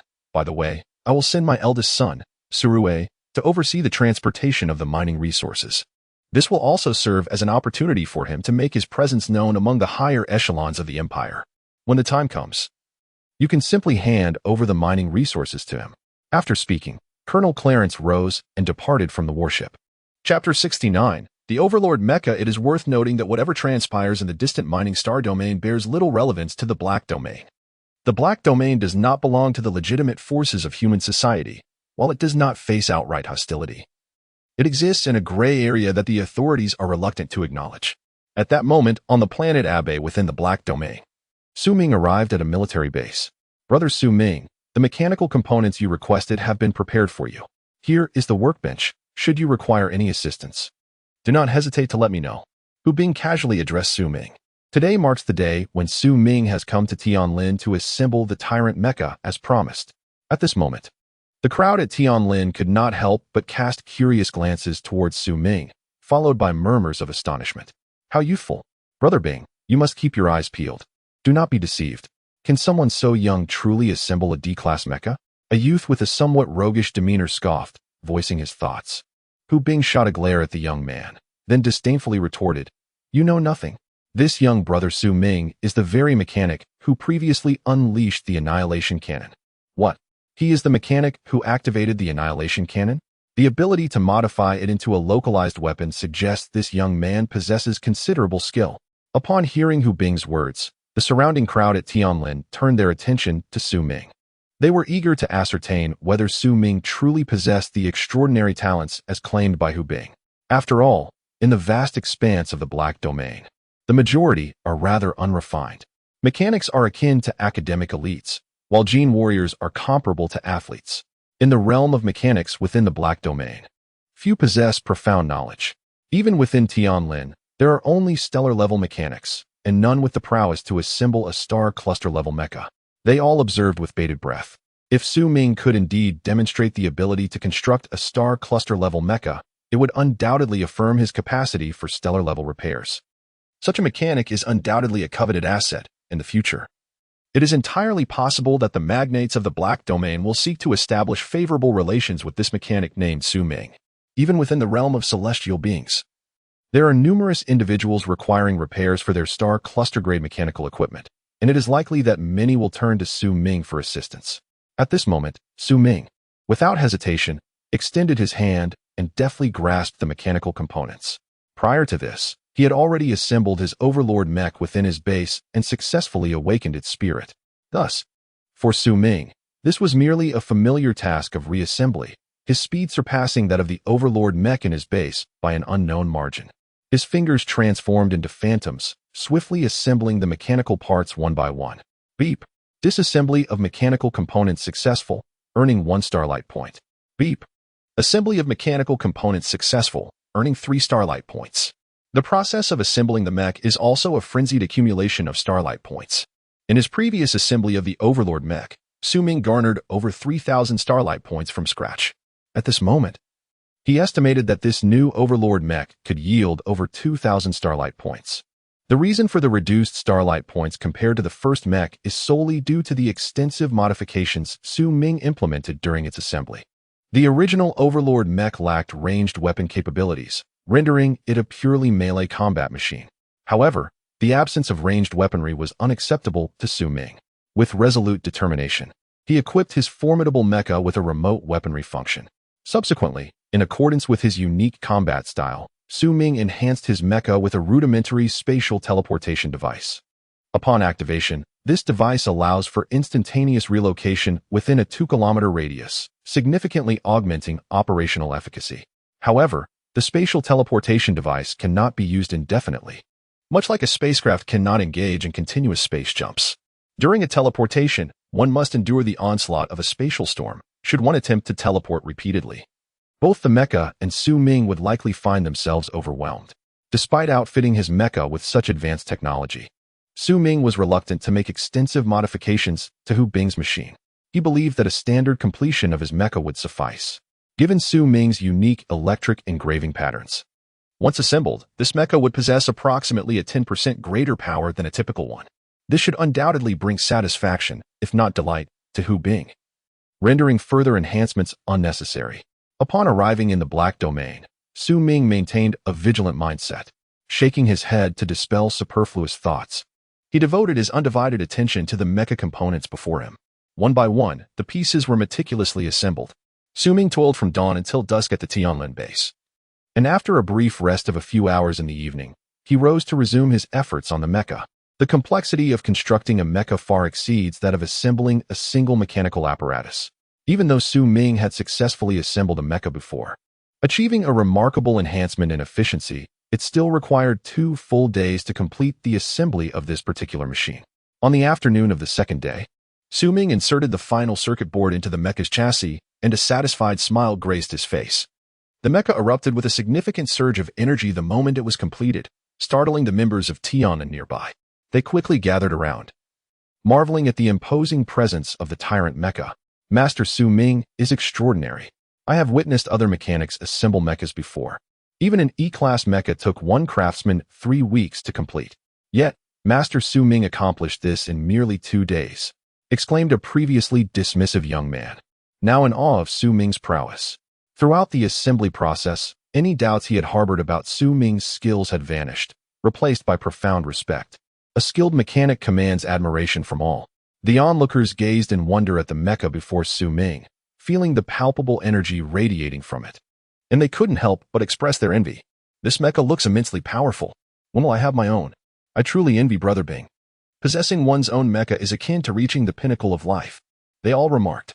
At that moment, the anxious voice of Huobing resounded from outside. Get the hell out of my way. I want to see my precious Mecha.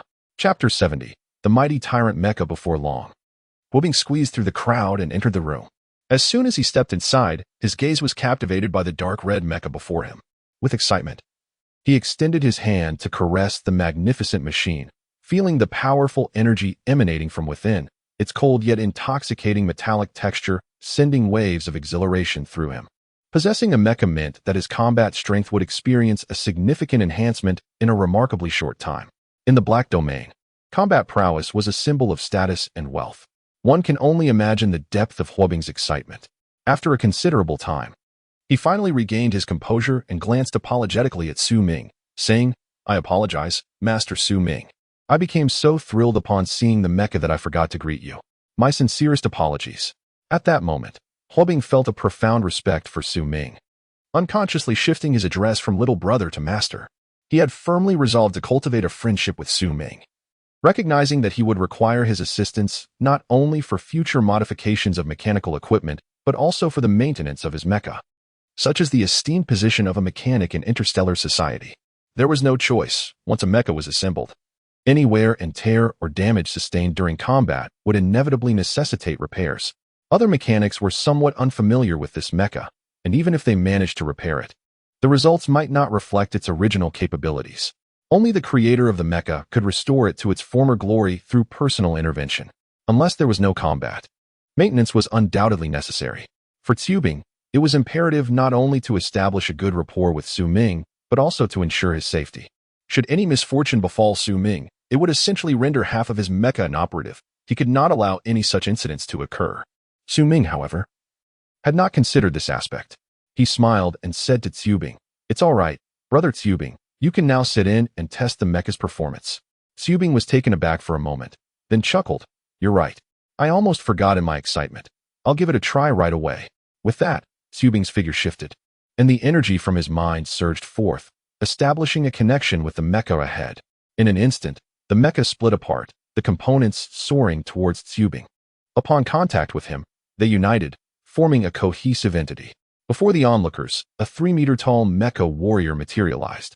Witnessing such a spectacular scene, The members of Tianlin could not help but express their envy. It was astonishingly cool.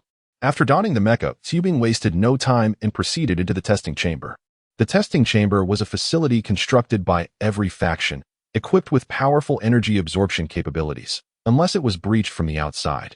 It was exceedingly difficult to inflict damage from within. In this moment, Hubei was able to fully unleash his formidable energy levels. One after another, the onlookers followed him into the testing chamber. There, Hubei drew a mechanical blade known as the Blood Blade of Frenzy from behind him. This weapon was a product of the Overlord Mech, equipped with the ability of Frenzy to contain excess energy overflow, manifesting a secondary attack that strikes the enemy, inflicting 50 of the damage from the initial assault. The name of the Blood Blade of Frenzy, much like its capabilities, promised a rapid succession of strikes following the first attack, delivering subsequent blows without the wielder needing to swing the blade, resulting in additional damage. From an observer's perspective, it appeared as though the user of the Overlord Mech was ruthlessly cleaving through foes. The essence of Frenzy lay in the density of its assaults. At this moment, Hubei radiated an overwhelming energy level, prompting Su Ming to subtly change his expression upon sensing this formidable force. Such a potent energy reaction. Su Ming directed his gaze towards the nearby detection device, where a series of numbers boldly illuminated the screen. 230,000 energy levels. Su Ming was astounded. Hubei, relying solely on his innate energy, could reach a terrifying 230,000 without the aid of any weapons or mechs. This indicated that, should he choose, even while clad in the Overlord Mech, Hubei could effortlessly obliterate himself.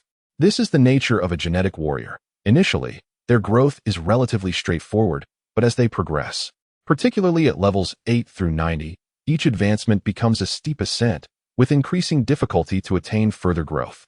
However, once ascended, the resulting transformation is extraordinarily terrifying.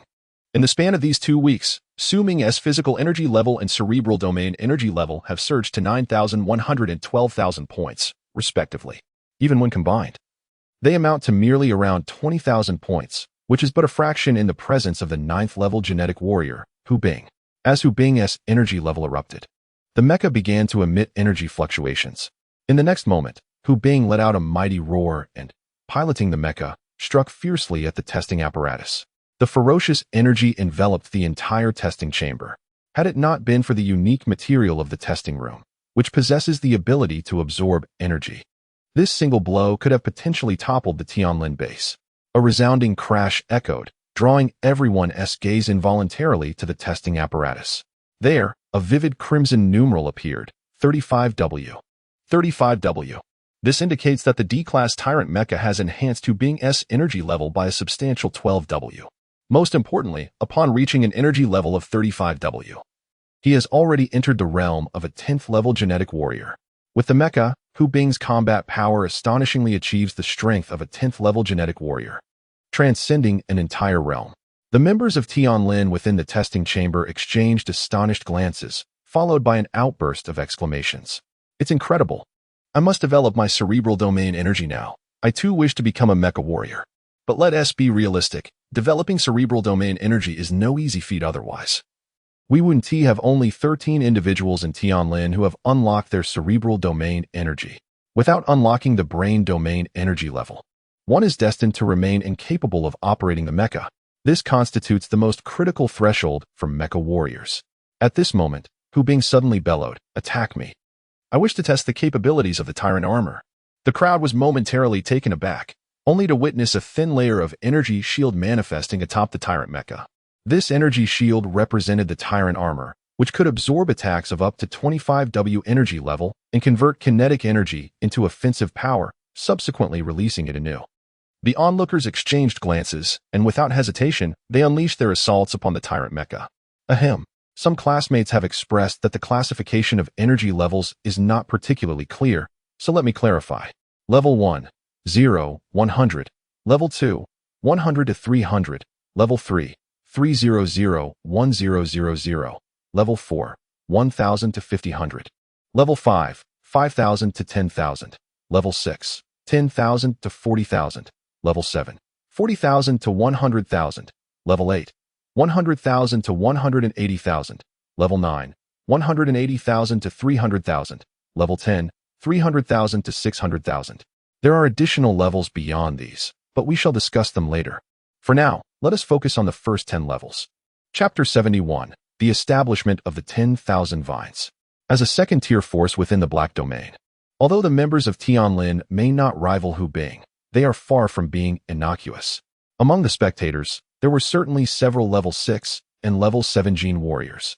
Upon hearing Hu Bing's request for them to attack the tyrant Mecha, they exchanged knowing glances. Could such an opportunity truly exist? In recent days, the members of the team displayed expressions of excitement, swiftly drawing their firearms and launching a fervent assault on the tyrant mech. However, in the next moment, astonishment washed over them. The tyrant mech appeared entirely unaffected by their relentless barrage, not retreating an inch, but rather advancing steadily forward. Ordinarily, even if the energy shield were to absorb the bullets, the kinetic energy would still cause the mech to stagger. Yet, the tyrant mech remained unyielding.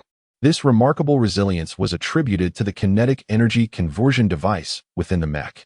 All the kinetic energy was absorbed and transformed into power for the tyrant mech systems. Thus, visually, it seemed as if the mech was enveloped in an impervious shell, completely immune to the effects of kinetic force. In the next instant, a sharp command from Hu Bing resonated. Enough. The crowd paused in surprise, halting their actions.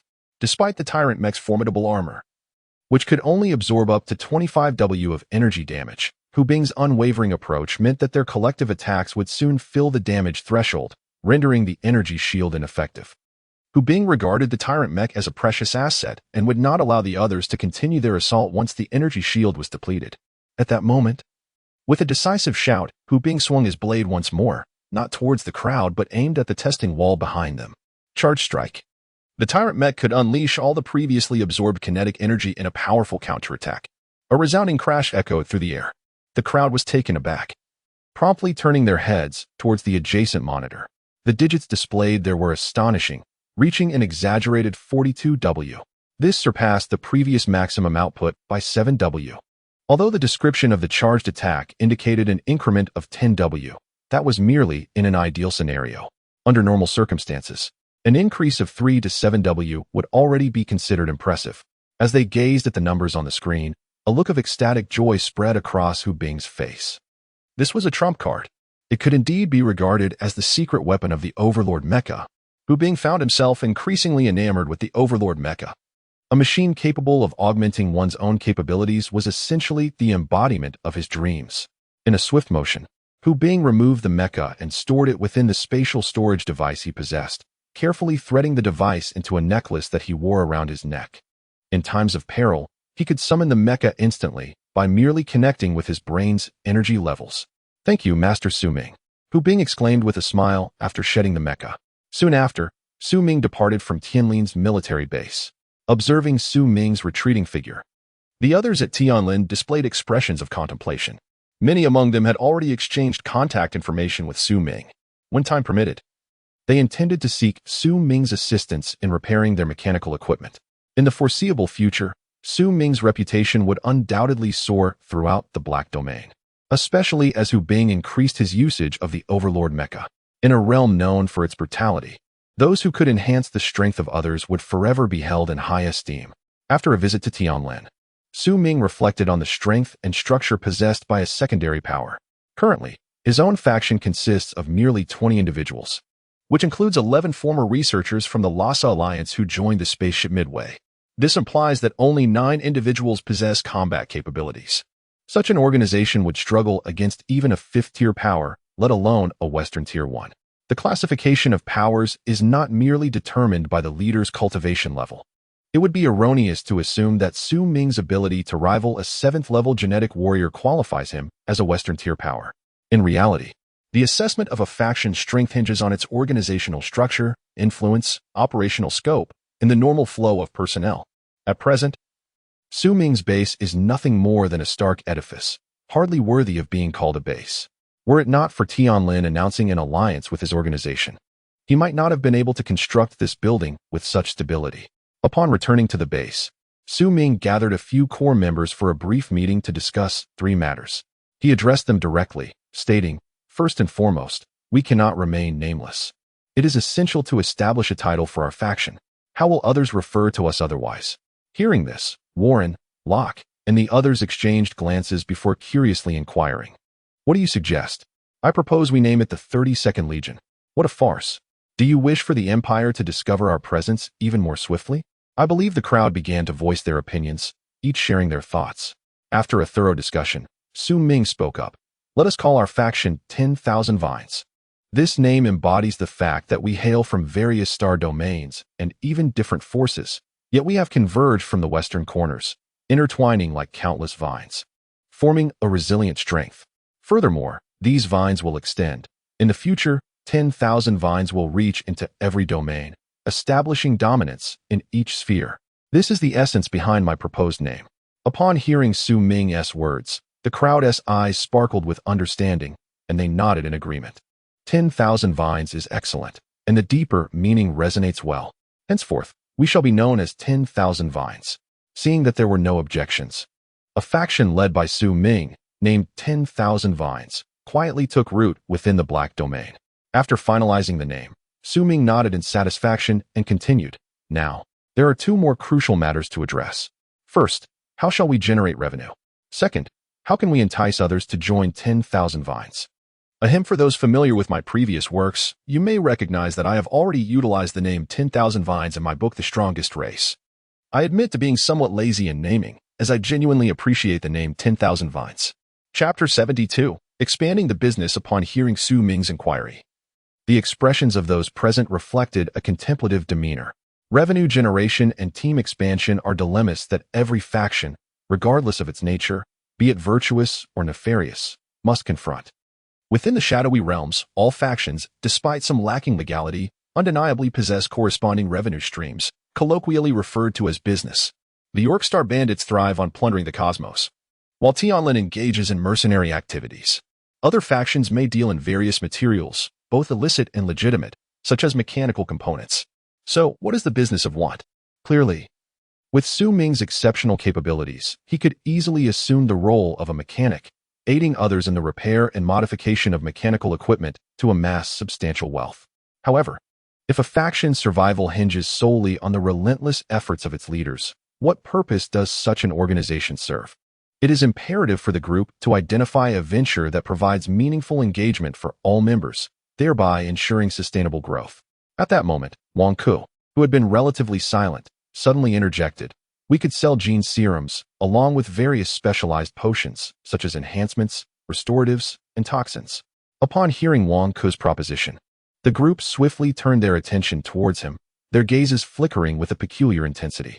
They had not forgotten the significant impact Wang Ku's team of super gene serum specialists had on the Bander Star Domain during their time with the Lozer Alliance.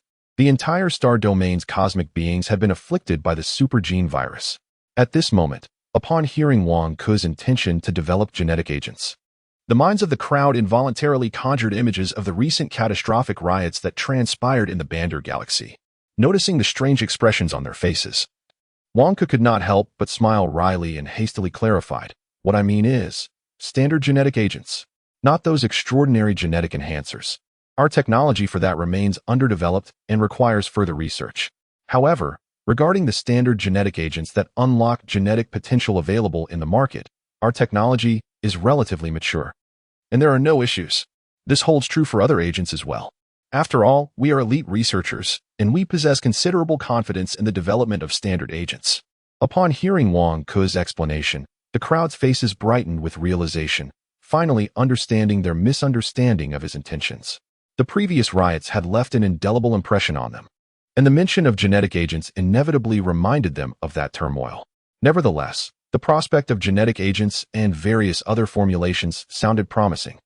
It is worth noting that even within human society, genetic agents undoubtedly represent a significant market segment. In nearly every star domain, vast quantities of genetic agents are consumed daily. They are items that will always find buyers as long as they are available.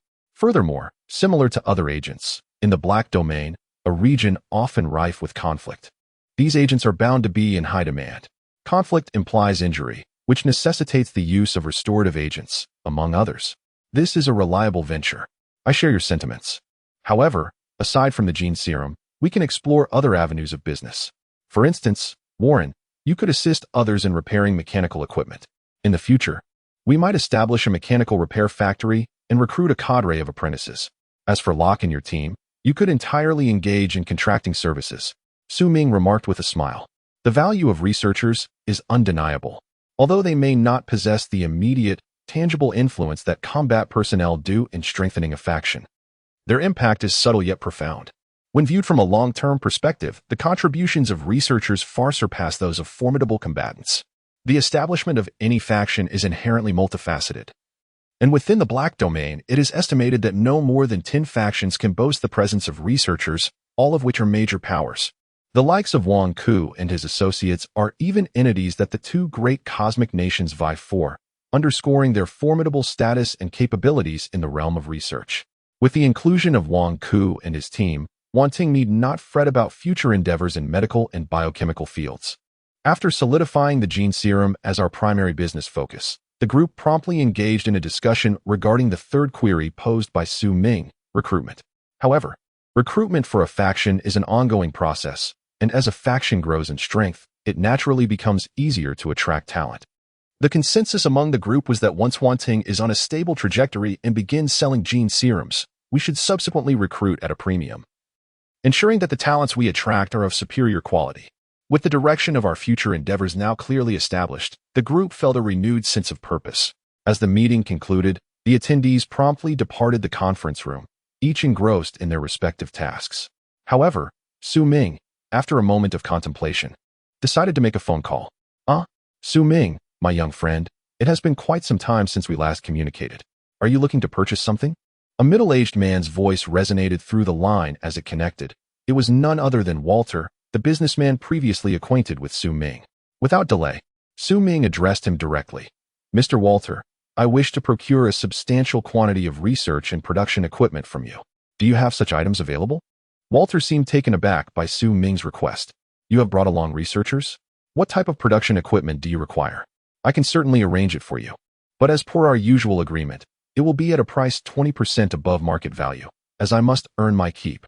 Su Ming chuckled lightly. I understand. That is acceptable. I need large-scale gene reagent production equipment, research benches, nanobiological culture apparatus, and so forth. He proceeded to enumerate the mechanical equipment that Wang Ku had previously informed him about. Upon hearing Su Ming's demands, Walter was visibly astonished. Gene reagents? Are you preparing to manufacture gene reagents? Indeed. Mr. Walter, you could also serve as our agent, Su Ming replied with a smile. However, upon hearing Su Ming's words, Walter's tone grew noticeably more serious. Brother, I advise you to tread carefully. Within the realm of the black market, genetic pharmaceuticals represent a lucrative venture, attracting numerous competitors who are eager to seize this opportunity.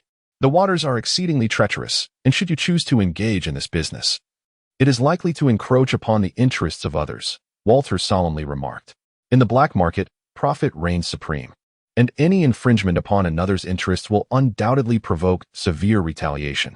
After contemplating Walter's words, Su Ming eventually responded, let's acquire the necessary equipment first, allowing our researchers to have tasks at hand.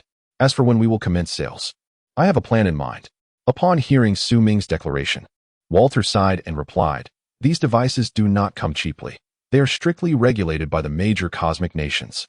I estimate that procuring a complete set will cost approximately 400 million star coins.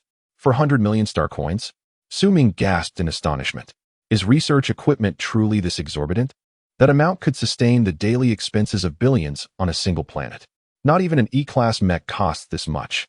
The staggering figure left Su Ming astounded. Indeed, Walter replied with a wry smile. I would prefer to set a lower price, but the standard cost for such instruments is intrinsically high. Otherwise, why would the market be flooded with subpar genetic drugs from countless small workshops? It is precisely because these small enterprises cannot afford legitimate research equipment.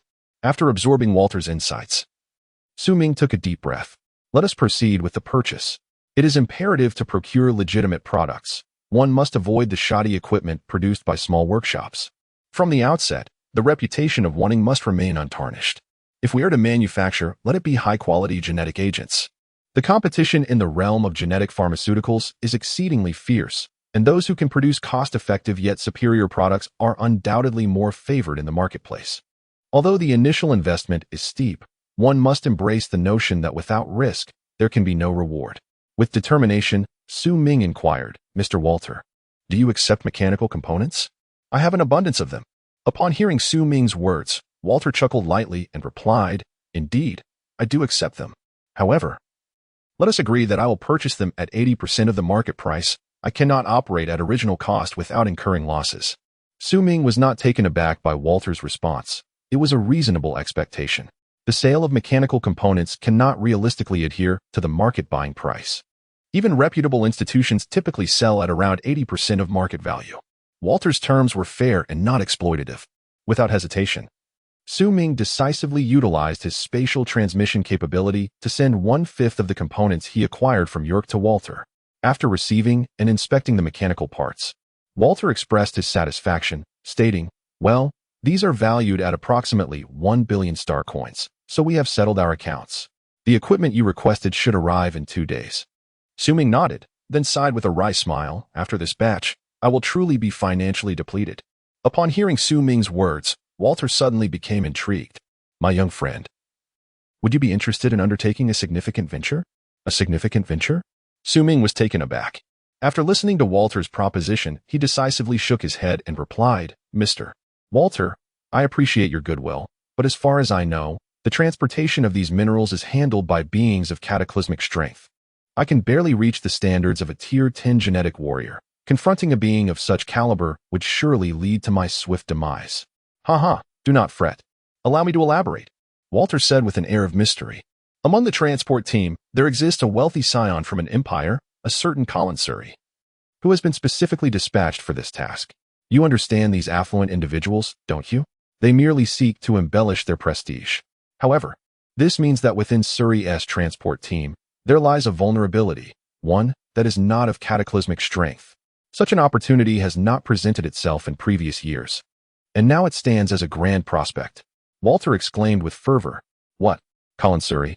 Upon hearing that familiar name, Su Ming was taken aback, and a wave of murderous intent surged within him. Starry, his own brother. He had previously targeted Su Ming multiple times while within the Colin family, and after Su Ming's departure, Starry had even sent assassins to eliminate him. Had he not awakened his consciousness and fortuitously assembled a mechanical arm, he might have indeed fallen victim to a mere Tier 3 assassin. At this moment, upon hearing that Starry was responsible for escorting the minerals, Su Ming's interest was instantly piqued. Noticing the shift in Su Ming's tone, Walter found himself perplexed. Shouldn't the focus of this matter lie in the absence of a celestial-level powerhouse during the mineral transport? Why did it seem as though Su Ming's attention was drawn to the affluent scion of the Colin family? How curious. Walter shook his head slightly and continued. Brother, if you are interested, we have someone internally who can assist. I can temporarily disable their warship, allowing you to seize the opportunity. Afterward, I will facilitate a spatial passage to extract you. Once the task is accomplished, we shall split the proceeds evenly. After hearing Walter's proposition, Su Ming could not help but inquire, Mr. Walter, why would you choose me? Wouldn't it be more prudent to select an 8th or 9th level gene warrior? Walter chuckled softly before responding. On one hand, I trust your skills. I have witnessed your prowess in Mecha operation, which is truly remarkable. On the other hand, if we were to employ an 8th or 9th level gene warrior, I would fear the possibility of betrayal. Su Ming secretly smiled to himself. Walter was indeed the epitome of a businessman, calculating and shrewd. At this moment, he was not genuinely convinced of his own technical superiority. Rather, he was likely wary of the potential for double-crossing. Walter was well aware of Su Ming's combat capabilities and probably did not fear being outmaneuvered by him. However, in the past few weeks, Su Ming had not only significantly enhanced his level, but had also assembled a new tyrant mecha. Perhaps he truly possessed the capability to turn the tables on Walter. Nevertheless, there are numerous endeavors ahead in collaboration with Walter. Although the mineral resources are vast, my primary objective remains Starry. I shall not engage in a treacherous scheme against Walter. Su Ming is not a man who focuses solely on immediate gains. After a moment of contemplation, he agreed to Walter's invitation regarding Starry. Very well, Mr. Walter. But you must ensure that the warship is rendered uncontrollable and that the spatial passage remains unobstructed. Should anything go awry, I shall withdraw without hesitation, Su Ming declared to Walter. Upon hearing Su Ming's words, a look of delight spread across Walter's face. He promptly replied, Rest assured, my friend, as a businessman, I hold my reputation in the highest regard. I am utterly reliable. However, the Empire has only just commenced mining operations, so to intercept at this juncture, we may need to wait a month or two. Su Ming chuckled at Walter's remarks. For him, a month or two posed no significant challenge. Chapter 74, Level 5 Body Refinement. 2 days later, the research instruments arrived at Wanton's base. Su Ming personally transported the equipment to the designated research building allocated for Wang Ku and his team. Subsequently, he and Warren entered into a state of diligent work. The base's defensive mechanisms and systems required construction, while Su Ming immersed himself in the workshop, fervently disassembling and reassembling mechanical devices. He also engaged in refining his own equipment. One night, seated alone on his bed, Su Ming glanced at the starlight points within his system. Gazing at the myriad of twinkling stars, Su Ming promptly spoke. System. Exchange for Level 5 Body Refinement. However, the effects of body refinement surpassed the mere enhancement of physical capability by a considerable margin. It not only augmented Su Ming's physical strength but also significantly improved his adaptability to starlight energy. Previously, during the Level 4 refinement, Su Ming's body could endure no more than 500 points of starlight energy.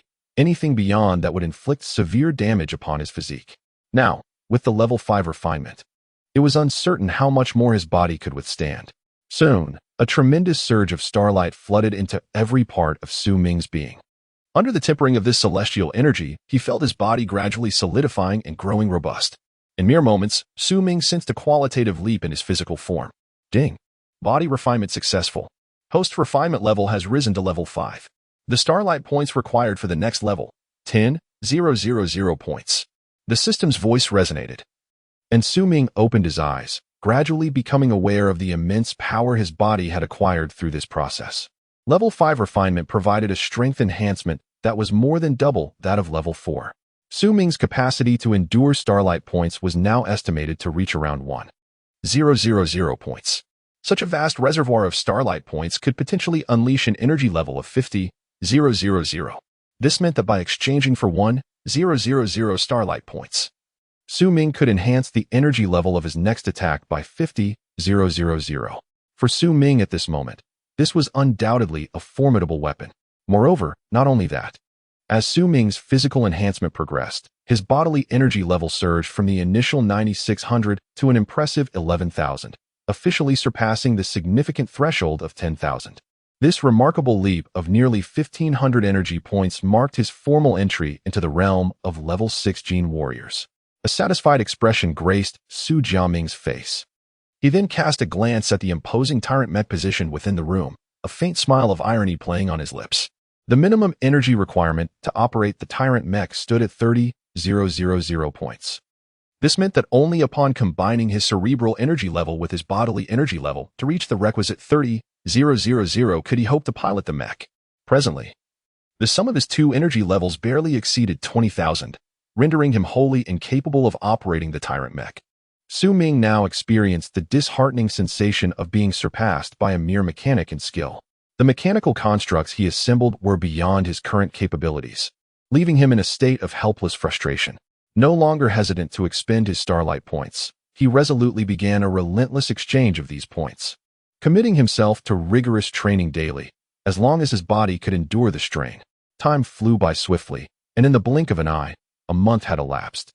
During this month of seclusion, Su Ming made astounding progress, elevating his cultivation to a commendable intermediate level within the 6th tier.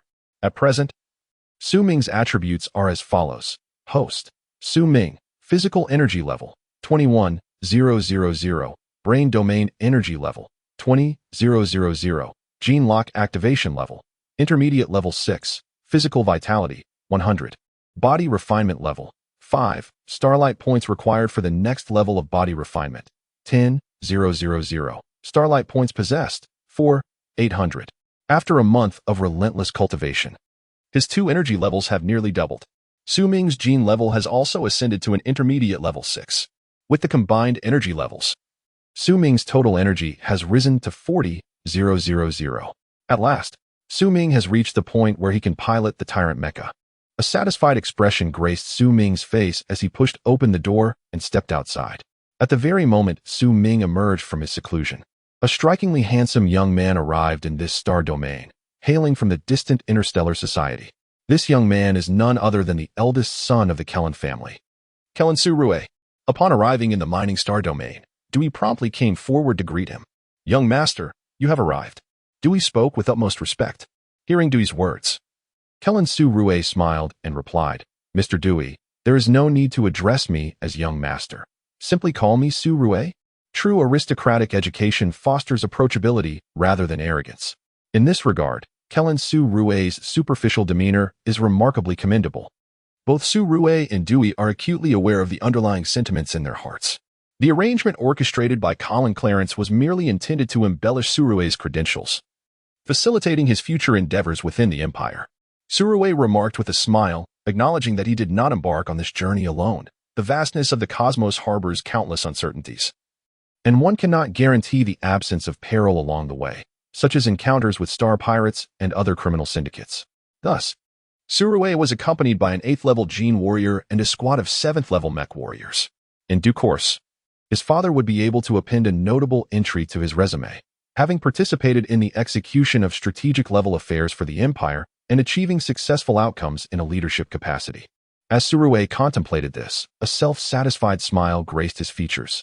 Chapter 75. The strange figure, however, unbeknownst to Surue, among the 7th-level mech warriors he had brought along, one individual, maintaining an impassive demeanor, was eavesdropping on the conversation between Surue and Dewey.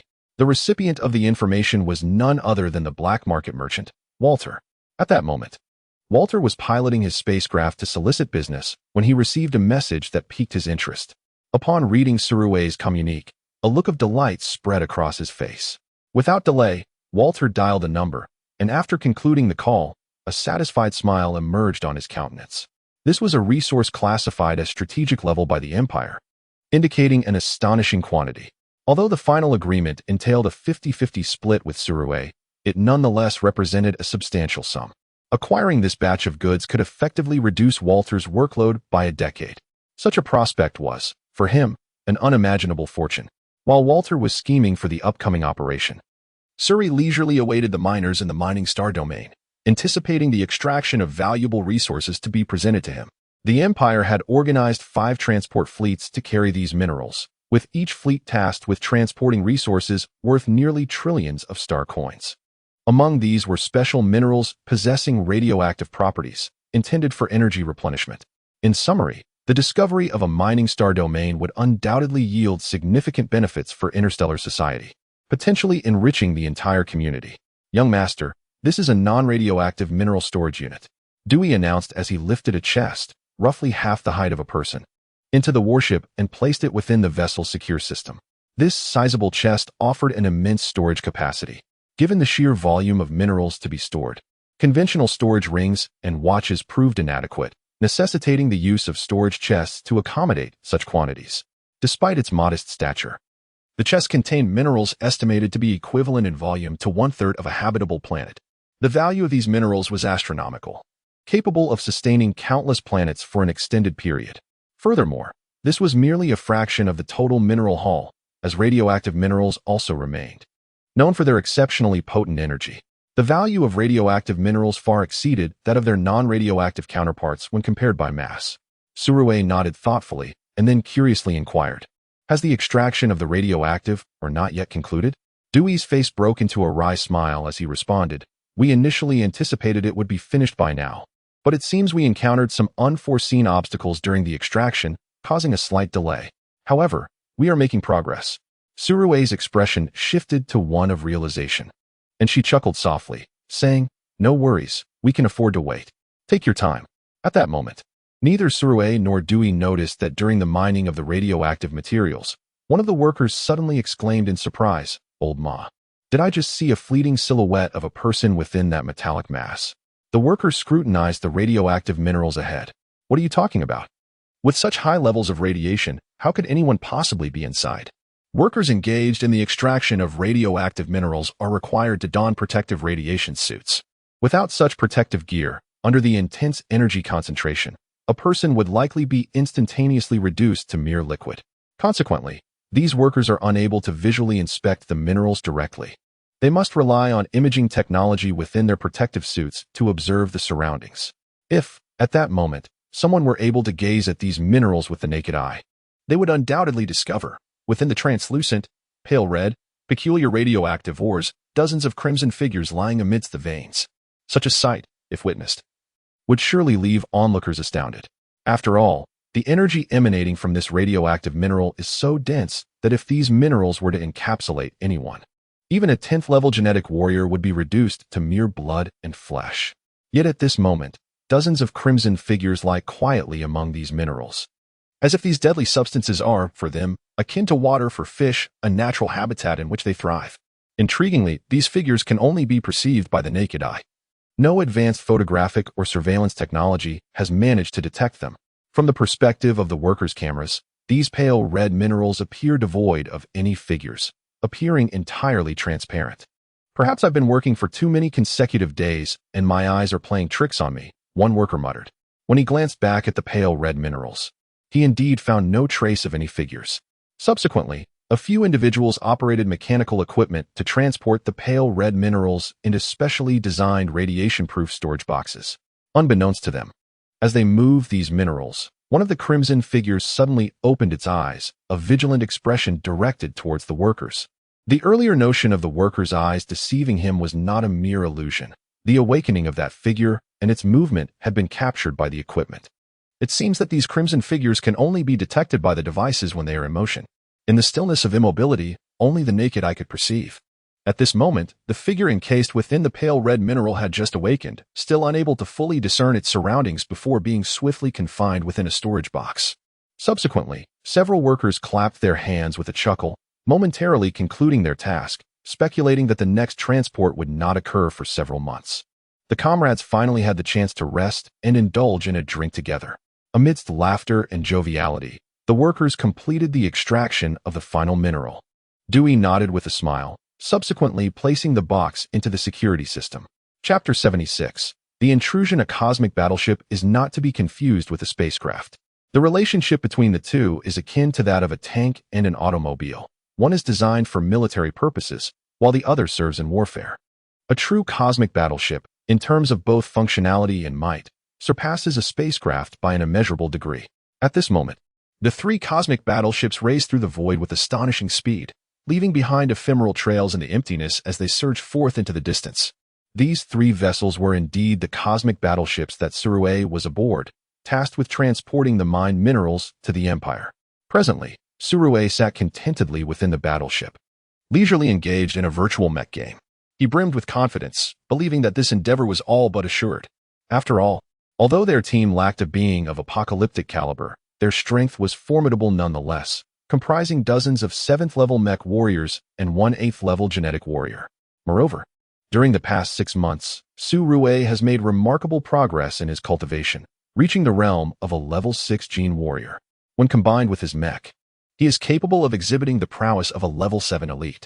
Such a rapid pace of advancement is seldom matched by anyone across the entire empire.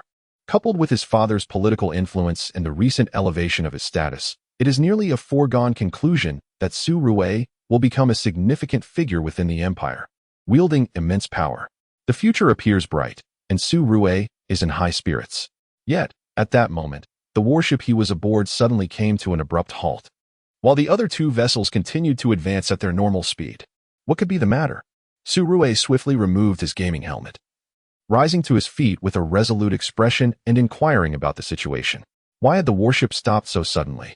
Dewey hurriedly entered from outside and addressed Starry. Young master, the warship's power core has encountered an unknown malfunction.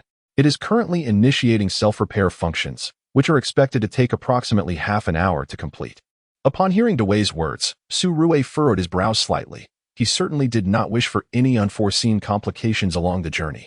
However, the occurrence of an accident aboard the ship was beyond anyone's control.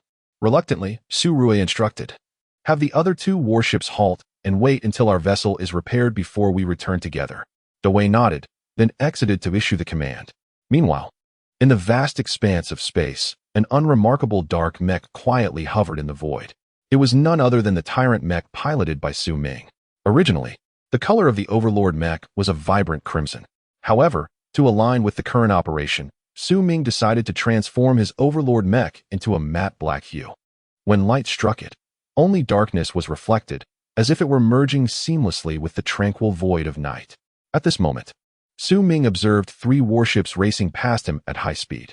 Suddenly, the central warship came to an abrupt halt, while the 2 adjacent vessels, caught off guard, continued their relentless advance. Within the confines of Su Ming's mech, Walter's voice resonated sharply. Upon hearing Walter's call, Su Ming immediately activated the mech and surged towards the warship. As he approached the vessel, a door, perfectly sized to accommodate the Overlord mech, swung open.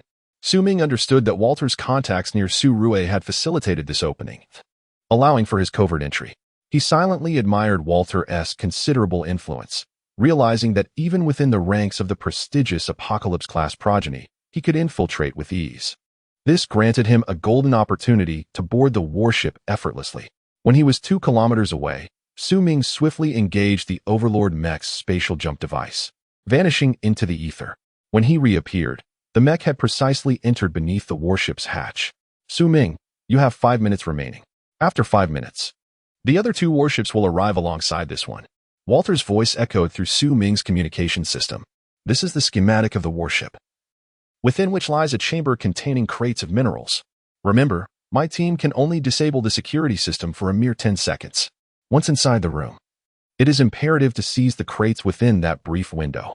Upon hearing Walter's voice, Su Ming quietly responded, understood. After uttering this, a glimmer of starlight flickered in Su Ming's eyes. The system's X-ray functionality. Although Walter provided Su Ming with a detailed schematic, the lines depicted are lifeless. While human actions are dynamic, even with the blueprint in hand, it is impossible to discern the movements of everyone aboard the warship. However, possessing X-ray vision changes the game entirely.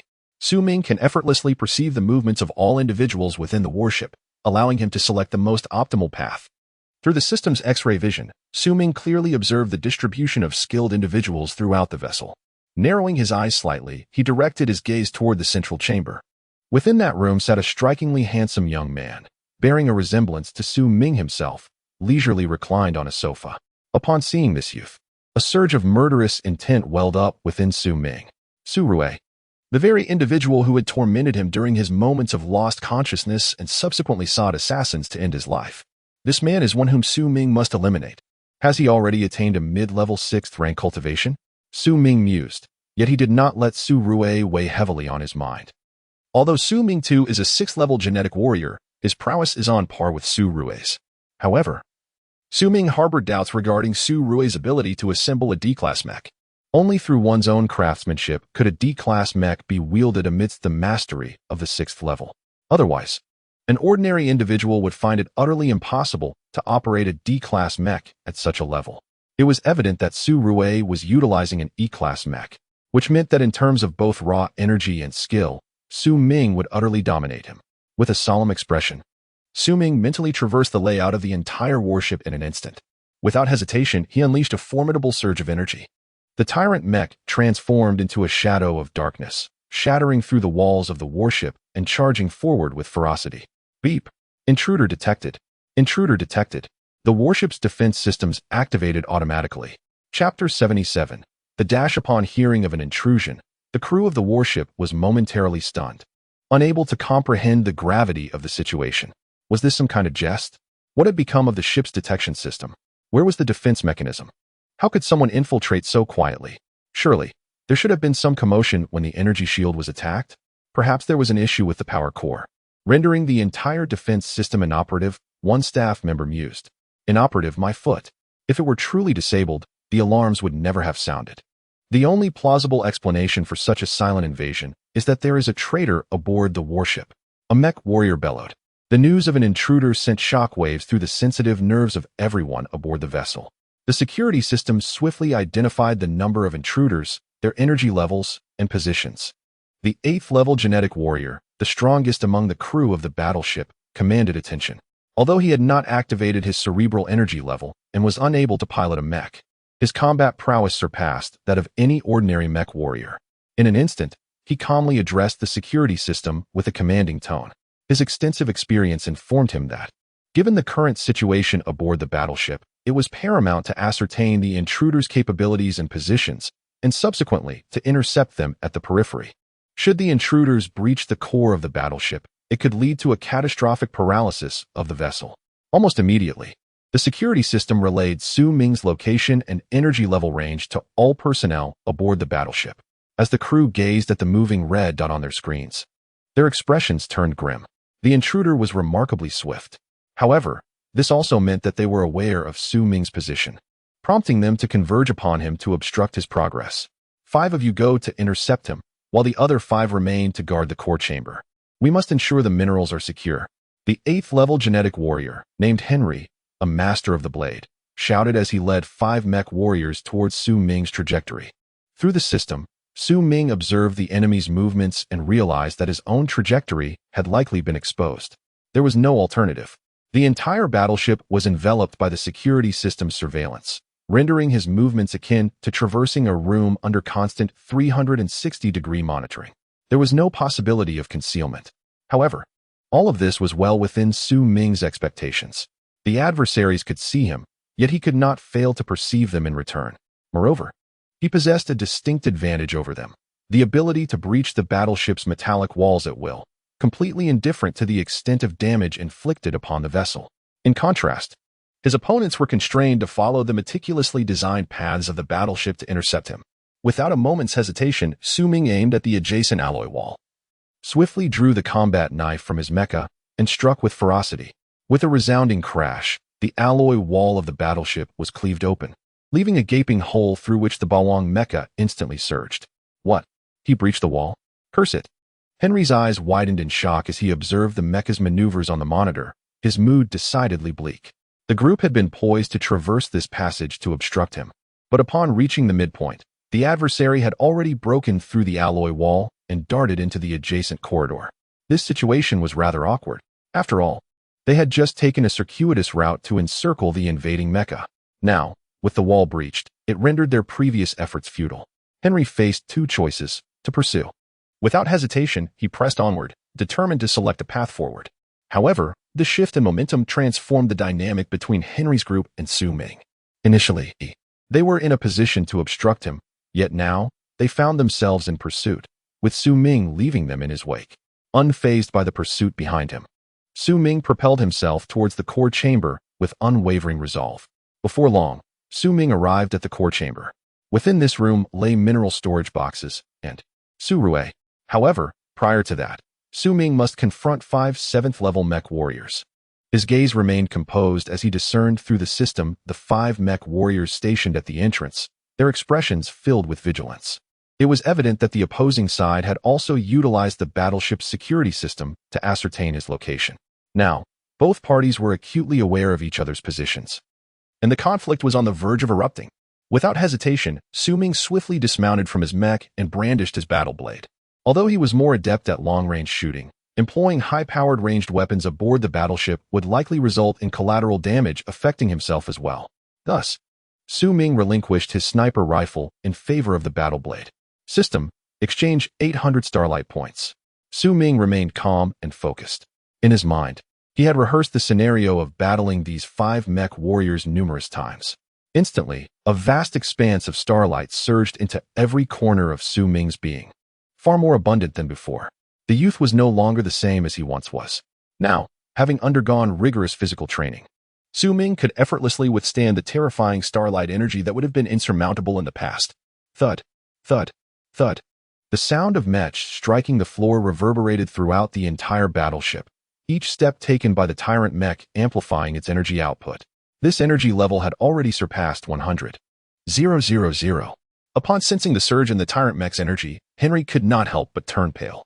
Exceeding 100,000 energy levels placed it firmly within the realm of 8th-level mech warriors.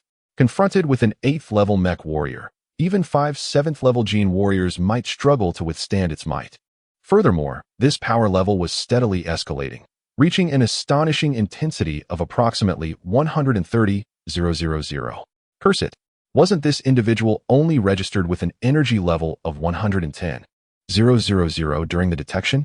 How could an additional 20,000 suddenly manifest? Henry, his expression grave, spoke up.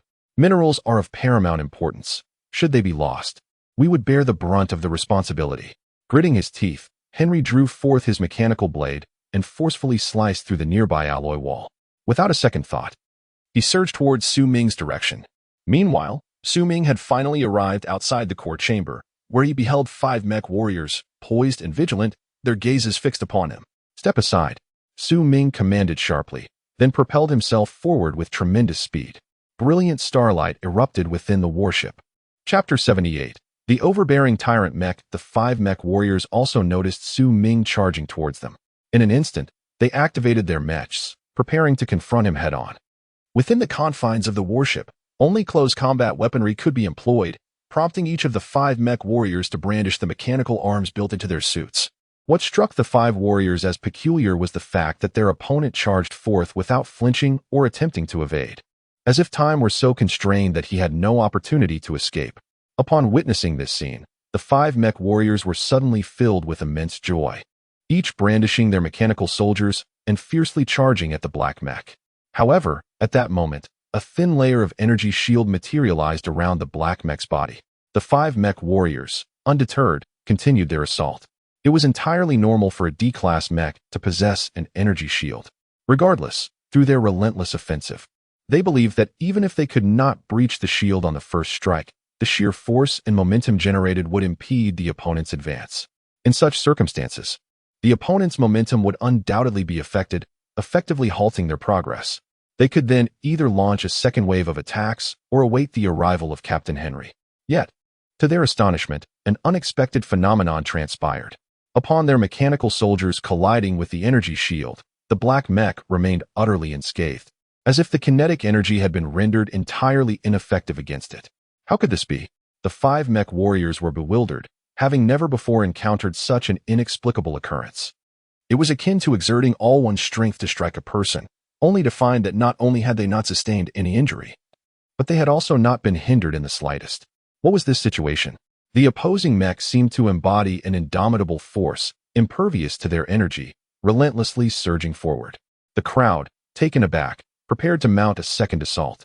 However, how could Su Ming possibly grant his adversary a second opportunity for an offensive? In truth, even the initial assault was permitted solely because Su Ming intended to indulge his opponent, gathering their momentum by allowing them the chance to strike first. With a flourish, Su Ming raised the dark crimson berserker blade, a subtle smile gracing his lips as the cosmic energy within him erupted in an instant. A charged attack. The kinetic energy of the starlight surged, harmonizing with the inherent power of the mech. In that moment, the tyrant mech unleashed an astonishing energy level of 170,000 points, merely a hair's breadth away from reaching the realm of a level 9 mech warrior. Such formidable energy was beyond the capacity of these 5 level 7 mech warriors to withstand. At this juncture, Su Rue was already acutely aware that intruders had infiltrated the battleship. He promptly contacted the other 2 ships to pivot and provide support. However, the turnaround of the other 2 vessels required time. Su Rue could only don his mech and exert relentless pressure on Captain Henry. "Hurry, Captain Henry.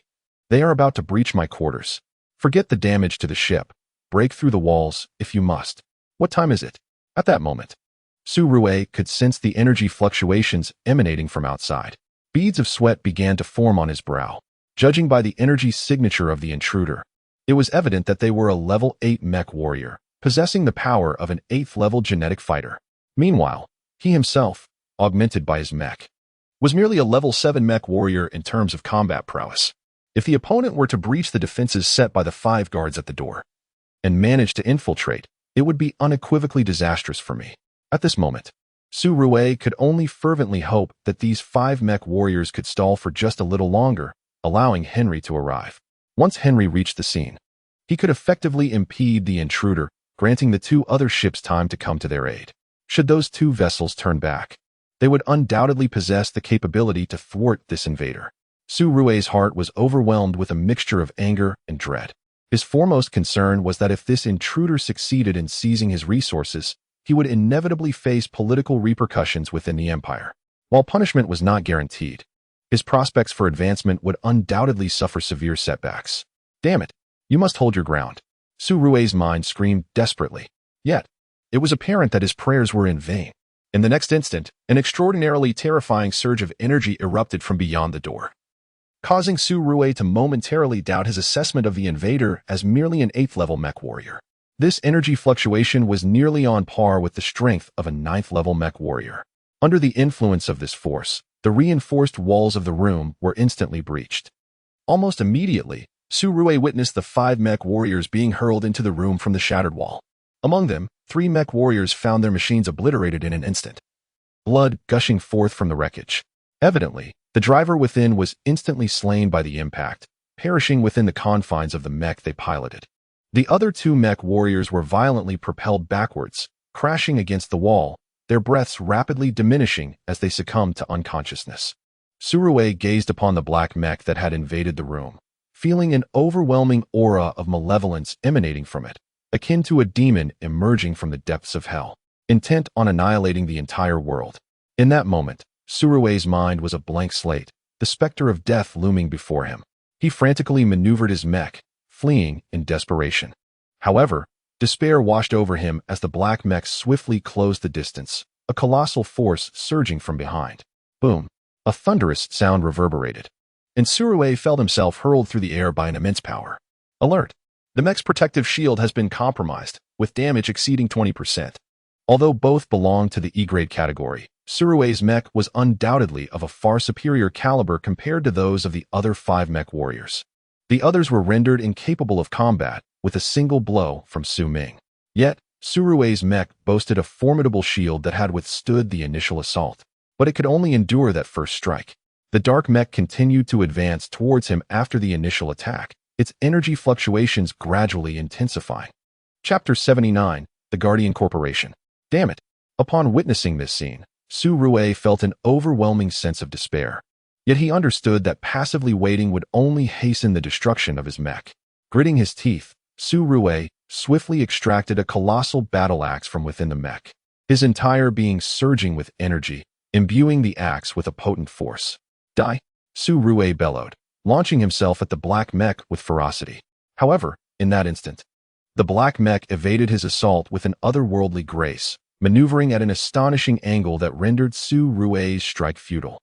The disparity in skill between the 2 pilots was palpably vast. The operator of the black mech demonstrated an expertise that far surpassed Surue's own. It was as if the black mech was toying with its prey, effortlessly dismantling Surue's offensive. In the next moment, Surue was overwhelmed by a tremendous force emanating from the opposing mech, which violently shattered his own mech into fragments. Beep. Warning. Damage to the mech exceeds 60. The mech will automatically disengage to prevent catastrophic failure. An alarm blared from within the cockpit. The next instant, Surue's mech disintegrated, revealing him within. Upon seeing Surue ejected from the mech, Su Ming's eyes glimmered with a cold intensity. Though this man was his brother, he had relentlessly targeted Su Ming since childhood in their family's struggle for resources. Su Ming harbored no compassion for him whatsoever. Die! Su Ming raised his battle knife, charging fiercely towards Surue. As the imminent threat loomed, it appeared that Surue was on the verge of being cleaved in two. However, at that moment, an extraordinarily intense radiance erupted from Surue's body. With a resounding boom, Su Ming felt as though he had struck an immensely solid object. The recoil reverberated within his mech, leaving his hands tingling. Upon focusing his gaze, Su Ming furrowed his brow in disbelief. Encased within a warm, golden-hued energy shield, Surue was remarkably protected. Being a skilled mechanic, Su Ming was well aware of the origins of this energy shield. Cursing silently within, he recognized the gravity of the situation. This energy shield was a premium protective device produced by a company known as the Guardian. Although this company specialized solely in protective mechanical equipment, its influence extended across the 5 great cosmic nations. The reason was simple. The performance of the Guardian's protective gear was unparalleled, far surpassing all other equipment available. However, the Guardian catered exclusively to high-end clientele and markets, with each piece of mechanical apparatus exhibiting formidable capabilities, albeit at a steep price. This is the Guardian's Aegis 3 Zero Energy Shield, which even a level 10 genetic warrior cannot breach within 10 minutes. You stand no chance. Surue shouted from within, his expression grim. His demeanor was indeed somber. He had procured this Aegis 3 Zero Energy Shield through considerable connections, knowing it to be a one-time use protective device of extraordinary strength. In other words, this protective gear, valued at over 100 billion star coins, comparable to a B-grade mech, has been completely expended after this encounter. A staggering sum has evaporated in this conflict, and Su Rui's heart bleeds at the thought. Although his life has been spared, Su Rui is left in tears, feeling a profound sense of loss. Within the mech, Su Ming is acutely aware of the significance of this protective equipment. He understands that Su Rui's claims are not exaggerated. Products from the Guardian Company, even the most basic, are capable of effortlessly withstanding the frenzied assaults of 9th-level gene warriors. This 3.0 version is indeed a high-end energy shield. Su Ming lets out a sigh. Under the protection of the energy shield, he resolutely abandons the idea of killing Su Rui. After all, this life has been bought with real gold and silver, and Su Ming cannot afford to take it. Having realized that he cannot breach Su Rui's energy shield in the short term, Su Ming shifts his focus to the mineral box secured within the safety system. Upon observing the movements of the black mech, Su Rui immediately discerns the intentions of its pilot. He bursts into laughter, declaring loudly, "It's futile. This mineral box is housed within the Empire's advanced safety system.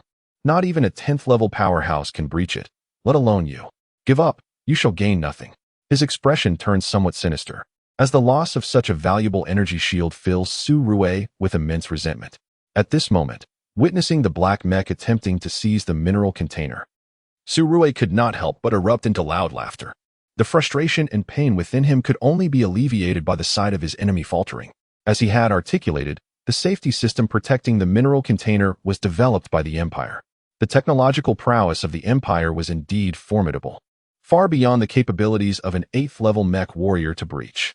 However, Su Ming paid no heed to Su Rui's mockery. Instead, he calmly uttered a few words into the communication device. "Shut down the safety system." Upon hearing Su Ming's command, Walter's voice promptly echoed back. "Acknowledged.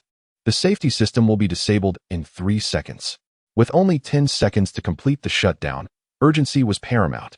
Within the battleship, the safety system had already been infiltrated by Walter's team. Indeed, Su Ming could not breach the safety system, but shutting it down would suffice. 3 seconds later, the safety system surrounding the mineral container abruptly deactivated, and the atomic shield outside the container vanished in an instant. Witnessing this scene, Su Rui was momentarily rendered speechless, his eyes ablaze with incredulous shock. "No, Henry, where the hell are you? They are about to seize the minerals." Su Rui's eyes were consumed by a crimson haze as he furiously regarded the unfolding spectacle. The mineral container was the most vital element of his mission, directly linked to his future and the reputation of his empire. If it were to be taken, it would be akin to taking half of his life.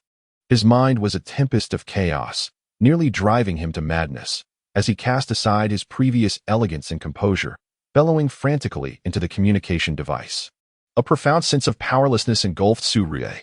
He yearned to venture out and engage in battle, yet an overwhelming fear gripped him, the dread of being slain by his adversary. His anger stemmed not only from the intention of his opponent to seize the mineral box, but also from the deep-seated fear and weakness that resided within him. At that moment, a formidable figure surged into the scene. Without a moment's hesitation, this figure raised a battle blade and lunged towards Su Ming with lethal intent. Chapter 80. Decapitating Henry. The identity of this figure was none other than Henry. Su Ming's gaze turned icy. He had utilized the system's perceptive capabilities to foresee Henry's imminent entrance. In response, Su Ming also brandished his battle blade, clashing fiercely with Henry's strike. Boom. The terrifying force instantly enveloped the entire room. Henry's assault was exceedingly ferocious, as the most powerful level 8 genetic warrior aboard the warship. He unleashed a devastating offensive from the outset. Flames erupted from his blade, hurtling towards Su Ming with relentless ferocity. Unyielding, Su Ming anticipated Henry's approach. He moved with agility, his battle blade radiating a chilling brilliance as he met Henry's onslaught with equal fervor. Their techniques were characterized by grandiose displays of power, igniting a fierce clash of true fire within the confines of the room. However, for Su Ming, he was unwilling to squander time with Henry. After all, the traitor aboard the warship could only afford him a mere 10 seconds to commandeer the mineral box. Once those 10 seconds elapsed, the security system would reactivate, rendering Su Ming unable to access it regardless of the circumstances. Thus, Su Ming had to conclude the battle within that brief window of time. 10 seconds? Confronting an 8th-level gene warrior of equal caliber is an exceedingly audacious endeavor.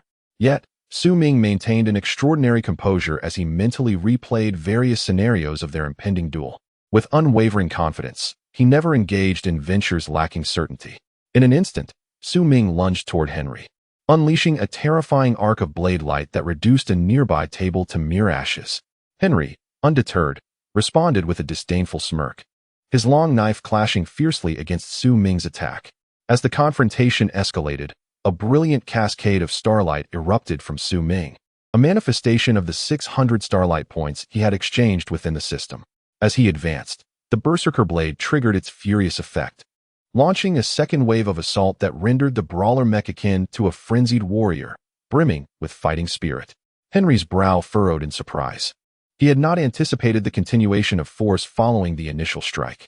Caught off guard, he nearly relinquished his mechanical sword.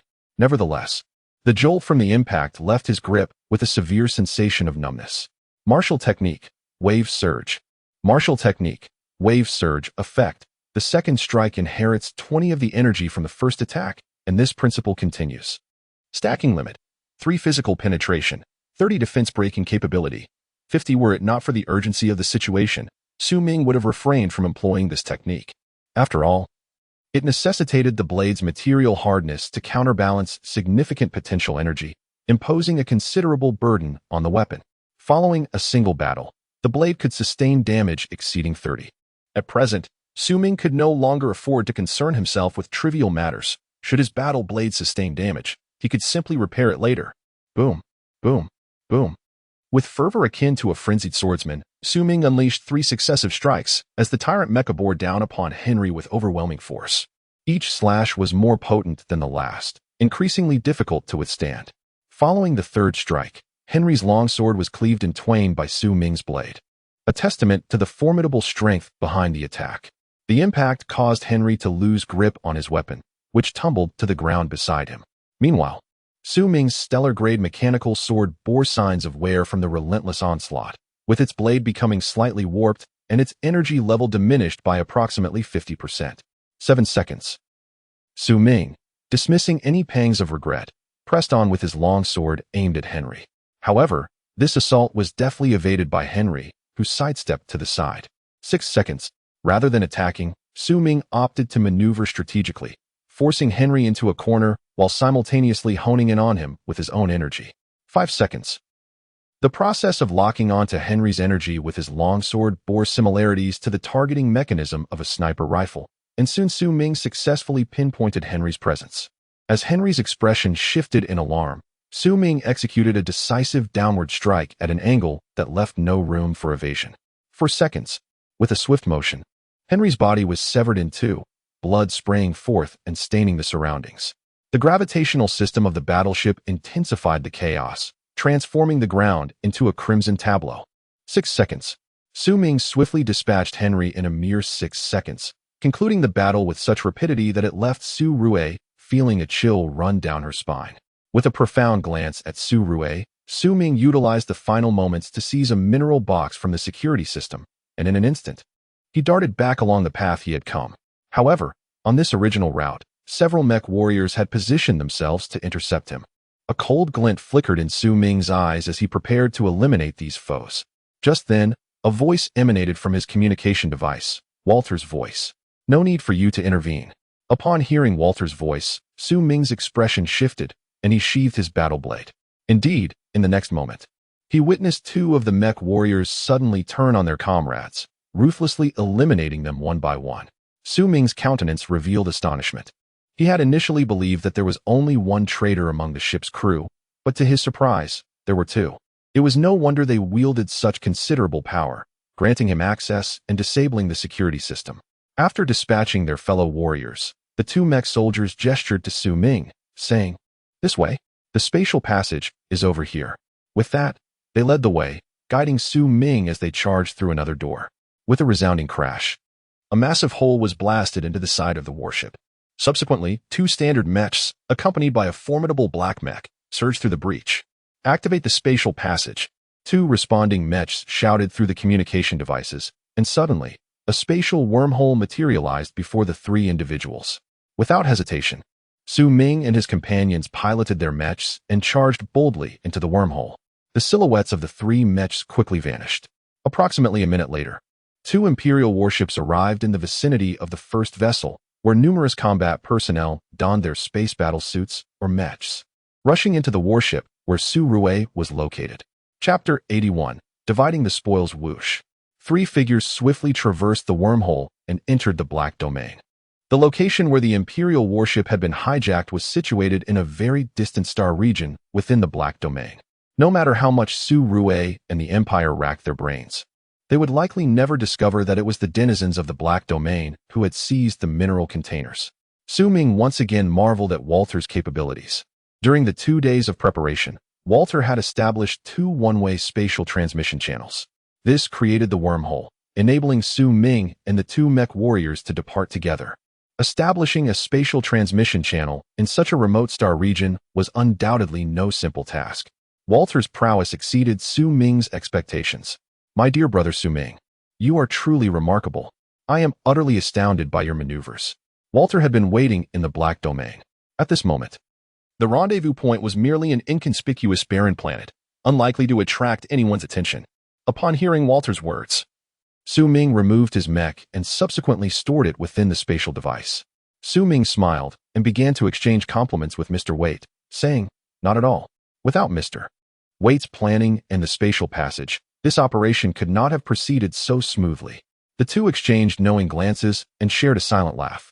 This collaboration allowed Su Ming to witness Waite's capabilities, while Waite recognized Su Ming's potential. It is safe to say that after this partnership, mutual respect had blossomed between them, hinting at the possibility of future collaborations. Without further ado, Su Ming announced, "Here are the mineral storage boxes.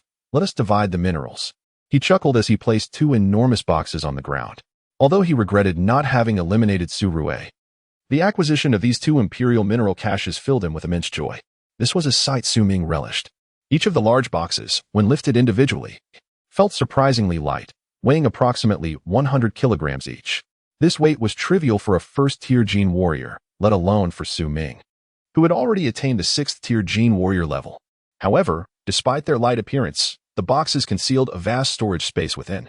Inside, there was a staggering quantity of mineral resources, roughly equivalent to 1/3 of a planet's size. What does 1/3 of a planet signify? If all these minerals were to be fashioned into mechanical parts, it would likely take Su Ming 5 centuries to assemble all the components. One can only imagine the sheer magnitude of these mineral resources. However, the more advanced the mechanical components, the greater the diversity of minerals and the purity of compression utilized. With such a multitude of minerals, it is impossible to forge mechanical parts of equivalent volume. Indeed, should one endeavor to create even more sophisticated components, they might shrink to a mere 1% of their original size. Yet, even at 1%, this represents a formidable magnitude when considered in the context of planetary volumes. Walter gazed at the two boxes with the same admiration one might bestow upon an unparalleled beauty. Combat held no allure for Walter. His sole interest lay in the accumulation of wealth. Commerce was the domain Walter cherished most, and at this moment, witnessing such an abundance of minerals before him filled his heart with elation. Nevertheless, despite his intense desire for these mineral resources, he harbored no intentions of usurping Su Ming's share. Su Ming was an individual worthy of investment, and Walter would never engage in treachery against someone who had potential. Soon, Walter produced a peculiar device, directing one end towards the two boxes and inserting it within. Observing this, Su Ming nodded slowly in recognition. A spatial separator. This instrument is specifically designed for the segmentation of spatial storage equipment, allowing for the safe and complete partitioning of a vast storage space into numerous segments, which can then be temporarily absorbed by the device. It effectively disassembles a once complete storage area. Given the sheer volume of mineral resources, it was evident to Su Ming that extracting them all only to divide half with Walter would be an exhausting endeavor. It would be more efficient to conduct a self-segmentation within the storage space. Soon, a tremendous spatial fluctuation emerged within the apparatus, and through a swift cutting process, the mineral space was successfully divided into two parts. One segment was drawn into the separator, while the other remained in the mineral box. I casually selected one half of the mineral. As for what minerals were contained within, I was already aware, and we would leave the rest to fortune. Walter's expression was relaxed as he chuckled. He then presented both boxes before Su Ming. A pleasant collaboration. Now, I am ready to take my leave, Walter remarked with a smile. The two boxes could not be accommodated within another storage space, for their actual volume was equivalent to one-third of a planet, rendering ordinary storage spaces inadequate. Thus, Su Ming had no choice but to place the two boxes within the base, intending to first examine the types of minerals before deciding whether to sell or utilize them. After placing the boxes in a designated room within the base, Su Ming was about to step outside when curiosity prompted him to employ the system's X-ray feature, directing his gaze towards the two boxes. To his delight, he discovered that the system's X-ray functionality could penetrate the boxes, revealing the types of minerals stored within the storage space. This revelation spared him the necessity of utilizing mental energy to communicate with the storage space for information. Su Ming's gaze swept across the array of minerals, discerning their various types as he endeavored to temporarily catalog the different categories for future classification. As his attention shifted towards the radioactive minerals, an unexpected sight caught his eye. Within a container housing these radioactive specimens lay a batch of faintly reddish, enigmatic crystals radiating a potent energy wave. Upon observing these pale red crystals, Su Ming's focus sharpened, and he instinctively let out a soft gasp. Chapter 82. Humanoid Beings. Su Ming's eyes widened in disbelief, for within these faintly reddish crystals, he discerned several silhouettes ensconced within. Astonished, he scrutinized them closely and confirmed that indeed, a number of humanoid-like beings were encased in the crimson-hued crystals, though they bore a resemblance to humans. Su Ming was certain that these entities were not human. Their foreheads were adorned with a prominent, sharp horn, and their bodies were entirely crimson.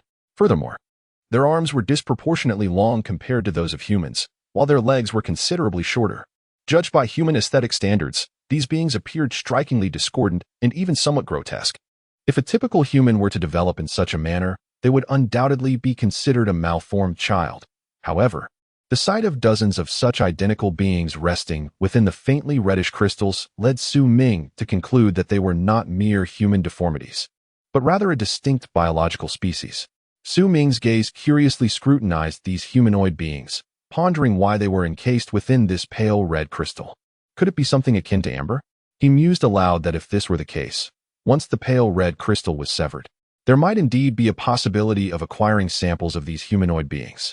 For humanity, any sample of a humanoid entity represented a tremendous fortune, as many modern genetic technologies have been inspired by or developed from such beings. However, at that moment, Su Ming's pupils abruptly constricted. He beheld one of the humanoid beings. Astonishingly, with its eyes wide open, as if its gaze could pierce through the confines of the storage box and see him directly. These humanoid entities were not dead. How could this be? Su Ming's mind was awash with confusion. Having been sealed within a crystal of such immense energy radiation, they had somehow survived. This was inconceivable for any normal organism. Even a being of apocalyptic caliber, when encapsulated within such a potent crystal, could endure for a brief period. But surely, beyond a century, death would be inevitable. Su Ming recalled that the traces of the discovered or veins indicated that their formation dated back well over 100 years, perhaps even thousands. How could it be that after millennia, these beings still lived? What was happening? Moreover, Su Ming's expression turned grave as he intently focused on the one awakened humanoid being. That entity, too, was observing him, and in that instant, their gazes locked in a profound connection. Suddenly, Su Ming sensed a remarkable connection of information with this humanoid being. He felt an increasing sense of wonder. Clearly, this creature had discovered him and could perceive him despite the confines of the storage box. Abruptly, Su Ming was taken aback. For at that moment, he received a message through the information link established between them. Save me. Rescue us. Su Ming furrowed his brow. This creature possessed the ability to communicate using information directly. Lower life forms typically convey messages through tone and emotion, much like cats and dogs, which express themselves through vocalizations that reflect their feelings. Such forms of communication are often inefficient and simplistic, limited to conveying singular emotions like anger, joy, or fear. In contrast, intermediate life forms employ language, written symbols, and visual imagery for communication, as exemplified by humanity. This method is far more precise and nuanced, enabling a deeper understanding of the information conveyed. However, written and visual forms are merely vessels for communication, susceptible to misinterpretation. The truly effective and flawless exchange transcends these vessels and languages, relying solely on direct information-to-information communication, which conveys every nuance of the intended message. A sense of caution arose within Su Ming. This humanoid being could directly utilize an information link for communication, transcending traditional vessels and language. It was evident that the life level of this creature far surpassed that of humanity. A sense of vigilance surged within Su Ming's heart in the face of the unknown yet formidable life form before him. Who are you? Why should I rescue you? The energy levels in Su Ming's brain began to fluctuate. Although he lacked the ability to communicate through information exchange initially, the entity had established a bridge of communication, allowing Su Ming to engage in this form of dialogue, albeit temporarily. Sensing Su Ming's wariness, the humanoid life form conveyed a message imbued with goodwill. We are trapped here by another civilization. I harbor no malice towards you. We merely seek to escape. Once freed, I shall share some of our civilization's technologies with you as a token of gratitude. Su Ming shook his head in response. This is a matter between you and the civilization that imprisoned you. It does not concern me. I cannot guarantee that releasing you will not pose a threat to my own existence.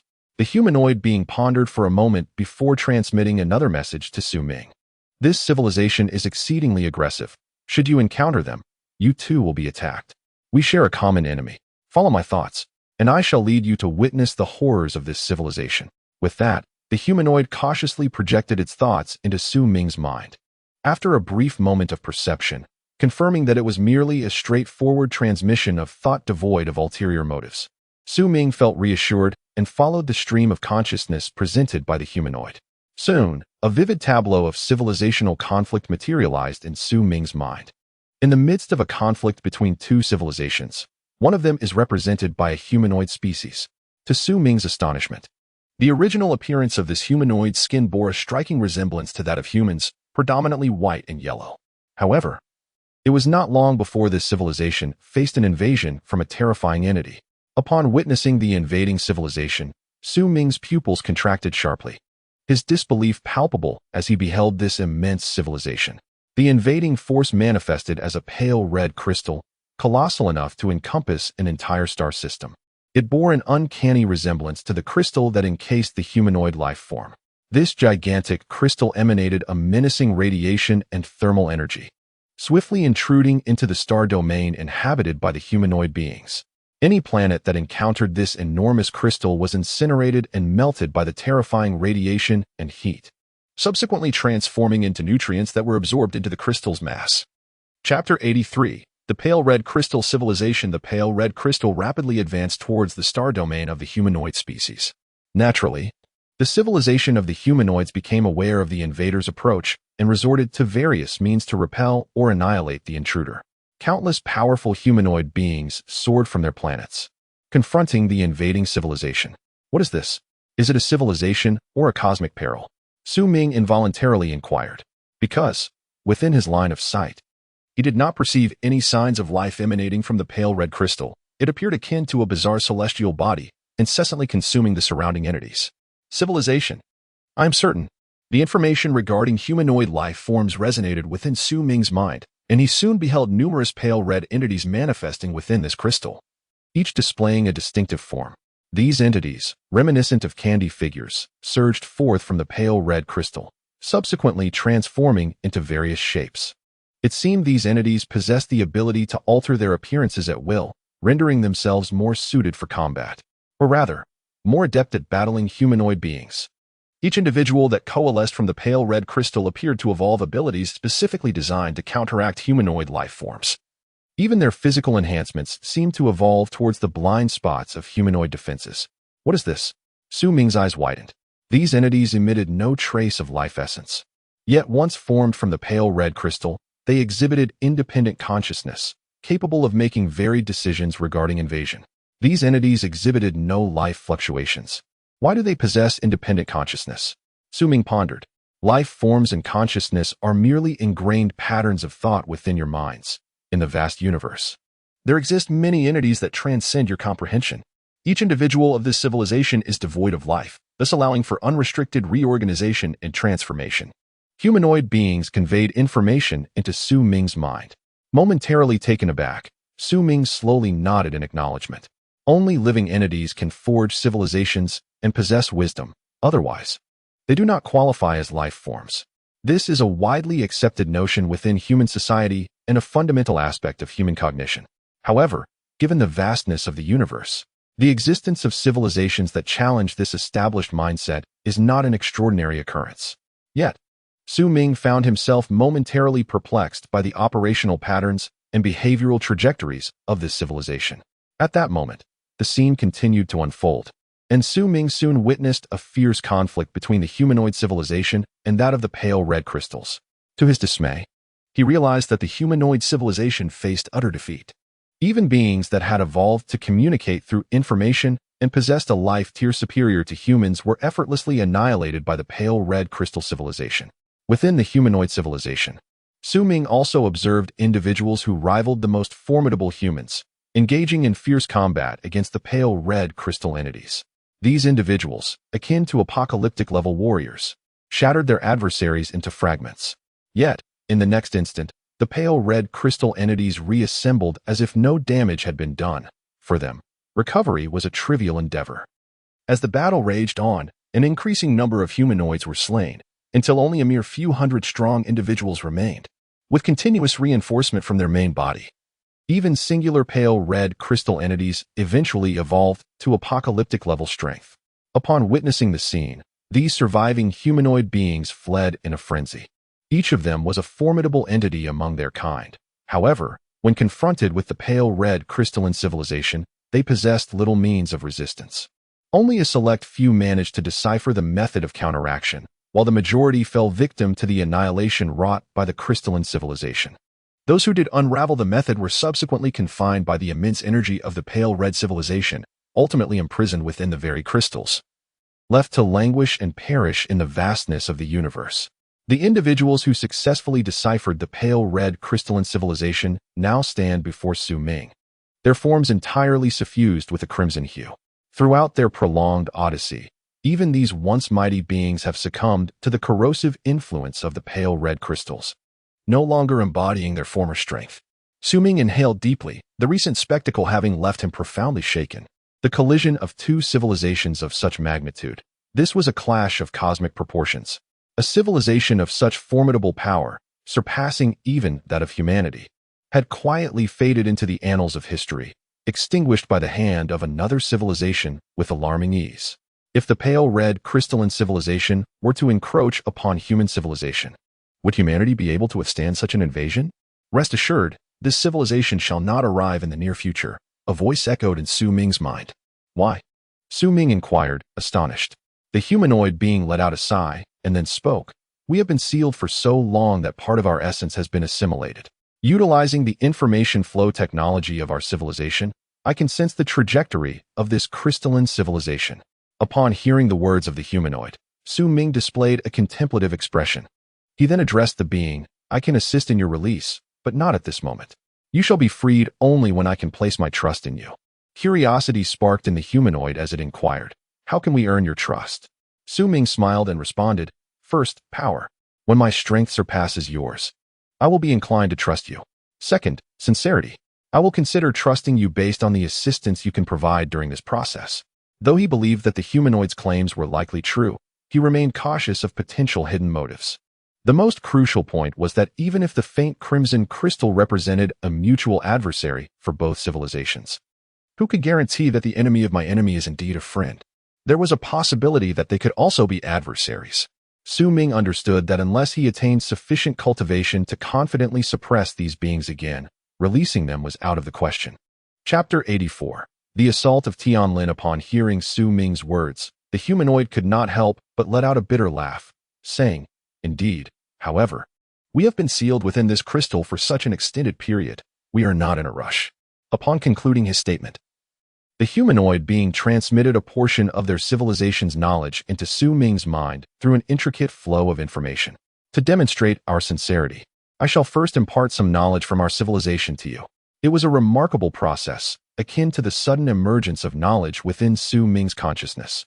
However, this knowledge was not immediately applicable. It resided there like a dormant file, awaiting Su Ming to access, read, comprehend, and utilize it. Upon perceiving this extraordinary phenomenon, Su Ming found himself marveling internally. After all, advanced beings are indeed advanced. The flow of information renders the transmission of knowledge exceedingly convenient and efficient, allowing it to be seamlessly integrated into his mind. Curiously, Su Ming perused some of this knowledge and then inquired, "This represents your civilization's conventional knowledge. But what are the methods and insights for deciphering the Crimson Crystal civilization?" Upon hearing Su Ming's question, the individual chuckled softly before responding. "The methods and insights for deciphering are contingent upon the foundational knowledge of our civilization. Knowing them now would be of no benefit to you." And he paused momentarily before continuing, "I await the day you decide to liberate us before revealing the secrets of deciphering, as I, too, cannot fully place my trust in you. I hope you understand." In response to this revelation, Su Ming merely smiled. He enjoyed conversing with individuals who were forthright. It was entirely normal to harbor doubts, especially as they were meeting for the first time and mutual mistrust was to be expected. If this person were to divulge all the knowledge that Su Ming sought, it would only cause him to be on guard.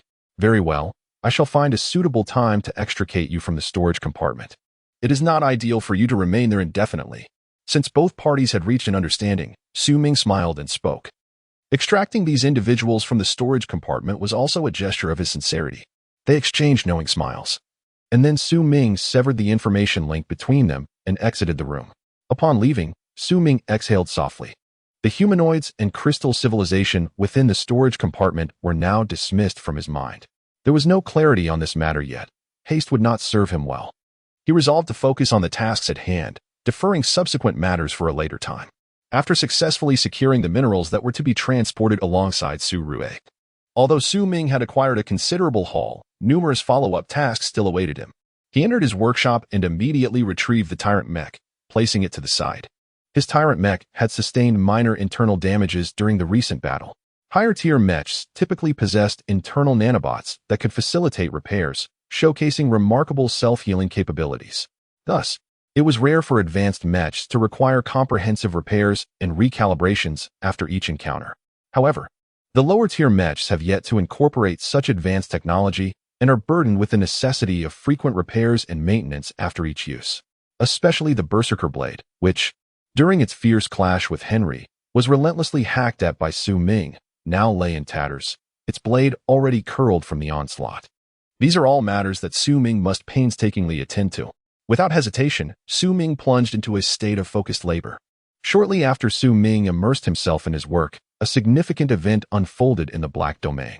At this moment, on a planet called Talon, a Crimson Mech warrior, accompanied by a formidable cadre of mercenaries, was advancing towards a specific location within Talon. "Second in command, do we have assurance?" inquired one of the mercenary-like individuals. At this juncture, a nonchalant voice emerged from the Crimson Mech. "What is there to worry about? This isn't our first encounter with Saka. We will undoubtedly annihilate them this time." This group was led by Hu Bing, commanding the other members of Tianlin. They had arrived on Talon, poised to launch a surprise attack on a secondary force known as Saka. Saka has long been a nemesis of Tianlin. The two factions frequently clashed over business dealings, often engaging in skirmishes even within the Black Domain. Members from both sides have perished at each other's hands, establishing an unyielding vendetta. Yet, due to their comparable strengths, despite their numerous conflicts, neither side could gain the upper hand, often resulting in hasty resolutions. However, now that Hubei had familiarized himself with his tyrant Mecha, his thoughts became invigorated. He prepared to eliminate Saka before Saka even realized he had acquired a Mecha. "Rest assured, we shall handle the second wave of the assault. The first wave of direct confrontation will be led by our leader," Hubei declared with a smile. He had never encountered Su Ming, the leader of Tianlin. But as the head of a second-tier power, Su Ming was a formidable level 10 low-tier genetic warrior, exhibiting exceptional combat prowess. A level 10 genetic warrior undoubtedly represents the pinnacle of strength within the Black Domain. Similarly, Saka, aligned with Tianlin, also boasted a level 10 low-tier genetic warrior at its helm, their strategies closely mirroring each other. Previously, Tianlin would have lacked the confidence to obliterate Saka.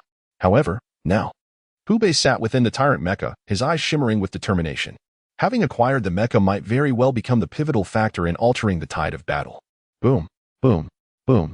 As the group drew nearer, they felt the earth tremble beneath them, a powerful surge of energy emanating from a nearby location.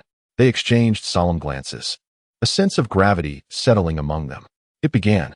The leader had already engaged a team of Tianlin members in combat against the opposing force. "Let us go. We must assist the leader." Hubei's expression shifted, and he swiftly moved alongside his fellow Tianlin members toward the source of the energy explosion. Chapter 85. The Clash of Saka and Tianlin. The war between Tianlin and Saka had erupted. The magnitude of both factions is in the tens of thousands. Once war erupts, the very earth trembles beneath the chaos. When Hu Bing and his cadre of mercenaries arrived at the battleground, they beheld their leader engaged in fierce combat with Soker as chief. Both were 10th level genetic warriors, significantly surpassing the surrounding soldiers in prowess. The skirmishes among the other members seemed to bear little relevance to the two titans, who disregarded the explosions around them and fought with wild abandon amidst the battlefield. 10th level genetic warriors possess energy levels exceeding 300,000. This is a realm of terrifying power. It implies that only attacks surpassing 100,000 points could potentially affect or harm them. However, on the battlefield, the number of 8th level genetic warriors with energy levels exceeding 100,000 is estimated to be fewer than 300.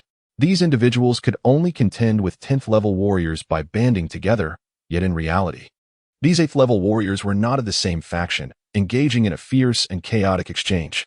At that moment, a 10th level mech, leading a squadron, burst onto the scene. The sight of the crimson mech startled Soker's forces. A mech warrior? When did they acquire such a machine?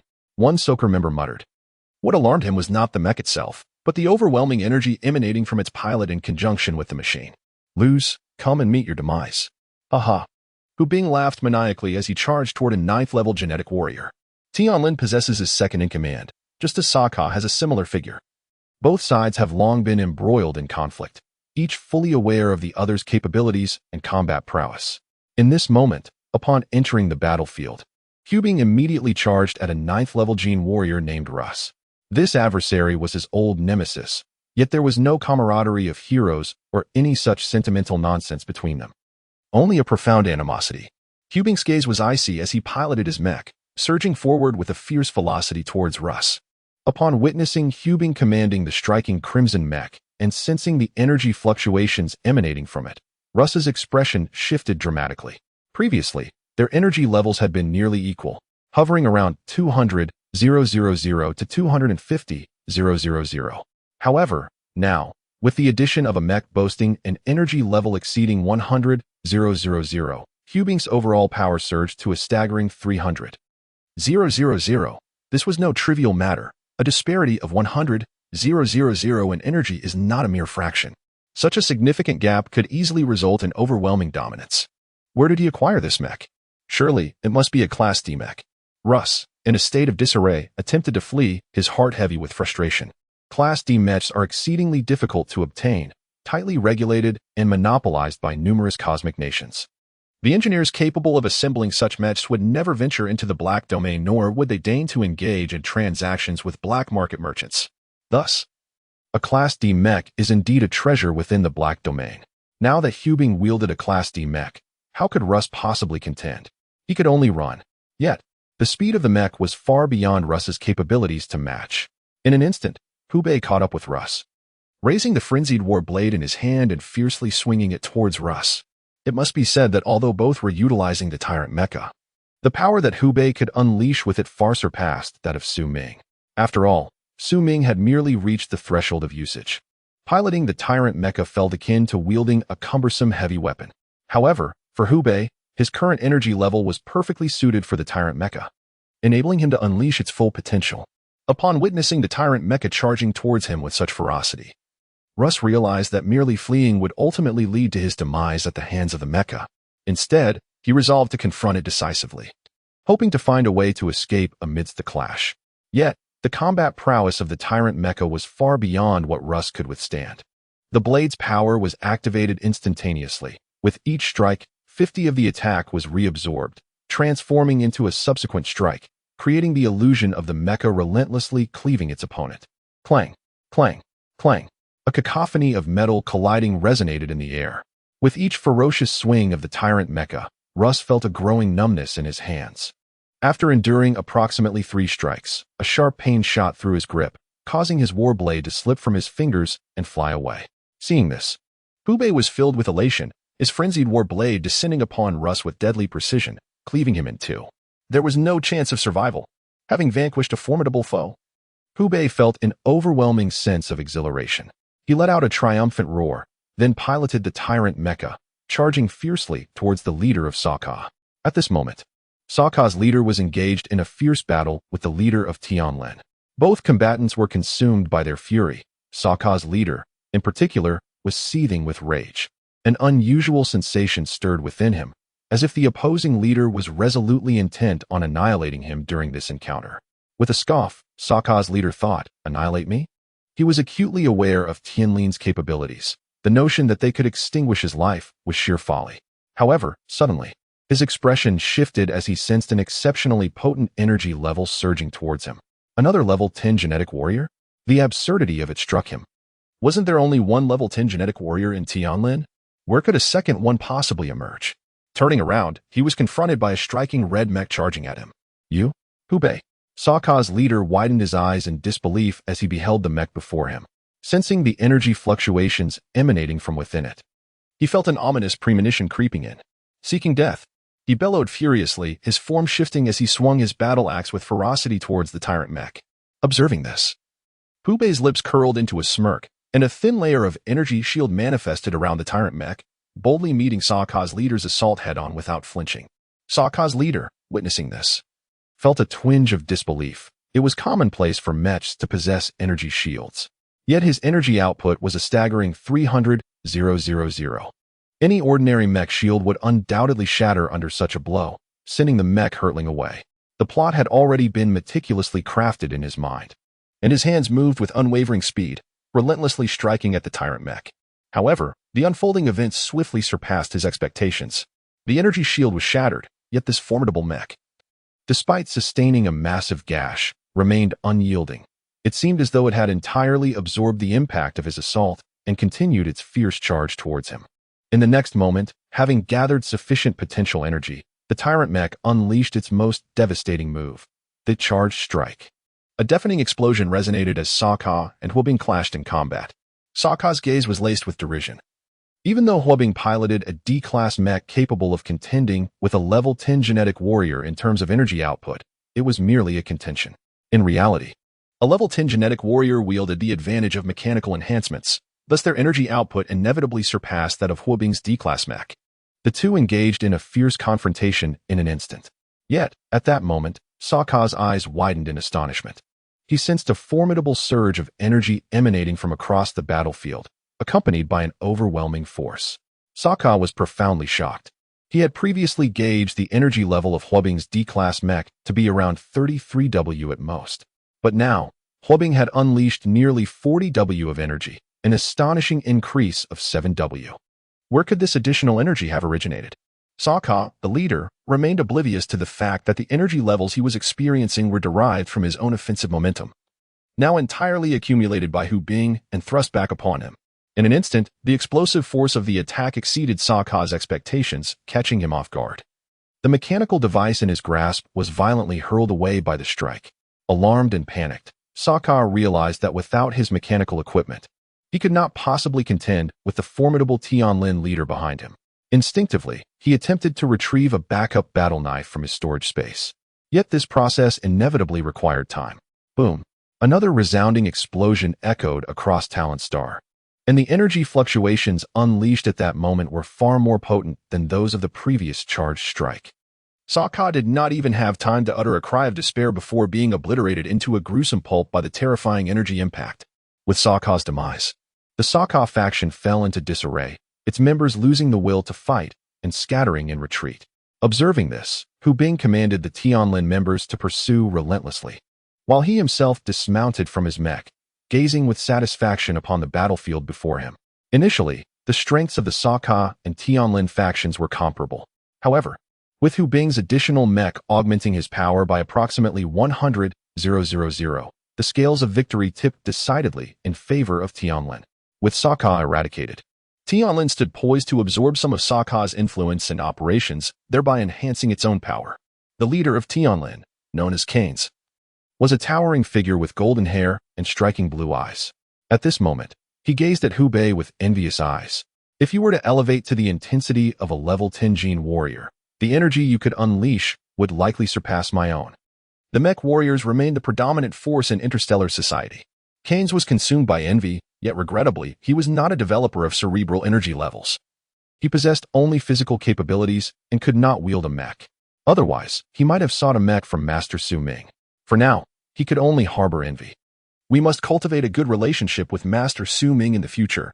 The utility of mechs is immensely significant, greatly enhancing our potential. Hubei remarked with a smile. Keynes nodded in agreement, then curiously inquired, I wonder if we can purchase some mechs from Master Su Ming, equipping our members who have already developed their cerebral domains. It would similarly bolster our strength. Hubei pondered, it is indeed possible. While our other members cannot utilize D-class mechs, we could acquire some E-class mechs. The assembly of E-class mechs is not overly complex. I shall inquire with Master Su Ming, though it ultimately depends on his willingness. Keynes nodded with a smile. But at that moment, both suddenly shifted their gaze towards the sky. They beheld a mech warrior calmly hovering above, and upon noticing their attention, the individual retracted the mech and descended gracefully. Upon recognizing this person, both were taken aback. Neil, what brings you here? Keynes asked, a hint of wariness in his voice. Neil, a formidable 10th-level master of a first-class power, possesses extraordinary combat prowess, making him a match even for Keynes. Although Tianlin and Neil's factions share a cordial relationship, the recent battle has left Keynes somewhat on guard upon discovering Neil's presence. Upon seeing Keynes, Neil smiled and remarked, Keynes, my old friend, there is no need for caution. I bear no ill intent. Keynes, taken aback, inquired, then why are you here? It is indeed unusual for someone to visit without a purpose, especially after Tianlin has just vanquished Sokar and is poised to seize its influence. Keynes does not believe Neil has come merely to reminisce.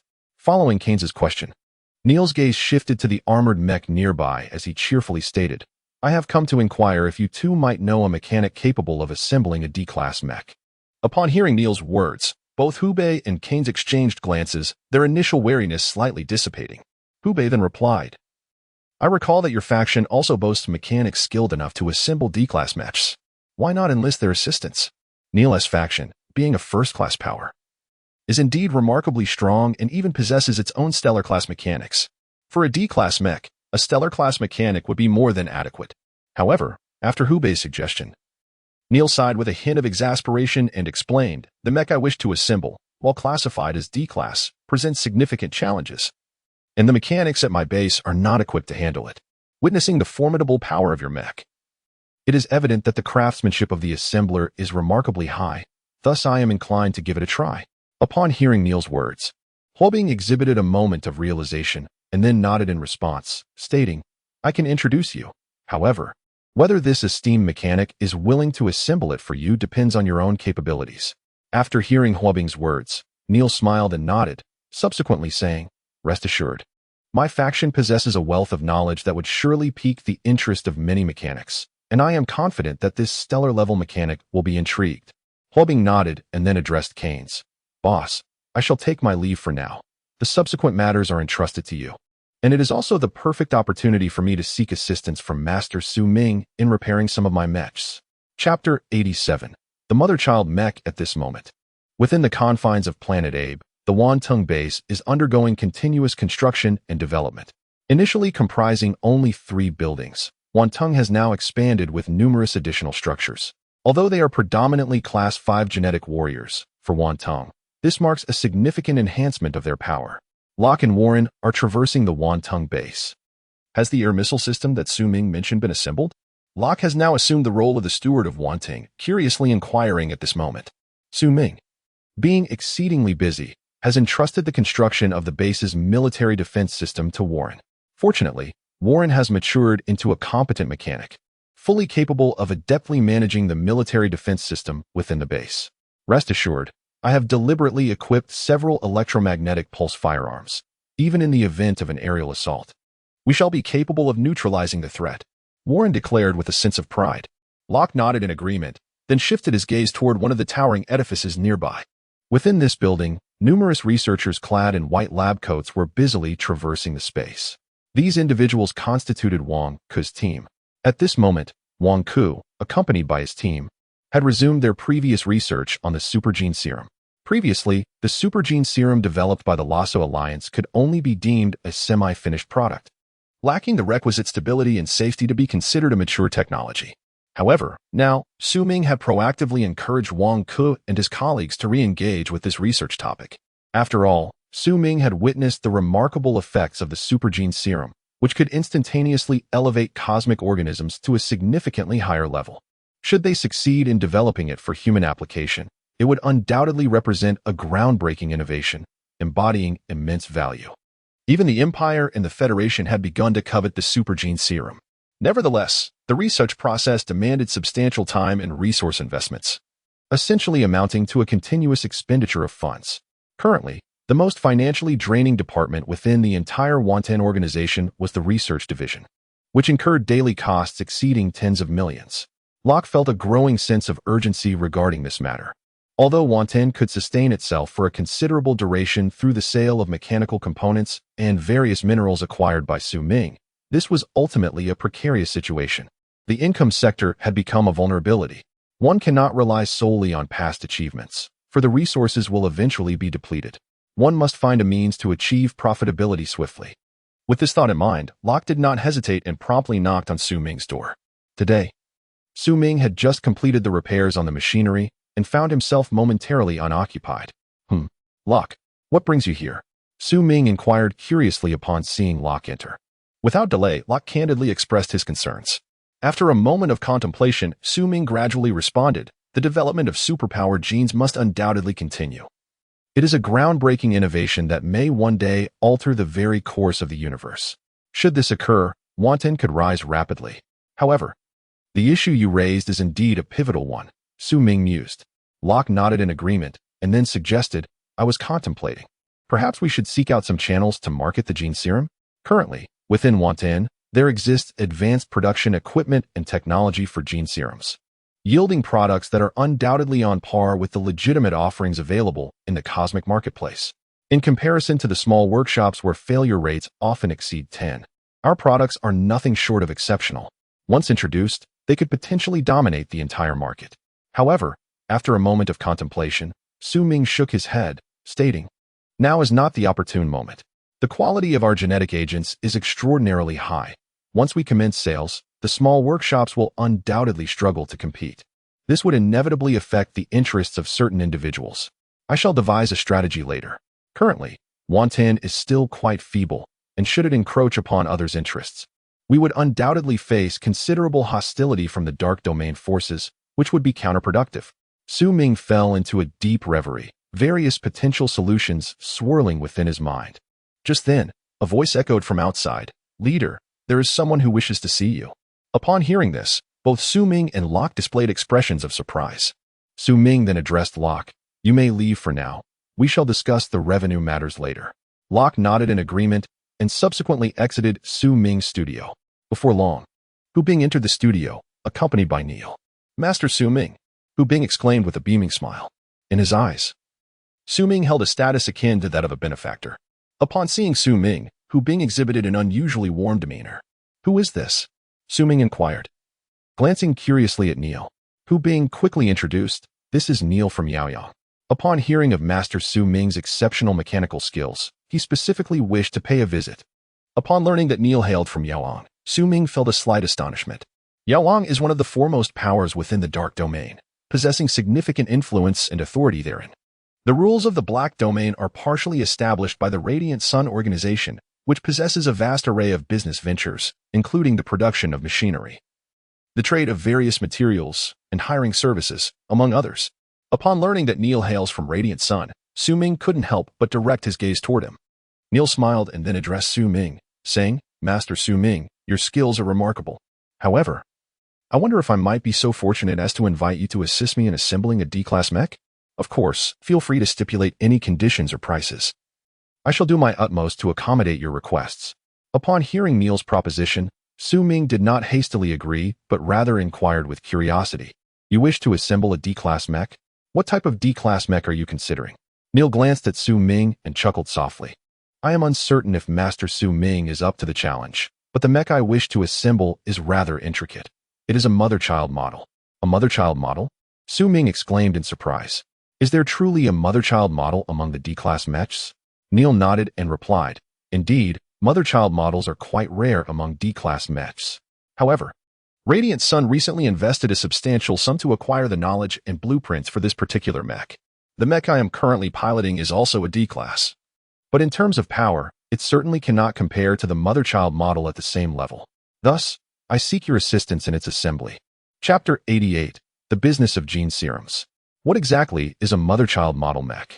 As the name suggests, it refers to a primary mech body complemented by a secondary subbody.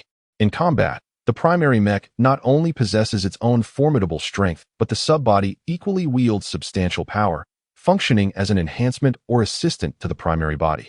Consequently, while others operate a single mech, the dual body configuration effectively allows for a 2-on-1 combat strategy.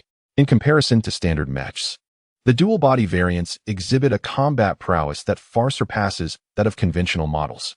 However, the operation of dual body mechs presents a significant challenge to the brain domain's energy level.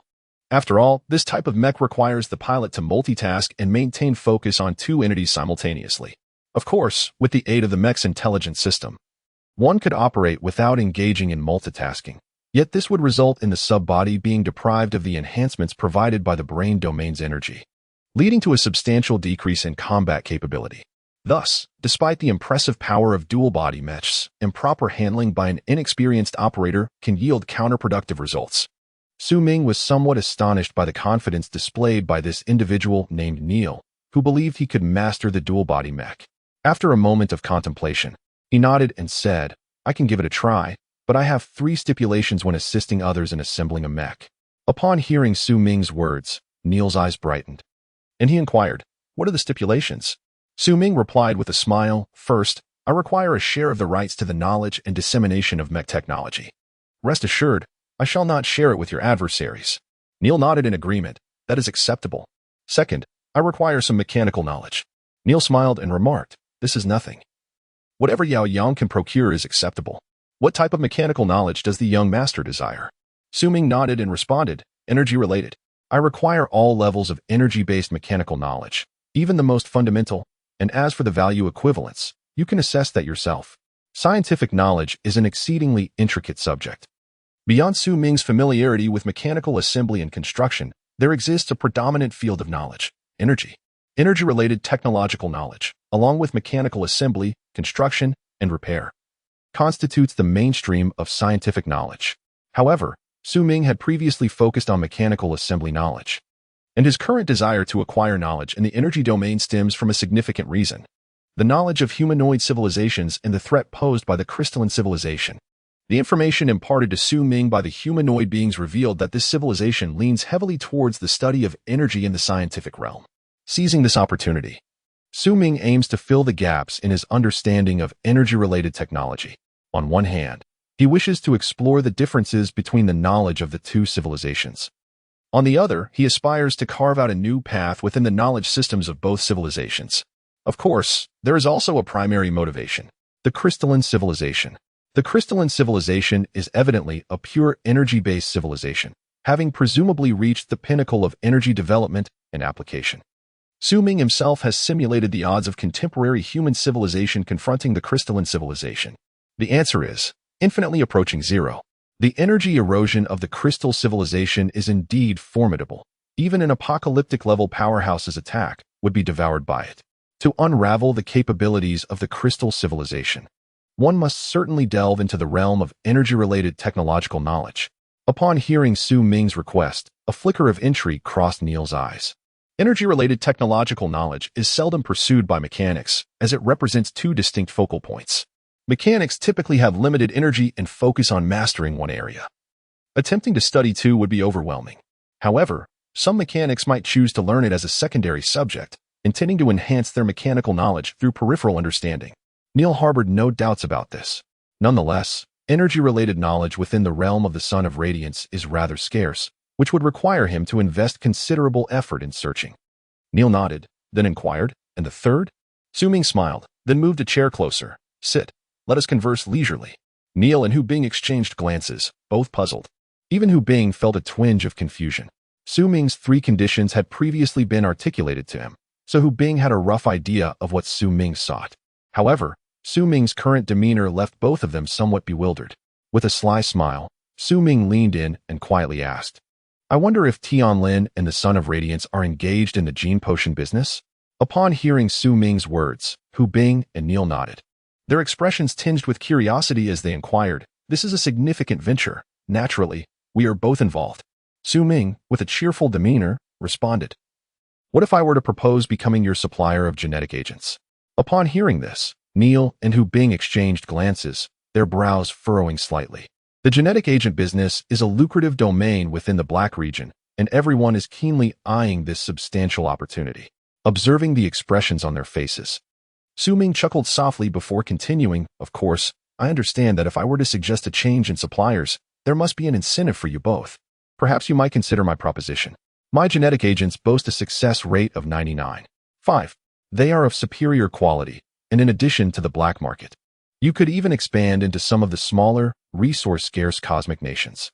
Furthermore, let me be frank, the cost of my genetic agents is approximately 500 star coins. If you choose to source from me, I would only take a profit of 200 star coins, allowing you to purchase each unit at 700 star coins. Upon hearing Su Ming's proposal, Hu Bing and Neil were taken aback. A success rate of 99.5. Are you serious? That rivals the quality of genetic agents produced by the 5 major cosmic nations, Neil remarked, his tone laced with skepticism. Su Ming smiled, then retrieved a vial of genetic agent produced by Wang Ku and his colleagues from his storage space, along with the accompanying inspection report, presenting it to the two men. The two individuals, frequently engaged with the business of gene serums, are naturally adept at discerning the quality of these substances. They should examine the purity of the gene serum we have produced before reaching a decision. Chapter 89. Dividing the cake. The pair accepted the gene serum handed to them by Su Ming and proceeded to inject a small quantity into their bodies. A mere 1 or 2 milliliters poses no challenge for gene warriors, as they can effortlessly expel or metabolize such amounts through their physiology. This initial injection serves as the most effective means to assess the quality of the gene serum. Given their regular dealings with these substances, they can instantly perceive the effects of the serum upon its introduction into their systems. Shortly after the injection, a spark of realization illuminated their eyes. This gene serum is remarkably pure. Indeed, it is of high quality, they exclaimed in admiration. Observing their astonishment, Su Ming smiled slyly, akin to a cunning little fox. At this moment, I can offer you both this product at cost price. Upon hearing Su Ming's words, a glint of insight flickered in Neil's eyes, and he promptly responded. No need for hesitation, let us make a decision now. Su Ming, esteemed young master, we shall source our gene serums exclusively from you moving forward. Neil, well versed in the gene serum trade, is fully aware of the value of the products originating from Su Ming's base. As Su Ming aptly stated, such exceptional quality of gene serum meets the standard criteria set by mainstream society. This signifies that the gene serums produced within the Su Ming base can be regarded as legitimate commodities for sale. Previously, gene serums manufactured in small workshops did not meet regulatory standards and could only be sold in the black market or other gray areas. However, once they attain interstellar certification, it implies that such goods can be supplied to the entirety of human society. The market scale this represents is self-evident. Most importantly, of course, is the profit. The gene serums from small workshops may cost around 600 star coins each, yet they are sold to Yaoyang for 1,000 star coins apiece. Upon resale, Yaoyang can fetch at most around 4,000 star coins. Considering costs including labor, transportation, and time, approximately totaling 2,000 star coins, selling at 4,000 star coins yields a profit of 2,000 star coins per unit. In contrast, the gene serums from Su Ming not only have a lower cost but are sold to Yaoyang at 800 star coins each, which is 200 star coins cheaper than those from the small workshops.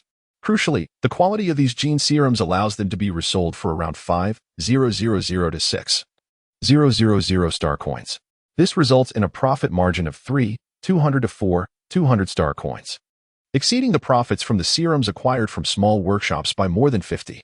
Furthermore, high-quality gene serums are more likely to attract major clients, facilitating substantial bulk orders, thereby increasing potential earnings. In an instant, Neil realized that this represented a significantly greater profit than before. Hu Bei also recognized this and, alongside Neil, expressed his stance. Su Ming gazed at the two with a beaming smile, his spirits notably elevated. It seemed he had successfully sold his gene serum. However, he paused momentarily before speaking. The price at which you acquired the serum from me must remain confidential. In the future, Wantong may supply other factions, but the price may not be the same. Upon hearing Su Ming's words, Hu Bing and Nier exchanged a glance, their hearts sinking. Su Ming's statement clearly indicated his dissatisfaction with the current market share, revealing his intention to capture a greater portion of it. This strategy bore both advantages and disadvantages. While it could facilitate rapid growth, it also risked encroaching upon the interests of numerous parties. Should Wantong expand swiftly enough, it could withstand the opposition from these factions. Su Ming, fully aware of this dynamic, nodded with a smile and extended his hand towards Hu Bing and Nier. Hand it over. The two were momentarily taken aback. Huh? Hand over what? Su Ming chuckled wryly and replied, Hu Bing, aren't you looking to repair your mech? And Nier, didn't you want me to assist you in assembling the mother-child mech? Surely, you must provide me with the mech and the blueprint. Realization dawned on Hu Bing and Nier as they slapped their foreheads. We were so engrossed in contemplating the gene serum that we completely forgot our purpose for coming here. With a sheepish smile, they handed over their storage devices and a chip containing the knowledge for the mother-child mech to Su Ming. Su Ming spoke with a smile, and the two nodded before pushing the door open and stepping outside. As he watched their figures fade into the distance, a glimmer of contemplation flickered in Su Ming's eyes. The true profit from genetic agents does not lie with the suppliers, but rather with the distributors. Note: the suppliers are the manufacturers who produce and supply the products, with Wantong being one such supplier. The distributors are the merchants who sell the products provided by the suppliers through various channels. And both Yaoyang and Tianlin are distributors. For each genetic agent sold, Wantong earns a mere 300 star coins. However, Yaoyang and Tianlin can reap over 3,000 star coins from the same transaction, a staggering tenfold difference in profit. This disparity left Su Ming feeling somewhat envious. Nevertheless, he understood very well that this lucrative pie was one he must not touch until he had matured sufficiently. Otherwise, the harmonious camaraderie shared just moments ago between Hu Bing and Nier would swiftly dissolve, turning their ire towards Wantong. At present, Wantong was not yet equipped to contend with the Black Domain and seize the entire pie. With a gentle shake of his head, Su Ming redirected his focus to the task at hand, the repair of the mech. Chapter 90. The Challenging Mother-Child Mech. Yin-Yang XA-03 Type D-Class Mother-Child Mech. Mech Type. Mother-Child Mech Capability. 10-7W Primary Mech Ability. Solar Lock. This ability releases a nuclear energy confinement ring, encasing the enemy and inflicting sustained thermal damage, with a capability enhancement of 5W. Flame Impact. The subordinate mech is equipped with spatial anchor points. When activated, it can pull the main mech to the subordinate's location within 1 second, while inflicting thermal damage on enemies along the path. Flame Shield. It absorbs damage equivalent to 300,000 energy units, and at the moment the shield shatters, it converts the absorbed damage into a thermal explosion that injures adversaries. Subordinate mech ability. Shadow. Cloak. Utilizing light refraction technology, it renders itself invisible from the observer's perspective while simultaneously eliminating energy fluctuations, preventing enemies from detecting the subordinate mech's position. During the cloaked period, it cannot attack. Otherwise, energy fluctuations will reveal its location to opponents. Shadow. Strike of Revelation. While cloaked, energy is accumulated. The longer the cloak is maintained, the more potent the strike of Revelation becomes. The maximum accumulation is 70,000 points. Note: if in autopilot mode, the strike of Revelation cannot be executed. After perusing the introduction of the mother subordinate mech configuration, Su Ming finally comprehended why this system is lauded as invincible for adept operators, yet renders inept those who lack proficiency. Numerous interconnected operations can be executed between the subordinate and main mechs, commonly referred to as combos. For instance, one could use the cloak to position behind an adversary, simultaneously executing the strike of Revelation while the main mech unleashes Flame Impact. This front and back encirclement would undoubtedly catch opponents off guard. However, this requires a high level of skill. Firstly, the operator must ensure that the enemy is perfectly aligned with the mother subordinate mechs on the same horizontal plane. Otherwise, the Flame Impact will fail to strike the opponent, exposing a significant vulnerability instead. After all, during the process of the solar flare impact, if the attack fails to connect with the opponent, one's back becomes entirely exposed to the enemy. Should the adversary react swiftly, it would be all too easy to deliver a devastating strike from behind, obliterating the primary mech. Moreover, in the heat of battle, the enemy will undoubtedly be constantly repositioning. A moment aligned in parallel could swiftly transform into a moment where they break free from that alignment. This necessitates that the operator of the mother and child mech possesses an exceptional level of judgment regarding combat and an acute awareness of the opponent's movements to accurately exploit the capabilities of the mother and child mech. To simultaneously manage multiple operations while considering so many factors is an exceptionally challenging endeavor for any ordinary individual. Even Su Ming cannot guarantee that he will flawlessly execute his skills. However, should this combination of moves succeed, the energy output from the mech alone would amount to approximately 200,000, equivalent to the power of an additional level 9 genetic warrior. With proper operation, this mech could become the most fearsome weapon. Without hesitation, Su Ming conducted a brief study of the mech assembly knowledge before commencing the construction of his mother and child mech. As per his usual practice, he reserved the first assembly of every mech for himself, as the inaugural model invariably possesses a spirit awakening effect, enhancing its performance by around 20 compared to standard assemblies. The awakened mech is certainly to be kept for his own use, while the assembly for Neil will be a subsequent, ordinary version. Su Ming then procured a multitude of mechanical components from the storage ring that Neil had given him. The most intricate aspect of this mech lies in the control connection between the mother and child units, as well as the spatial anchor points and light transmission technology. These are all mechanical technologies of a star cluster level, and even Su Ming must undergo extensive study and research before he can assemble this particular segment of technology. Within him, there is no trace of anxiety. He remains focused, diligently assembling while fervently researching star cluster level mechanical techniques in the workshop. As Su Ming continues to delve into these advanced mechanical technologies and assembles the mother-child mech, news of Tianlin's annihilation of Swoka reaches the ears of most factions within the Black Domain. Had not the two factions been embroiled in a prolonged conflict? How could Swoka be suddenly extinguished amidst such a stalemate? The powerful figures within these factions reveal expressions of bewilderment. At this moment, a video surfaced on the Black Domain's forum. The Black Domain indeed hosts a forum, typically utilized for posting various employment opportunities and illicit trades. Now, a video depicting the confrontation between Tianlin and Swoka, uploaded by an unknown individual, instantly captured the attention of the masses. Although the annihilation of one faction by another is a frequent occurrence within the Black Domain, happening nearly every week, such incidents generally transpire among lesser factions like the Western Five. For instance, the earlier destruction of the York Star Thieves drew considerable attention, particularly due to the involvement of the Annihilation Cannon. However, as it became evident that the Annihilation Cannon had been modified and was not as devastating in its range, people gradually began to forget about the incident.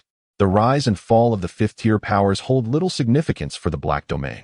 However, Tianlin and Swoka are both second-tier powers.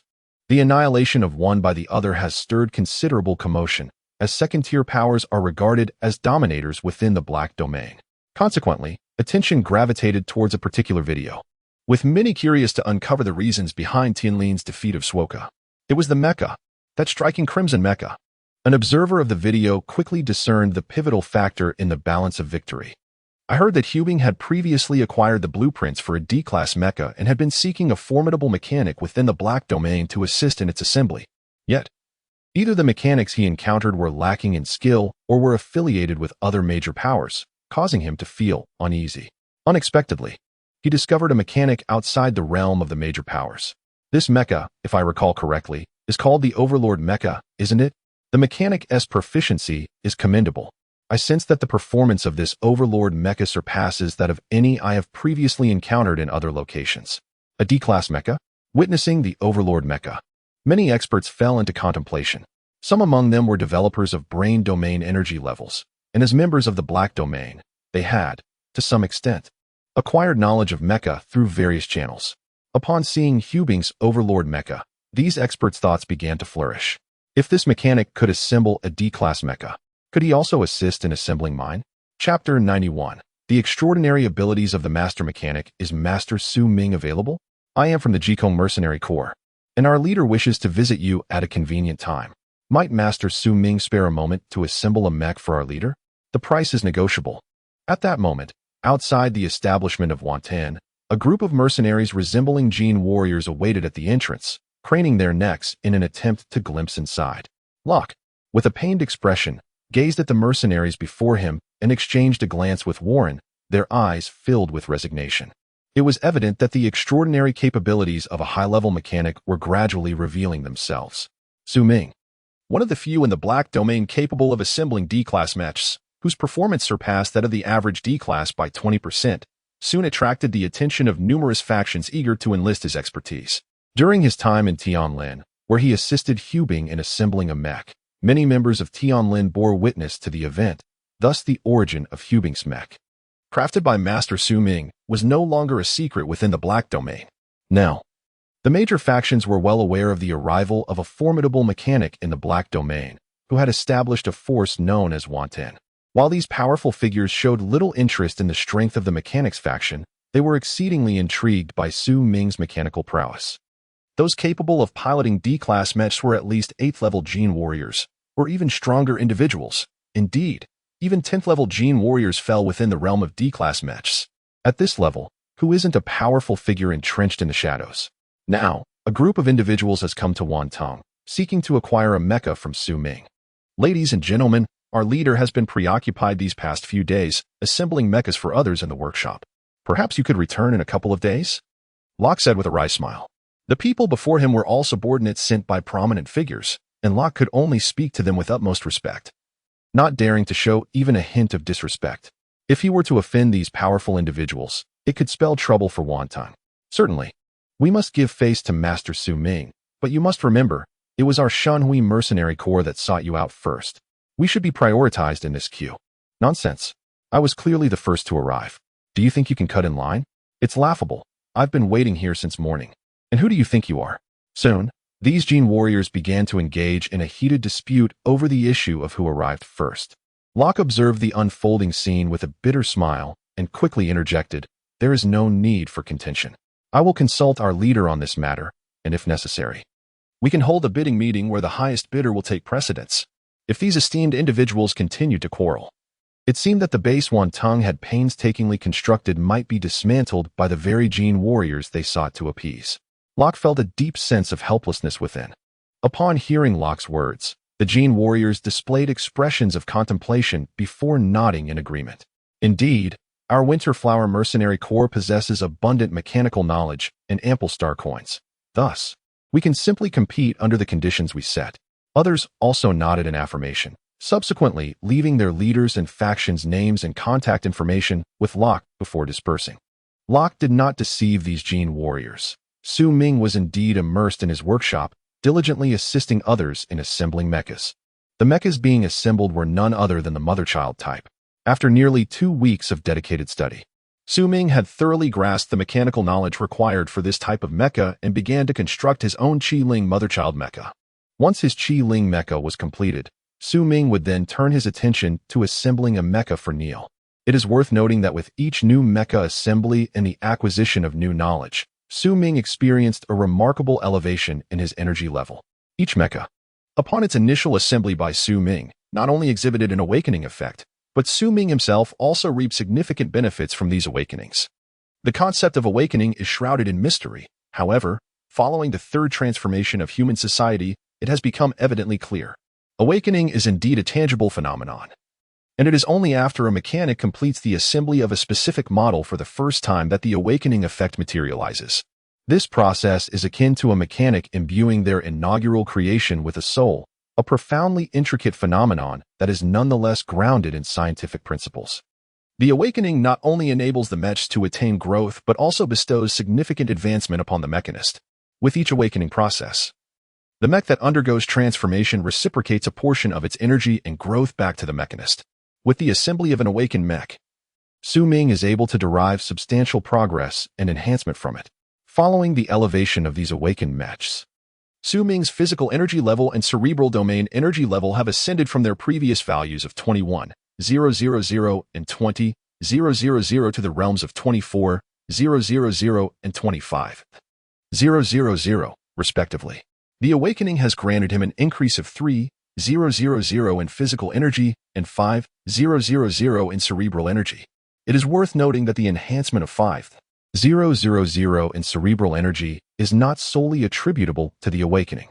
Su Ming has also absorbed a wealth of cluster-level mechanical knowledge during this process and has begun to gradually assimilate knowledge pertaining to humanoid civilizations, which has facilitated such a significant increase in his cerebral domain energy. At this moment, Su Ming is assisting Nier in assembling his mother-child mech, and he has reached the final step. With a click, the sound of the mechanism being securely fastened resonates within Su Ming's workshop. This sound signifies that the mother-child mech has been successfully assembled by him. Su Ming places the two components of the mother-child mech together and examines them closely. The Yin-Yang mother-child mech is a formidable creation that employs three types of weaponry. The three weapons, the overloaded electron ray gun, the Sunfire Lock, and the Sunfire Blade, each possess their unique and formidable powers. The overloaded electron ray gun employs a cluster-level technology capable of generating immense electron vortices in an instant, unleashing tremendous might. Conversely, the Sunfire Lock resembles a chain-like weapon equipped with a tracking and binding system, which can ensnare an adversary upon being hurled towards them. Relatively speaking, the Sunfire Blade appears somewhat mundane. After careful consideration, Su Ming ponders whether to replace his mecha's blade with a more formidable one. These two mechas resemble a hunchbacked figure, as they bear the weight of a smaller mecha upon their backs. Once in combat mode, the subordinate mecha detaches automatically, becoming an independent entity. Observing the two completed mechas, Su Ming distinctly perceives that the one imbued with spiritual awakening emanates a far more agile aura than its unawakened counterpart, exhibiting significantly more robust energy fluctuations. Satisfied, Su Ming nods and subsequently calls Warren, intending to have him contact Neil to arrange for the mecha's dispatch. Chapter 92, The Mysterious Star Domain. To Su Ming's surprise, after he finished his call with Warren, Locke entered the studio alongside him. After handing the storage compartment containing the subordinate mecha to Warren, Su Ming turned to Locke with a puzzled expression. "What brings you here, Mr. Locke?" he inquired with curiosity. Upon hearing Su Ming's words, Locke smiled wryly and said, "Leader, you have no idea. The situation outside is tumultuous." Su Ming, taken aback, inquired, "What happened?" Locke shook his head and proceeded to inform Su Ming about the arrival of mercenaries outside. Su Ming, upon hearing this, was slightly startled. After a moment of contemplation, he addressed Locke, saying, "Mr. Locke, let us embark on a daring venture. Summon the leaders of the various factions. It is high time we open the market for the gene serum." Locke was somewhat astonished by Su Ming's words. He grasped the implication. Su Ming intended to gather the heads of the major factions in the Black Domain to initiate collaboration on the gene serum. Given the superior quality of the wanting gene serum, the likelihood of these leaders agreeing to cooperate with Su Ming was exceedingly high.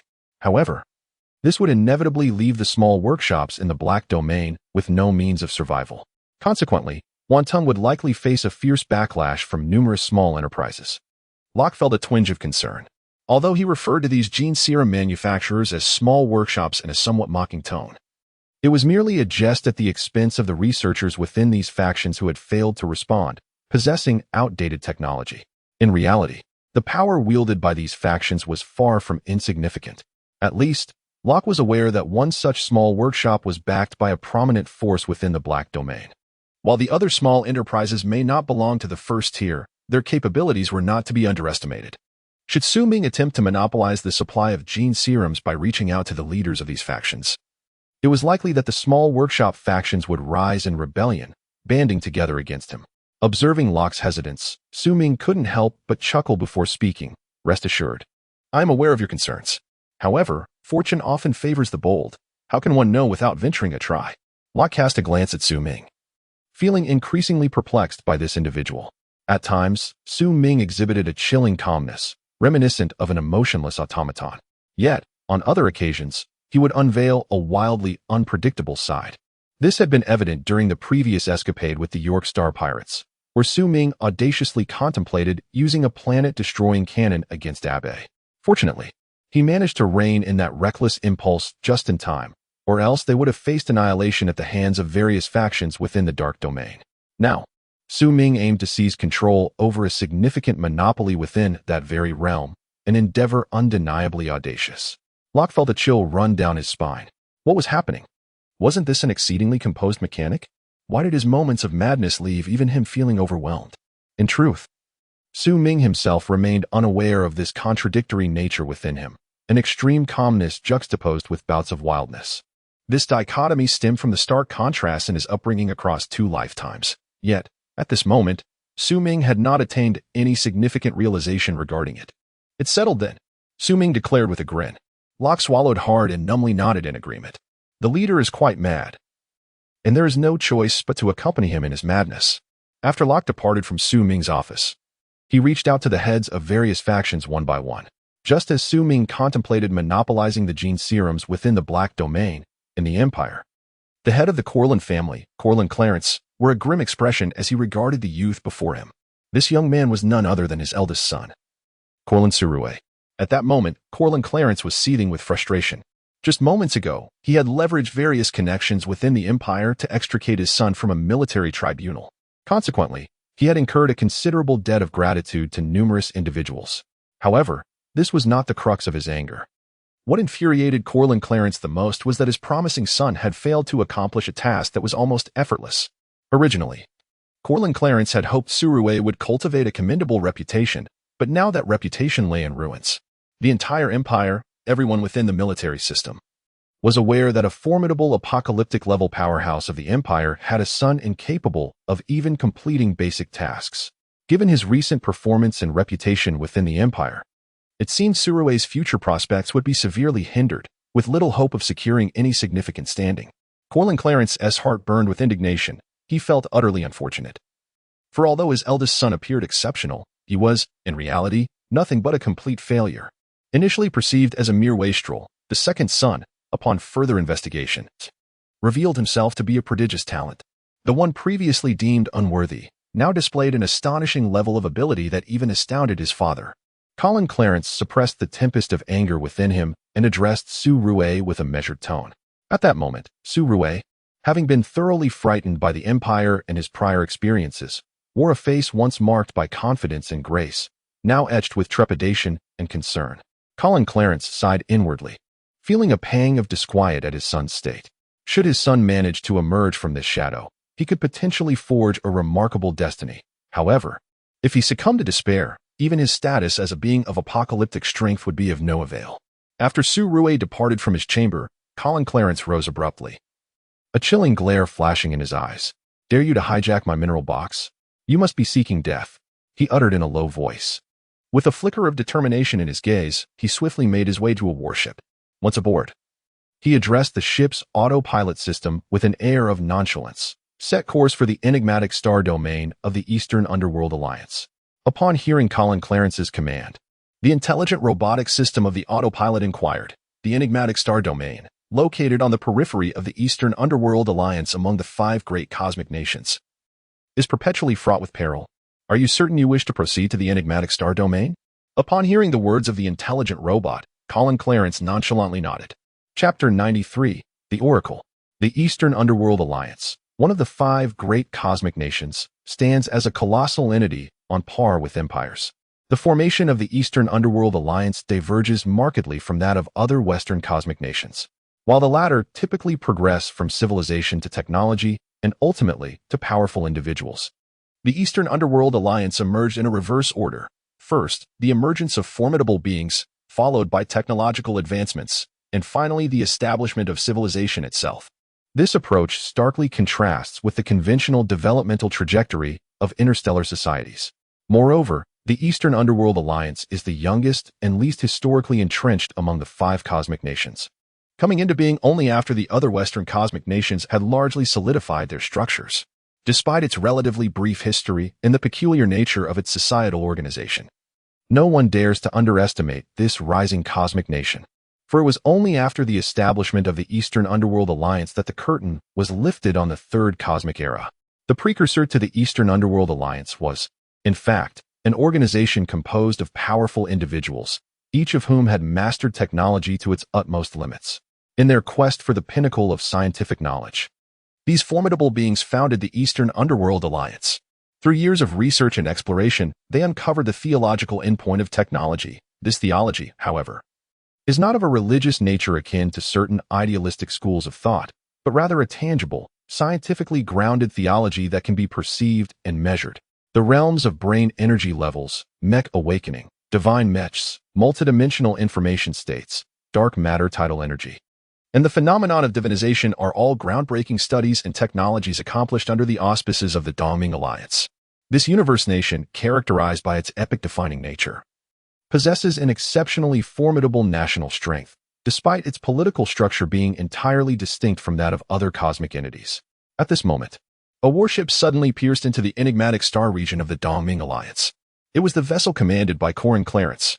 Due to Corin Clarence's esteemed identity, he encountered certain obstacles upon entering the domain of the Dongming Alliance. However, this was not Corin Clarence's inaugural visit. After registering with the Dongming Alliance, he swiftly set course for the mysterious star region. The enigmatic star region is situated within a rather inconspicuous small star cluster in the Dongming Alliance.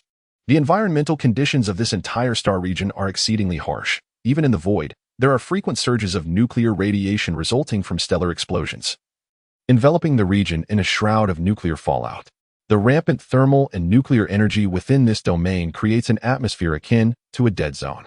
Nevertheless, Corin Clarence is acutely aware that a divinized apocalyptic-level powerhouse, the Oracle, resides within this star region, Orin.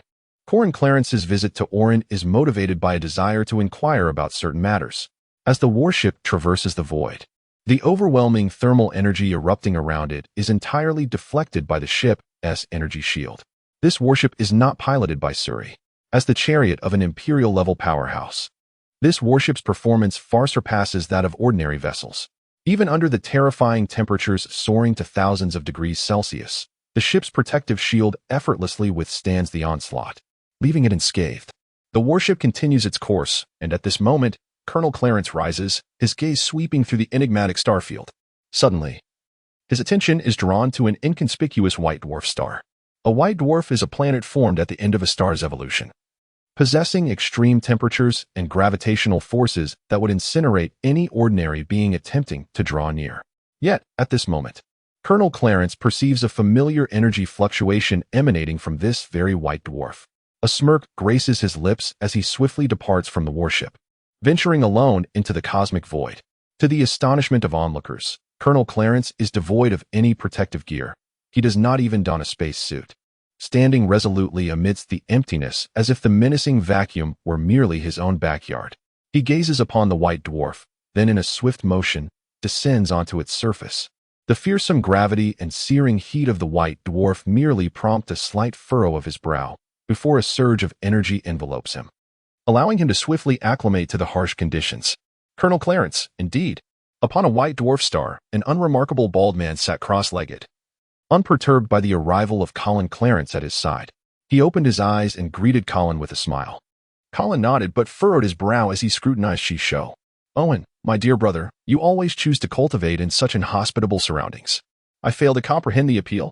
Although he could adapt to the environment of the white dwarf, it did not mean he relished it. His skin still sensed considerable discomfort. Likely, only beings of apocalyptic caliber could endure the temperatures here.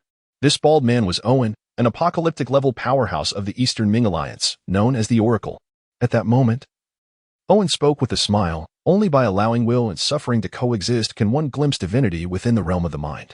Colin attempted to brush off the dust from a nearby stone, only to realize the futility of such an endeavor on a white dwarf, where dust was not easily removed. Doing so would require enough force to shatter the stone itself.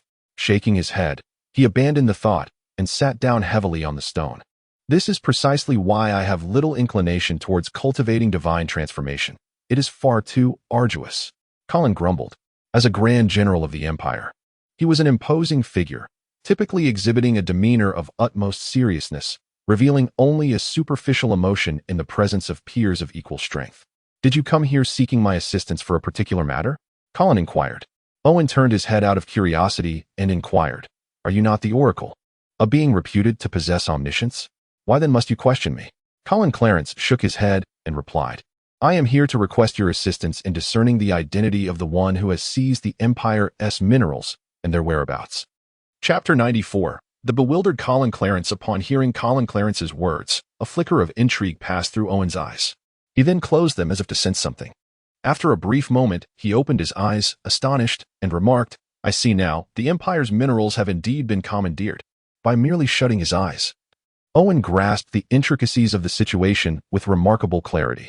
such as the nature of an oracle endowed with divine insight. Although his combat prowess may not significantly surpass that of an ordinary oracle, he possesses a plethora of peculiar abilities. The oracle's divinatory gift, known as insight, enables him to perceive recent events with astonishing acuity, rendering it a formidable tool for information acquisition. In the theater of war, such a being functions akin to an all-seeing spy, effortlessly discerning the movements of the enemy while seated within the safety of one's own base. If opposing civilizations lack formidable adversaries, nearly all secrets become transparent. It is precisely this matter that I implore you to examine. Who has seized control of the imperial minerals? Colonel Clarence's countenance revealed no signs of anger or joy, yet his somber tone unmistakably conveyed his profound dissatisfaction regarding the situation. Upon observing Colonel Clarence's demeanor, Orin could not suppress a light chuckle and remarked, "Given the circumstances, Colonel Clarence, you are surely aware of my stipulations. Should you request my assistance this time? In the future, when I require your aid, you shall be obliged to respond." He added, "Of course, you may opt not to act if it exceeds your capabilities." Upon hearing Orin's words, Colonel Clarence nodded in acknowledgement. Orin was well regarded within the ranks of the apocalypse-level individuals, for everyone, at some point, requires assistance in addressing their concerns. And Orin's stipulations were no secret among them. After receiving Colonel Clarence's affirmation, Orin quietly closed his eyes. Subsequently, Colonel Clarence sensed an overwhelming surge of cerebral energy emanating from Orin. This cerebral energy was extraordinarily vast, yet it differed subtly from that of typical apocalypse-level beings.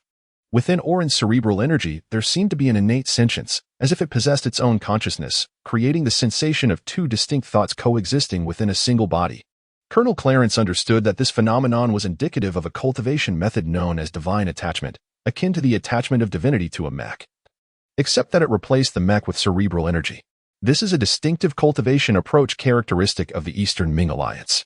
Colin Clarence was indeed aware of this method of cultivation and recognized that once the brain domain's energy level was sanctified, it could yield a plethora of astonishing abilities. However, most apocalypse-level masters were rather reluctant to pursue such cultivation. After all, who would desire to harbor a divine consciousness within their own cerebral domain? Soon, this unique spiritual essence, manipulating Owen's brain domain energy level, traversed into another dimension of information flow. In this universe, every material is fundamentally composed of various strands of information. The migration of matter and the passage of time are phenomena constructed and arranged by this very information. Thus, certain events occurring within this world can be observed through the secondary dimension's information, allowing one to glimpse this specific segment of reality. Owen's divinity granted him the capability to penetrate the stimulating dimension and seek out dimensional information. Before long, an extraordinarily peculiar expression surfaced on Owen's face. Gradually, he opened his eyes, casting a most unusual gaze toward Colin Clarence. Colin Clarence remarked, "Why does it feel like Owen's gaze upon me is rather strange?" Perplexed, Colin inquired, "Your Excellency Owen, what is the matter? Why do you regard me in such a manner? It feels quite odd." Colin Clarence was bewildered, questioning whether the individual who had attempted to seize something had some extraordinary identity or if he was someone not to be trifled with. Surely, it could not be the case. There are few individuals in the entire universe who are truly beyond confrontation. Is it worth their while to take action against a junior who has yet to surpass level 10, all for a collection of minerals that hold little value for them? Ahem. Lord Colin Clarence, do you truly wish to know? Owen's expression grew increasingly peculiar, prompting him to clear his throat and reiterate his inquiry. Owen, my dear brother, you are driving me to the brink of impatience. Please, reveal it to me. Colin Clarence, unable to resist, found his curiosity piqued by Owen's demeanor. Well, very well. Owen paused for a moment before slowly articulating, "Lord Colin Clarence, brace yourself. The individual who has seized your minerals is none other than your own son." Upon hearing Owen's words, Colin Clarence's eyes widened in disbelief. "What did you say? Surue has embezzled these minerals? That cannot be. The Colin family lacks for nothing and has no need to jeopardize their future over mere minerals." Colin Clarence instinctively thought of Surue, for it was unimaginable that the second son would rob the elder brother. Owen quickly shook his head and clarified, "Lord Colin Clarence, you misunderstand. I meant to say that your second son, Su Ming, has appropriated the minerals being transported by this warship." "What? Su Ming?" Colin Clarence's voice rose in pitch, his eyes reflecting a profound disbelief. had it not been for Owen's esteemed reputation among the ranks of apocalyptic-level powerhouses. And the fact that Owen had previously been entirely unfamiliar with Su Ming and unaware of his name, he might have thought himself the subject of a jest. Upon discovering that it was indeed Su Ming who had seized these minerals, Colin Clarence found himself engulfed in a fog of confusion. He sat on a stone for a while, his mind buzzing with disbelief. It took him quite some time to process the shocking revelation. My second son has taken the minerals entrusted to my eldest son, and then has beaten my eldest son? Colin Clarence mumbled to himself, feeling as though the world had spun into madness. Anyone faced with such a chaotic spectacle involving their two sons would surely feel bewildered. Meanwhile, Owen, unable to maintain his composure, opened his eyes and gently patted Colin Clarence on the shoulder. The absurdity of the situation was such that even Owen found it amusingly tragic. It was evident that Colin Clarence's emotions were a tumultuous mix at this moment. My Lord Owen, where is my second son now? Owen smiled faintly before uttering a single word, the Black Domain. Wanten. Chapter 95. Su Ming's method at this moment, within Wanten. Su Ming occupied a central position in a vast conference room. Around the circular table, formidable Jin warriors regarded Su Ming with an unusual intensity. The implication of Master Su Ming is that he wishes to establish a collaborative partnership with all of us regarding the supply of genetic potions. A formidable middle-aged man inquired incredulously. Upon hearing this question, Su Ming smiled and nodded, then responded, Wang Teng, indeed, that is my intention. You have all witnessed the genetic potions produced by Wang Teng. To speak candidly, after experiencing such potions, and considering that the quality of these potions can yield greater profits and enhance your reputations, would you still choose to utilize products from those small workshops? Following Su Ming's acknowledgement, the crowd erupted in astonishment. Today, Su Ming had convened the notorious leaders of the Black Domain to discuss the matter of genetic potions under the pretext of assembling mechas. From the outset, Su Ming made his stance clear, directly addressing the issue of genetic potions with the leaders. As anticipated, the conversation swiftly transitioned to the topic of genetic potions. And after Su Ming distributed the genetic potions produced by Wang Teng to the leaders, they naturally began to overlook the matter of the mechas. Compared to mechas, the subject of genetic potions captivated the interest of these leaders far more. At this moment, as Su Ming had indicated, after witnessing the quality of Wang Teng's genetic potions, the leaders began to entertain various thoughts. The genetic potions from Wang Teng, in terms of quality, profit margins, and sales channels, vastly surpassed the subpar products previously acquired from small workshops. Should other leaders commence selling such superior genetic potions, it would be certain that our side would struggle to compete against these rival forces. From this perspective, it is evident that no force is willing to relinquish the genetic serum of Wanten. Almost everyone has expressed a desire to collaborate with Wanten. However, my only concern, Master Su Ming, is that your actions may amount to a monopoly, which poses a risk for us. A level 10 genetic warrior, seated in a chair, furrowed his brow and spoke. Mr. Lunt, if you have any reservations, please share. Su Ming turned to the individual and inquired with a smile. First, once you establish a monopoly, you will inevitably face aggression from other suppliers. How will you survive? If you are eliminated midway, it would significantly impact us as well. Second, monopoly implies dominance in discourse. If Wanten survives and truly monopolizes the market, will you not raise the prices of these genetic serums, knowing that we have no choice but to purchase solely from you? The concern of monopoly is troubling for both competitors and clients alike. Once a monopoly is established, it can easily lead to exploitation of customers, making it quite effortless for Wanten to elevate prices at will. After hearing the man's words, Su Ming nodded thoughtfully, then stood up and addressed the assembly. Therefore, I propose that we all engage in this venture together. The crowd, taken aback by Su Ming's declaration, responded with curiosity. What do you mean? Su Ming smiled slightly and then spoke. I am willing to enter into an agreement with all of you present, who happen to represent over 90 factions. I propose to allocate 0.5 of shares to each of your factions over the next 3 years. This way, you will each have a stake in Wanten, and the profits will be distributed accordingly, precluding any possibility of price hikes. Upon hearing his proposal, the attendees were momentarily taken aback, soon descending into contemplation. Observing the thoughtful expressions on their faces, Su Ming couldn't help but reveal a hint of a smile, exuding confidence. By offering 0.5 of shares to each of the over 90 factions, he was effectively distributing more than 45 of the total shares. This gesture, in essence, amounted to relinquishing half of the profits, a notion that would be utterly unacceptable for a conventional businessman. However, Su Ming did not view himself merely as a businessman. The sale of genetic agents was merely a means to expedite the development of Wantong. Should there be alternative methods to achieve the same outcome, he would find them entirely acceptable. While this strategy would have Wantong's profits, it would also serve to unite all the major factions within the Black Domain under his banner. With the interests of all factions intertwined with his own, they would be inclined to do everything within their power to ensure the sustained prosperity of Wantong. Anyone who sought to harm Wantong would find themselves opposing these powerful factions, attempting to seize benefits from their grasp. Furthermore, this arrangement would be entirely agreeable to the various factions involved, acquiring a mere 0.5 of shares without the burden of risk, with the option to withdraw at will. Only a fool would decline such an opportunity. Upon hearing Su Ming's words, a glimmer of intrigue flickered in the eyes of all the gathered business magnates as they cast a discerning glance at him. Su Ming's approach was ambitious indeed.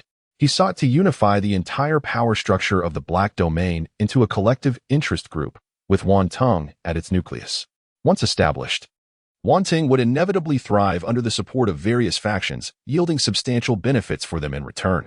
Exchanging knowing glances, the assembly nodded in silent agreement. Su Ming's strategy was undeniably clever and, it must be said, exceedingly tempting. Count me in. I shall partake in your venture. Soon, one individual boldly declared his stance. No longer did he refer to Su Ming as Master Su, but instead addressed him with the respectful title of Sir. Clearly, Su Ming's proposition had earned him the respect of those present. As one person expressed their commitment, others swiftly followed suit, rising to affirm their positions. Witnessing this unfolding scene, a satisfied smile spread across Su Ming's face, for these individuals had come to understand his aspirations. Upon witnessing the various individuals express their stances, Su Ming slowly began to speak. Shall we now contemplate the expulsion of the small workshop factions from the Black Domain? Chapter 96. Knowledge of Energetics. Having confirmed the collaborative intentions with the leaders of various factions, Su Ming felt a sense of relief and resumed his research endeavors. With a hint of curiosity, he gazed at the workspace below him, where a peculiar energy was continuously brewing. The surrounding area had been equipped with energy absorption devices, and it had been 2 days since the Wantong conference. During this time, Su Ming diligently studied a plethora of knowledge pertaining to energy, including insights into humanoid civilizations. As a consequence, the entire base occasionally reverberated with a tremendous roar, prompting a disheveled Su Ming to scramble from the rubble, offering a wry smile to the onlookers while assuring them that all was well. What began as bewilderment among the crowd gradually transformed into a sense of normalcy. They had come to understand that their leader was experimenting with various novel energy applications, and the explosions were merely mishaps during the exploration of new energy research, resulting in unexpected detonations. To mitigate further structural damage, Su Ming had no choice but to install energy absorbers within his workshop. These devices would absorb any explosive energy, thereby preventing excessive harm. At this moment, Su Ming gazed intently at the energy reactions on the workbench, meticulously maneuvering the electron impact needle to strike the atoms resting within the energy vessel. A series of crackling sounds echoed as electrons flowed, and upon hearing this, a hint of tension crept into Su Ming's eyes. A slight misstep could potentially trigger an explosion of the energy vessel. The study of energy dynamics often involves navigating through a series of explosive experiments in pursuit of controllable yet immensely powerful energy factors. However, as the electrons collided, the atoms within the energy vessel transformed. The scanner revealed that some of the pre-existing electrons on these atoms were replaced by the electrons released from the impact needle, resulting in a novel and balanced atomic configuration. These electrons possessed formidable energy, yet they exhibited a state of equilibrium atop the atoms. Any disruption of this balance could unleash a terrifying explosion of energy. Upon witnessing the atom's new form, Su Ming could not suppress a flicker of excitement and exhilaration in his gaze. He had succeeded. His research on altering the energy structure of atoms had borne fruit. While this achievement was merely a fundamental technique within the realm of energy studies, with the potential for far more advanced manipulations, such as altering neutrons, protons, or even the intrinsic properties of atomic energy, this represented a significant advancement for Su Ming. With this new advancement, Su Ming could now apply the energy-related knowledge bestowed upon him by the humanoid civilization. Among the plethora of knowledge acquired from this civilization, he discovered a particular form of energy, mechanical toxin, which he could now manifest.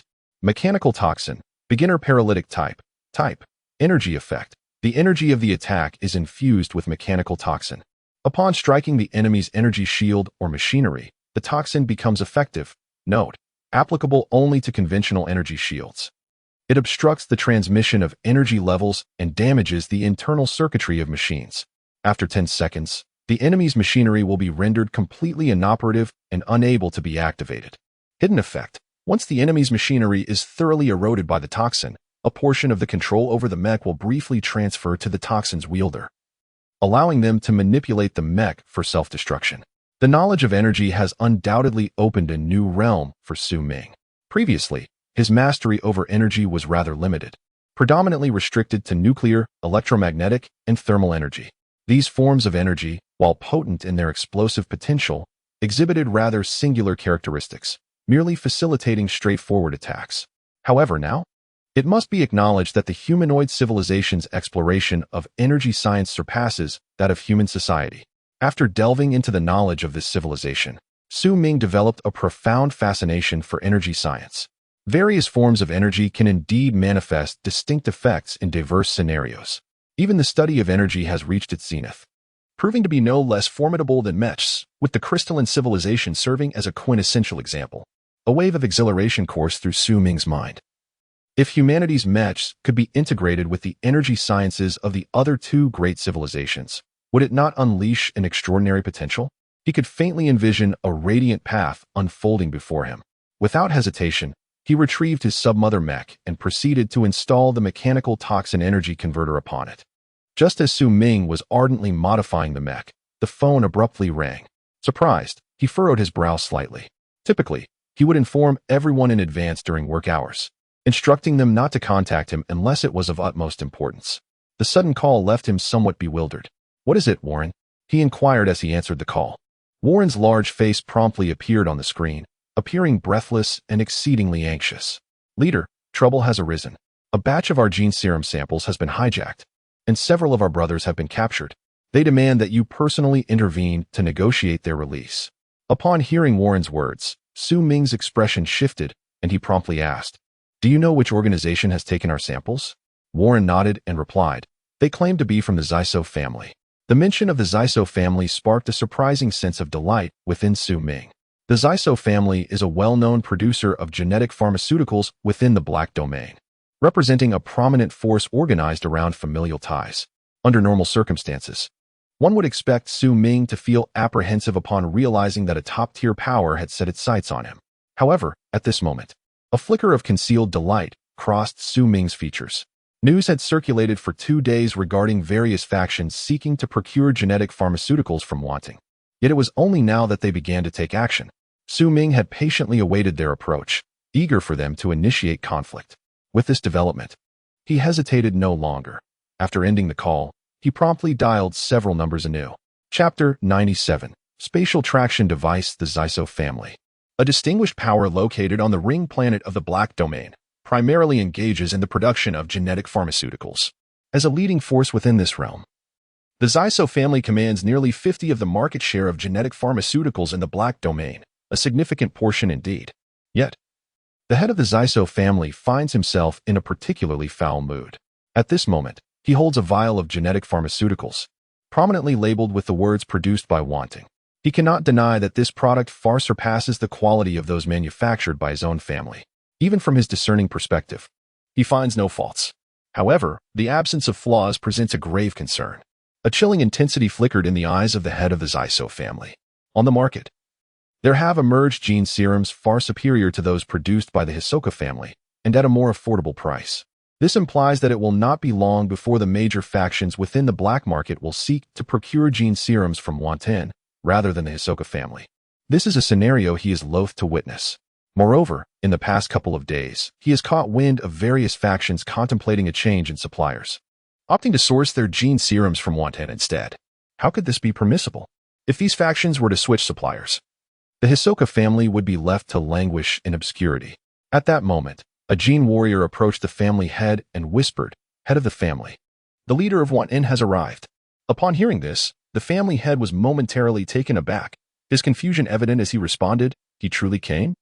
Does he genuinely believe we are here to invite him for tea?" The family head had ordered the capture of Wanton's gene serum, along with its leader, not with the intent to kill, but rather to deliver a stern warning. He did not believe that Wanton's leader would risk entering the Hisoka family's territory for the sake of a few subordinates. Was that not akin to walking into a trap? How many have arrived? The family head inquired, furrowing his brow with curiosity. 3 in total, 2 6th-level gene warriors, along with the leader of Wanton. Only 3. The family head was increasingly astonished, even finding the situation somewhat amusing. Could it be that the leader of Wanton was genuinely unaware of the circumstances within the Black Domain? Did he truly believe that they sought to engage in negotiations? Touching upon fundamental interests, it is a matter of life and death in the shadowy realm. How could it possibly be resolved through negotiation? The annihilation of the Wan tongue is an unwavering objective of the head of the Shisua family. At this moment, the head rose and spoke with a detached tone. Take me to meet the leader of Wan tongue. Yes, master. Shortly thereafter, the head of the Shisua family found himself face to face with Su Ming. Sensing the energy emanating from Su Ming, the head could not help but chuckle lightly. A level 6 genetic warrior? Although he had heard that such warriors were remarkably powerful mech fighters, capable of unleashing the strength of a level 8 genetic warrior while clad in their mechs, what of it? Within the Shisua family, there were countless level 8 genetic warriors, and even some exceeding level 10. A mere level 8 mech warrior hardly warranted the head's regard. With a hint of disdain in his eyes, the head spoke in a calm demeanor. So you are the leader of Wanton? I shall present you with 2 choices. He was too indolent to offer any preamble. In the face of Wanton's strength, he possessed sufficient leverage to address the situation from a position of authority, speaking in an imperative tone. Upon hearing the head's words, Su Ming exhibited a peculiar expression, and then, with a semblance of a smirk, he replied, "Oh, what are the 2 choices?" Noticing the expression on Su Ming's face, the head furrowed his brow slightly, feeling displeased. This half-smile was a subtle affront to his authority, igniting a sense of murderous intent within him towards Su Ming. However, in contrast to Su Ming, he harbored a far greater interest in the techniques of Wanton. If he could acquire Wanton's technology, he would have no qualms about monopolizing the gene medicine market in the Black Domain. This thought tempered his impatience, and he spoke slowly. First, you and your people must vacate the premises, leaving the technology behind. I may grant you a chance for survival. Secondly, should you refuse, I will not hesitate to kill you and forcibly abduct the researchers from Wanton to Zaiso. Should you be willing to comply, then comply. If not, I shall eliminate you all. The head of the Zaiso family spoke with an air of indifference. To him, expelling Wanton's personnel from the Black Domain was already a generous concession. Otherwise, given Su Ming's current audacious demeanor, he might well resort to annihilating Wanton altogether. Upon hearing the words of the Zaiso family head, Su Ming erupted into laughter, as if he had heard a most amusing jest. What is so funny? The Zaiso head frowned, having resolved in his heart that even if Su Ming surrendered the technology, he would still see to his demise. Upon hearing the patriarch's words, Su Ming stifled his laughter and boldly declared, I choose the 3rd option. There is no 3rd option. The Zaiso head frowned, questioning whether he was conversing with a fool. As communication seemed exceedingly arduous, Su Ming paused for a moment, allowing his gaze to grow increasingly frigid, and he calmly declared, the 3rd option is for the Zaiso family to vanish from the Black Domain. Upon hearing Su Ming's proclamation, the Zaiso head's eyes brimmed with coldness, and he coldly responded, It seems you are seeking death. I shall grant you that. After finishing his words, 2 formidable 9th-level gene warriors suddenly materialized on either side of the family head. As soon as they appeared, they charged towards Su Ming with lethal intent. Upon witnessing this, Su Ming let out a thunderous shout, Everyone attack! Hearing Su Ming's command, the head of the Shisua family was momentarily taken aback, only to soon see Su Ming swiftly produce an inconspicuous device. This device emanated a potent spatial fluctuation. It was a spatial traction device that Su Ming had assembled. The technology of spatial traction was a specific feature of the mother-child mech, which Su Ming had isolated to create this device. The sole purpose of the spatial traction device was to instantaneously draw another component close to it. One should never underestimate a mechanic. Su Ming chuckled softly, then promptly activated the spatial traction device. Instantly, several figures were drawn to Su Ming's side by the device. In the next moment, these figures erupted forth, swiftly reducing the 2 9th-level gene warriors who had aimed to attack Su Ming into mere pulp.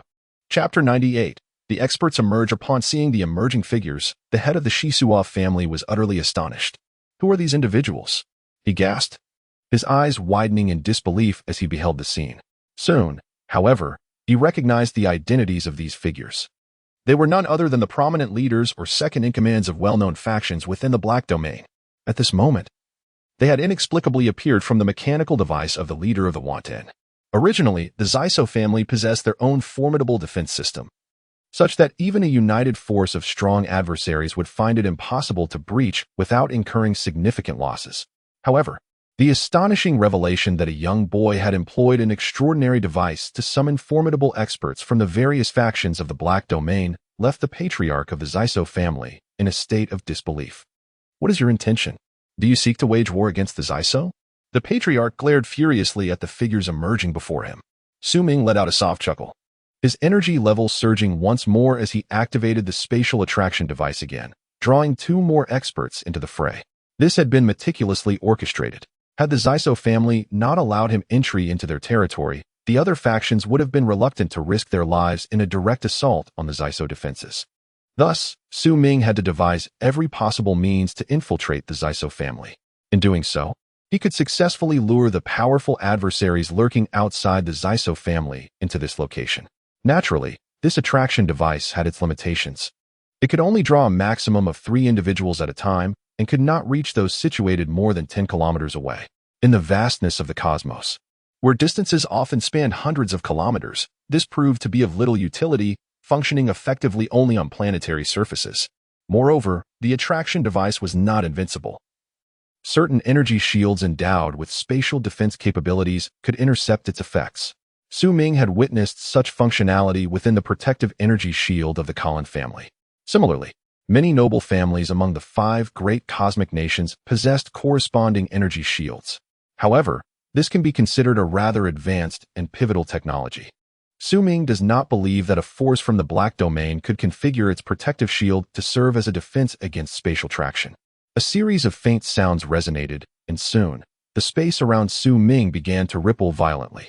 In no time, figures tore through the fabric of space, descending upon the Shisua family.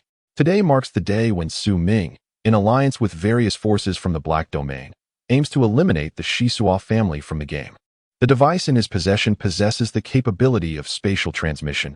It must be seized without delay. The head of the Shisua family is a genetic warrior exceeding level 10. At this tier, a genetic warrior can survive in the cosmic void without the need for a combat suit. Thus referred to as vacuum level, this denotes the ability to maintain normal physiological functions and survival capabilities in a vacuum.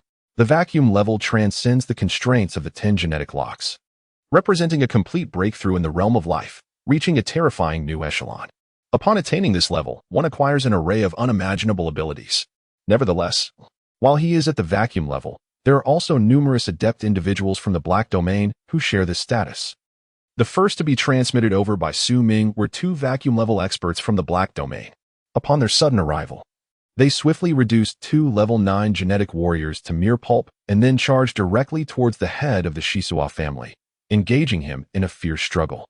In a 1 versus 2 scenario, despite having the advantage of the home ground, the head of the Shisua family found himself in a precarious position, barely managing to fend off attacks while unable to extricate himself to prevent Su Ming from continuing to summon reinforcements. In desperation, he bellowed commands to the other formidable members of his clan. Under his orders, the Shisua family seemed to awaken, an eruption of energy surging forth from within their ranks. After all, the Shisua family was a reputable first-tier force, deeply rooted in the Dark Domain for many years, boasting substantial heritage. At this moment, a multitude of skilled fighters surged forth from the Shisua family, and even numerous mech warriors took to the skies. Seeing this, Su Ming remained unfazed. He retreated swiftly, creating distance from the emerging experts while activating his spatial tethering device, drawing one master after another to his side. Without hesitation, each summoned expert charged forward to engage the formidable fighters of the Shisua family. Su Ming continued to shift his form, evading the onslaught of attacks. Suddenly, a 9th-level genetic warrior lunged at him. In response, Su Ming activated his spatial tethering device once more, and a figure clad in crimson mech armor burst forth from the spatial disturbance. It was Hu Bing. Go, Pikachu! Su Ming shouted exuberantly. Hu Bing, puzzled, replied, who is Pikachu? I am Hu Bing. With a bemused expression, Hu Bing questioned the reference, while Su Ming sheepishly scratched his head, realizing he had inadvertently blurted out a line from another dimension. His current state truly resembles that of casting numerous Pokeballs, summoning Pokemon to engage in battle. Hu Bei gazed at Su Ming with a look of utter bewilderment, observing the earnest expression upon Su Ming's face. How could one mistake such a flamboyant crimson mech, crafted by none other than Su Ming himself? It hardly seemed plausible that one could misidentify him. Who, after all, is Pikachu? Hu Bei shook his head, dismissing such thoughts. He charged forward, delivering a decisive blow that sent the sword of the level 9 Gene warrior from the Shisua family flying, and with a second strike, he cleaved the warrior in two. Master Su Ming, Hu Bei exclaimed, his address to Su Ming having evolved from Little Master Su Ming to Master Su Ming. He then turned to Su Ming and called out, "This time, I fight for the sake of wanting. If my mech sustains any damage during this battle, would you be able to assist with repairs at no cost?" Hu Bei felt a pang of anguish. Su Ming's repair fees were not trivial, having previously cost him over 100,000 star coins. Each repair left him in distress. Upon hearing Hu Bei's words, Su Ming chuckled lightly and proclaimed, "Rest assured, everyone can fight without restraint. Should any mechanical equipment sustain damage, come to me for repairs. If it breaks, I shall reimburse you, free of charge." The skilled warriors present exchanged glances, a hint of amusement spreading across their faces. Money was not the issue, but aiding Su Ming in clearing obstacles and witnessing his generous attitude made them feel considerably more at ease as they prepared to engage in battle. A master of unparalleled skill was incessantly transported by Su Ming into the realm of the Shisua family. These experts were the pinnacle of talent from the various dominant factions within the Dark Domain. Now, they gathered in unison, directing their focus towards a singular, first-rate power. It was inconceivable that such a solitary entity could withstand the might of this assembly. Soon, the genetic warriors of Shisua found themselves utterly vanquished at the hands of the descending masters.